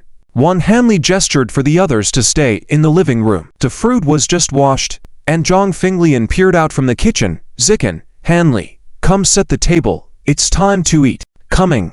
Wang Zikin and Wang Hanli hurried over. As Lin Zhou was about to offer help, he noticed Wenxi rushing faster than him. I'll help too. Zhang Finglian smiled. No. Sit there and wait to eat. Let Zikin come. This is Lin Zhou, right? You to keep him company together. No way. I want to help too. Seeing Wang Zikin coming out with 2 plates of dishes, she reached out to take them. Give them to me. Don't burn yourself, Wang Zikin. With that, she excitedly followed Wang Zikin to the dining table. Zhang Finglian watched the 2 of them go, her smile showing wrinkles. These kids. How ... Lin Zhou found it inexplicable. Why did he feel like they were a family? The way Mrs. Wang looked at Ws seemed unusual indeed. Fan Yunce did not see this. He also wanted to go forward to help, but was stopped by Lin Zhou. No need to go.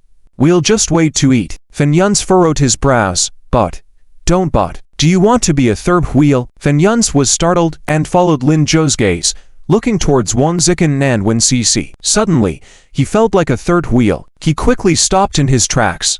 When the food was served, Wang Zikin called them over to sit down. Wang Hanli then expressed his gratitude to them, and everyone started using their chopsticks. It must be said, the food that Wang Zikin's mother cooked was really delicious. Lin Zhou finished 2 bowls of rice. After finishing the meal, they sat for a while longer before Lin Zhou prepared to leave. He had very important matters to attend to, but as soon as he stood up, he heard Wang Hanli say, Lin Zhou, little brother, have some time to sit in my study. Lin Zhou was surprised. Wang Zikin quickly urged, Go. My dad wants to talk to you. Lin Zhou nodded.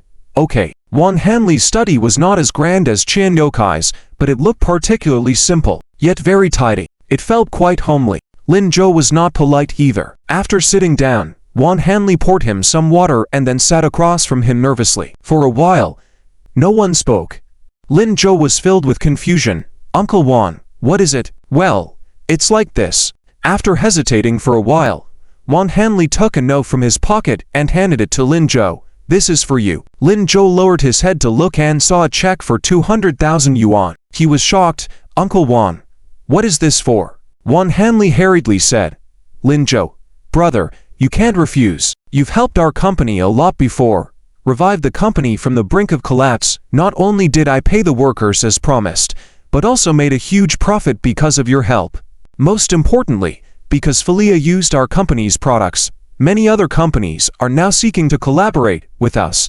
Our profits have increased by more than 5 times. This is the first time in many years, and Filia also said our raw materials are excellent. They want to cooperate with us long term, and had even introduced us to other major companies. For the past 2 weeks, I have been busy signing contracts during my business trips. Wang Hanli continued, my small company can achieve this today, all thanks to you. Lin Zhou brother, I know you may not care about these things, but this is a token of our appreciation. After discussing with other leaders, we must give you this money. But this is too much. Lin Zhou tried to refuse, but Wang Hanli didn't give him a chance. Don't you need 200,000? Lin Zhou was stunned. Wang Hanli continued, don't get me wrong, Lin Zhou brother, I am also a businessman. And of course, I have my own connections. This morning, I happened to see you. It's nothing, but this is indeed too much. Before Lin Zhou could finish, Wang Hanli quickly pulled out another document from the bookshelf and handed it to him. Oh, and there's this. 5% of the company's shares. For you too. Lin Zhou was once again taken aback. Uncle Wang, your gesture is really too much. Not only giving 200,000, but also shares. This. Lin Zhou felt a bit overwhelmed. It's not too much. It's not at all. You deserve this. I heard from Xiao Chen about your situation. I know you're a good student. You could have gone to study at Tsinghua University, but you didn't. You have your own thoughts, you're capable. You will definitely be a talented person in the future. And uncle is also doing this with some selfish intentions. I'm getting old and can't keep up with the young people's thinking. Like this Valia matter, I would never have been able to handle it alone, nor do I have the courage. But you do. That's why I believe you will do better in the future. By giving you shares, you will be a shareholder of our company. In the future, if possible, please also give us some ideas. Help us climb uphill a bit more. Xiao Chen is still young. He also hopes you can support him more. That way I can rest assured. Wan Hanli spoke very sincerely. In the past 2 weeks, he had encountered many company leaders and deeply understood his own shortcomings. To move forward, he needed young blood. And Lin Zhou was the youngest blood he could get in touch with. He was Wang Zikin's classmate, after all. Wan Hanli knew his own son quite well. He could hand over the company in the future, but he might not be able to manage it well. With Lin Zhou, it would be different. So, he decided to take a gamble. Lin Zhou fell silent for a moment, then suddenly smiled. He nodded. All right, I'll accept this share, but this 200,000 check, consider it a loan from me to you. As soon as I have money, I will repay you immediately. Seeing Wan Hanli about to refuse, Lin Zhou continued, Uncle Wan, if you don't agree, I won't take this share. Lin Zhou naturally understood Wan Hanli's intentions, but meeting someone so sincere was rare. And the cosmetics industry was profitable, not difficult to handle. Wan Zikin was also a good person. In the future, cooperating with him shouldn't be a problem. More importantly, what Wan Hanli said was true. He did need this money, but taking it directly wouldn't be appropriate. Lin Zhou preferred to think of it as a loan. This way, it would give Wan Hanli a good impression, and it would be more convenient for him to work in the company in the future. Upon hearing this, Wan Hanli smiled. Ha ha. All right, consider this 200,000 as a loan from me to you. When you have money, just return it to me. But as for this share, I'll increase it to 8% for you. Uncle Wan, it's settled. Sign. Wan Hanli didn't give Lin Zhou a chance to react. He quickly took out a new contract and handed it to Lin Zhou. The new contract was identical to the previous one, except that the percentage of shares was changed to 8%. Lin Zhou was helpless. It seemed that Wan Hanli had prepared 2 copies beforehand. If he had chosen 200,000, he would only get 5%. If he didn't choose, it would be 8%. The returns from 8% of shares would far exceed 200,000 in the future. He was being tested, but Lin Zhou didn't mind. As a businessman, not testing would be abnormal. Lin Zhou unreservedly signed his name with the pen and then put the check into his pocket. Thank you, Uncle Wang. You're welcome. You're welcome. But Lin Zhou brother, I'm actually curious. What do you want to do with the 200,000 you borrowed? Perhaps afraid that Lin Zhou would overthink, he quickly added, don't get me wrong, I'm not having second thoughts. I just feel that such a large sum of money requires careful consideration. After all, I've been through a lot in Jiangcheng County all these years, and maybe I can help you with some advice. When Lin Zhou heard this, he smiled. Uncle Wan, I was just about to tell you this good news. When Lin Zhou came out of Wan Hanli's study, it was already 1:30 in the afternoon. The living room was empty. Just as he was wondering, he heard Zhang Finglian say, the 3 of them thought you would talk for a long time, so they went out to play first, saying they went to some square and asked you to find them after you finished chatting. Lin Zhou smiled and said, then I won't go, Auntie. I'll leave a message for them when they come back that I had something to do and left first. Sure. No problem. Zhang Finglian nodded. Before leaving, Lin Zhou turned back to the puzzled Wan Hanli and asked, Uncle Wan, are you going? Wan Hanli was caught in a dilemma. He didn't know what to do. 10 minutes ago, Lin Zhou told him about Rainbow City. Let me buy it. This Rainbow City, Wan Hanli naturally knew. One of his relatives owned a property there. It was already considered rural by the people of the county. After all, it was so far from the county, with nothing around it, and the only road leading there was a dirt road that turned muddy when it rained. His relative complained daily. These days he even mentioned that prices were going to be reduced there. He was going crazy. Now he didn't know what to do. Wan Hanli had comforted him for a long time, saying at least he had a house, which was much better than those incomplete real estate projects. The relative's emotions eased slightly, but Lin Zhou actually said, he was very optimistic about Rainbow City, that prices there would rise quickly, and it would become the city center of Jiangcheng County in the future. Juan Hanley took 10 minutes to digest this, and still couldn't believe it. At a subconscious level, he felt it was impossible, yet he also felt that Lin Zhou wouldn't deceive him. After all, he had complete trust in Lin Zhou's character. Now, Juan Hanley didn't know how to choose at all. Seeing this, Lin Zhou didn't insist. Making others believe this was indeed very difficult. If he hadn't been reborn, he probably wouldn't believe it himself. The reason he had told Juan Hanley just now was because Juan Hanley was sincere enough to let him make a profit too. But Lin Zhou had no intention of forcing it. If you're not going, uncle, I'll leave first. After handling my affairs, I have to go to the library to study. He hadn't seen his little deskmate all day. He felt a little empty in his heart. Goodbye, Uncle Juan. After speaking, Lin Zhou walked toward the door. Halfway there, he suddenly heard Juan Hanley calling him. Wait. Lin Zhou turned around and saw Juan Hanley hurriedly following him. Do you really think prices will rise there? Yes. And it will double, a sure profit. Behind him, Zhang Finglian looked puzzled. What will rise in price? Juan Hanley didn't answer her. He furrowed his brows tightly. It seemed as if he had made up his mind and nodded firmly. All right, I'll go too. Finglian, take care of the house, I'll be back soon. Ah. Where are you going? Zhang Finglian looked puzzled, but there was still no answer. Perhaps afraid he might change his mind. Juan Hanley quickly took Lin Zhou out. He drove. In about 20 minutes, they arrived at Rainbow City. The car stopped, and Lin Zhou got out. What met his eyes was an endless expanse of grassland. In the middle of the grassland stood several buildings. In front of the buildings, a temporary sales office was set up with simple materials. It looked quite crude. Lin Zhou couldn't help but frown. No wonder no one was buying. This really didn't seem like a place that could develop. Juan Hanley was also a bit anxious. Lin Zhou, brother, do you think this is reliable? Don't worry, absolutely reliable. Lin Zhou smiled, then walked forward. Juan Hanley had no choice but to quickly follow. As they were about to enter the sales office, Lin Zhou suddenly stopped in his tracks. He seemed to see two familiar faces. They were arguing in another corner of the sales office. Juan Hanley, who was walking headlong, covered back. What's wrong? You're not going in. Then let's go back quickly. I'll take you to the library. No. Uncle Juan, Lin Zhou stopped him. I want to use the restroom. You go wait in the sales office, I'll join you in a moment. Juan Hanley felt a bit uneasy. Even now, he felt uncertain.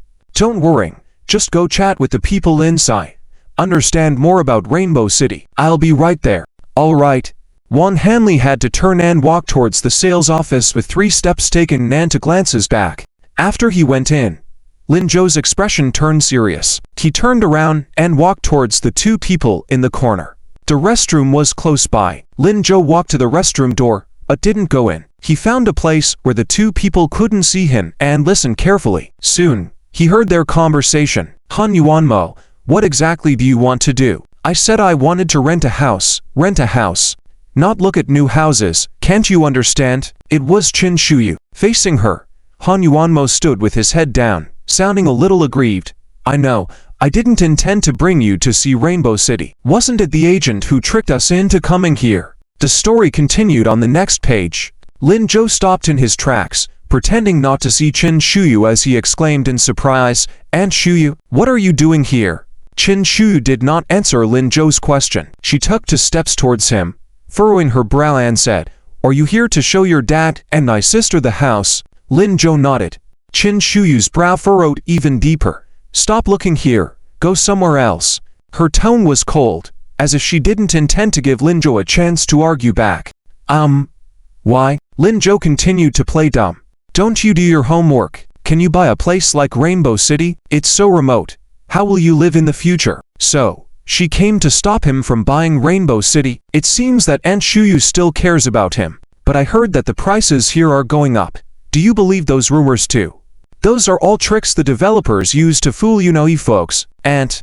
Anyway, tell your dad not to buy a house here, and you don't need to look. If you really want to buy one, find another place. After Qin Shuyu finished speaking, she turned and left without looking back. Seeing this, Lin Zhou quickly called out to her, Aunt Shuyu, wait, I have something to ask you. Qin Shuyu stopped in her tracks. Without turning back, Lin Zhou tentatively asked, do I really have to marry your future brother-in-law? Qin Shuyu was slightly taken aback but still did not speak. Lin Zhou looked at her back and continued, actually, if you have any difficulties, both my mom and Sweetie and I will. You mind your own business. Qin Shuyu cut him off before he finished his sentence. Just focus on your own affairs with your dad.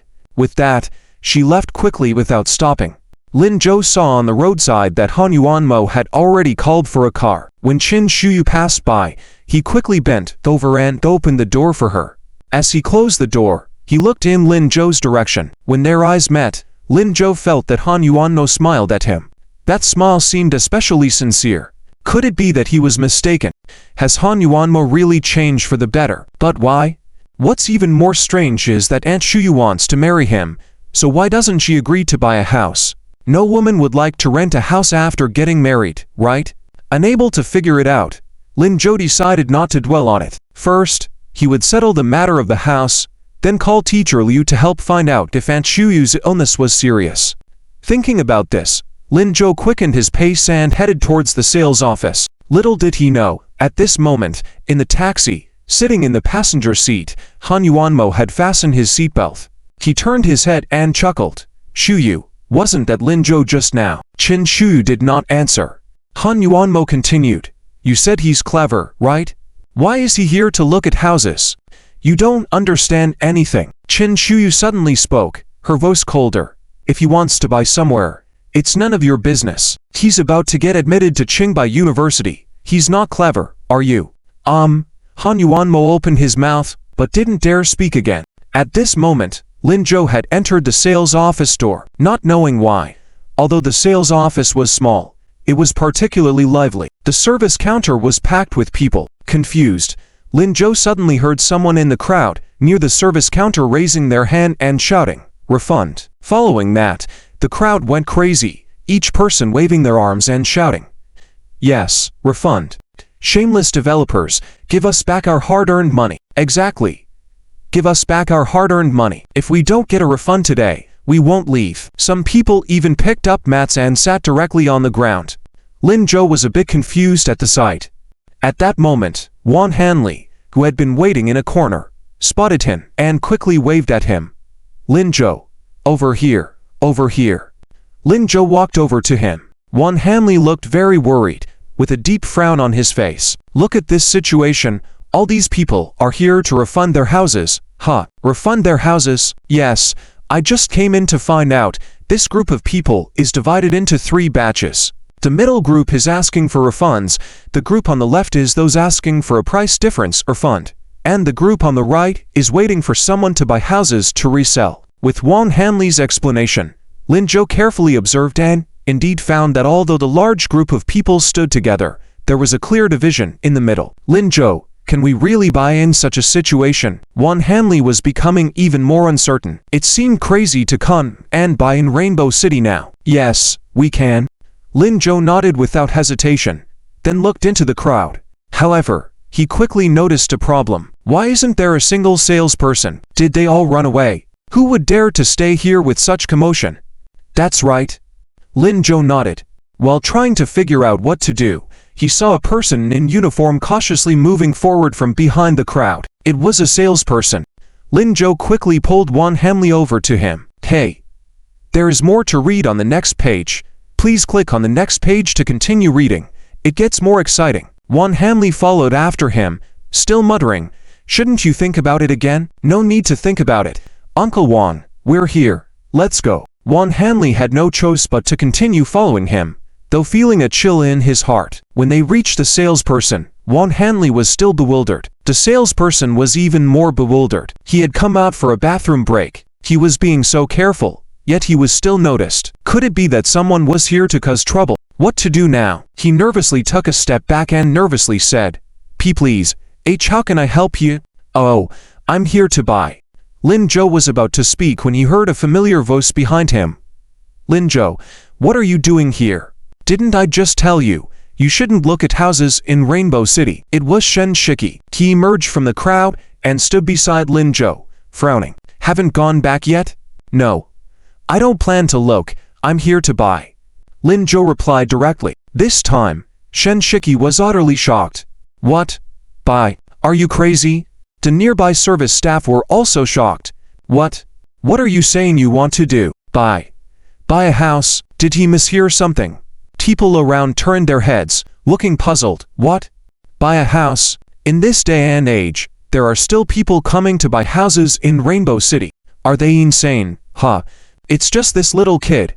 How can they be so clueless? How did they raise him? Exactly. Lin Zhou paid no attention to them, and instead looked at Shen Shiki, saying seriously, yes, buy. Dr. Shen, what are you doing here? Are you here to return the house too? Shen Shiki looked somewhat helpless. I actually wanted to withdraw, but they won't allow it. I'm at a loss about what to do. Oh, Dr. Shen, why don't you stay instead of withdrawing? Lin Zhou smiled lightly. Shen Shiki was taken aback. Not withdraw? Yes. Lin Zhou nodded, then added, wait another week, and perhaps the house prices will go up. Ow. Shen Shiki looked bewildered. The people around them were shocked. What? Prices going up? Rainbow City? Prices going up? Ha. That's a joke, right? You believe the tricks of these businesses? No wonder you wanted to buy a house. Hurry up. Leave. Don't get deceived. Some kind-hearted individuals warned. But more people were laughing at the scene. Hey. Why are you reminding him? Let him buy. Is it a problem if one more person gets ripped off? Exactly. Since we can't get refunds for our houses, if we suffer losses, we'll all suffer together. Lin Zhou looked at them and said, I advise you all not to withdraw. HMPH. Do you think we're like you? Where are the staff? Where did all the staff disappear to? Why isn't anyone here? Ha. Wait. There's one over there. Someone with sharp eyes spotted the salesperson who had been keeping a low profile behind Lin Zhou. The salesperson was frightened to the core. He couldn't understand why he was so unlucky today. His colleagues had hidden away upon sensing trouble. Even the leaders were nowhere to be seen. How come he had to go to the restroom right now? But it seemed like it wasn't the right time to worry about these things anymore. He had to pluck up the courage to step forward. Our leader, is discussing countermeasures. Please, wait a bit longer. Wait again? How much longer do we have to wait? We've been waiting here for half a day. Are you all going to withdraw or not? If you don't, we'll tear down your sales office. Yes, tear it down. The crowd cheered and showed high spirits. Some even moved towards the salesperson. Today, you must explain to us. Otherwise, we won't be polite. The salesperson quickly took a step back. Lin Zhou furrowed his brows upon seeing this. The situation didn't look good. Would he still be able to buy the house? While pondering what to do, the salesperson suddenly shouted, Manager John. Everyone was shocked. Then, they saw a bald man in a suit and tie swiftly passing by the entrance and trying to run away. But it was too late. The crowd rushed towards him. Stop right there. Don't run. Manager John, give us our refunds. Don't run. The entire sales office lobby fell silent. The salesperson breathed a sigh of relief. Just as he was about to leave, he saw Lin Zhou standing in front of him. The salesperson was startled and quickly put on a smile. Are you really going to buy? Yes. Dr. Shen, come and take a look. Shen Shiki opened his mouth, feeling like he couldn't fully understand Lin Zhou. He wanted to advise him, but felt that Lin Zhou wouldn't listen, so he followed along. As they reached the signing room, the salesperson handed over a stack of blank contracts to Lin Zhou, still cautiously asking, Are you sure about this? Yes, I'm sure. I'll buy two. Two more. Yes, I'm ready with the money. Lin Zhou signaled to the salesperson with the check in his hand. The salesperson was once again stunned. He felt like Lin Zhou was a rich fool. But, aren't you selling houses? Yes, I am. Then that's it. Give me the contract to sign. Lin Zhou said, indicating to Wan Hanley behind him, then swiftly snatched the contract from the salesperson's hand and began to sign. At this moment, Wan Hanley, feeling awkward, said, I'll also buy two. Lin Zhou looked up. Uncle Wang, I suggest you buy more. No, that's enough. I'll buy two like you. Wan Hanley still felt uneasy, but since he was here, he decided to go along. 200,000. Consider it as accompanying Lin Zhou for fun. After all, the money Lin Zhou had helped him earn was far more than 200,000. All right then. Lin Zhou didn't insist further. He once again looked at the salesperson. I'm done signing. The salesperson was dumbfounded. The contract mentioned buildings 15-1 and 15-2 in 6 blocks. He was shocked. Had this young man actually seen them? These were the highest-ranking buildings and best floors in their housing compound. Juan Hanley finished signing as well. When handing it to the salesperson, he looked as if he was facing death. The salesperson felt sorry. Maybe you two should think about it again? No need to think. Stamp it quickly. Lin Zhou answered decisively. The salesperson nodded. All right, then.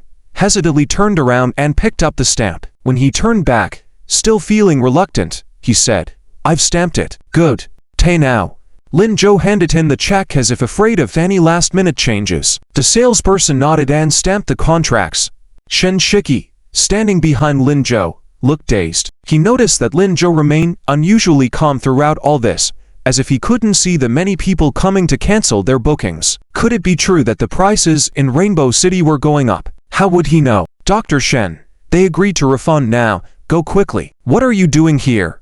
A person involved in the movement for rights came back with a pile of documents from outside and hurriedly called out to Shen Shiki. Shen Shiki turned around in confusion, hesitated for a moment, and seemed to have made a decision. He smiled and patted the other person's shoulder, then left. He truly didn't know why he did such a thing, but at that moment, his mind was only filled with one thought. Maybe I can trust Lin Zhou. In a standalone villa in Jiangcheng County, it seemed a bit empty. Qian Yokai paced around the living room with his hands behind his back, finally stopping at the door of Qian Guoguo's room. He wanted to call out to her, but he felt that his daughter had a strong temper at the moment and probably wouldn't listen to him. Just as he was unsure of what to do, his phone rang. Impatiently, Qian Yokai answered the phone, and a man's voice quickly came through on the other end. Mr. Qian, I know the purpose Lin Zhou borrowed money for. Qian Yokai became interested immediately. What is it? He wants to buy a house in Rainbow City. What? Qian Yokai furrowed his brows directly. Rainbow City. Yes, he should be following the money-making path you told him about and wants you to buy Rainbow City as well. But, isn't everyone leaving Rainbow City? Yes, things are chaotic there, but Lin Zhou still went ahead and bought a house, signed a contract, and paid the money. Did he manage to borrow the money? Yes, from Juan Hanley. I saw them both there. And it seems like Mr. Wang listens to Lin Zhou a lot. He even bought 2 properties as well. Qian Yokai fell silent. After a moment, he couldn't help but say, Is Juan Hanley crazy? Isn't his company just starting out? Yes, they just settled their employee wages and finalized projects. I suppose the money given to Lin Zhou is all part of the initial payment. The goods haven't even been delivered yet. Qian Yokai was at a loss for words for a moment before saying, I knew this kid was unreliable. Borrowing 200,000 to buy a property in Rainbow City. He's truly reckless. Forget about him.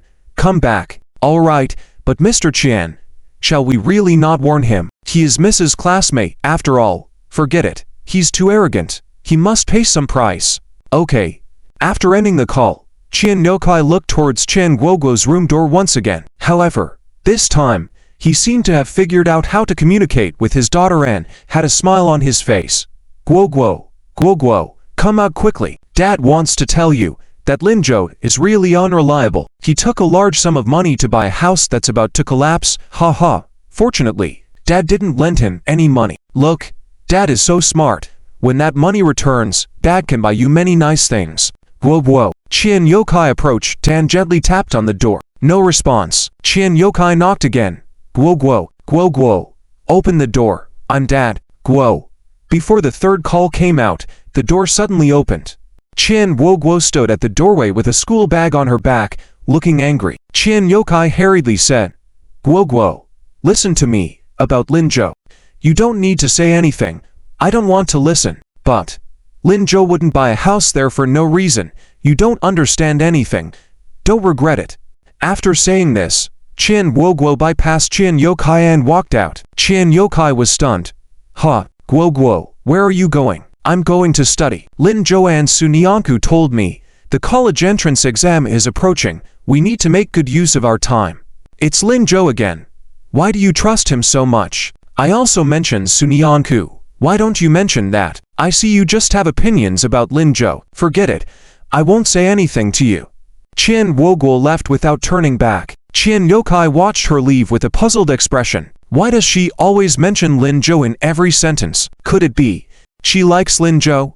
This thought made Qian Yokai feel uneasy immediately. At this time, Lin Zhou had no idea about all this. After signing the contract and completing the procedures, he left with Wan Hanley. On the way, people were constantly vacating their homes. Lin Zhou and Wan Hanley seemed out of place among them, but Lin Zhou didn't mind. When they reached the door, Lin Zhou saw Shen Shiki still standing there, seemingly waiting for someone.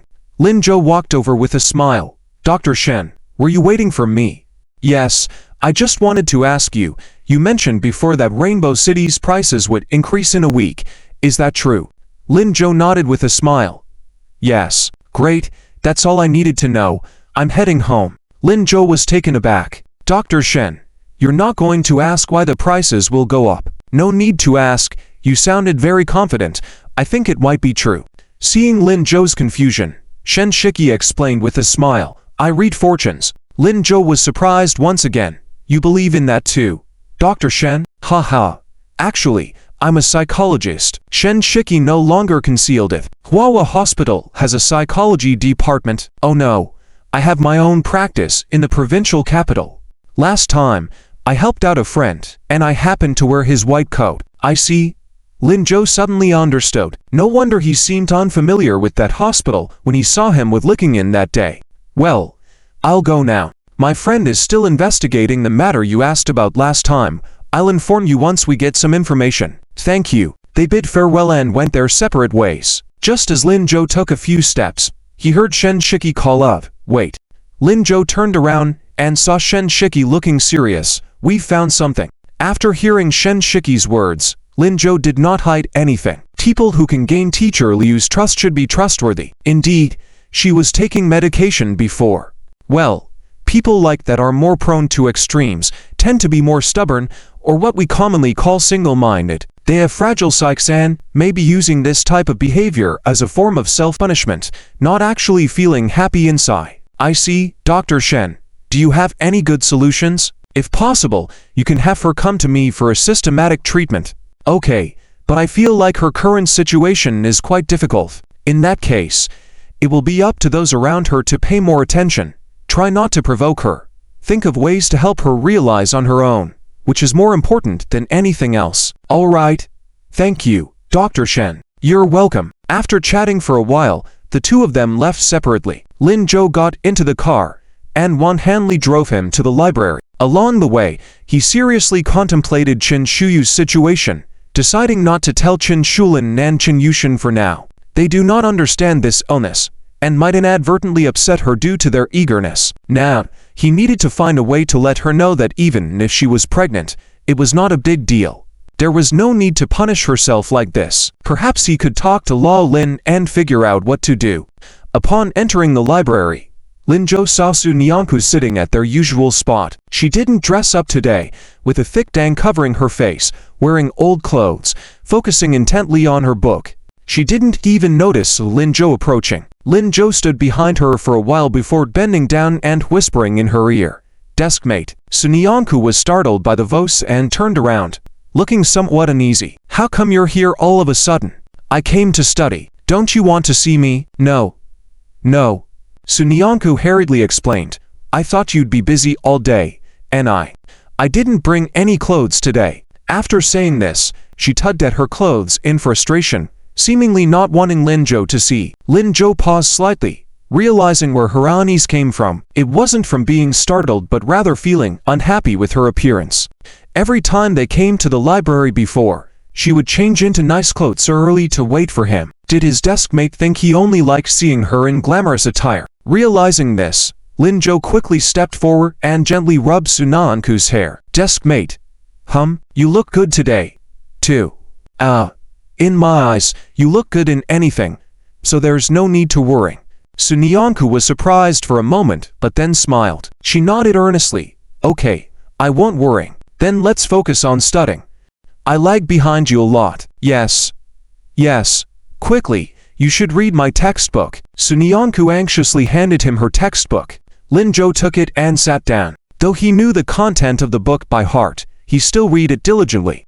His mind had already wandered far away. Maybe he should slowly let his deskmate show her beauty. Otherwise, she would never get used to it. It seemed that apart from Wen Cece, no one else knew. She only dared to dress nicely in front of herself. She had never tried it even when she was alone. What should they do? Lin Zhou. A small voice suddenly came from his deskmate. Lin Zhou snapped out of his thoughts, turned to her, and saw that she seemed to want to say something but couldn't bring herself to do so. After biting her lip, she smiled, saying, "It's nothing. Carry on studying." Lin Zhou frowned. "Are you sure everything's okay?" Yes. It's really nothing. I forgot what I wanted to say." "All right then." Lin Zhou's gaze returned to the textbook. Sunyanku quickly lowered her head, feeling Lin Zhou no longer looking at her.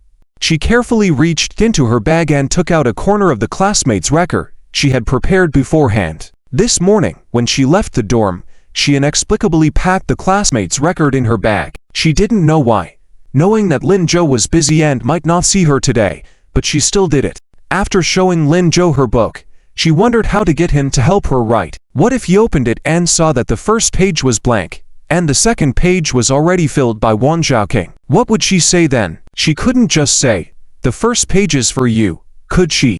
Thinking about it made her feel all mixed up. Lin Zhou would not have hurt him if he were asking. She could not speak. Suddenly, Sunyanku felt the classmate's record being pulled out. Startled, she looked up to see Lin Zhou smiling, saying, "The classmate's record?" Sunyanku mechanically nodded, not yet fully in the moment. Lin Zhou said, "Oh," and placed the classmate's record on the textbook in front of him. His hand instinctively reached to open it. Sunyanku anxiously called out beside him, "Wait first." Lin Zhou's hand paused, and he turned to her, puzzled, asking, "What's wrong? Don't you want me to write?" "No, that's not it." "All right then." Lin Zhou didn't hesitate further. In Sunyanku's anxious gaze, he opened the classmate's record. Then he exclaimed in surprise, The second page is already filled out. Why is the first page blank?" Sunyanku felt a lump in her throat at that moment. She just knew. She knew Lin Zhou would ask. What should she do now? How should she answer him? But it seemed Lin Zhou didn't wait for her response, as he directly said, "Let me write on the first page then." Sunyanku was taken aback. Without waiting for her to reply, she watched as Lin Zhou picked up the pen and quickly wrote his name on the last line. Sunyanku let out a long breath. Thankfully, Lin Zhou didn't ask further. What would Lin Zhou write for himself? Thinking about this, Sunyanku's heart started beating faster. Her face felt hot. Not daring to look up, she could only clench her hands nervously, awaiting for Lin Zhou to finish writing in the classmate's record and hand it back to her. Yet, even before 10 seconds had passed, she saw Lin Zhou place the classmate's record in front of her face. "Deskmate, why is your face so red?" No. It's just a bit warm." "Oh, then let's go out for ice cream later." Okay. Sunyanku quickly took the classmate's record and stuffed it into her bag. She didn't even think about how Lin Zhou had given her the classmate's record so quickly. Hearing Lin Zhou say, "Why did you pack it away? Don't you want to open and see it?" Do I need to open it now? Shouldn't she wait until later to read it? What if what he wrote was overly sentimental? Yes. Open it now. Seeing Lin Zhou's expectant eyes, Sunyanku slowly opened the classmate's record. Sunyanku was very nervous. She could even feel her heart beating rapidly. After struggling to focus her attention, she told herself not to embarrass herself in front of Lin Zhou, no matter what she saw. But when she opened the classmate record book, she was stunned. The page belonging to Lin Zhou had nothing on it except for his name. The space where content needed to be filled in was completely blank. Sunyanku raised her head in confusion and said, How? Lin Zhou, who had been silent the whole time, couldn't help but burst out laughing. Sunyanku's shy demeanor was really cute. "I was just teasing you. I haven't filled it in yet." "But what were you thinking just now? You seemed very nervous." Sunyanku was at a loss for words for a moment. Realizing that Lin Zhou had been watching her all along made her even more nervous. After a while, she finally stammered, "Why aren't you writing?" Seeing her serious expression, Lin Zhou put aside his teasing thoughts. "I plan to write it when I graduate." Graduate? Yeah. After the college entrance exam. "I'll write you a classmate record then. Let other classmates write for now. But don't worry. I already signed my name on the first page, so they won't use this page. Okay then. Sunyanku nodded and put away the classmate record book. The two of them then immersed themselves in studying. As the sky darkened, Lin-jo sent Sunyanku back to school and then returned home. The lights were on inside. Upon opening the door, instead of seeing a hot meal as usual, he saw Lin Changjang twisting and turning in front of the bathroom mirror. He was wearing an old-fashioned suit, and there was a pile of his clothes on the nearby sofa, filling up the entire space. Lin-jo furrowed his brow and asked, "Dad, what are you doing?" Lin Changjang, excited to see Lin-jo, exclaimed, "Hey, you're back. Come and help me out. How does this suit look? Is it good?" Lin Changjang ran out of the bathroom while asking. Standing in front of Lin-jo, he spun around. Lin-jo looked puzzled. "What's going on? Are you going on a blind date?" "Blind date? I already have your Aunt Chin. Do you think I'm crazy?" "No way. Then why are you?" "Your Aunt Shulin's dad is coming back, and she asked me to pick him up with her at the station." Lin-jo burst into laughter. Chin Wancheng, Aunt Shulin's dad, was over 60 this year, but he was very energetic and always working in other places. He only returned home for the new year, so Lin Changjang had never met him before. "Oh, so you're going to meet your future father-in-law?" "Stop it, can't you say something nice? That's your future grandfather-in-law." Lin Changjang rolled his eyes at Lin-jo. "Ha ha, fine. Let me see." Lin-jo examined Lin Changjang's clothes up and down. He furrowed his brow, then relaxed it. He opened his mouth to speak, but quickly shut it. This made Lin Changjang anxious. "Aren't you going to say something? How does it look?" "Dad, I have to be honest, don't get mad." "I won't. It doesn't look that good." Lin Changjang was silent for a moment before stepping forward quickly and pointing at Lin-jo. "You, kid, didn't you say you wouldn't get mad?" "Dad, it's really not a good look, you ... Lin Changjang was nearly furious. "Forget it. Asking you is useless anyway. I'll just wear this. It's the only decent outfit I have." Lin Changjang muttered, then headed back to the bathroom. He picked up his razor, preparing to shave. Lin-jo's gaze darkened slightly. After a moment of thought, he followed. "Dad, there's something I need to talk to you about. It's about Aunt Shuyu." Lin Changjang froze mid-motion, then turned to look at him. "What is it? Is there news yet?" Lin-jo nodded and then relayed what Shen Shiki had told him. However, he omitted the part about buying a house, claiming instead that he had bumped into teacher Liu's doctor friend, who helped gather the information. After hearing everything, Lin Changjang fell silent. "So, you're saying we shouldn't tell Shulin about this for now?" "Yeah, just the two of us knowing is enough. But according to what you said, we need to make sure Aunt Shuyu sees Han Yuan-mo for who he really is, and more importantly, that no matter what happens, we're here to support her. She still has us." "Exactly. So, what's your plan? How can I help?" "Well ... I haven't figured that part out yet. But old Lin, since Grandpa Chin is coming back, maybe you could ask him to help? He's so old already. What help could he be? You never know. Aunt Shuyu doesn't listen to Grandma, nor to Ed Shulin or Tia. But maybe she listened to Grandpa Chin. After all, he's her father, and daughters often look up to their dads." "You've got a point. I'll give it a try tomorrow then." "Good." Lin-jo nodded. After exchanging a few more words, Lin-jo yawned and headed out. Lin Changjang was puzzled. "Hey, where are you going?" "Out to find food." "Hot? Find what food?" "I made instant noodles for you. It's in the kitchen." "Dad, I'm about to take my college entrance exams, and you're making me eat instant noodles." "No way. I'm starving. I'm going out for some proper food." "You can have the noodles." "Hey, you brat." Lin Changjang grumbled but didn't actually stop him. Earlier, he had only just learned from Chin Shulin that Chin Wancheng would be coming back. In his rush to try on clothes, he had completely forgotten to cook dinner. He couldn't really blame Lin-jo. Letting the beau grab a meal outside wasn't a big deal. After fiddling with his outfit a bit longer, Lin Changjang went to the kitchen, opened the instant noodles, and started eating. What he didn't know was that Lin-jo hadn't gone out for dinner at all. Once outside, Lin-jo dropped his carefree act. He flagged down a taxi and climbed into the back seat. "Boss, take me to the Lone Wolf shop." "Huh? This late? What are you going there for?" The driver looked at him, puzzled. Lin-jo lowered his head, chuckling softly. "To buy my dad a suit. He's meeting his future father-in-law for the first time tomorrow. Driver. By the time Lin Zhou returned home with the chosen outfit, it was already 9:30 p.m. He found Lin Changjing asleep at the dining table, a cup of instant noodles beside him. Lin Zhou quietly walked over and gently patted his shoulder. Old Lin. Old Lin. Startled, Lin Changjing woke up, yawning loudly. You're back, yet. I'm back. All right then. I'm heading to bed. You should clean up and get some rest too. Got it.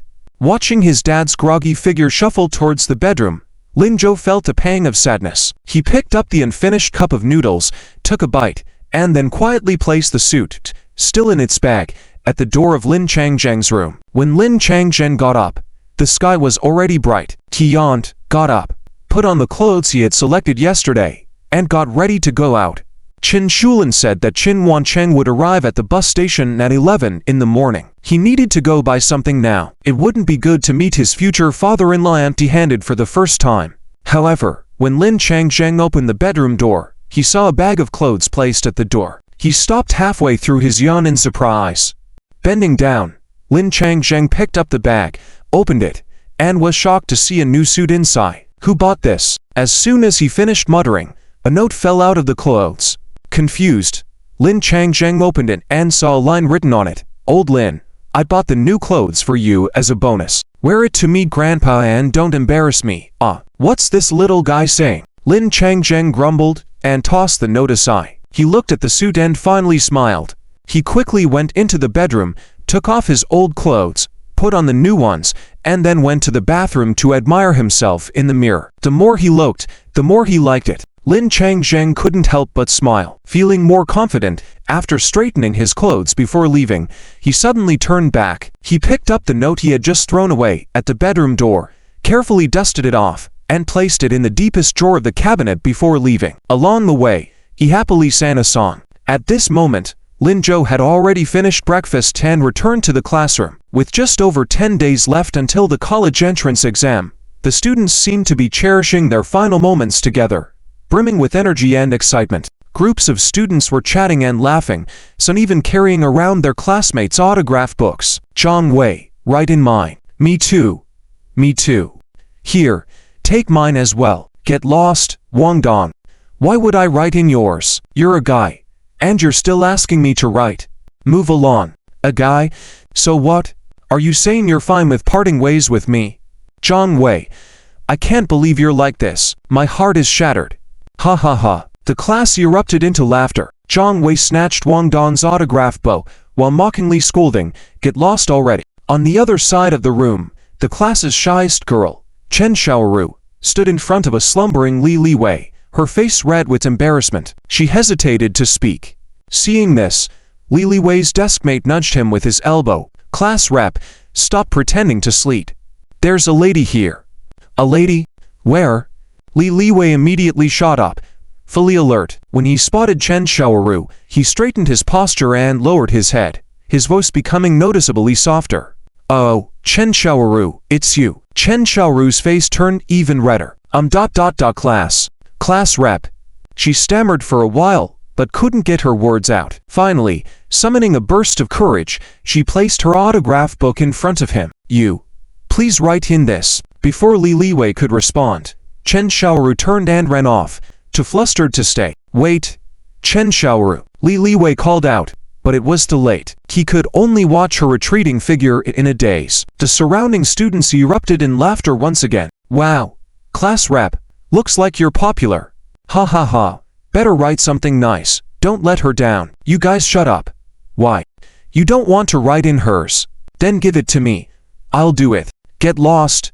The classroom was filled with lively banter and laughter. Meanwhile, Sunyanku placed her lunchbox in her desk drawer, pondering for a moment. Taking a deep breath, she pulled out her autograph book from her bag. With so many classmates in the room, getting everyone to write would take days.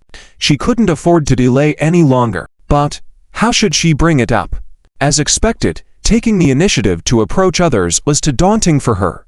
She tried several times to call out to Qian Guoguo and Li Xian, but one was buried in a book, while the other was engaged in lively conversation. They both seemed busy, and Sunyanku hesitated to disturb them. After some internal struggle, she sat back down. Asterisk forget it. I'll wait until the first break and then find an excuse to talk to Qian Guoguo on our way to the restroom. Asterisk. She had actually intended to talk to her during morning break, but oddly enough, Qian Guoguo had rushed out of the classroom without even inviting them to breakfast. Just as Su Nianku was deep in thought, her autograph book was suddenly snatched from her hands. Startled, she looked up to see Lin Zhou holding it. Before she could say a word, Lin Zhou called out, "Qian Guoguo, come here." Hearing this, Qian Guoguo, who had been engrossed in her book, immediately stood up. Coming. Finally, he called her. She had been worried Lin Zhou might be upset because of her father and didn't want to talk to her anymore. This relief washed over her like a tide. She approached quickly, speaking even before Lin Zhou could. "Lin Zhou, I'm really sorry about what my dad did. It's fine. Your dad's actions have nothing to do with you. Don't take it to heart. We're still friends." That's a relief. Qian Guoguo let out a long breath, feeling much lighter. Su Nianku looked at them in confusion. "What's going on? What are you guys talking about?" "It's nothing." "Nothing." "Lin Zhou, why did you call me over?" Before Lin Zhou could answer, Qian Guoguo's sharp eyes spotted the autograph book in his hand. She snatched it up immediately. "Ah, it's Su Nianku's autograph book. Got it. I'll take care of it. Give me a moment." Without giving them a chance to respond, Qian Guoguo walked briskly back to her seat, calling out loudly, "Hey everyone, so the top student's autograph book, who wants to write in it?" Her shout instantly drew the entire class's attention. "Whoa, me. I do." Finally, Su Nianku's autograph book. "I thought she wasn't planning on letting us write in it. Su Nianku, I'll write something great for you. Don't forget us when you become successful."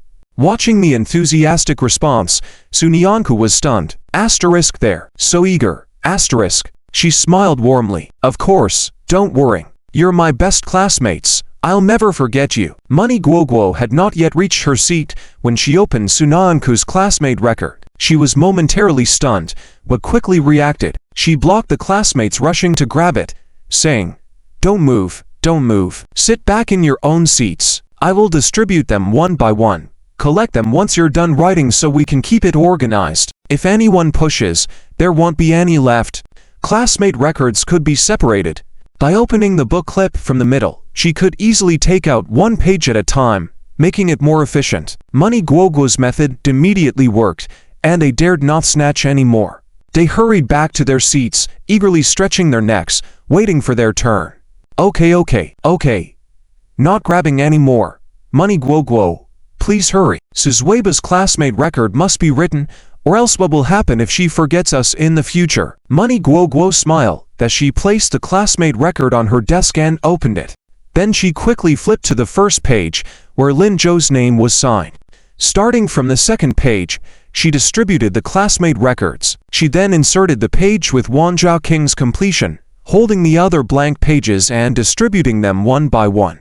When the classmates received their records, they immediately bowed their heads, focusing on writing. Money Guoguo reached the last row quickly. She started with the two innermost classmates, followed by Su Nianku and Lin Zhou in the middle. Of course, these two didn't need her to distribute theirs. Finally, Liu Shiming and Xia Dongqing. At that moment, Xia Dongqing, who was looking up, happily shouted, Money Guoguo, over here. Is it our turn?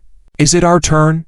He didn't see that his tablemate Liu Shiming had not spoken much since the morning. He didn't notice that Liu Shiming had not been sleeping heavily as usual but had kept his gaze on Money Guoguo. From the moment Money Guoguo took Su Nianku's classmate record, or rather, from the start of the day, his eyes had not moved away. Even Liu Shiming himself didn't know what was wrong with him. It seemed that only by watching Money Guoguo could he feel somewhat at ease. Unfortunately, Money Guoguo had been ignoring him. She hadn't even glanced in his direction. According to Lin Zhou, Money Guoguo had been looking back because she liked him. But now, why wasn't she looking anymore? The thought that this might be the case made Liu Shiming panic slightly. He wanted to call out to Money Guoguo several times, but didn't know how to approach her. He couldn't just ask, Money Guoguo, why do you like me? Because he knew she would reject him. Yet, if he didn't ask that, what should he do? Liu Shiming's mind was in chaos. He slapped his head hard, trying to clear his thoughts. Beside him, Xia Dongqing's voice was noisy. Money Guoguo, It's not money guo guo. Why did she leave? We haven't received ours yet. Hey. Hey. Only then did Liu Shiming realize that Money Guo Guo, who was about to come to his side, suddenly turned back to her seat. She just left like that. She didn't even want to see him. Had he hurt her? Thinking about it, a girl who had given him countless hints had been ignored by him repeatedly and had been treated as a friend for so long. If it were him, he probably couldn't bear it either. But for some reason, his heart ached even more at the thought. Liu Shiming. Liu Shiming. What are you doing? Hurry up and ask Money Guo Guo for to classmate records. It's Su Zuiba's classmate record. Xia Dongqing's voice interrupted his thoughts, annoying Liu Shiming. He turned and shouted, "Shut up." Oh. Xia Dongqing was taken aback, looking somewhat lost. Don't be so angry for no reason. I'll go ask myself. Annoy. Xia Dongqing got up from his seat, muttering as he walked. Really? Why is he so explosive? When he reached Su Naanku's side, she stopped him. She handed him to blank classmate records, saying somewhat embarrassedly, Xia Dongqing, yours and Liu Shiming's are here. Money Guo Guo just asked me to give them to you. Oh. Okay. Xia Dongqing took them confusedly and as he walked back, still somewhat dazed. But why didn't she come to distribute them herself? Seems like she hasn't shown up for class yet. No one paid him any attention. Su Nianku looked at Liu Shiming with concern. Lin Zhou noticed her thoughts and lightly tapped her head, saying, It's okay. Don't worry. She figured it out on her own. Okay. Su Nianku lowered her head, remaining silent. But she was still tangled up, reaching out to her bag on the desk. Inside was another classmate record. She had resolved her own classmate record. But what about Lin Zhou's? How could she give him a surprise and get so many classmates to write for him? This thought crossed her mind when the class bell rang. The classroom was chaotic. Classmates discussing what to write. The first period was Liu Qingyin's class. They didn't realize that Liu Qingyin had already entered the classroom. After Liu Shiming and Jian Zhangyang's stunt on campus last time, she had become a celebrity on campus. Wherever she went, all eyes were on her. This made Liu Qingyin feel a bit off. She was dressed neatly, slightly awkward in speaking and dare not look at her students directly. Once on the platform, she lowered her head and placed the lesson plan on the desk, saying, Take out the test papers from last week, let's review them. After speaking, she noticed that the classroom was still in chaos. They seemed to not have heard her at all, still in disarray. There was no intent to fetch the test papers, but their discussion seemed to have nothing to do with her. Liu Qingyin was taken aback. As she raised her head, she saw everyone busy with their own matters, oblivious to the class taking place. Immediately anger, her sense of responsibility as a homeroom teacher surged, and she couldn't care about her own internal turmoil. She raised her voice. What are you all doing? Didn't you hear that class has begun? As her voice trailed off, the classroom fell silent. The students remained in their original positions for a few seconds, not knowing who initiated it. Someone shouted, Professor Liu, we're writing classmate records. Here's mine. Write something for me too. Once the first person shouted, the classroom erupted again. Oh, me. Mine too. Each of them opened their classmate records, wrote their names on it, and rushed to the platform, putting them in front of Liu Qingyin. Liu Qingyin wanted to stop them, but it was too late. She watched helplessly as her desk filled with colorful classmate records. The last one was handed to her by Money Guo Guo. Professor Liu, this is mine and Su Naanku's. Please take care of it. Liu Qingyin was taken aback and almost instinctively asked, Su Naanku's. And how about Lin Zhou's? Did he also hand his over to you? Right? What about Lin Zhou's? As Liu Qingyin's words fell, everyone turned their heads to look at Lin Zhou. Liu Qingyin also looked over in puzzlement. In that moment, she completely forgot about being angry over class discipline issues. Su Nianku also turned his face slightly. Lin Zhou stood up helplessly. Teacher Liu, no need to trouble yourself. I didn't buy the classmate album. You can just write for them. Oh. Liu Qingyin nodded without insisting. Many of the students in the class didn't like these albums in the first place. Alright then. Everyone can go down. Get ready for class. I'll write these when I have time. As she spoke, she started tidying up the messy, colorful classmate albums on her desk. The students quickly sat down properly, but there was an inexplicable sense of disappointment in their expressions. Fang Yunce from the fourth row discreetly turned his head towards Lin Zhou. He was puzzled. In the days since, Lin Zhou had undergone a huge transformation. Many classmates in the class had become good friends with him, Sun even admired him greatly. Why didn't he prepare a classmate album? Wasn't it good to leave a memento? Hey, class is starting. Why are you still looking around? Wang Zikin reminded him, and Fang Yun's then turned his head back without saying anything. On the platform, Liu Qingyin's voice rang out. All right, everyone. Open your test papers. Let's look at the first question first. She paused her actions and picked up the test paper she had placed aside. While preparing to explain, somehow, Liu Qingyin suddenly felt something was off. She looked up and saw Sun Yanku from the last row staring blankly at her. It seemed like he had something to tell her. Perhaps prompted by Lin Zhou, she hurriedly lowered her head, opened her own test paper. But her thoughts were not on the test paper at all. Liu Qingyin contemplated for a moment before continuing the explanation. So, for this first question, it's like this. The 45 minutes passed quickly.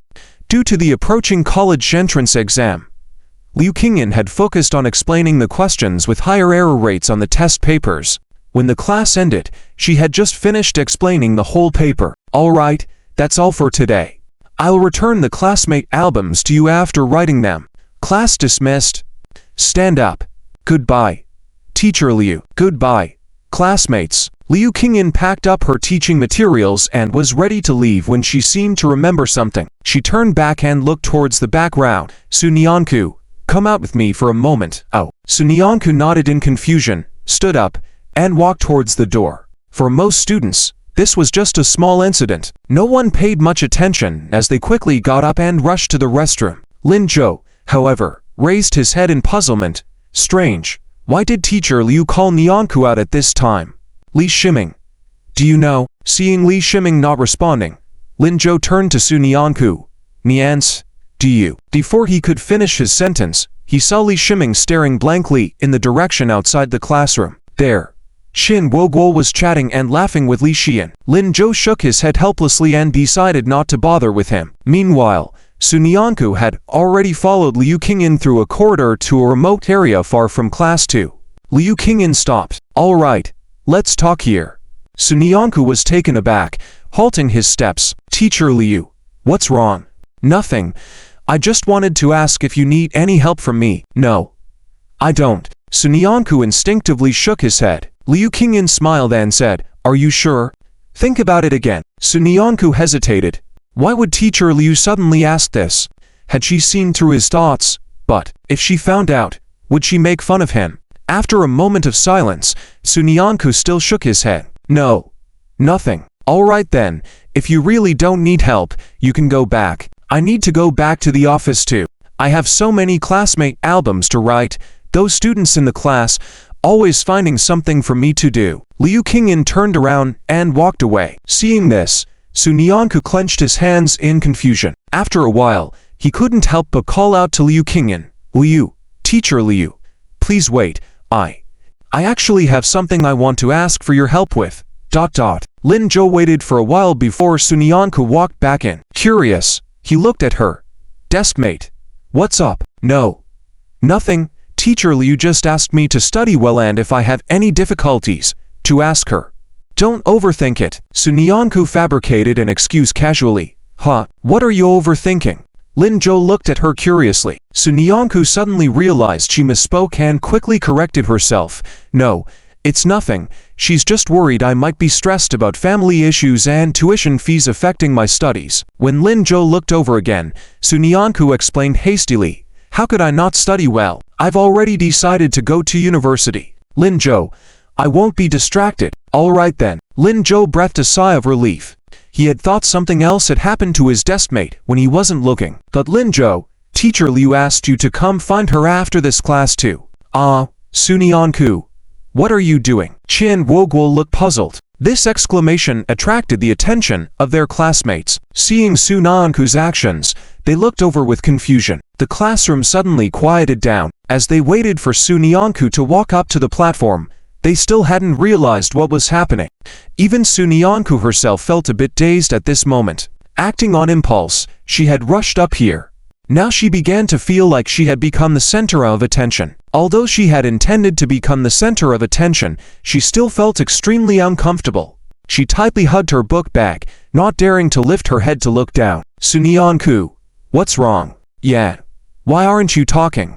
Their classmates looked at her with confusion. Li Xian and others curiously exclaimed, I just wanted everyone to help me write this. Muttering I for quite a while, Sunyanku hadn't said a word. People were starting to get anxious waiting for her to speak. Li Liwei took the lead and shouted, "Hey! What's wrong? Speak up." "Yeah, Sunyanku. We are all classmates, and now we're good friends. If you had any difficulties just say it. We'll help as much as we can." "Really?" Sunyanku's eyes lit up. "Of course it's true.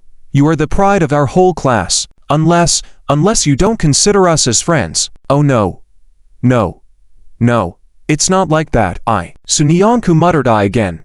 Then, as if making up her mind, she placed her book bag on the platform. Quickly opening it, she pulled out a classmate record book. "I just wanted everyone to help me write this." The classmates in the front row immediately noticed. They nodded, but soon their minds filled with doubt. "Didn't Qian Guoguo just give us your classmate record book?" Qian Guoguo also said, "Yes, Sunyanku. You." "Oh no." Mid-sentence, she realized, "Is this Lin Zhou's?" Everyone suddenly understood. Wow, it's Lin Zhou's. But didn't Lin Zhou just say he wasn't planning on preparing a classmate record book? No. Lin Zhou is not in the classroom now. Someone discovered the crucial point. The classmates were awakened once again. So, the classmate record in Bookworm Zhu's hands wasn't prepared by Lin Zhou. Then, did Bookworm Zhu prepare it for Lin Zhou? This statement shocked everyone. Wow, this is too good to be true. Bookworm Zhu prepared a classmate record for Brainy Lin, and didn't even let Brainy Lin know. Oh my, I suddenly believe in love again. The girl's eyes all sparkled. The boys, on the other hand, all looked jealous. The whole classroom buzzed with excitement once again. But at this moment, Sunyanku felt flustered. She had expected some chaos to ensue when she walked up to the classroom, but she didn't expect it to be this chaotic. It's not. You listen to me. Sunyanku's face flushed red. She tried to explain, but at this moment, no one would listen to her. They seemed to have found some gossip and started chattering non-stop. Some were even laughing at Sunyanku. Sunyanku didn't know what to do in that sudden situation. Lin Zhou had since arrived at Liu Qingyin's office. He watched as Liu Qingyin slowly organized her desk, then poured herself a glass of water, took a sip but didn't say a word to him. Lin Zhou was somewhat bewildered. "Miss Liu, is there something you need me for?" Liu Qingyin seemed to finally realize his presence. She set the glass down and looked at him. "Oh, about Teacher Chen," Dr. Shen said. "He already told me yesterday." "Miss Liu, didn't you know?" Lin Zhou was perplexed. Dr. Shen had told him already. He should have also told Liu Qingyin. She called him specifically for this. "Oh, is that so? Then it's fine. I thought he hadn't mentioned it yet." "What do you plan to do?" "I don't know yet, but Teacher Qin's father is back today, and according to him, Teacher Qin should listen, right?" "That's good." Liu Qingyin nodded. Then almost imperceptibly, she glanced at the time. Only 5 minutes after class had ended. There were 20 minutes before the next class. Sunyanku should not have finished yet, right? Should she say something to Lin Zhou to delay a bit longer? Seeing Liu Qingyin remaining silent, Lin Zhou curiously asked, "Miss Liu, do you have something else to tell me? More important than what Mr. Jian just said?" I just ... Liu Qingyin couldn't come up with a better excuse and continued the previous topic.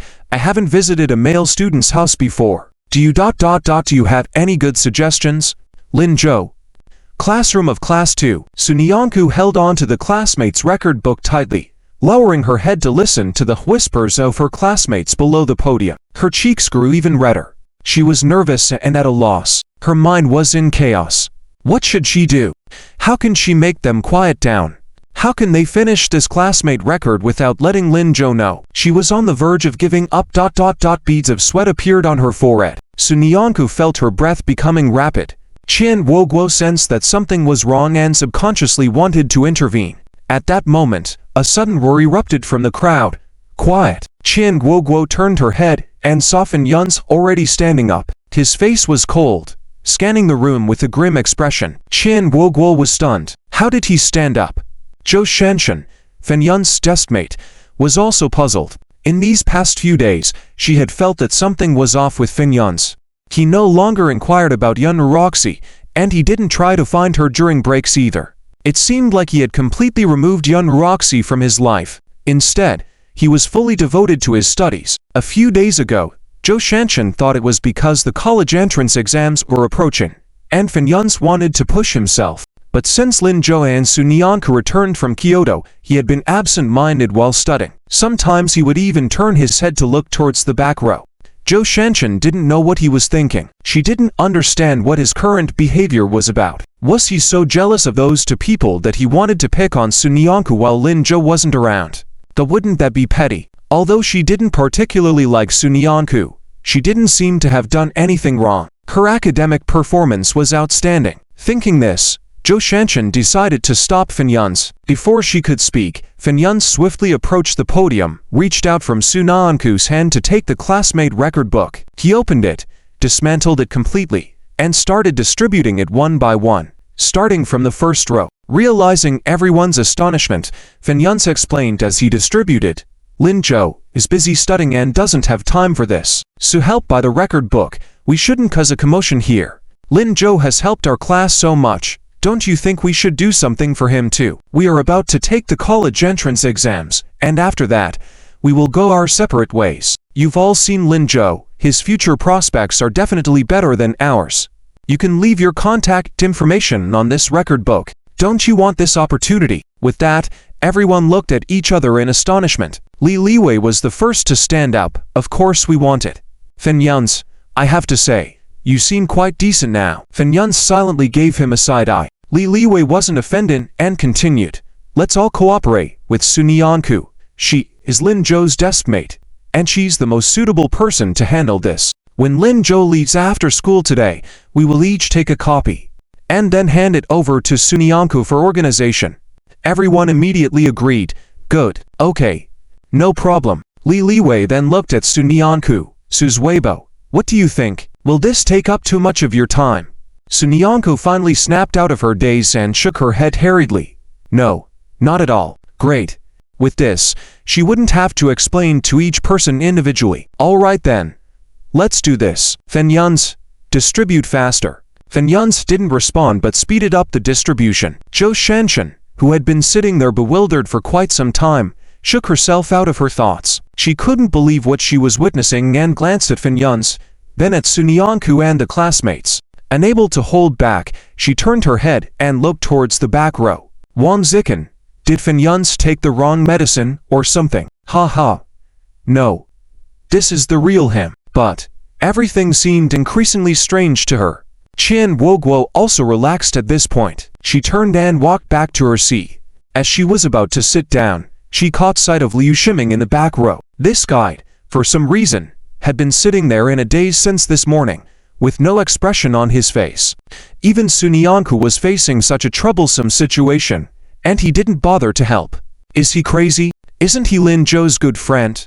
Really? Qian Woguo rolled her eyes and simply ignored him. In the teacher's office on the other side, Lin Zhou earnestly spoke for a while before finally concluding, "Miss Liu, I think there shouldn't be any problem with this approach. What do you think?" Huh? Liu Qingyan seemed to have just reacted and looked at him curiously. Lin Zhou took a deep breath. "You asked me about my thoughts on visiting teacher Jian's home earlier. Any suggestions?" "Oh right. Yes. Do you have any suggestions?" "Lin Zhou. Miss Liu, did you call me here just for this?" Yes. But why do I feel like your mind is somewhere else?" The story continues on the next page. Su Nianku couldn't help but adjust her hair behind her ears shyly and smiled at Fan Yun's, saying, "Thank you just now." If it weren't for Fan Yun's standing up, she didn't know how long she would still be tangled up. Although this person had done many things that she despised before, today she truly felt grateful. When Fan Yun's heard this, he was completely stunned. For a moment, he didn't know how to react. After a while, he reluctantly said with a cold face, "It's not because of you or Lin Zhou. Let's go to class now, can't waste everyone's time." "I know, but still, thank you. Lin Zhou will definitely be happy." Su Nianku smiled again, turned and walked back to her seat. Behind her, Fan Yun's stubborn voice rang out, "Who cares if he's happy or not?" Su Nianku didn't respond and walked back to her seat on her own. Fan Yun stood awkwardly in place for a while. As he was about to return to his seat, he suddenly remembered something, turned around, and walked towards Shunyanku. Without even looking at Shunyanku, he casually threw something on her desk, then walked back. The last one. For you. Write it well. Only if you write it, he might be happy. Out. Shunyanku was momentarily stunned. It was a classmate record belonging to Linzhou. It was then that she realized she was so nervous just now that she forgot to leave one for herself. Luckily, Shunyanku happily lowered her head and was about to put away that classmate record when Qian Guoguo quickly walked over. She bent down, took the classmate record from her hands. Wow, a special one left for you. Didn't expect. Our class monitor is actually a bit Sunder. Fan Yans, who hadn't returned to his seat, was stunned for a moment. His whole body stiffened. After a while, he pretended not to have heard and walked forward again. Shunyanku chuckled. Guoguo, stop kidding. I'm not kidding. Here, I've written yours well. Qian Guoguo put down the classmate record in her hands and, like performing a magic trick, handed over another one belonging to Shunyanku from behind. So fast. Shunyanku exclaimed with joy. Of course, I had planned your message for a long time. Okay. Let me see. After receiving it, Shunyanku sat down earnestly. Seeing Qian Guoguo had meticulously written a line on it. The prime of our lives, may our futures be as bright as brocade welcoming dreams from afar. Shunyanku burst into laughter immediately. Where did you copy this from? After asking, she noticed Qian Guoguo had no reaction. Shunyanku was slightly puzzled and raised her head. Guoguo. Huh. Oh, I'm here. What did you just say? Qian Guoguo seemed to have finally come back to herself, but Shunyanku could still see that her gaze had been on Liu Shiming. And at that moment, Liu Shiming, who seemed to be unaware, was sleeping with his eyes closed on the desk. In that instant, Shunyanku suddenly felt a bit sorry. Guoguo, what's wrong? Did you read it? This line, I found from famous quotes. Oh no, it was something I came up with after a long thought. I have great writing skills, right? Yes. Yes. Guoguo's writing is the best. Shunyanku didn't want to expose her. Ha ha. I knew you'd praise people. Here, take this. It's my classmate record. One for you and Linzhou each. Make sure to write a good message for me. Qian Guoguo said, handing over another one to Shunyanku. However, when she put it down, her gaze occasionally fell towards Liu Shiming. Her voice also raised a bit. Would this fat guy be able to hear it now? Would he react a little? At least, get up and ask for his own classmate record. Even though she was still angry and might not give it to him. But what? Qian Guoguo herself didn't know why she was doing this. She could have just let someone pass her the one she wrote. But she still wanted to come over in person. Seeing this, Shunyanku quickly accepted. Okay, I'll write a good one for you. Before Qian Guoguo could respond, she lowered her head in disappointment. Okay, then I'll go back. It's time for class. Okay. Shunyanku felt a bit sorry. She put the classmate record that Qian Guoguo wrote for her in her folder. She also looked in the direction of Liu Shiming. Why did this guy not react at all? It's not normal. Wasn't he always looking at Qian Guoguo today? Why isn't he saying anything now? Qian Guoguo also bit her lip and turned back to walk back to her seat. However, her smile disappeared in an instant as she turned around, and her expression became a bit grim. This damn Liu Shiming, always sleeping. Why isn't he awake? We're graduating soon. Qian Guoguo looked at the blackboard, where there were only 15 days left. Tears almost started to flow. Is it going to end like this? How can this guy be so inflexible? She was angry. Isn't he going to coax her? She's so easy to coax. Really? Qian Guoguo, what's wrong with you? Li Xian saw Qian Guoguo not moving and asked with concern. Qian Guoguo quickly waved her hand. Nothing. I'm fine. Just don't want to go to class. Why are there so many classes that never end? She casually made up an excuse and quickly sat back down in her seat. Qian Guoguo didn't see this. In fact, when she was walking back from Shunyanku's side, Liu Shiming had opened his eyes and looked at her. Just now when she came to Shunyanku's side, Liu Shiming had also seen her. His gaze hadn't left her the entire time. Discovering she was distributing classmate records, Liu Shiming was especially happy. He was waiting for her to give him one too. This way, he would have the chance to talk to her. Even though he didn't know what he should say as the first words. But he had to say something eventually. However, she only gave one to Shunyanku to pass to Linzhou. It seemed she wasn't planning to give one to him. Liu Shiming felt a bit crestfallen. He didn't even know why he closed his eyes pretending to be asleep when Qian Guoguo looked at him. On one hand, he was expecting her to approach, but on the other, he seemed afraid of her getting closer. This strange feeling was something Liu Shiming had never experienced before. He was going crazy. It was only when she turned away that he opened his eyes again. However, the sense of disappointment in his heart grew stronger. "Little desk partner, what are you looking at? Time for class." Lin Zhou's voice from behind brought Liu Shiming back to reality. He quickly regained his composure and fumbled with the desk, attempting to take out the textbook for the next class. After a while, he still didn't know which book to take.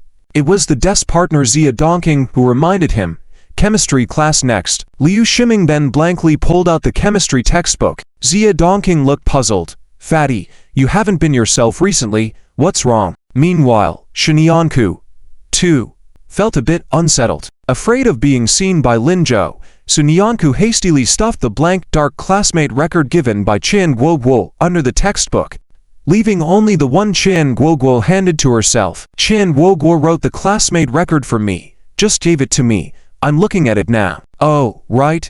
She also gave us two of hers to write. Here, this is yours." Sunyanku carefully handed one to Lin Zhou, then turned her body, blocking the textbook on the table. Lin Zhou took it without suspicion. "Oh, didn't give it to Liu Pangzi." "Why yes. How did you know?" "Guessed it. I saw that he was nearly breaking apart." To distress Liu Shiming thought to himself. At this moment, he felt like a jumping clown, so he silently turned to the right, resting his head on the table, ignoring Lin Zhou. This move left Xia Dongqing somewhat puzzled. "Ow. Liu Pangzi, why are you so absent-minded? Is it because Qian Guoguo didn't give you her classmate record? But she didn't give it to me either. Why am I not feeling upset?" Liu Shiming thought. This back and forth, stirring up trouble. He quickly raised his head again, burying it directly in the desk. "Xia Dongqing, you really don't get it, do you?" Xia Dongqing, on the other side, after Lin Zhou left, Liu Qingyan lowered her head, quickly organizing her study materials, preparing to go to the next class. She really didn't know how to face Jian Zhengyang. She decided to just ignore him. But how could Jian Zhengyang let go of this opportunity? He stepped forward directly, blocking Liu Qingyan in front of her. But afraid of making Liu Qingyan angry, he could only awkwardly say, Qingyan, you don't need to ask Lin Zhou, just come home with me, my parents on that side. Who wants to go home with you?" Liu Qingyan interrupted him directly. Jian Zhengyang was instantly at a loss. But you just told Lin Zhou ... I just made up an excuse to keep Lin Zhou." "Keep Lin Zhou?" "Yes. Keep him for what?" "Of course." Halfway through, Liu Qingyan suddenly stopped talking. "Why am I telling you this? That's our class's business. I have to go to class, do as you please." Jian Zhengyang felt somewhat dejected. Watching Liu Qingyan leave, he scratched his head and muttered to himself, "But I want to bring you home." With this kind of statement, he could proudly announce to the world that Liu Qingyan was his. It also meant formally informing his family that he didn't need to go on blind dates anymore. He had a girlfriend. A girlfriend he could marry, who he must marry. But if Liu Qingyan didn't want to, forget it, I'll call her later, telling her not to prepare yet. "Jian Zhengyang." Suddenly, Liu Qingyan's voice came from the door. Jian Zhengyang hurriedly suppressed his despairing emotions, turning around with Zhou. "Qingyan, what's up?" "I don't like sweets." Jian Zhengyang was baffled. Liu Qingyan repeated, "I said, I don't like sweets." After saying this, she didn't linger, and left holding her lesson plans. Jian Zhengyang became even more confused. He scratched his head, and couldn't help but mutter, "I know you don't like sweets, why suddenly mention that?" Just then, he suddenly felt a headache. Next, he heard Li Jianchao's voice sounding bitter. "You fool, she agreed to have dinner at your house." How? What? She said she doesn't like sweets, so she asked your mom not to prepare desserts. Li Jianchao rolled his eyes. "You usually seem pretty clever. Why do you always glitch at these times? I really don't know what made teacher Liu take a liking to you." Jian Zhengyang suddenly saw the light. He was overwhelmed with excitement. That's great, excellent. I'll call my mom now, that's great." Excitedly clenching his fist, he continually cheered himself on and left the office. Li Jianchao watched his departing figure, chuckled to himself. Finally, things are going to work out for the two of them. Beside him, John Shuxi's voice could be heard. Li Jianchao didn't turn back, but laughed contentedly. Yes, after all our efforts for so long, we must celebrate with Zhou.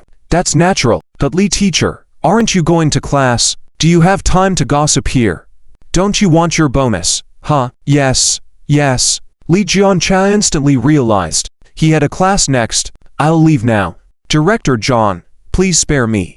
Don't dock my bonus. The day passed quickly. In the evening as school ended, class monitor Li Liwei stood up, happily running to the podium, intercepting the students who were about to leave. Everyone, wait a moment before you go. I have an important announcement to make. The students stopped and looked at Li Liwei. Class monitor, what's up? It's time to leave. Why didn't you say earlier? I'm in a hurry to wash my hair. Yet, I'm also in a hurry to do my laundry. We only have half an hour for grooming. Li Liwei seemed to ignore their complaints, very excitedly said. Don't rush. This matter will surely interest everyone. Young master. There's more after this chapter. Click on the next page to continue reading. It gets even more exciting. Just say it. Don't delay. Seeing everyone's attention on him, Li Liwei cleared his throat and said, Today the school notified us that we will be taking our graduation photos. Huh, what? Graduation photos? When? So soon we're taking them? Does this mean we're really going to part ways? Some were excited, some were very desolate. Li Liwei waved his hand. All right. Taking graduation photos doesn't mean we're actually graduating. We still have to take the college entrance exam together. After the exam, we'll be back to submit our preferences. There will be plenty of chances to meet, and besides, even after graduation, we can still keep in touch. It's not like it's goodbye forever. This statement made some emotional. Class monitor. You. Okay. Let's not dwell on that. Let's talk about the graduation photo arrangements. Our class has been scheduled for this Thursday afternoon. At that time, everyone can bring along some of their own clothes. We can wear our own clothes. Yes, the group photo will have us in school uniform, but there will be free time for personal photos. You can choose who you want to pose with and wear your best outfits. This finally ignited excitement among the students. Great. Fantastic. Zia Mengmen, let's take a photo together. Sun Xiaoyao, we should too. The girls enthusiastically exclaimed. In the crowd, a voice suddenly rang out. Li Xian, can we take a picture together? As the voice fell, the whole class suddenly fell silent. The person shouting is named Wei Ming. He likes Li Xian, and the whole class knows. However, he has always been very reserved and not good with words. Everyone thought he might never let Li Xian know about this. Unexpectedly, at this moment, he shouted out so boldly. This shout startled Li Xian. Her face immediately turned red. The class erupted in laughter. Wow, take a photo together. Is it so romantic? Li Xian. Hurry and agree. Yes, agree. Li Xian's face turned even redder. At this moment, she only felt her head buzzing, not knowing how to handle the embarrassment. At this moment, Wei Ming shouted again loudly. No, stop making a scene. I just felt that since we are about to graduate, I wanted to take a photo with Li Xian. No other intentions, please don't misunderstand. But his explanation was useless. Everyone seemed even more excited. Ha.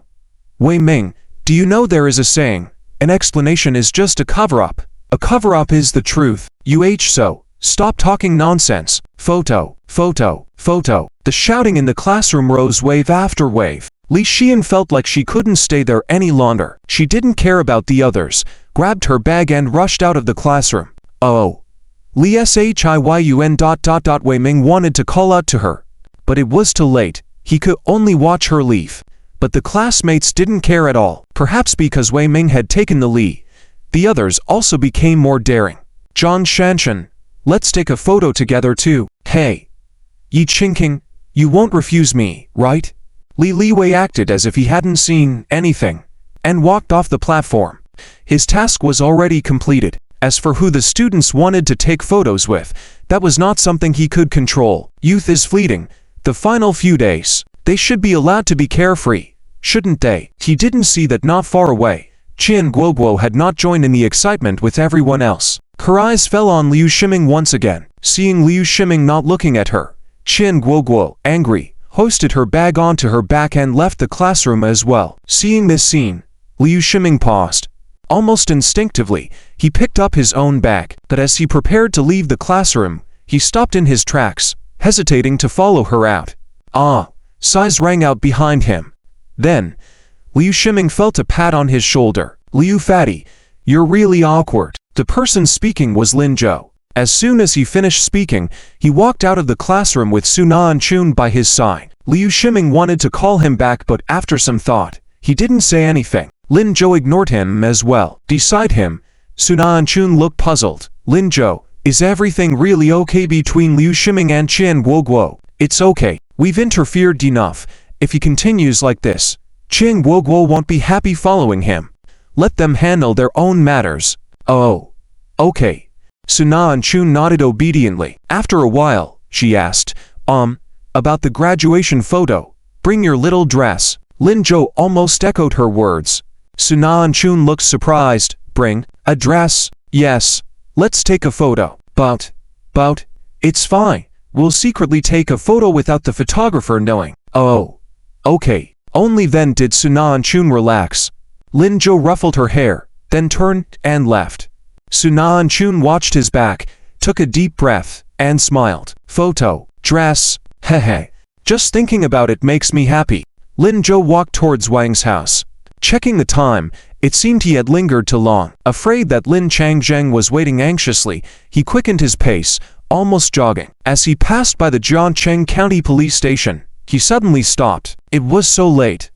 Why were the lights still on? Almost instinctively, Lin Zhou looked inside. He saw 3 or 4 policemen sitting there, discussing something. From a distance, Lin Zhou couldn't hear what they were saying, but inexplicably, he felt that the policeman with his back to him was familiar.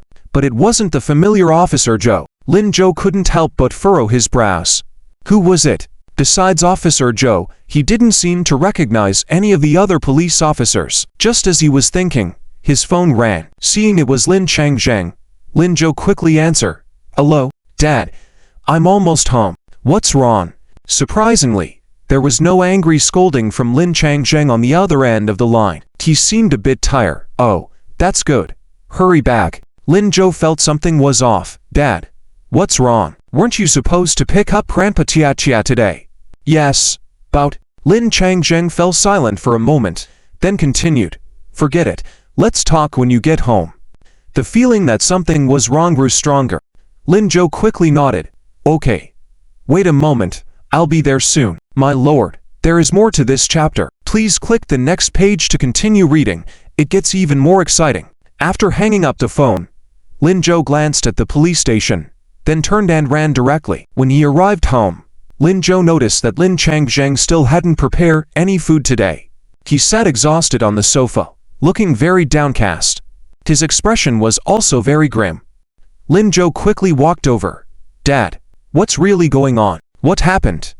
Grandpa Tia. Lin Changjeng looked up, gazing at Lin Zhou. He doesn't want to stop Shuyu and Han Yuanmo's marriage, and he even strongly supports it. Lin Zhou was a bit dumbfounded. Why? He said Shuyu was getting older. He had opposed Shuyu working before, thinking a young girl should marry and have children when she's young. Shulin got married, so he wanted to find a son-in-law for Shuyu. The current situation fits his desires perfectly. He suddenly came back to facilitate this marriage and wants them to get married as soon as possible. This. Lin Zhou was even more bewildered. Didn't you tell him about Aunt Shuyu's situation? I did, but he said it was all nonsense. He had never heard of this illness. He even said Granny Tia was misled by us. He is very satisfied with Han Yuanmo as a son-in-law. He wants to buy them a house. And he said ... He said what? He also said, I'm not a good person, that I misled Shulin, causing Shulin to mislead Tia and Granny Tia. I actually want his money and his house, that's why I'm trying to stop them. Lin Changjeng trailed off, finding it difficult to continue. He had gone happily to pick up someone today, even bought his favorite cigarettes and liquor, but never in his wildest dreams did he think things would escalate like this. Lin Zhou listened, feeling a bit puzzled. So you mean, Grandpa Tia doesn't listen to anything you say, he just wants Xue to get married? Yeah. How can there be such a father? There are probably quite a few. Lin Zhou couldn't help muttering. In his past life, he had heard of many similar situations, Many parents would pressure their children to get married and go on blind dates during Chinese New Year, regardless of their children's wishes. When he had met Grandma Chia earlier, he had thought they would be progressive parents. He didn't expect Grandpa Chia to be like this. What did you say? Lin Changzheng didn't hear clearly what Lin Zhou said, and raised his head, in confusion. Lin Zhou quickly shook his head. Nothing. I didn't say anything. So what's the situation now? I was sent back. Lin Changzheng changed positions in annoyance. I don't understand why. After working outside for so many years, he still has such outdated thoughts. Lin Zhou was about to comfort Lin Changzheng when they heard a knock on the door. He turned to open it, and upon seeing the visitors, he was stunned. Lin Changzheng stood up directly. Chia, Shulan, why are you here? Were you also kicked out? Both of them lowered their heads and remained silent. Lin Changzheng couldn't contain his anger. What is going on? No. I'm going to talk to him about this. Don't go. Qin Shulan quickly grabbed him. Lin Jie. Don't go. We weren't kicked out. She didn't know how to explain. Qin Yuqia followed. Shiyue didn't let Grandpa buy the house, but he insisted on buying it, which made Shiyue angry and leave. Once she left, Grandpa blamed my mother for seducing Shiyue and got angry, wanting to leave. It's late. Grandpa and Grandma are old. Mom.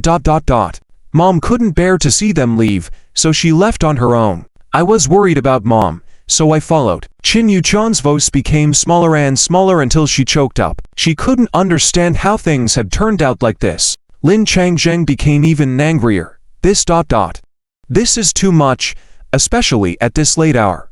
Qin Shulan sighed. It's not entirely Dad's fault. He also wants what's best for Shiyue, hoping she will have a home soon. He even said Shiyue must marry Han Yuanmo. But why? Qin Shulan's eyes welled up with tears again as she spoke. Lin Jie. Why exactly? Shiyue is such a good person. Why does she have to marry Han Yuanmo? She's not even carrying his child. Lin Zhou, who had been silent on the sign, was startled when he heard this. What if she really is carrying his child? Aunt Qin, what do you plan to do? This. Qin Shulan didn't know how to respond. Lin Changzheng also hesitated. Knowing the truth, he quickly stepped in to defuse the situation. Forget it. Let's not think about these troublesome matters for now. Shulan, let me help you tidy up your room. You and Tia can stay in the guest room for now. Qin Shulan shed more tears. Thank you, Lin Jie. I'll also go help. They went to tidy up the room together. Lin Zhou leaned against the door frame with his arms crossed. Qin Yuqia held his hands tightly, walked up to him, and looked up. Brother, is my aunt pregnant? Her voice was soft, but both of them could hear clearly. When Lin Zhou didn't respond, Qin Yuqia continued. That date, the doctor that teacher Liu brought, did he find out? Knowing he couldn't hide it from Qin Yuqia anymore, Lin Zhou said. Tia, do you think your aunt must marry him if she's pregnant? Qin Yuqia shook her head without hesitation. No need. The baby your aunt is carrying is her baby, our family's baby. If the baby's father is an irresponsible father, then there's no need at all. Lin Zhou smiled. That's right. Don't worry. We'll think of a way. Did you notice anything different in Grandpa's words today compared to before? Different? Qin Yuqia tilted her head and seriously contemplated for a moment. Soon, she said. There was one thing. Grandpa seems very familiar with Han Yuanmo. Familiar? Lin Zhou frowned. Qin Yuqia continued. Yes, it's very strange. Grandpa clearly met Han Yuanmo for the first time. Shiyue just introduced him today. But Grandpa always talks to Han Yuanmo with a smile, even more than he talks to my mom. Is that so? Lin Zhou fell into contemplation. Inside the room, Lin Changzheng's voice telling them to sleep was heard. Lin Zhou gestured to Qin Yuqia. Go back to sleep first. I'll think of a solution for this matter. Okay. Thank you, brother. Qin Yuqia smiled, then turned to enter the guest room. Lin Zhou bid a good night to the exhausted Lin Changzheng and went to his own room. However, he didn't rush to sleep. Instead, he took out his phone and made a call. The call was quickly answered, and a hearty laugh came from the other end. Zhou, are you looking for trouble? It was Hu Chuanfeng. Lin Zhou was surprised. Uncle, didn't you confiscate Xiaonao's phone? Yes. Ha. This kid is about to take the high school entrance exam. His grades have improved a lot recently, but getting into a good high school is still challenging. It's the final month now. He needs to sprint a bit. I heard that you rejected Qingbai, uncle. If you want to continue reading this chapter, please click on the next page. The second day had yet to dawn. Lin Zhou was awoken by the sound of his phone ringing. He picked up his mobile phone and checked the time. It was only 5 o'clock. Lin Zhou reluctantly answered the phone. Now, why are you up so early? The voice on the other end of the line, who now seemed wide awake. Hey, bro, am I diligent? Praise me. I've been up for a long time already at this hour. Praise you. How old are you? Lin Zhou was somewhat speechless. Is your dad forcing you? No. I volunteered. I also want to excel in high school like you. Although you didn't enter high school through exams, but you've achieved the latter part, I have to work hard too. Lin Zhou was at a loss whether now was praising him or being sarcastic, so he changed the subject. Okay, enough chatter. I need to talk to you about something important. What's up? Did you confess your feelings to Sunyanku's sister? You rascal. Lin Zhou was speechless for the second time. I need your help with someone. Huh? Who's my brother? Where did I get a brother from? I'm a good student now. Bro, what are you up to? Huh? Wait for me a moment. I'll go to the restroom. Let me tell you, bro, forming cliques is not allowed. I don't do that anymore. My previous brothers are now learning from me. Lin Zhou remained silent. After a while, he heard Hu Yuan sneakily say, Hey bro, I'm in the restroom now. Is your dad right there with you? Yeah. Bro, I knew you could understand my hint. Could that be called a hint? It's so obvious. Only a fool wouldn't hear it, right? Lin Zhou didn't expose him and continued. After Don rushing went in. Do his buddies outside listen to you now? Of course, I straightened them out, and now they are diligently working in various hotels. That's good. Check on Han Yuanmo for me. See what he's been up to these past few days. How? Han Yuanmo? Who's that? Don't worry about it. I'll send you the information later. Don't disturb him. Just see what he's doing. And if there's anything unusual, let me know. Okay. No problem, bro. You can rest assured. Study well. No more fooling around. After hanging up, Lin Zhou quickly forwarded the information about Han Yuanmo and sent him a photo on his WeChat. He then got ready for school. It was only Tuesday, yet classmates were already looking forward to Thursday's graduation photos. During breaks, everyone was searching for the people they wanted to take pictures with. The 18-year-old Wozan girls seemed to have fully grasped more than their own feelings. Taking advantage of the opportunity, they expressed their likings. Unfortunately, at this shy age, only a few dared to respond boldly. But it didn't matter. They enjoyed themselves. Lin Zhou didn't disturb them. He and Sunyanku had a tacit understanding, using all their spare time to write solutions to the questions Zheng He had given them. Initially, Lin Zhou found it quite simple, but it turned out to be increasingly difficult. However, he believed that there would be a result before the college entrance examination. Due to the unresolved issues between Liu Shiming and Qian Guoguo, it was still just Lin Zhou and Sunyanku at dinner. After finishing their meal, Lin Zhou received another call from Hu Yuan. Bro, I've been following him all day, and nothing special happened. Nothing special? Yeah. They said that Han Yuanmo was out with a woman in the morning, shopping around, but didn't buy anything. At lunch, he had a meal at Yuanfu cafeteria with a middle-aged man. In the afternoon, he hung out at a coffee shop with an older man, but they didn't order anything, just had tea and chatted, and were eventually kicked out by the waiter. After returning, he wandered around with the woman he was with in the morning. Isn't this just a normal person's life? Lin Zhou furrowed his brows tightly upon hearing this. It did indeed sound like a person's routine. In the current county town, many people were barely making ends meet by taking up odd jobs. It was common for people to be out of work, and this was how they lived. However, was the older man in the afternoon in his 60s? Huh. Let me check on that. Okay. Better ask them what they were talking about. Got it. Bro, hold on. I'll get back to you on that. The call ended. Sunyanku curiously looked at Lin Zhou. Was that Hu now on the phone? Did something happen with Aunt Shu again? Lin Zhou. No. Don't worry. I just asked now to help me look into something. Nothing serious. Oh. Sunyanku lowered his head. Soon, he raised it again. Lin Zhou, if there's anything I can help with, you must tell me. Lin Zhou was briefly puzzled, but quickly understood Sunyanku's meaning. This girl felt guilty for not being able to help, right? He smiled. All right, I will. Sunyanku was happy again. Back in the classroom, Lin Zhou received another call from Hu Yuan. Bro, you guessed it right. Indeed, an old man in his 60s, his hair all white. They seem to be discussing some business. Is it true? Qin Yushan raised her head in disbelief. Lin Zhou nodded. Yes, think about it. Does your mom like you the most? Shi Yuan doesn't even get mad at you. And even your grandfather. Even though he scolded your mom and aunt, did he scold you? Qin Yushan was stunned. So, go back early. When you go back, they might get along better. Seemingly understanding, Qin Yushan vigorously nodded. Then I'll go back now. Wait. Qin Yushan was about to leave, but then heard Lin Zhou's voice. It's late, I'll walk you back. Thank you, brother. Qin Yushan gave Lin Zhou a big smile. The two walked back one after the other. Along the way, Lin Zhou couldn't help but ask, how are Grandpa and Aunt Shuli today? Did they have an argument again? No. I came to school this morning. I don't know. Lin Zhou then remembered that Qin Yushan wasn't home last night. Okay, it's fine. When you get back, if something seems off, remember to tell me. Okay. Qin Yushan smiled again. For some reason, every time she was with her brother, she felt especially at ease.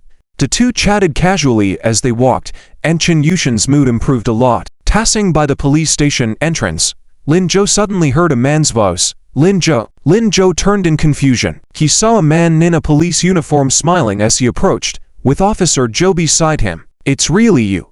I said I would wait until I finished my work and then go to your school with Officer Zhou. Now Lin Zhou was even more confused. Officer Li, aren't you in Kyoto? On vacation? This Officer Li was the one who had gone to Kyoto to persuade Wang Che with Liu Qingyan, but he seemed to be a police officer in Kyoto. No wonder, when he passed by here yesterday, he felt someone inside look familiar. Was it him? Haha. It's not that easy to take a vacation. Besides, even if I do, I'm not from Jiangcheng County. Why are you here then? Did something happen with Yang Qingshen and Wang Che? Do you need me to contact Teacher Liu for you? No. That matter has been resolved. I came because a fraud suspect escaped to Jiangcheng County, which is under my jurisdiction, so I came to find him. A fraud suspect? Lin Zhou was a bit shocked. Then he didn't get far, did he? Who knows? Quite troublesome. I've been busy for days and still haven't found him. But don't worry, I believe we'll have a clue in a few days. You better focus on your studies. The college entrance exam is coming up, and many people are watching you. Lin Zhou smiled. Don't worry, I won't let anyone down. Okay then, go back quickly. It's late, be careful on the road. Okay, goodbye. Officer Li, Officer Zhou, goodbye. After bidding farewell to the two officers, Lin Zhou left with Qin Yushan. On the way, Qin Yushan shrank her neck and looked very scared. How can there be a fraud suspect? Brother, it's so scary. Lin Zhou chuckled, then patted her head. What's there to be afraid of? With me here, I'll definitely safely escort you home. Yeah, with you. Brother, I'm not afraid. Brother is the best Hilda, haha. The two laughed and continued walking forward. They didn't see Li Hongwei behind them, watching their backs and saying, not bad at all. I didn't expect him to have also helped you solve a case. This kid, indeed, this is the future talent of our Jiangcheng County. Definitely. After chatting for a while, they left. But where did he hide? Exactly. Strange. Lin Zhou escorted Qin Yushan to the downstairs of a building and was ready to leave. But just as he was about to walk away, he suddenly heard an old man's voice. Sweetie, coming back so late? Lin Zhou turned and saw an old man standing behind him. The old man had white hair but looked spirited. He was holding a large bag with many fruits inside. There were cherries, bananas, oranges, strawberries, and more. Lin Zhou was stunned. In this era, transportation wasn't very developed. These southern fruits were very expensive in their northern-leaning city. Not many locals bought them, but this person actually bought so many. Looking up, he saw a pack of cigarettes in his arms, which were also 50 yuan per pack. Did he know Qin Yushan? Sensing his gaze, the old man quickly wrapped the cigarettes in his clothes and his expression turned colder. Qin Yushan quickly walked over. Grandpa, just getting home now. Lin Zhou was shocked. Qin Wancheng nodded and pushed the cigarettes further inside. He gave a cold look in Lin Zhou's direction. Who is this kid? Qin Yushan happily introduced. He is my brother, Lin Zhou. Lin Zhou also stepped forward to greet Qin Wancheng, but before he could say anything, Qin Wancheng withdrew his gaze. What brother? Not brother. Where did you find this brother? Your mom only has you as a child. Sweetie, how many times has grandpa told you not to get too close to strange boys? Nowadays, these young boys, every one of them, are not good people. But, grandpa, I've said he's not your brother. Look at him, and look at his dad. That poor look. Is he worthy of our family?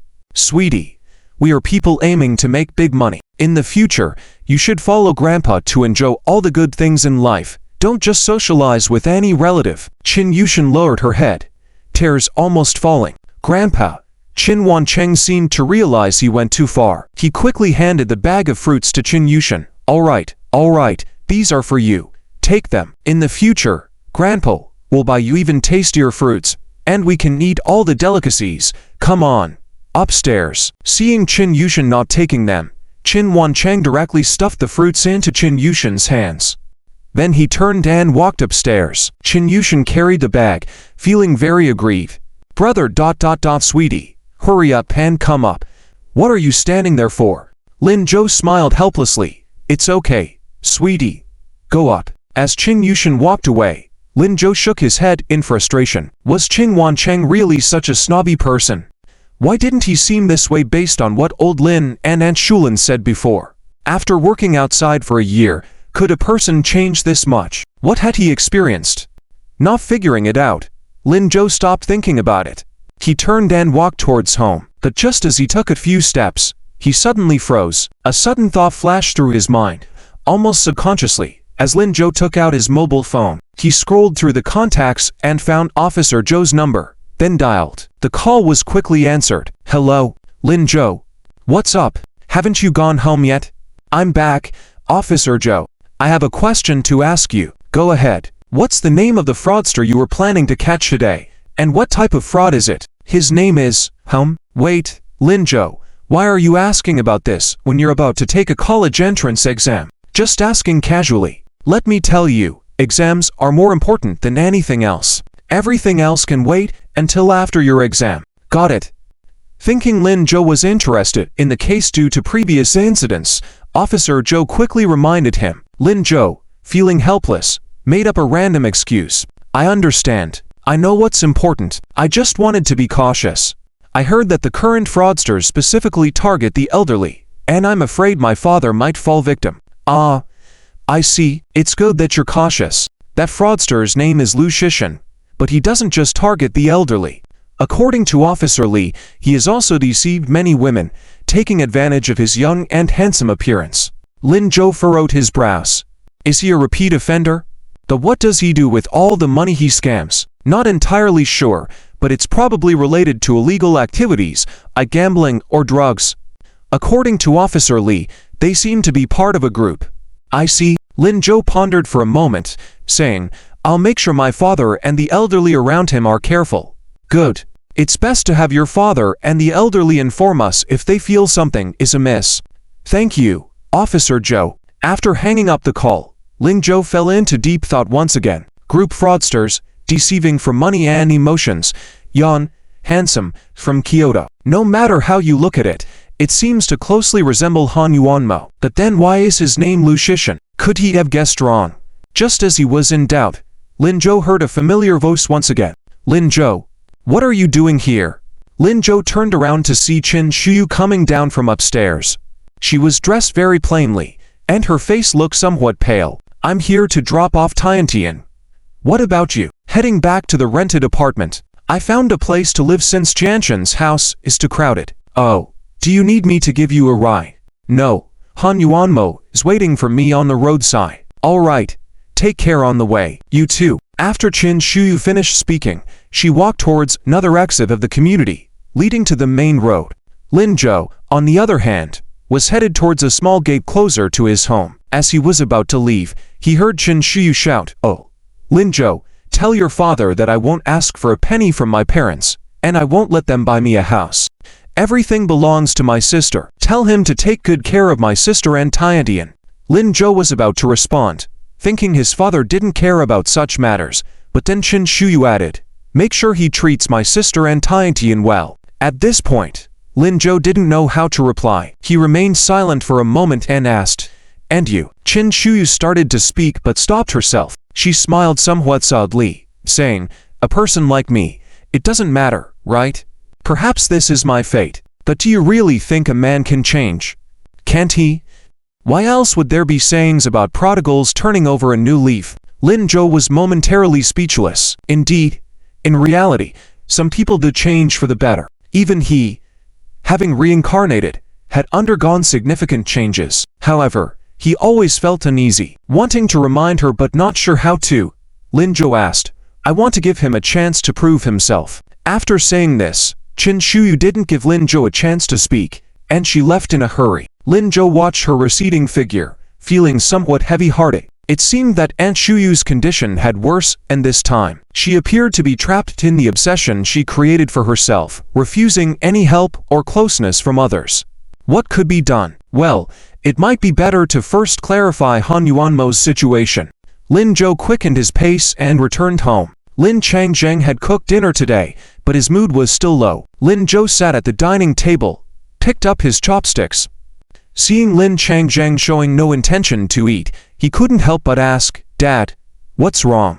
Lin Changzheng sighed deeply. "Shulin called me in the evening, saying that Qianshan's grandpa suddenly started talking about making a lot of money. So he wanted to buy a house for Shuyu immediately and planned to buy a villa for himself in the future, hire a nanny, find a wealthy man for Shulin, and find a good stepfather for Tiantian, cutting off contact with Shulin and us. Buying a villa and hiring a nanny. Is this for real?" He remembered that Grandpa Qin's monthly salary was just over 1,000.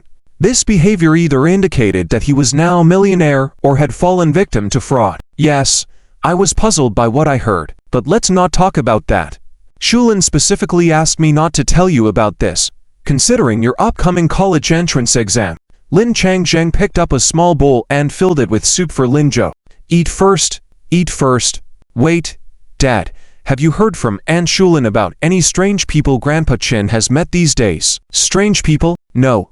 He's either been at home or out with Han Yuanmo, trying to get to know his future son-in-law better. It seemed to align with what he knew, but here came the issue. "Dad, don't you find it strange?" "What's strange?" "We have a house, yet Grandpa Qin believes we can't provide happiness for Aunt Shulin, but Han Yuanmo has nothing.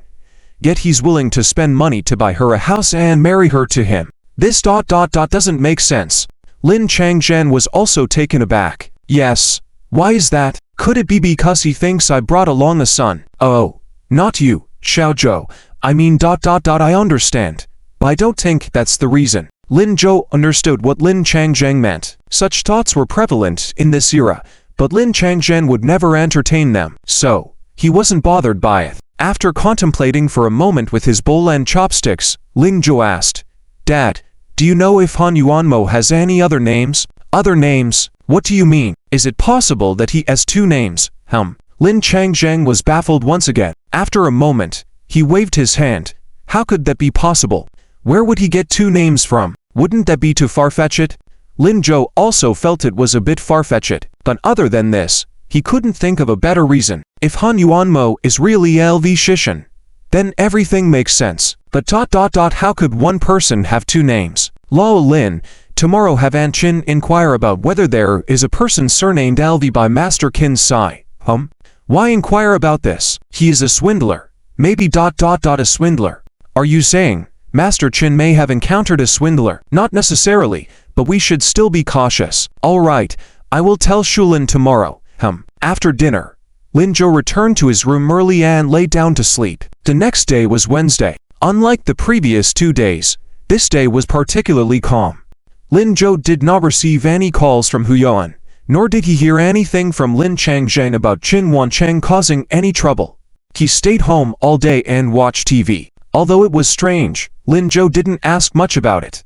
If this old man could stay quiet like this, it might be a good thing. Soon it was Thursday. It was the day for the senior class graduation photo shoot. The shoot would officially begin at 1 p.m. Students from the Arts and Sciences class trickled in. In the morning, just as the wake-up bell rang, Sunyanku quickly got up, grabbed his toiletries, and went to freshen up. Wang Zhaoqing opened her eyes gradually and only saw Su Nianku's back. She rubbed her eyes in confusion. Su Nianku, why are you up so early today? What are you doing? Beside her, the girl sleeping on the bunk bed rolled her eyes. Today, we're taking graduation photos, and you're the only one who can sleep through it. Wang Zhaoqing was slightly stunned. Only now did she remember this whole exciting event for the entire senior year. She hadn't paid much attention to it.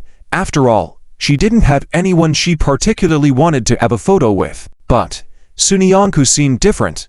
So, was she up early to prepare her outfit? With these thoughts, Wang Zhaoqing's gaze fell on Su Nianku's backpack by the bed. It looked bulging, probably packed with stuff. Just as she was about to get out of bed to freshen up, a thought crossed her mind. What did she pack? A random outfit for today's class photo. That would mean when it came time to take a photo with Lin Zhou, it would be no. As the leaders of their CP, she couldn't allow that to happen, especially is such a crucial photo like the graduation picture. Wang Zhaoqing stood up after a quick thought. Seeing her roommates all heading out to freshen up, she skillfully went to Su Nianku's bed, took down her backpack, and quickly unzipped it. What she saw was an old gray jacket. Seeing this, Wang Zhaoqing shook her head in relief. Thank goodness she checked. But what to do now? She had to add Su Nianku's nice dress in there too. Without hesitation, Wang Zhaoqing quickly got out of bed, opened Su Nianku's closet. However, after looking around, she didn't see the dress. Perplexed, Wang Zhaoqing wondered. After coming to school, Su Nianku hadn't returned home. Where were her clothes kept?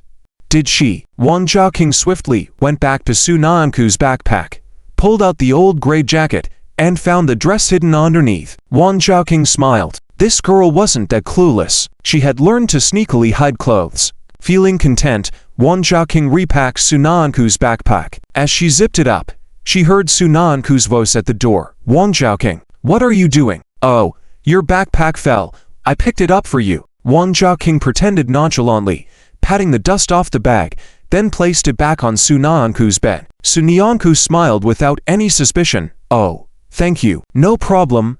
Can I borrow your toothpaste? I ran out. Sure. Wang Zhaoqing took the toothpaste, walked towards the door, then turned back and said, by the way, Su Nianku, I have lipstick under my pillow. If you need it, feel free to take it. How? Lipstick? Yes. We're taking photos today. Putting some on will look nice. I have several. Don't be shy. After saying this, Wang Zhaoqing walked out carrying a basin. Su Nianku's heart was in turmoil. Although many girls in school secretly bought makeup products, she had never done so. One was due to financial constraints, and the other was embarrassment. Despite others looking beautiful with makeup, Su Nianku always felt a faint sense of shame thinking about using it. She didn't know where that feeling came from but couldn't convince herself otherwise. Yet at this moment, Su Nianku felt compelled. Maybe, just maybe she could give it a try. Thinking that way, she impulsively walked to Wang Zhaoqing's bedside. She opened the pillowcase, grabbed a lipstick without looking, and swiftly stuffed it into her bag. Walking out, she felt her heart beating fast.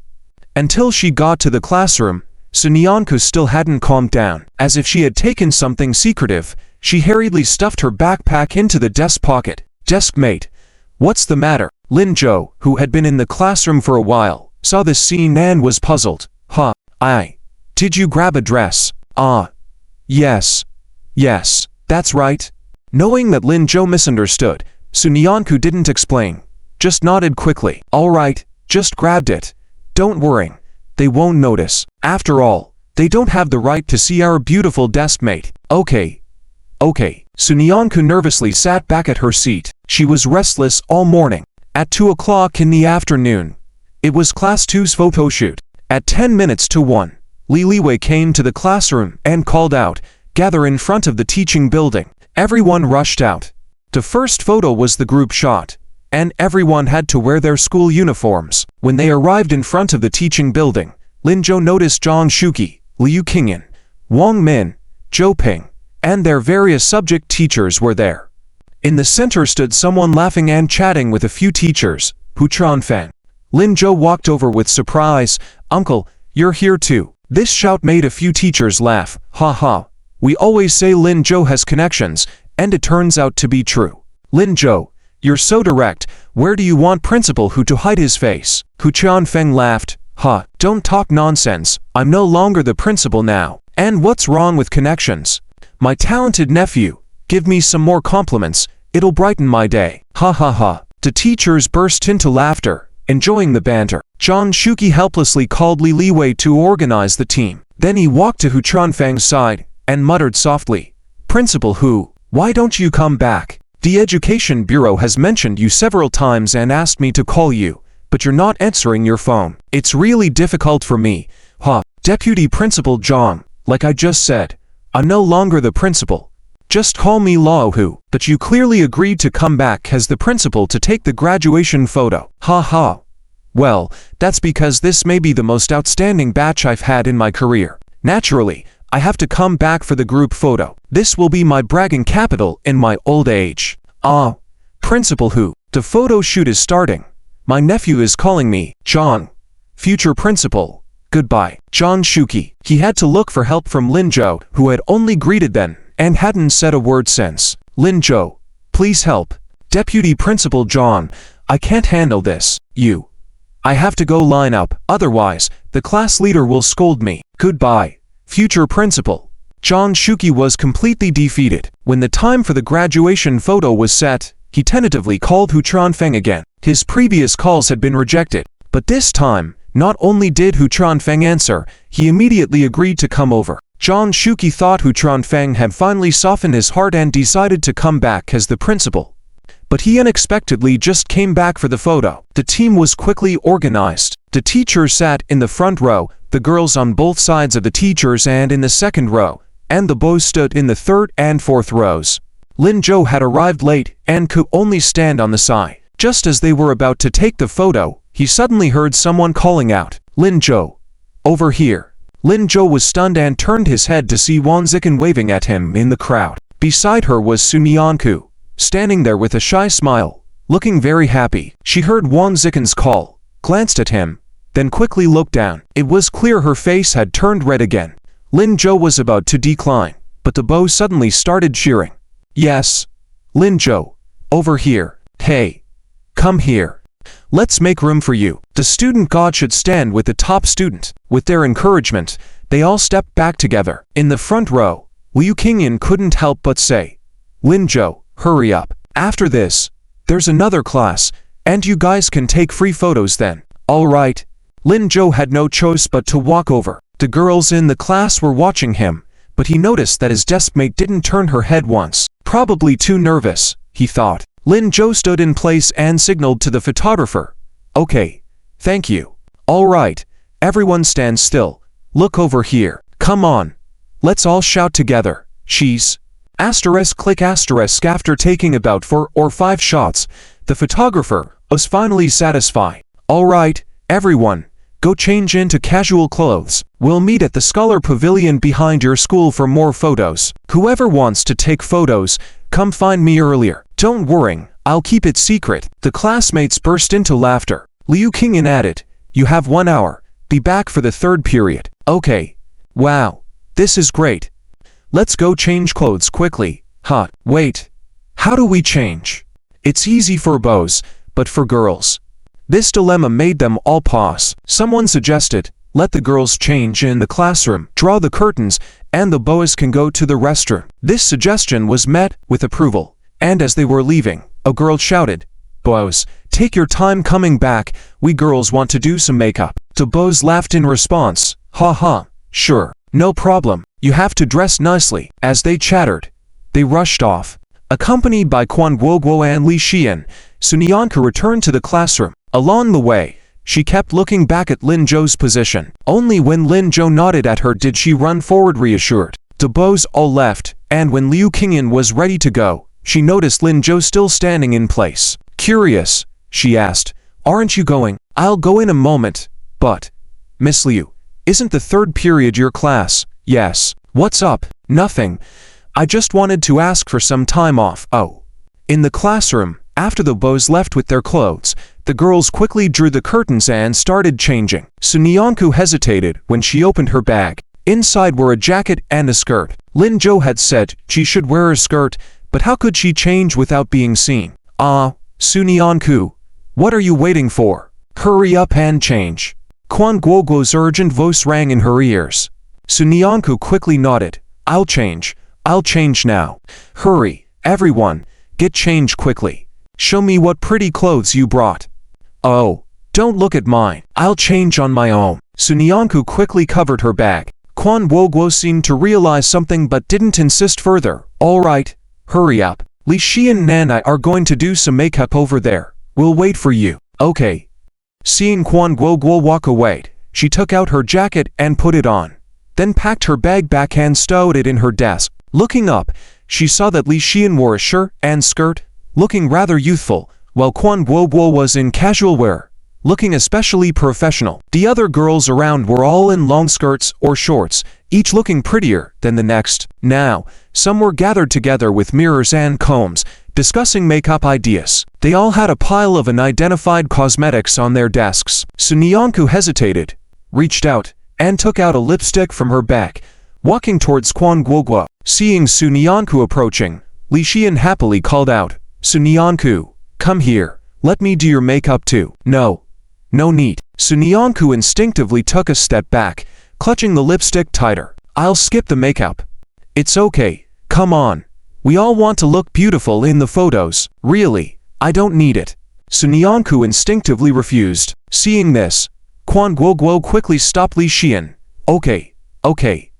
Li Xian, Suzueba doesn't need makeup. She looks good as she is. Li Xian realized she had put Sunyanku in an uncomfortable spot. Alright, that's right. Suzueba, we'll take more photos later, remember? Sure. Okay. Li Xian smiled, but then asked curiously, did Lin Zhou ask you for a photo? Are you going just like that? As Li Xian's words fell, everyone turned to look at Sunyanku. Their eyes were full of gossip. Sunyanku subconsciously took a step back. No, but before she could finish her sentence, Li Xian stood up. How could it be possible to not do it? Even if Lin Zhou doesn't find you now, he will find you later for a photo. This is the graduation photo, the most important photo in your future life. You have to take it seriously. Sunyanku, how about I help you? No need. Sunyanku immediately saw through Li Xian's intentions and quickly interrupted her. I don't want to. She was used to this kind of situation. If she really did it, how would she face everyone? That feeling was really strange. But I really don't need it. Realizing that Li Xian was about to touch her hand, Sunyanku quickly stuffed her hand into her pocket. She also put the lipstick in her hand into the pocket.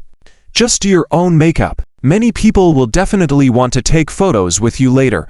Li Xian. Qian Guoguo couldn't watch anymore and once again stood in front of Li Xian. Do you think Lin Zhou cares about how Sunyanku looks? It seems like he doesn't care. Then that's it. Hurry up. We won't have time to do our own makeup later, she said, and directly pressed Li Xian back onto her chair. She then smiled at Sunyanku. Sunyanku, just wait for a moment. We'll be ready soon. Okay. Li Xian had no choice but to stop talking. Sunyanku sat on the nearby chair alone, feeling down. Qian Guoguo's words lingered in her mind. Would Lin Zhou care about how Sunyanku looks? Would he care? Really not care? If he doesn't care, why did he bring a skirt today?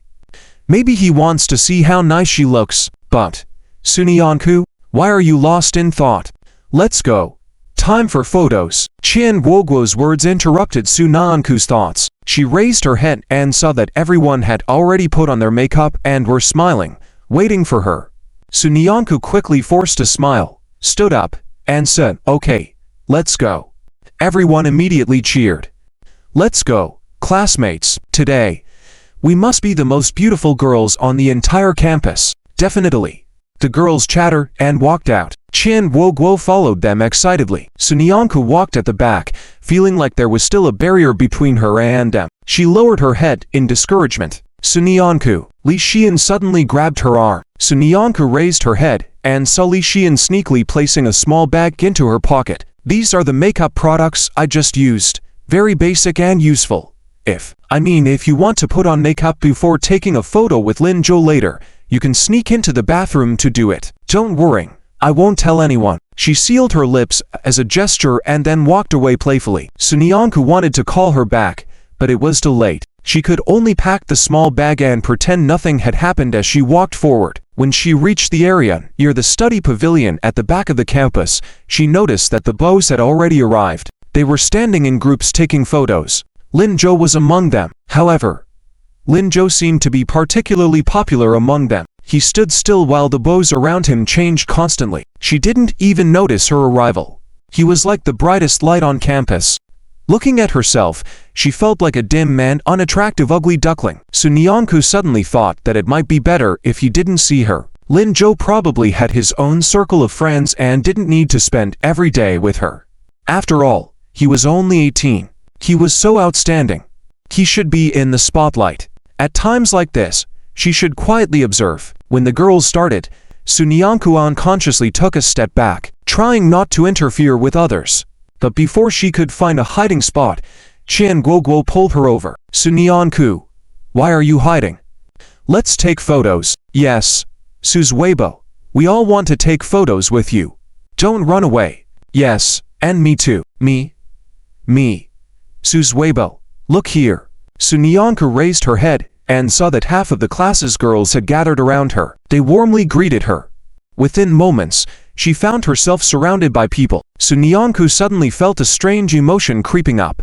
Almost at the same time, she felt a warm gaze on her. Following the gaze, she saw Lin Zhou. He stood among the bows, smiling slightly in her direction. Perhaps he was worried that she might be afraid. So when no one was looking, he gave her an encouraging gesture. Sun Yanku suddenly felt empowered. She was about to agree with the girls, and they all rushed towards her. Without waiting for her reply, they surrounded her and led her forward. Oh Su's Weibo, why do you keep looking at Lin Zhou? We want to take photos with you.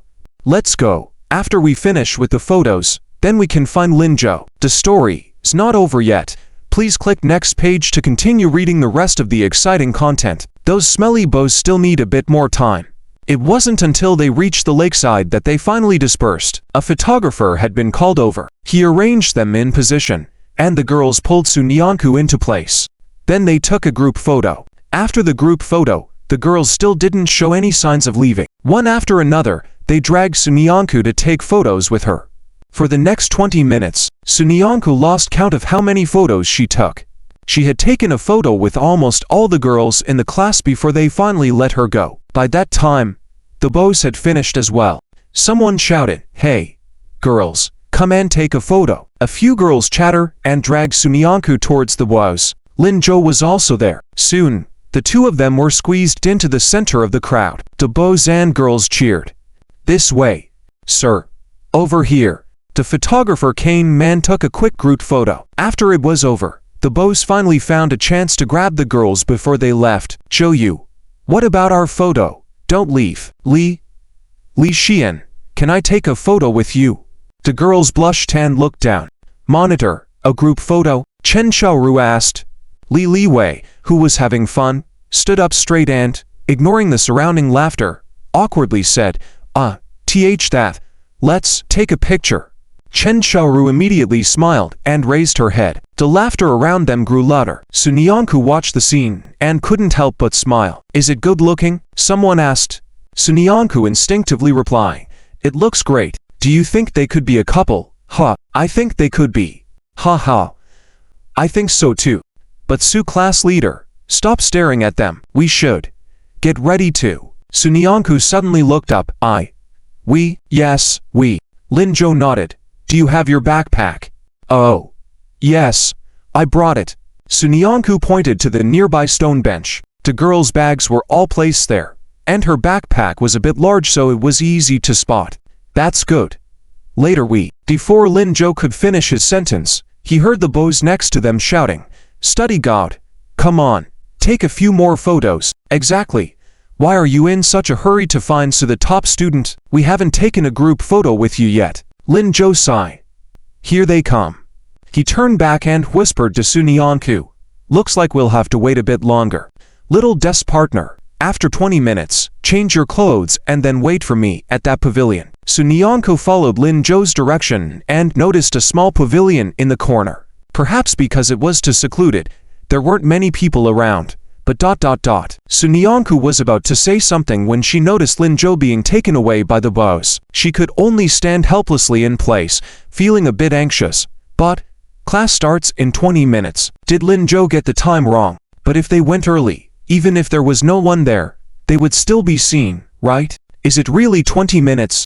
Are they trying to skip class? Although it didn't feel right, for some reason, Sun Yanku suddenly had a strange feeling in her heart. If it's for taking a photo with Lin Zhou, then actually, it shouldn't matter to skip one class, right? The next class seems to be Chinese, so she asked for a leave from Mr. Liu. Thinking like this, Sun Yanku picked up her backpack, took advantage of no one paying attention to her, and turned to walk towards the direction of the teaching building. She didn't see Li Xian observing her and couldn't help but smile. Qiang Guo.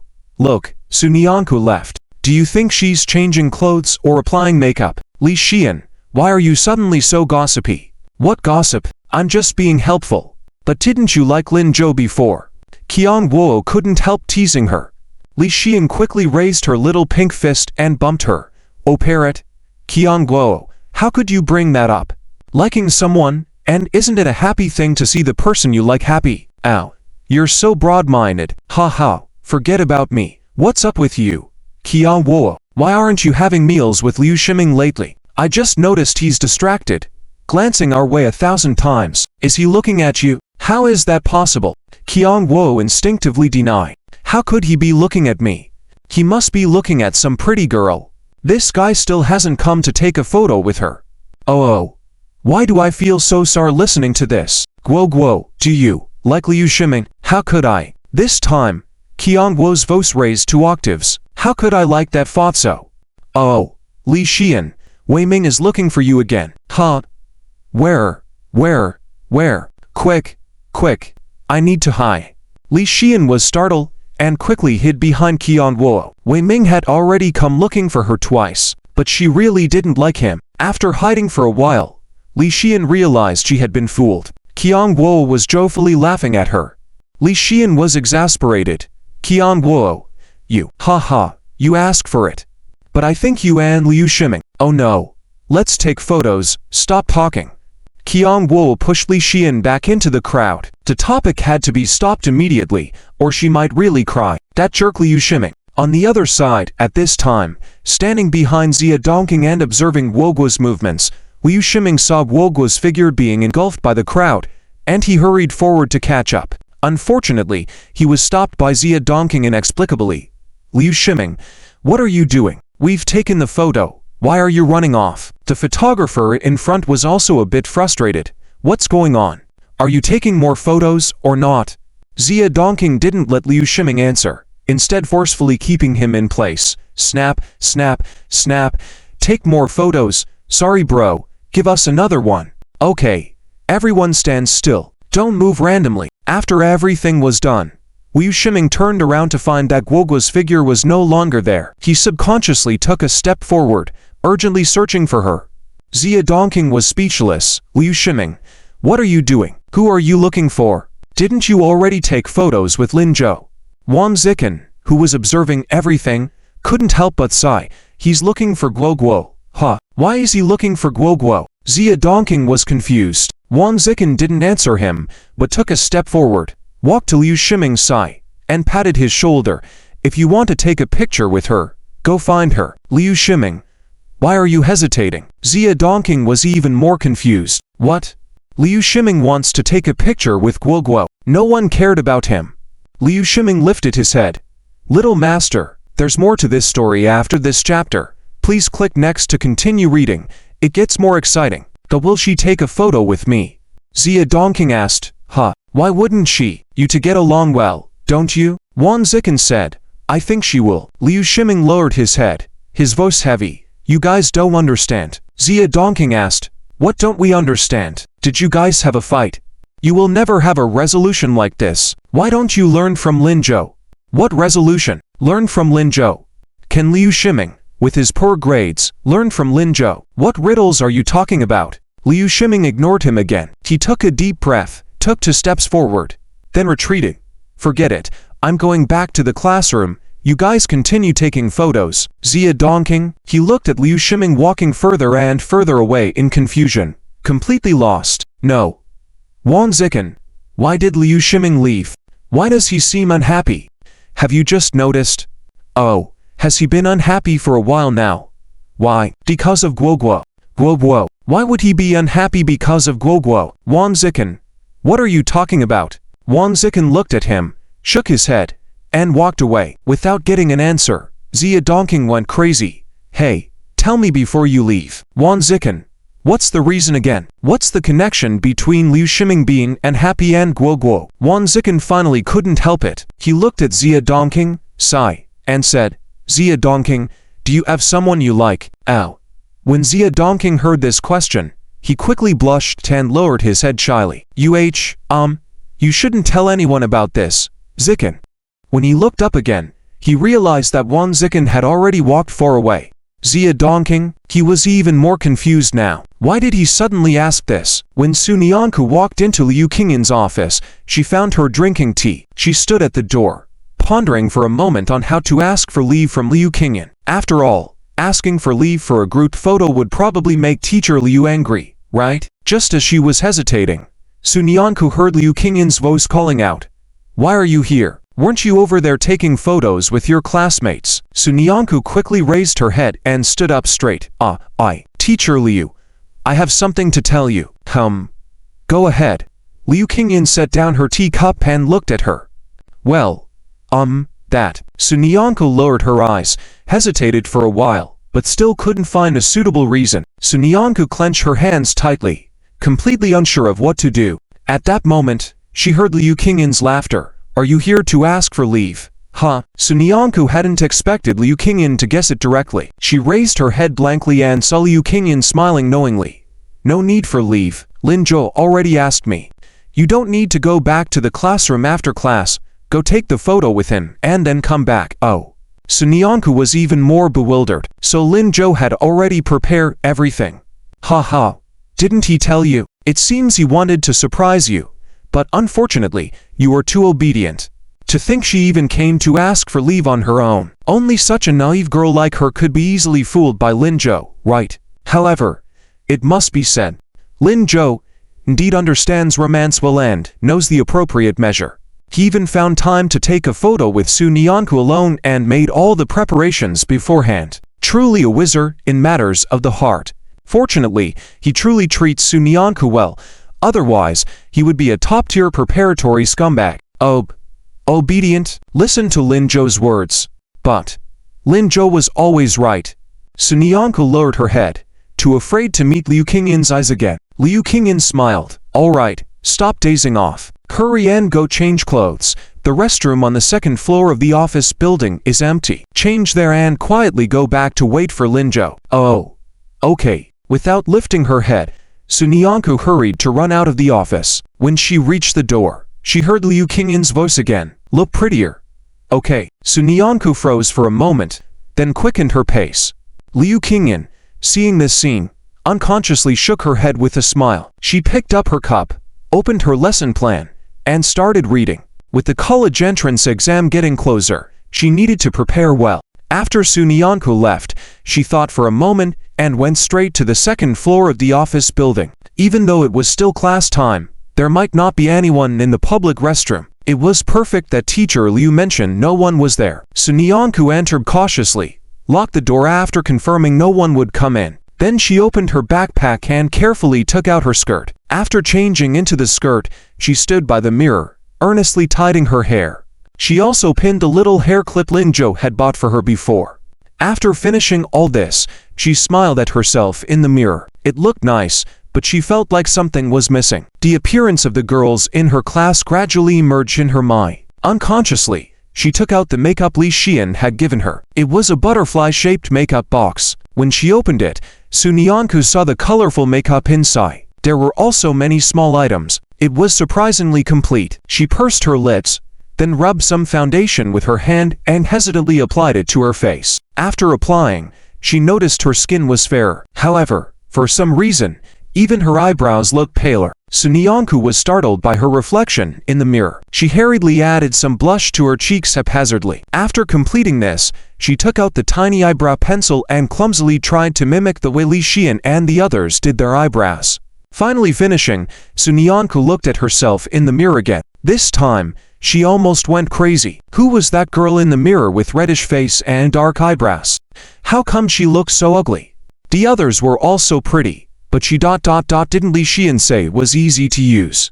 Why did she mess it up so badly? Sunyanku despairingly stuffed the makeup back into her bag. Then without hesitation, she turned on the tap and started washing her face vigorously. She didn't know how long she washed, but she finally cleaned herself up. Sunyanku wiped her face with some tissue, feeling like she was going crazy. What should she do? They told her to look prettier, but she just couldn't get it right. She took out the makeup again and sighed in front of the mirror. Just as she was about to try again, there was a knock on the door. Who's there? Who's in the restroom? Teacher Li. Is that you? Open the door. I'm in a hurry. Sunyanku was taken aback. Almost instinctively, she stuffed the makeup back into her bag. Then she quickly touched her hair messily and without caring about her appearance, opened the door and ran out. She didn't even look at who was standing at the door. The teacher knocking on the door was also confused. After a moment, she reacted and shouted sternly at Sunyanku. But Sunyanku didn't have time to listen to what she was saying. She ran away faster and faster. There weren't many people in the campus at this time. She covered her face and ran all the way to the small pavilion Lin Zhou had mentioned before, finally stopping there. The surroundings of the pavilion were still very quiet. It was almost time for class, and there were fewer students taking photos there. No one noticed her at all. Sunyanku took a deep breath of relief in the pavilion and panted for a while. She only got up when she felt calmer. She stood up and looked around. She realized Lin Zhou hadn't arrived yet. Sunyanku quickly took out the makeup box again and opened it. The top layer of the box had a small mirror. She used the mirror to tidy up her face and hair. After finishing, she couldn't help but examine her face in the mirror again. She felt like something was missing. What could it be? After thinking for a moment, Sunyanku suddenly realized the color of her lips. They looked so good because they had applied lipstick. Should she also apply some? It seemed like Wang Zhaoqing had mentioned that even without makeup, wearing lipstick could make one look good. Should she? Thinking of this, she carefully took out the lipstick. Looking into the mirror, she gently applied it to her lips. Wang Zhaoqing's lipstick wasn't too bold. After applying it, her pale face seemed to gain some color. The more Sunyanku looked, the happier she felt. But at that moment, she suddenly heard a girl's voice nearby. Hey, classmate, what are you doing here? Sunyanku hurriedly put away the lipstick in a panic and subconsciously turned her head. When she saw it was Yun Ruoxi, she lightly gasped in surprise again, quickly turned her head, and dared not look at her. Yun Ruoxi was also bewildered at this moment. It was their class's turn to take the graduation photo. She had come out early to look for Lin Zhou. The news about the graduation photo had been out for 2 weeks, and Lin Zhou had not come to find her yet. She was annoyed. After liking her for so many years, how could he not even invite her to take a photo together? What would the other classmates think of her? They all knew he liked her, so where would she put her face? So, Yun Ruoxi slipped out of the classroom early, but she had never expected to see a girl on this deserted path. The girl had her back to her, and Yun Ruoxi had no idea what she was doing. But her dress was very beautiful, so beautiful that Yun Ruoxi felt a twinge of jealousy. She had originally wanted to pretend not to see, but she couldn't help it. After taking 2 steps, she turned back. She had to see what this girl, with such a stunning back view, looked like. Perhaps her face was just average. After all, in Zhongcheng County No. 1 high school, she, Yun Ruoxi, was the school flower. No other girl could be prettier than her. So Yun Ruoxi found an excuse to call out to her. But when she saw her turn around, Yun Ruoxi was completely stunned. Although it was just a moment, she quickly turned her head away. Yet, she had still seen it. How was it possible? How could she be so beautiful? It was an otherworldly face, pure and beautiful. The beauty was beyond words. In that moment, Yun Ruoxi even felt her heart tremble slightly. Something that belonged to her was shaken. But soon, her pride won over her rationality. No. Absolutely impossible. It was impossible for a girl to appear attractive to her. She had never heard of such a thing in all her life. This girl must have some flaw that she didn't want others to see. Otherwise, why would she quickly turn her head? Thinking this, young Roxy walked quickly towards the pavilion. Hey, that classmate, are you too scared to look at me? Why, what's the secretive thing you're doing over there? Turn around. Not far from the pavilion, she crossed her arms and stopped, bewildered. Sunyanku was close to going crazy. She knew she wasn't safe acting like this. How could there be no one around? After all, they were on campus. But it was too late for regrets now. Her mind became a mess. What should she do? How could she prevent Yun Ruoxi from recognizing her? Yun Ruoxi became even more puzzled when she noticed she hadn't turned her head. She frowned, then lifted her foot and walked towards the pavilion. Hey, I'm talking to you. Are you deaf? Come on. Hearing the footsteps getting closer, Sunyanku wished she could disappear. Not knowing what to do, she suddenly heard a male voice. Yun Ruoxi, what are you doing here? Yun Ruoxi turned her head and saw Finyans. She immediately put on a haughty air. Finyans, make her turn around. This person is up to no good in secret, and I want to see. Sunyanku's heart sank at once. Finyans had also come over. What should she do? At that moment, Finyans, upon hearing Yun Ruoxi's words, furrowed his brow. He didn't move but seriously looked in the direction of the pavilion. Yun Ruoxi was getting impatient. Finyans, didn't you hear me? Hurry up. Finyans' hand tightened. He subconsciously wanted to walk away, but seemed unable to. After holding back for a while, Finyans eased his tone. You're here to find Linzhou, right? He's over there. Huh? Who said I came to find Linzhou? I came. If you don't go, he'll leave. After Finyans said this, he didn't look back and walked away. Yun Ruoxi was furious. Hey, you, stop. Am I letting you go? Hey ... She angrily shouted for a while, but saw Finyans getting farther and farther away. Remembering Finyans' words, Yun Ruoxi felt a bit flustered. Forget it. I forbid you from wearing this dress again in the future. Got it? After yelling this at Sunyanku's figure, Yun Ruoxi quickly walked away. She had to hurry to find Linzhou, or else if Linzhou really left, what would she do? Sunyanku finally breathed a sigh of relief, but soon, she tensed up again. Yun Ruoxi went to find Linzhou. Would Linzhou still come to find her? For some reason, she felt a pang in her heart. Sunyanku couldn't help but reach out and tap her chest lightly. Yun Ruoxi caught up with Finyans quickly, her voice becoming more commanding. Hey, where exactly is Linzhou? Over there. Finyans didn't even lift his hand, casually pointing. Yun Ruoxi was almost going mad. Finyans, are you doing this on purpose? Are you deliberately trying to spend more time with me? Finyans. He subconsciously tried to refuse, but remembered the pavilion just now. Finyans endured the discomfort and nodded. Okay, come with me. He walked ahead, with Yun Ruoxi following hesitantly behind. As they were about to head towards the school god pavilion, Finyans suddenly thought of something, turned around, and went in another direction. Yun Ruoxi didn't doubt him. After about 5 minutes, they stopped by the edge of the playground.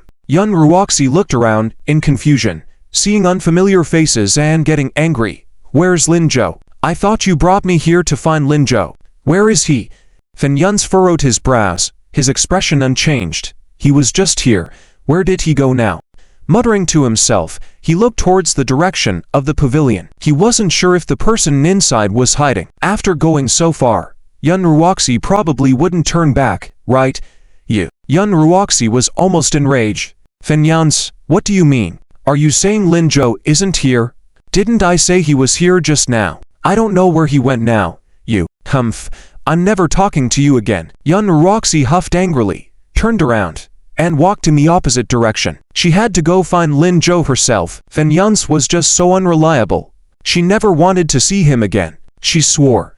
Finyans watched her leave, smiled slightly, and then turned and walked towards the school god pavilion. Halfway there, he saw Linzhou surrounded by Li Liwei and a few others. Finyans, without hesitation, took a step forward and stood between Li Liwei and Linzhou. Class president, let's take a photo together. Linzhou looked at Finyans puzzled. Li Liwei was even more confused. What group photo? Didn't we just take one? Oh, right. I forgot. Sorry. Huh. Finyans. You. Li Liwei stared at him angrily. He and Linzhou were just chatting happily. Finyans ignored him and directly grabbed Linzhou beside him. We haven't taken the photo yet, right? He felt something was off about Finyance at the moment, but it was fine. He was just thinking about how to get rid of Li Wei to find the small table mate. The timing was perfect now, indeed. Then let's take a photo. Sure. The two walked away in sync. Li Wei, hot. It's time for class in a minute. No problem. Let's go back. See you later. Class monitor. Li Wei turned and walked towards the classroom angrily. These two ancestors were really good at studying. He couldn't compare. Lin Zhou and Finyance walked for about a minute. Just when Lin Zhou was about to ask if they should call the photographer, he suddenly heard, I suddenly need to use the bathroom. We might not be able to take the photo. Next time. Let's take it next time. Goodbye. Without waiting for Lin Zhou to react, he turned and left. Lin Zhou. Indeed, Finyance was really acting strange. But there was no time to deal with him. The classmates had been pulling him the whole time. The small table mate must be anxious by now. Thinking this, Lin Zhou quickened his pace towards the direction of the small pavilion. He didn't see Finyance turning around a while later and smiling slightly. It seemed like he had done something extraordinary, and he ran off directly. As he ran, he couldn't help but smile. This time, he finally understood why Lin Zhou had chosen Sunyanku and had been ignoring Yun Ruoxi. So that's how it was. How did he not realize it before? But these two really matched well. At that moment, Sunyanku was staring blankly. She didn't know how long she had been waiting. Lin Zhou hadn't arrived yet. Afraid that Yun Ruoxi would leave and come back, she kept looking around. Realizing that no one was coming, Sunyanku looked back at the lipstick in her hand. Lin Zhou hadn't arrived. Could she still put it on now? Thinking this, she turned around. Taking out the mirror from her makeup box, she opened the lipstick again. Nervously and carefully applied it to her lips. Just then, she heard a familiar voice behind her. Small table mate, what are you doing? Sunyanku shuddered all over. Her hand uncontrollably moved sideways. In the mirror, she saw a lipstick mark on her face. This time, Sunyanku was truly panicked. She quickly covered her face with her arm. Me. How did you walk without making a sound? How did I not see you just now? But, too nervous, Sunyanku couldn't even speak a word. Seeing this, Lin Zhou couldn't help but laugh. Small table mate, what's this? It's just, well, you turn around first. Turn around? Why would I turn around? Lin Zhou continued to smile knowingly. Sunyanku didn't realize that she had forgotten to put away the lipstick. At that moment, the lipstick was still in her hand, greeting the wind, and Lin Zhou's gaze fell on the lipstick, smiling. Well, she wanted to wipe her face, but how could she let Lin Zhou see it? It would be so embarrassing. Lin Zhou made a light hun, and took a step forward on purpose. Small table mate, why are you covering your face? Is there something on it? No, nothing at all. Really? What's this? As the words fell, Sunyanku suddenly felt the lipstick in her left hand being pulled away. In that moment, Sunyanku felt her mind go blank. Oh no. How could I? What do I do now? Lin Zhou must have seen it. What do I say? Lin Zhou. Lin Zhou would definitely make fun of her this time. Lin Zhou seemed to completely ignore her nervousness and deliberately took the lipstick and looked at Sunyanku. Then he tugged at Sunyanku's sleeve. Small table mate, did you put on lipstick? Oh no. No. I didn't. Really? Let me see. No. Sunyanku instinctively took a step back. Lin Zhou continued to pretend not to notice her intention. Why not? Lipstick looks good. It would look good in photos too. I really didn't put it on. Then let me see. I'll put it on for you. No. Small table mate, the photographer is coming soon. If you cover your face like that, how can we take photos? Sunyanku, she was really going crazy. What should she do? Do you not want to take a picture with me? If that's the case, I'll just leave. Hearing this, Sunyanku panicked again. She couldn't care about anything else. Subconsciously, she reached out and grabbed Lin Zhou's arm. No. Lin Zhou, please don't leave. With no hands covering her face, Sunyanku then noticed. Lin Zhou hadn't moved at all. He was standing in front of her, with no intention of leaving. And she seemed to have revealed herself in front of him. Her body instantly stiffened, subconsciously going to cover her face again. But hearing Lin Zhou laughing, small table mate, don't cover up, I saw it all. Sunyanku almost cried at that moment. She couldn't wipe her face. She couldn't let it go. She stomped her foot in a hurry, not knowing what to do. Lin Zhou. Am I too stupid? She knew he would mock her. She wished she hadn't put on lipstick. What should she do? Showing her ugliest self to Lin Zhou. Will he be repulsed? In the midst of her dilemma, Sunyanku suddenly felt a soft touch on her face. Then she saw Lin Zhou had taken out a piece of tissue and was carefully wiping her face. His movements were gentle. His voice was very soft. You aren't dumb. How could you be dumb? My small tablemate is the smartest girl, but I.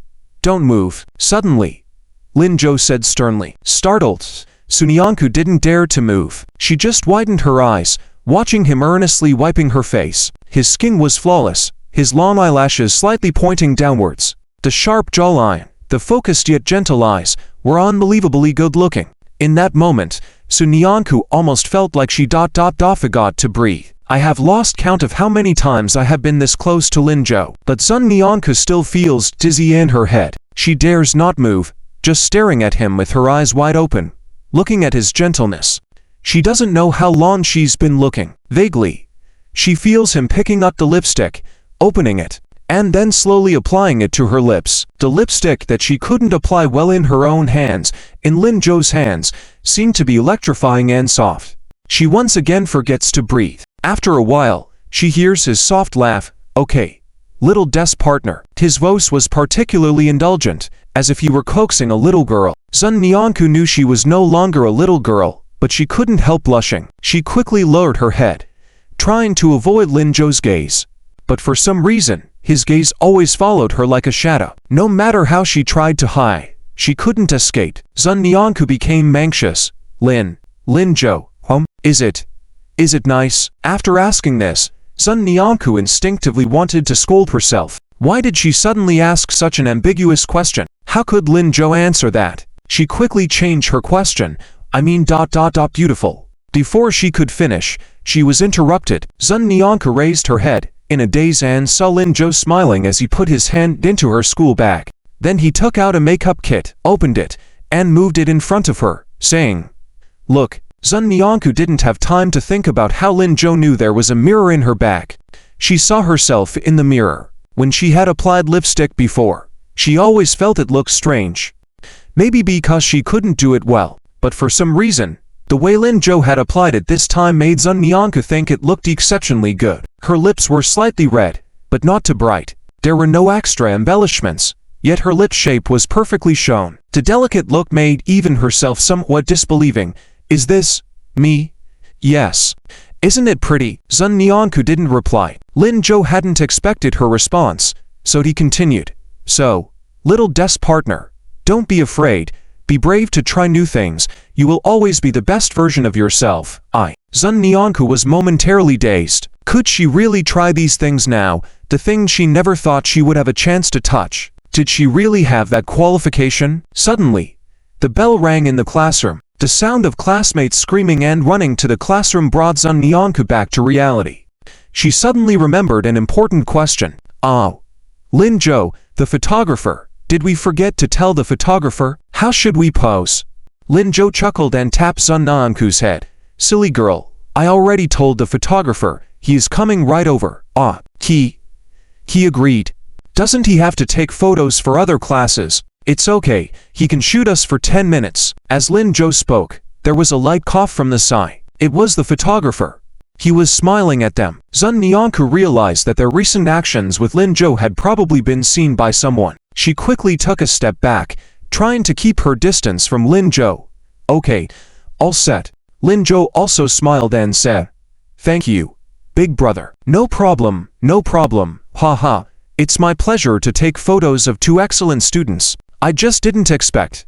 He looked at Sunyanku back and forth, then gave a thumbs up to Lin Zhou. Young man, you're lucky. Haha, indeed. Let's start. Okay, you two, stand in position. The photographer set up the camera. Lin Zhou looked at Sunyanku. Little desk partner. Stand properly. Oh, okay. Sunyanku nodded and quickly adjusted her posture, standing straight. She even placed her hands on both sides of her body. This made Lin Zhou chuckle. Little desk partner. It's a photo shoot, not a military stance. Oh.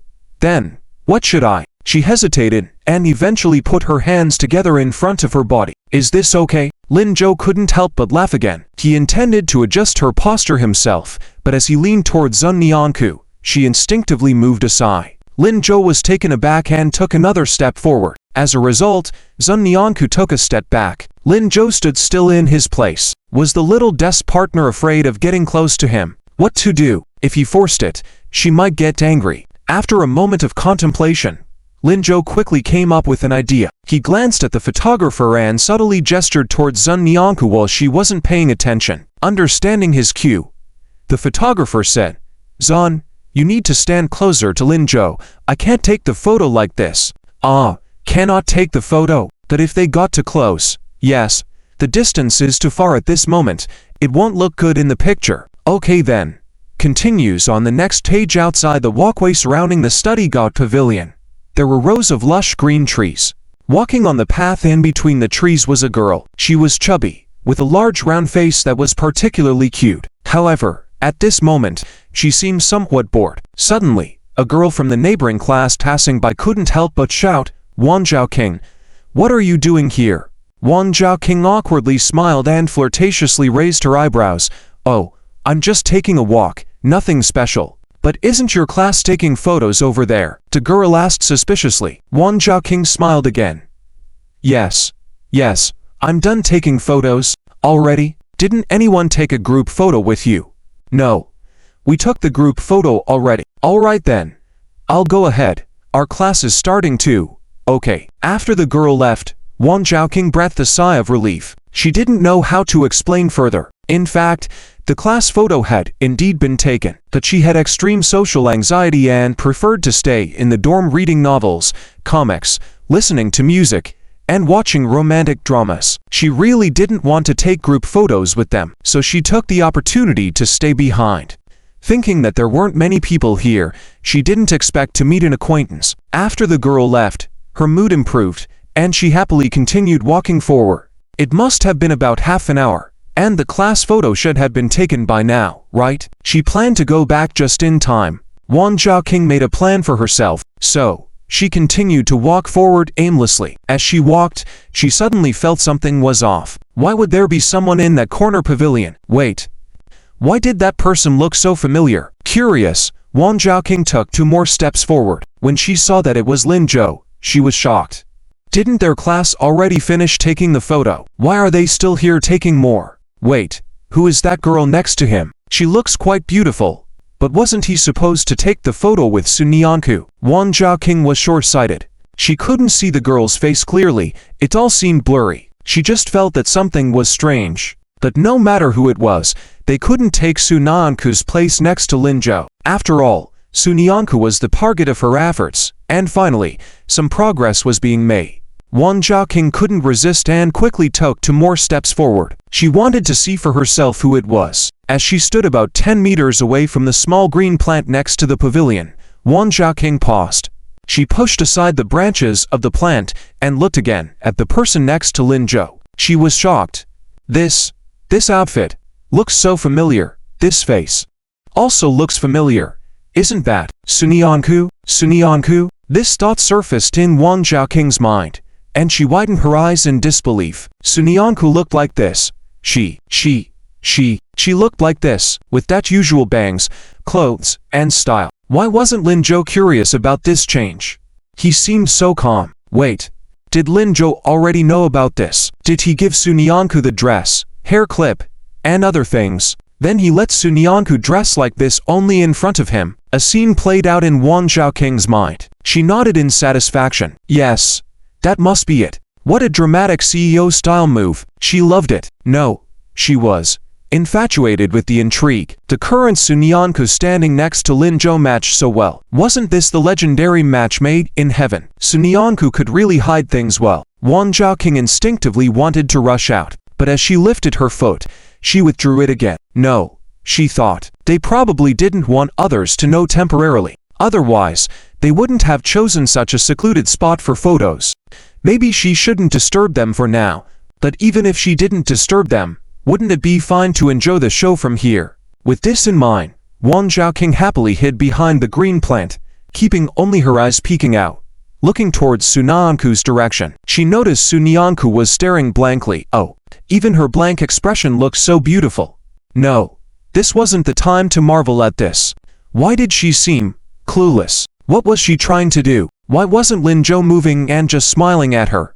Confused, Wang Zhaoqing overheard Sunyanku's trembling voice. Do you want me to hold Lin Zhou's arm? Wang Zhaoqing was startled. Was this a big deal? It was broad daylight in a public high school campus. In this lush high school campus, in this secluded pavilion, Sunyanku wanted to hold Lin Zhou's arm for a photo. This was too enticing. Lucky she came. She couldn't miss such a great scene. Wang Zhaoqing adjusted her posture to get the best view, then looked at them. Unbeknownst to her, she was grinning from ear to ear.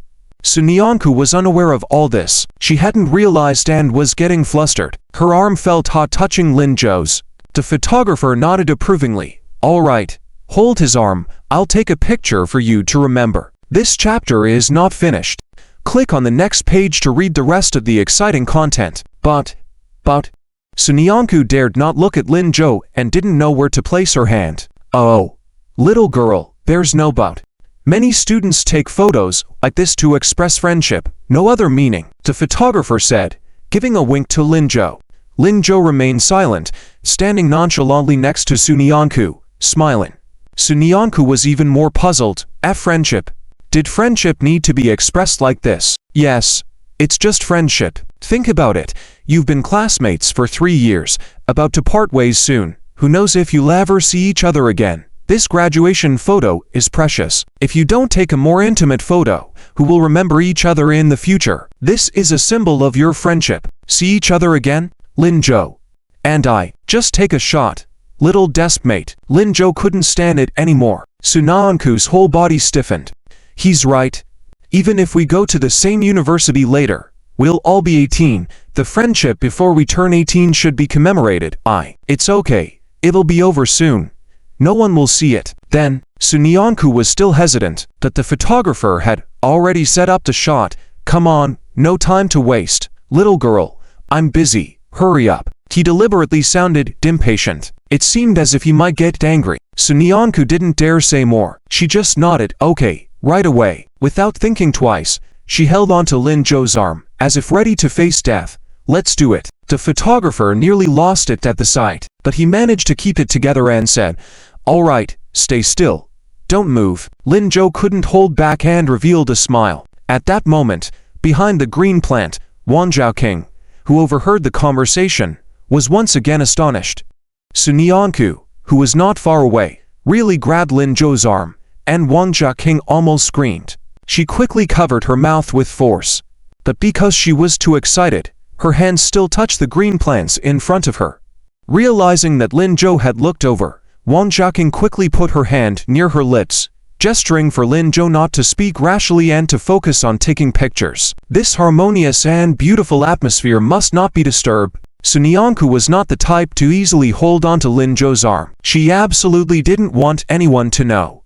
Luckily, Sunyanku was too nervous at the moment and didn't notice Wang Zhaoqing. Lin Zhou looked at her with a smile, nodded slightly, indicating that he understood. Wang Zhaoqing stomped behind the tree again, then patted her chest firmly, almost suffocating. As a fan of the couple, seeing the pair about to become a couple, she was extremely excited. It was just fantastic. Okay.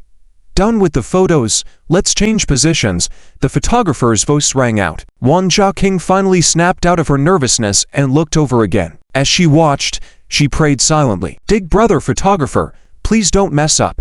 Choose the poses carefully. The photographer did not disappoint her. After pondering for a moment, he smiled and said, young man, put your hand on the girl's shoulder. Wang Zhaoqing almost jumped up and gave him a thumbs up. But it was not the time to praise him now. She had to hold her breath and watch the fun. As the photographer's voice trailed off, Sunyanku was stunned. This too is, yes. It's also a way to express friendship. The photographer remained composed. Lin Zhou was about to burst into laughter. Seeing how shy her deskmate was, he knew it was really difficult for her to handle this, although he really wanted to, but he couldn't be too much all at once. Let's just pretend. Big brother, I'll make a gesture, and you take the shot. Then he looked at Sunyanku and whispered, Deskmate, my hand will be behind you, not touching you. Don't worry. Sunyanku immediately perked up. Okay. The photographer also understood Lin Zhou's intention and nodded. Okay. Let's go. Lin Zhou slightly raised his hand, not upwards, but placed it at Sunyanku's waist, with a tiny gap between his hand and her body. Then he looked at the photographer. Big brother, take the shot. Is the young lady ready? Sunyanku shyly lowered her head, too nervous to look at Lin Zhou or the camera. Even though Lin Zhou didn't actually touch her, for some reason, she felt her skin was starting to warm up where his hand was placed. It felt. She nodded softly. Yes, good. Here we go. Wang Zhaoqing shook her head in disappointment. What a great opportunity. Lin Zhou really. Why didn't he appreciate it? Then there was a click. The photographer put down the camera. Done. Sunyanku let out a long sigh of relief, but at that moment, she heard Lin Zhou say, Let me see. Next, he took a step forward. Perhaps walking too fast, he stumbled under his feet. His hand, which hadn't been retracted yet, directly hugged Sunyanku's waist. Sunyanku shuddered instantly, instinctively wanting to push him away, but she saw Lin Zhou furrow his brows tightly, looking pained. Sunyanku's body stiffened, frozen in place. Lin Zhou, are you okay? Lin Zhou then supported her waist and slowly stood up. No. I'm fine. Maybe I tripped over something. Sorry. It's okay, as long as you're fine. Then. I'll go check the photos. Good. All right. Lin Zhou then let go of Sunyanku's waist. As Sunyanku did not see Lin Zhou, she turned around and saw Lin Zhou, still smiling. The photographer was ecstatic. Originally, he was ready to go help Lin Zhou up. But suddenly, he realized that Lin Zhou didn't seem hurt at all. There was nothing on the smooth ground for him to trip on. This kid is extraordinary. On the other hand, Wang Zhaoqing was once again stunned. It wasn't until Lin Zhou walked over to the photographer that she realized Lin Zhou did it on purpose. So, his hand not coming down while taking photos was also intentional. This damn charm. Who can resist it? Sunyanku was probably going to be fooled silly. She was no match for Lin Zhou at all. However, she enjoyed watching this kind of sweet and foolish romantic scene. It truly satisfied her fantasies about love. The couple was too sweet. Wang Zhaoqing decided she would help them both more in the future, especially Lin Zhou. At this moment, Sunyanku was still a bit dazed. Logically, she should also go and check the photos, but for some reason, she didn't dare. She just felt, forget it. She decided to wait there. But soon, she heard the conversation between the photographer and Lin Zhou. Is this one okay? The position of the hand on the waist is just right. No. The hand seems slightly out of place. It would be even better if you move it slightly to the left. Little masters, there's more to this chapter. Please click to read more on the next page for the exciting continuation. Yes, that's it. Look at the girl's expression. It's so good. Haha. Young man, I must say, you two are really. Before the photographer could finish, Sunyanku couldn't listen to a single word more. She felt like she was suffocating. How can they discuss this? I'm going back to the classroom first. Sunyanku said a word and quickly walked forward, avoiding eye contact with Lin Zhou. Seeing this, Lin Zhou jokingly called out, Choose the photos, Deskmate. Oh, I'm not choosing, you can choose. After saying this, she started running even faster. She didn't even see Sunyanku nearby. Lin Zhou gave a helpless smile. Then I'll choose. I want this one, and this one. After looking at them, the photographer nodded. All right, no problem. Make 2 large prints of each for me, and then 2 passport-sized ones for each. Why small ones? The curious photographer asked. Before Lin Zhou could answer, Wang Zhaoqing couldn't resist coming out for the wallet. Lin Zhou didn't answer. He just smiled in agreement. Last time, when he saw the photos in his wallet, he wanted to find a chance to have his deskmate wear pretty clothes and take more photos. This time's photos were just right. The photographer was a bit baffled. Who is this? Oh, I'm their matchmaker. Matchmaker? The one who arranged them together, right? The photographer laughed and gave the 2 a thumbs up. All right, this works. But young man, your little tricks are too obvious, aren't they? Isn't it effective as long as it works?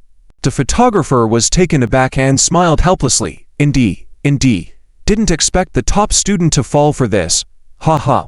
Alright, I won't disturb you. Study well, you two can date well in university. Good luck, thank you. As the photographer walked away, Wang Zhaoqing couldn't resist and gave Lin Zhou a thumbs up. Lin Zhou, in the future, I want to be your bridesmaid. Haha, you should tell that to the deskmate, not me. No problem, I'll definitely tell her in the future. Alright, but Wang Zhaoqing, I still have to thank you for putting the photo in my wallet. No problem, I'll do more of these from now on. As they chatted, they walked towards the classroom. At that moment, the classmates were still in class. Lin Zhou sneaked in through the back door. Just as he was about to sit down, he noticed Sun Yanku instinctively moving aside slightly. It seemed like she was afraid of being touched by him. Lin Zhou smiled again. This little girl was still so shy. Sun Yanku was especially nervous at the moment. Just thinking about how she had just hooked arms with Lin Zhou and was then embraced by him made her feel all hot and bothered. When Lin Zhou sat down, her almost instinctive reaction surprised herself. That after the reaction, she felt like she might have overreacted. After all, during the photo shoot just now, the photographer had said that everyone was taking photos like this to better convey their deep friendship. So, she forced herself to scoot closer to Lin Zhou again to cover up her previous awkwardness. Have you selected the photos? Yes, I have. Lin Zhou replied softly. Sun Yanku nodded, still too nervous to look at him. Okay. Then, but, little deskmate. Huh, what's wrong? You've been in the classroom for so long, haven't taken out your textbooks yet? Hasn't teacher Liu mentioned it to you? Huh, Sun Yanku exclaimed, realizing that she had sat there staring blankly and forgotten her textbooks. She frantically rummaged through her desk pockets but couldn't find the one teacher Liu had mentioned. Lin Zhou amusedly reached over the thick stack of books on her desk. After removing the top book, he took out the second one. Isn't it here? Oh right. Here it is. Let's start the class. Okay. Lin Zhou didn't tease her further. He took out his textbook and listened attentively. The day passed quickly. During self-study, Lin Zhou took out the problems Professor Yan had given and continued his calculations. After school, he escorted Sun Yanku back to the dormitory before heading towards the school gate. He needed to contact Huna and ask about the situation on Han Yuanmo's side. It had been 2 days, and this guy had shown no activity. It was really strange. Meanwhile, Sun Yanku, holding her backpack, walked into the dormitory. Wang Zhaoqing, who had been waiting in the dormitory, hurried over and pulled her to sit on her bed. Sun Yanku, you finally came back. How was it? Did they take good photos today? Although she had watched the entire process, she still wanted to see Sun Yanku's reaction. She had been keeping it from her for so long. Even though she was so pretty, she insisted on pretending to be an ugly duckling. Hearing this, Sun Yanku quickly took out her lipstick and handed it to her. Oh, it's pretty good. Huh? Is it that simple to say it's pretty good? Do you and Lin Zhou have, Wang Zhaoqing smiled playfully and leaned closer to Sun Yanku. Her look was like that of a gossip-seeking girl. Sun Yanku stood up quickly, looking flustered. No. There is nothing. Really? Nothing. Wang Zhaoqing smiled even more. Sun Yanku looked even more flustered and unconsciously took a step forward. Really? Nothing. I'll go wash up. After saying that, without waiting for Wang Zhaoqing's response, she quickly threw her backpack on the bed and walked out with the wash basin. Wang Zhaoqing burst into laughter. Meanwhile, the other female students in the dormitory looked at her confusedly. Wang Zhaoqing, what are you doing? Why are you laughing like that? What were you talking about with Sun Yanku just now? Why did she leave? Wang Zhaoqing looked towards the direction of the door, mysteriously saying, just chatting about a couple of love affairs. Huh, with Sun Yanku? Are you crazy? What does she know about love? She's always so diligent in her studies. I've never seen such a hardworking student like her. Wang Zhaoqing smiled but didn't say a word. You just don't understand. Haha. Anyway, let's wait until graduation. There will definitely be a sensational event then. Lin Zhou had already left the classroom by now. It was already late, and the row in front of the school was dimly lit. He picked up his mobile phone, about to call who now. Suddenly, a person rushed towards him from the front and bumped into him. Lin Zhou quickly grabbed his phone and looked up. He only saw a thin figure running away in another direction. The person seemed to be in a hurry. evading something. Shortly after, a group of rowdy teenagers ran past Lin Zhou. As they ran, they shouted, "Stop! How dare you steal my wallet? I'll teach you a lesson. Stop! Are you deaf?" The voices faded into the distance, leaving Lin Zhou shaking his head helplessly. He carefully checked his phone, then opened it, found Hu Nao's number, and dialed. The call was quickly answered. "Hello, bro. I was just about to call you. Didn't expect you to call first. Why did you finish school so early today?" I don't need to attend tutoring anymore." After returning from the mathematics competition, he and Sunyan could no longer attend evening tutoring sessions. On the one hand, he was confident enough. On the other hand, he wanted his little deskmate to rest well. Although she had gained a bit of weight in these few months, she was still too thin. "All right, bro, let me tell you. We've been following that Han Yuanmo guy, and we found out that he's been unusually normal these past 2 days, always with a woman." Bro, isn't that woman Qin Yushan's aunt? You know. Lin Zhou was slightly surprised. He hadn't told Hu Yuan about this information. "Yeah. These days, the guy sent me photos, and there was one with him and Qin Yushan. I guessed it, and it turns out to be true." "Bro, is this a big deal? Is Han Yuanmo hurting Aunt Shuyu?" "Hey, don't worry about these things. Focus on studying and getting into high school. Say something useful." "Oh, all right." Hu Yuan felt a bit disappointed but quickly got back to the point. "He's been with Auntie, just like a normal couple. I haven't got any further news until tonight. Guess what? We found out that he's been in contact with a friend of ours." "A friend? Who?" "His name is Zhou Xiaoyu. He used to work under Wang Chongfeng before. After Wang Chongfeng went in, he was also working and said he wanted to be my brother. But then something happened, and he quit his job and started doing some shady things. Oh, he was doing that before too, but because he was underage. So, a juvenile delinquent?" "Exactly. He's still a delinquent now. We've advised him several times, but he doesn't listen." "What's his connection with Han Yuanmo?" "I'm curious about that too. Han seems to be giving him money, but we didn't ask what they're doing. It doesn't feel like a good thing." After listening, Lin Zhou fell silent for a moment before saying, "Okay, I got it." "Oh, okay. Shall I hang up?" "Yeah, go ahead." Just as Lin Zhou finished speaking, he suddenly remembered something and shouted, "Wait, what does Zhou Xiaoyu look like?" What does he look like?" "Well, he's just, how do I describe him to you?" Bro. I'll send you a photo on Penguin later. Okay? Okay, can you send it over? I'll go take a look in a bit." "All right, bro. I'll hang up first." The phone call was disconnected, and Lin Zhou looked at the small pager in his hand, feeling a bit conflicted. Perhaps he should get himself a cell phone too. This small pager couldn't even connect to the Penguin number. Quite inconvenient. As he thought to himself, he continued walking forward. In the middle of his journey, he suddenly heard a soft voice coming from a dark alley not far away, saying, "Brother." Lin Zhou stopped in his tracks. The voice continued, "Brother, can you give me some food? I'm so hungry." Lin Zhou turned around and saw a 7 or 8-year-old girl standing there. She was dirty, with a dirty face, looking pitifully at him. Her stomach growled a couple of times. Lin Zhou looked around and found no one else nearby. Feeling sorry for her, he squatted down and asked, "Little girl, it's late. Why are you alone here?" The little girl sniffled. "Dad is gone. Mom left. My brother brought me out to live. He said to wait for her to bring me food. But he hasn't come back yet. I'm just too hungry. I'm sorry, brother. I didn't mean to eat."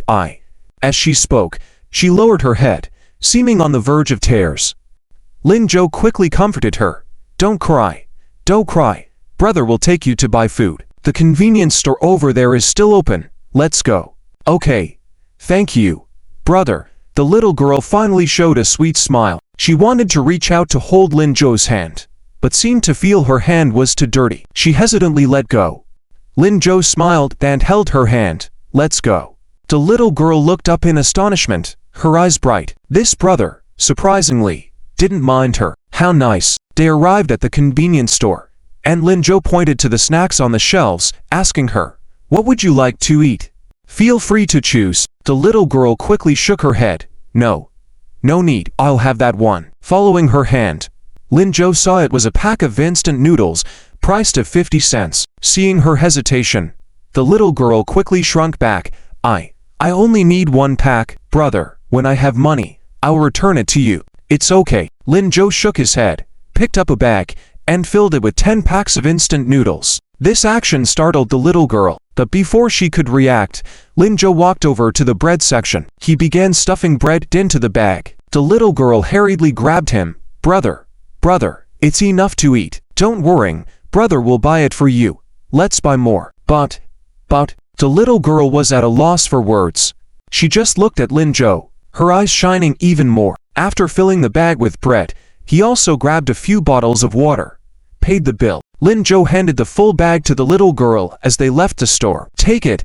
Should be enough for you to wait until your brother returns. The little girl was a bit hesitant. Thank you, brother. You're welcome. Lin Zhou ruffled her messy hair. Are you going to wait here? Do you want brother to help you find a place to stay first? No need. The little girl quickly shook her head, pointing not far ahead.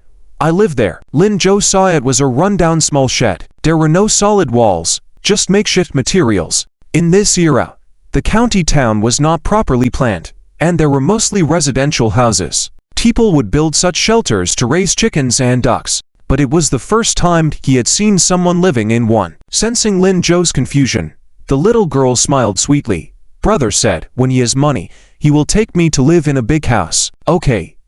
Then you go back first. I'll watch over you here until you go in. Then I'll leave. Thank you, brother. The little girl sweetly smiled once more. As she walked towards Lin Zhou, she suddenly turned around, stood facing Lin Zhou's direction, raised her hand above her head, and saluted in a standard young pioneer's manner. Then she seriously said, Brother, my name is Zhou Zhaojiao. With that, she turned and ran off. Lin Zhou sighed and smiled. This little girl was indeed quite cute. Immediately after he left, a teenager ran into the alley. He was around 15 or 16, with crew-cut hair, wearing tattered clothes. Despite the cool night breeze, he was sweating heavily, his face a mix of red and pale. He looked particularly disheveled. It was the teenager who had just been chased and accused of stealing a cell phone at the school gate. When the teenager arrived in front of the small shed, he quickly straightened his clothes, took out the steamed buns and spicy strips hidden in his chest, put on a smile, and shouted loudly, Zhao Jiao, brother's back. Are you hungry? Come.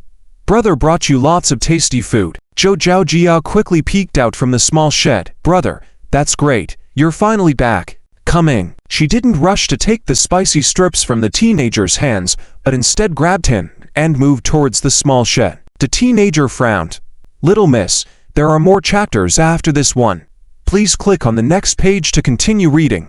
It gets even more exciting. Zhao Jiao, don't you want to eat the spicy strips? They're your favorite kind. I'm not eating. Brother, I'm full. I'll save this for tomorrow. Huh, full? What did you eat? Didn't I tell you not to go out alone? It's dangerous. The teenager immediately became nervous, his tone heavy. Zhao Jiao trembled. Soon, she started to cry. Wah, brother, I didn't mean to. I was just too hungry. And then I went out to find something to eat. I didn't encounter any bad people. I met a good brother like you. He bought me a lot of food, so I'm not hungry anymore. I saved a lot for brother to eat when he came back. All so delicious. Wah. Her teary face turned red. The teenager's heart ached. He quickly embraced her. Good. Don't cry. Brother was wrong. It's brother's fault. Brother shouldn't scold you. It's that brother came back late. Zhao Jiao, don't cry. Wow. Okay. Brother. Zhao Jiao won't cry. Zhao Jiao won't cry. Zhao Jiao is the best. The teenager crouched down, gently patting Zhao Jiao's hair. It was then that she noticed the injuries on his face, and tears welled up once more. Brother, are you hurt? Wow. Is it painful? Do you need to go to the hospital? The teenager quickly shook his head. No need. Brother stumbled on the way back. It's nothing. Don't worry. Look, it doesn't hurt at all. He deliberately poked his wound. Zhao Jia felt sorry. Brother, don't move. Wait for brother to come in. Brother, eat the tasty food. Zhao Jia will wipe it for you. Okay. The teenager nodded and followed the girl into the small shed. But forget about eating. You keep the food for yourself. Brother just had a feast outside. Really full. But as they entered the small shed, the teenager froze. He saw a large pile of bread and instant noodles on the already small makeshift bed, taking up almost half of the space. So much? Yes, that's right. He is indeed a very good elder brother. He was worried about Zhao Zhao being in danger, and said he would accompany Zhao Zhao to wait with him. Zhao Zhao noticed it was very late, and only when he left did he leave. The teenager lowered his head and looked at the mantou in his hand, feeling somewhat uneasy. He hadn't earned much money that day to buy food for Zhao Zhao. The mobile phone was almost within reach, but unfortunately, he had run too slowly. On the way back, he found a cone and used it to buy spicy sticks and manta for her, causing her to wait until now. The teenager squatted down. Zhao Zhao, we need to thank him properly, we need to thank him. What is his name? He is called Zhao Zhao, who was about to answer, suddenly stopped. I forgot to ask. It's okay, elder brother. He will definitely pass by here tomorrow. He seems to be a high school student. I will wait for him at the door tomorrow and ask him again. Zhao Zhao quickly came up with a good solution. The teenager nodded. Zhao Zhao is really smart. Then come quickly to eat the bread. There's plenty more. The teenager accepted the bread handed over by Zhao Zhao without hesitation and enjoyed it heartily. He hadn't eaten much all day and was really hungry. Zhao Zhao giggled as she watched him eat. Is it delicious, elder brother? Delicious, very delicious. When Zhao Zhao grows up, she will earn money to buy bread for elder brother every day. What nonsense are you talking about? It's elder brother who earns money to buy for Zhao Zhao. Well, that's fine. Elder brother can buy for Zhao Zhao first, and when Zhao Zhao grows up, she can buy for elder brother. Okay. A big and a small figure, chatting happily under the dim light. Meanwhile, Lin Zhou had already returned home. Pushing open the door, he saw Lin Changzheng and Chen Shulin sitting on the sofa discussing something. Without lifting his head, he asked, Back, there's food for you in the kitchen. Eat it first and then go to sleep. Oh. Lin Zhou headed towards the kitchen door, but halfway there, he heard Lin Changzheng muttering, Is this all right? It's the first meeting, so, according to tradition, the southern side should bring gifts, but since it's the woman's side, my dad said that his mom raised him alone. Not an easy task. Now letting him marry into our family, it's like bringing him back home. We should give more betrothal gifts, and the gifts for the meeting should also be more valuable. Yes, that's right. Let's see what else we need. Lin Zhou walked over confusedly. Dad, Aunt Chin, what are you talking about? Oh, nothing much. Your grandpa Chin is going to see Han Yuanmo's mom to discuss their marriage, so we need to prepare some gifts to bring. Chen Shulin looked up and explained. Lin Zhou was puzzled. Marriage. Is it finalized now? Weren't you always against it? Chen Shulin sighed. It's not finalizing is not an option. It's been many days, and we haven't found evidence that Han Yuanmo is a bad person. Shuyu agrees. My dad agrees. They all want it done quickly. I have no way out. Is that so? When is Grandpa Chin planning to visit Han Yuanmo's family? Saturday night. Their house is far away. He says it will take a night's train ride. The day after tomorrow. So soon? But didn't Naok say that Han Yuanmo is still in contact with a delinquent? What does he want to do? Why the rush? Yes, but... Lin Zhou pondered for a moment, looking at Lin Changzheng. Dad, about what I asked you. How is it going? Before Lin Changzheng could respond, Chen Shulin interjected. I've asked my dad from the side several times. He doesn't know anyone with the surname Lu. Xiao Zhou, what are you looking for someone surnamed Lu for? Chen Shulin was curious. As Lin Zhou was about to answer, he saw Lin Changzheng shake his head at him. Lin Zhou quickly understood his meaning. He didn't want Aunt Shulin to worry, so he didn't tell her that the person surnamed Lu had a problem. Lin Zhou shook his head. It's nothing, just curious. Oh, but I really couldn't find out. He probably doesn't know indeed. He's been a bit flippant lately, always talking about buying a house or something. Chen Shulin rambled on for a while, then shook her head. But he might be afraid that I mind his money. That's why he said that. When I got married, he said I should stay with Shuyu, and his stuff should go to Shuyu. As she spoke, Chen Shulin sighed sadly.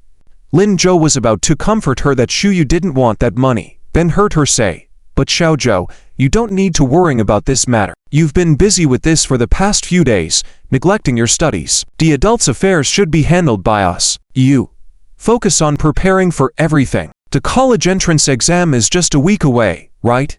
Nothing else matters, just finish the exam first. Lin Zhou nodded. Yeah, I will. Although he answered like that, he was increasingly puzzled. He felt that Han Yuanmo's true self was about to be revealed in these 2 days. He seemed to have some clues, but couldn't quite articulate where they were. He had to go back and sort through the whole matter carefully. You to keep busy, I'm going to sleep. All right, go ahead. The two nodded. Lin Zhou said goodnight and then returned to his room. After closing the door, he didn't lay down to sleep. Instead, he quickly opened his computer. Logging into Penguin, he saw the message sent by Hu Young. It was a photo. Under the photo, there was a message. Brother, is there something exciting going on? Are you going to catch bad guys? What crime did he commit? Tell me quickly, I want to get involved too. I love doing this. Last time when we caught Wang Changfeng, I didn't have enough fun. Lin Zhou chuckled and replied. Learn from your mistakes. Then he clicked on the photo above. In the photo was a teenager. The teenager had a crew cut and was dressed very non-mainstream. His clothes were filled with chains and various edgy accessories. He tilted his head slightly, looking particularly cool. Standing beside him was Wang Changfeng. Lin Zhou was stunned after just one look. Wasn't this the teenager who had stolen someone else's phone at the school gate tonight?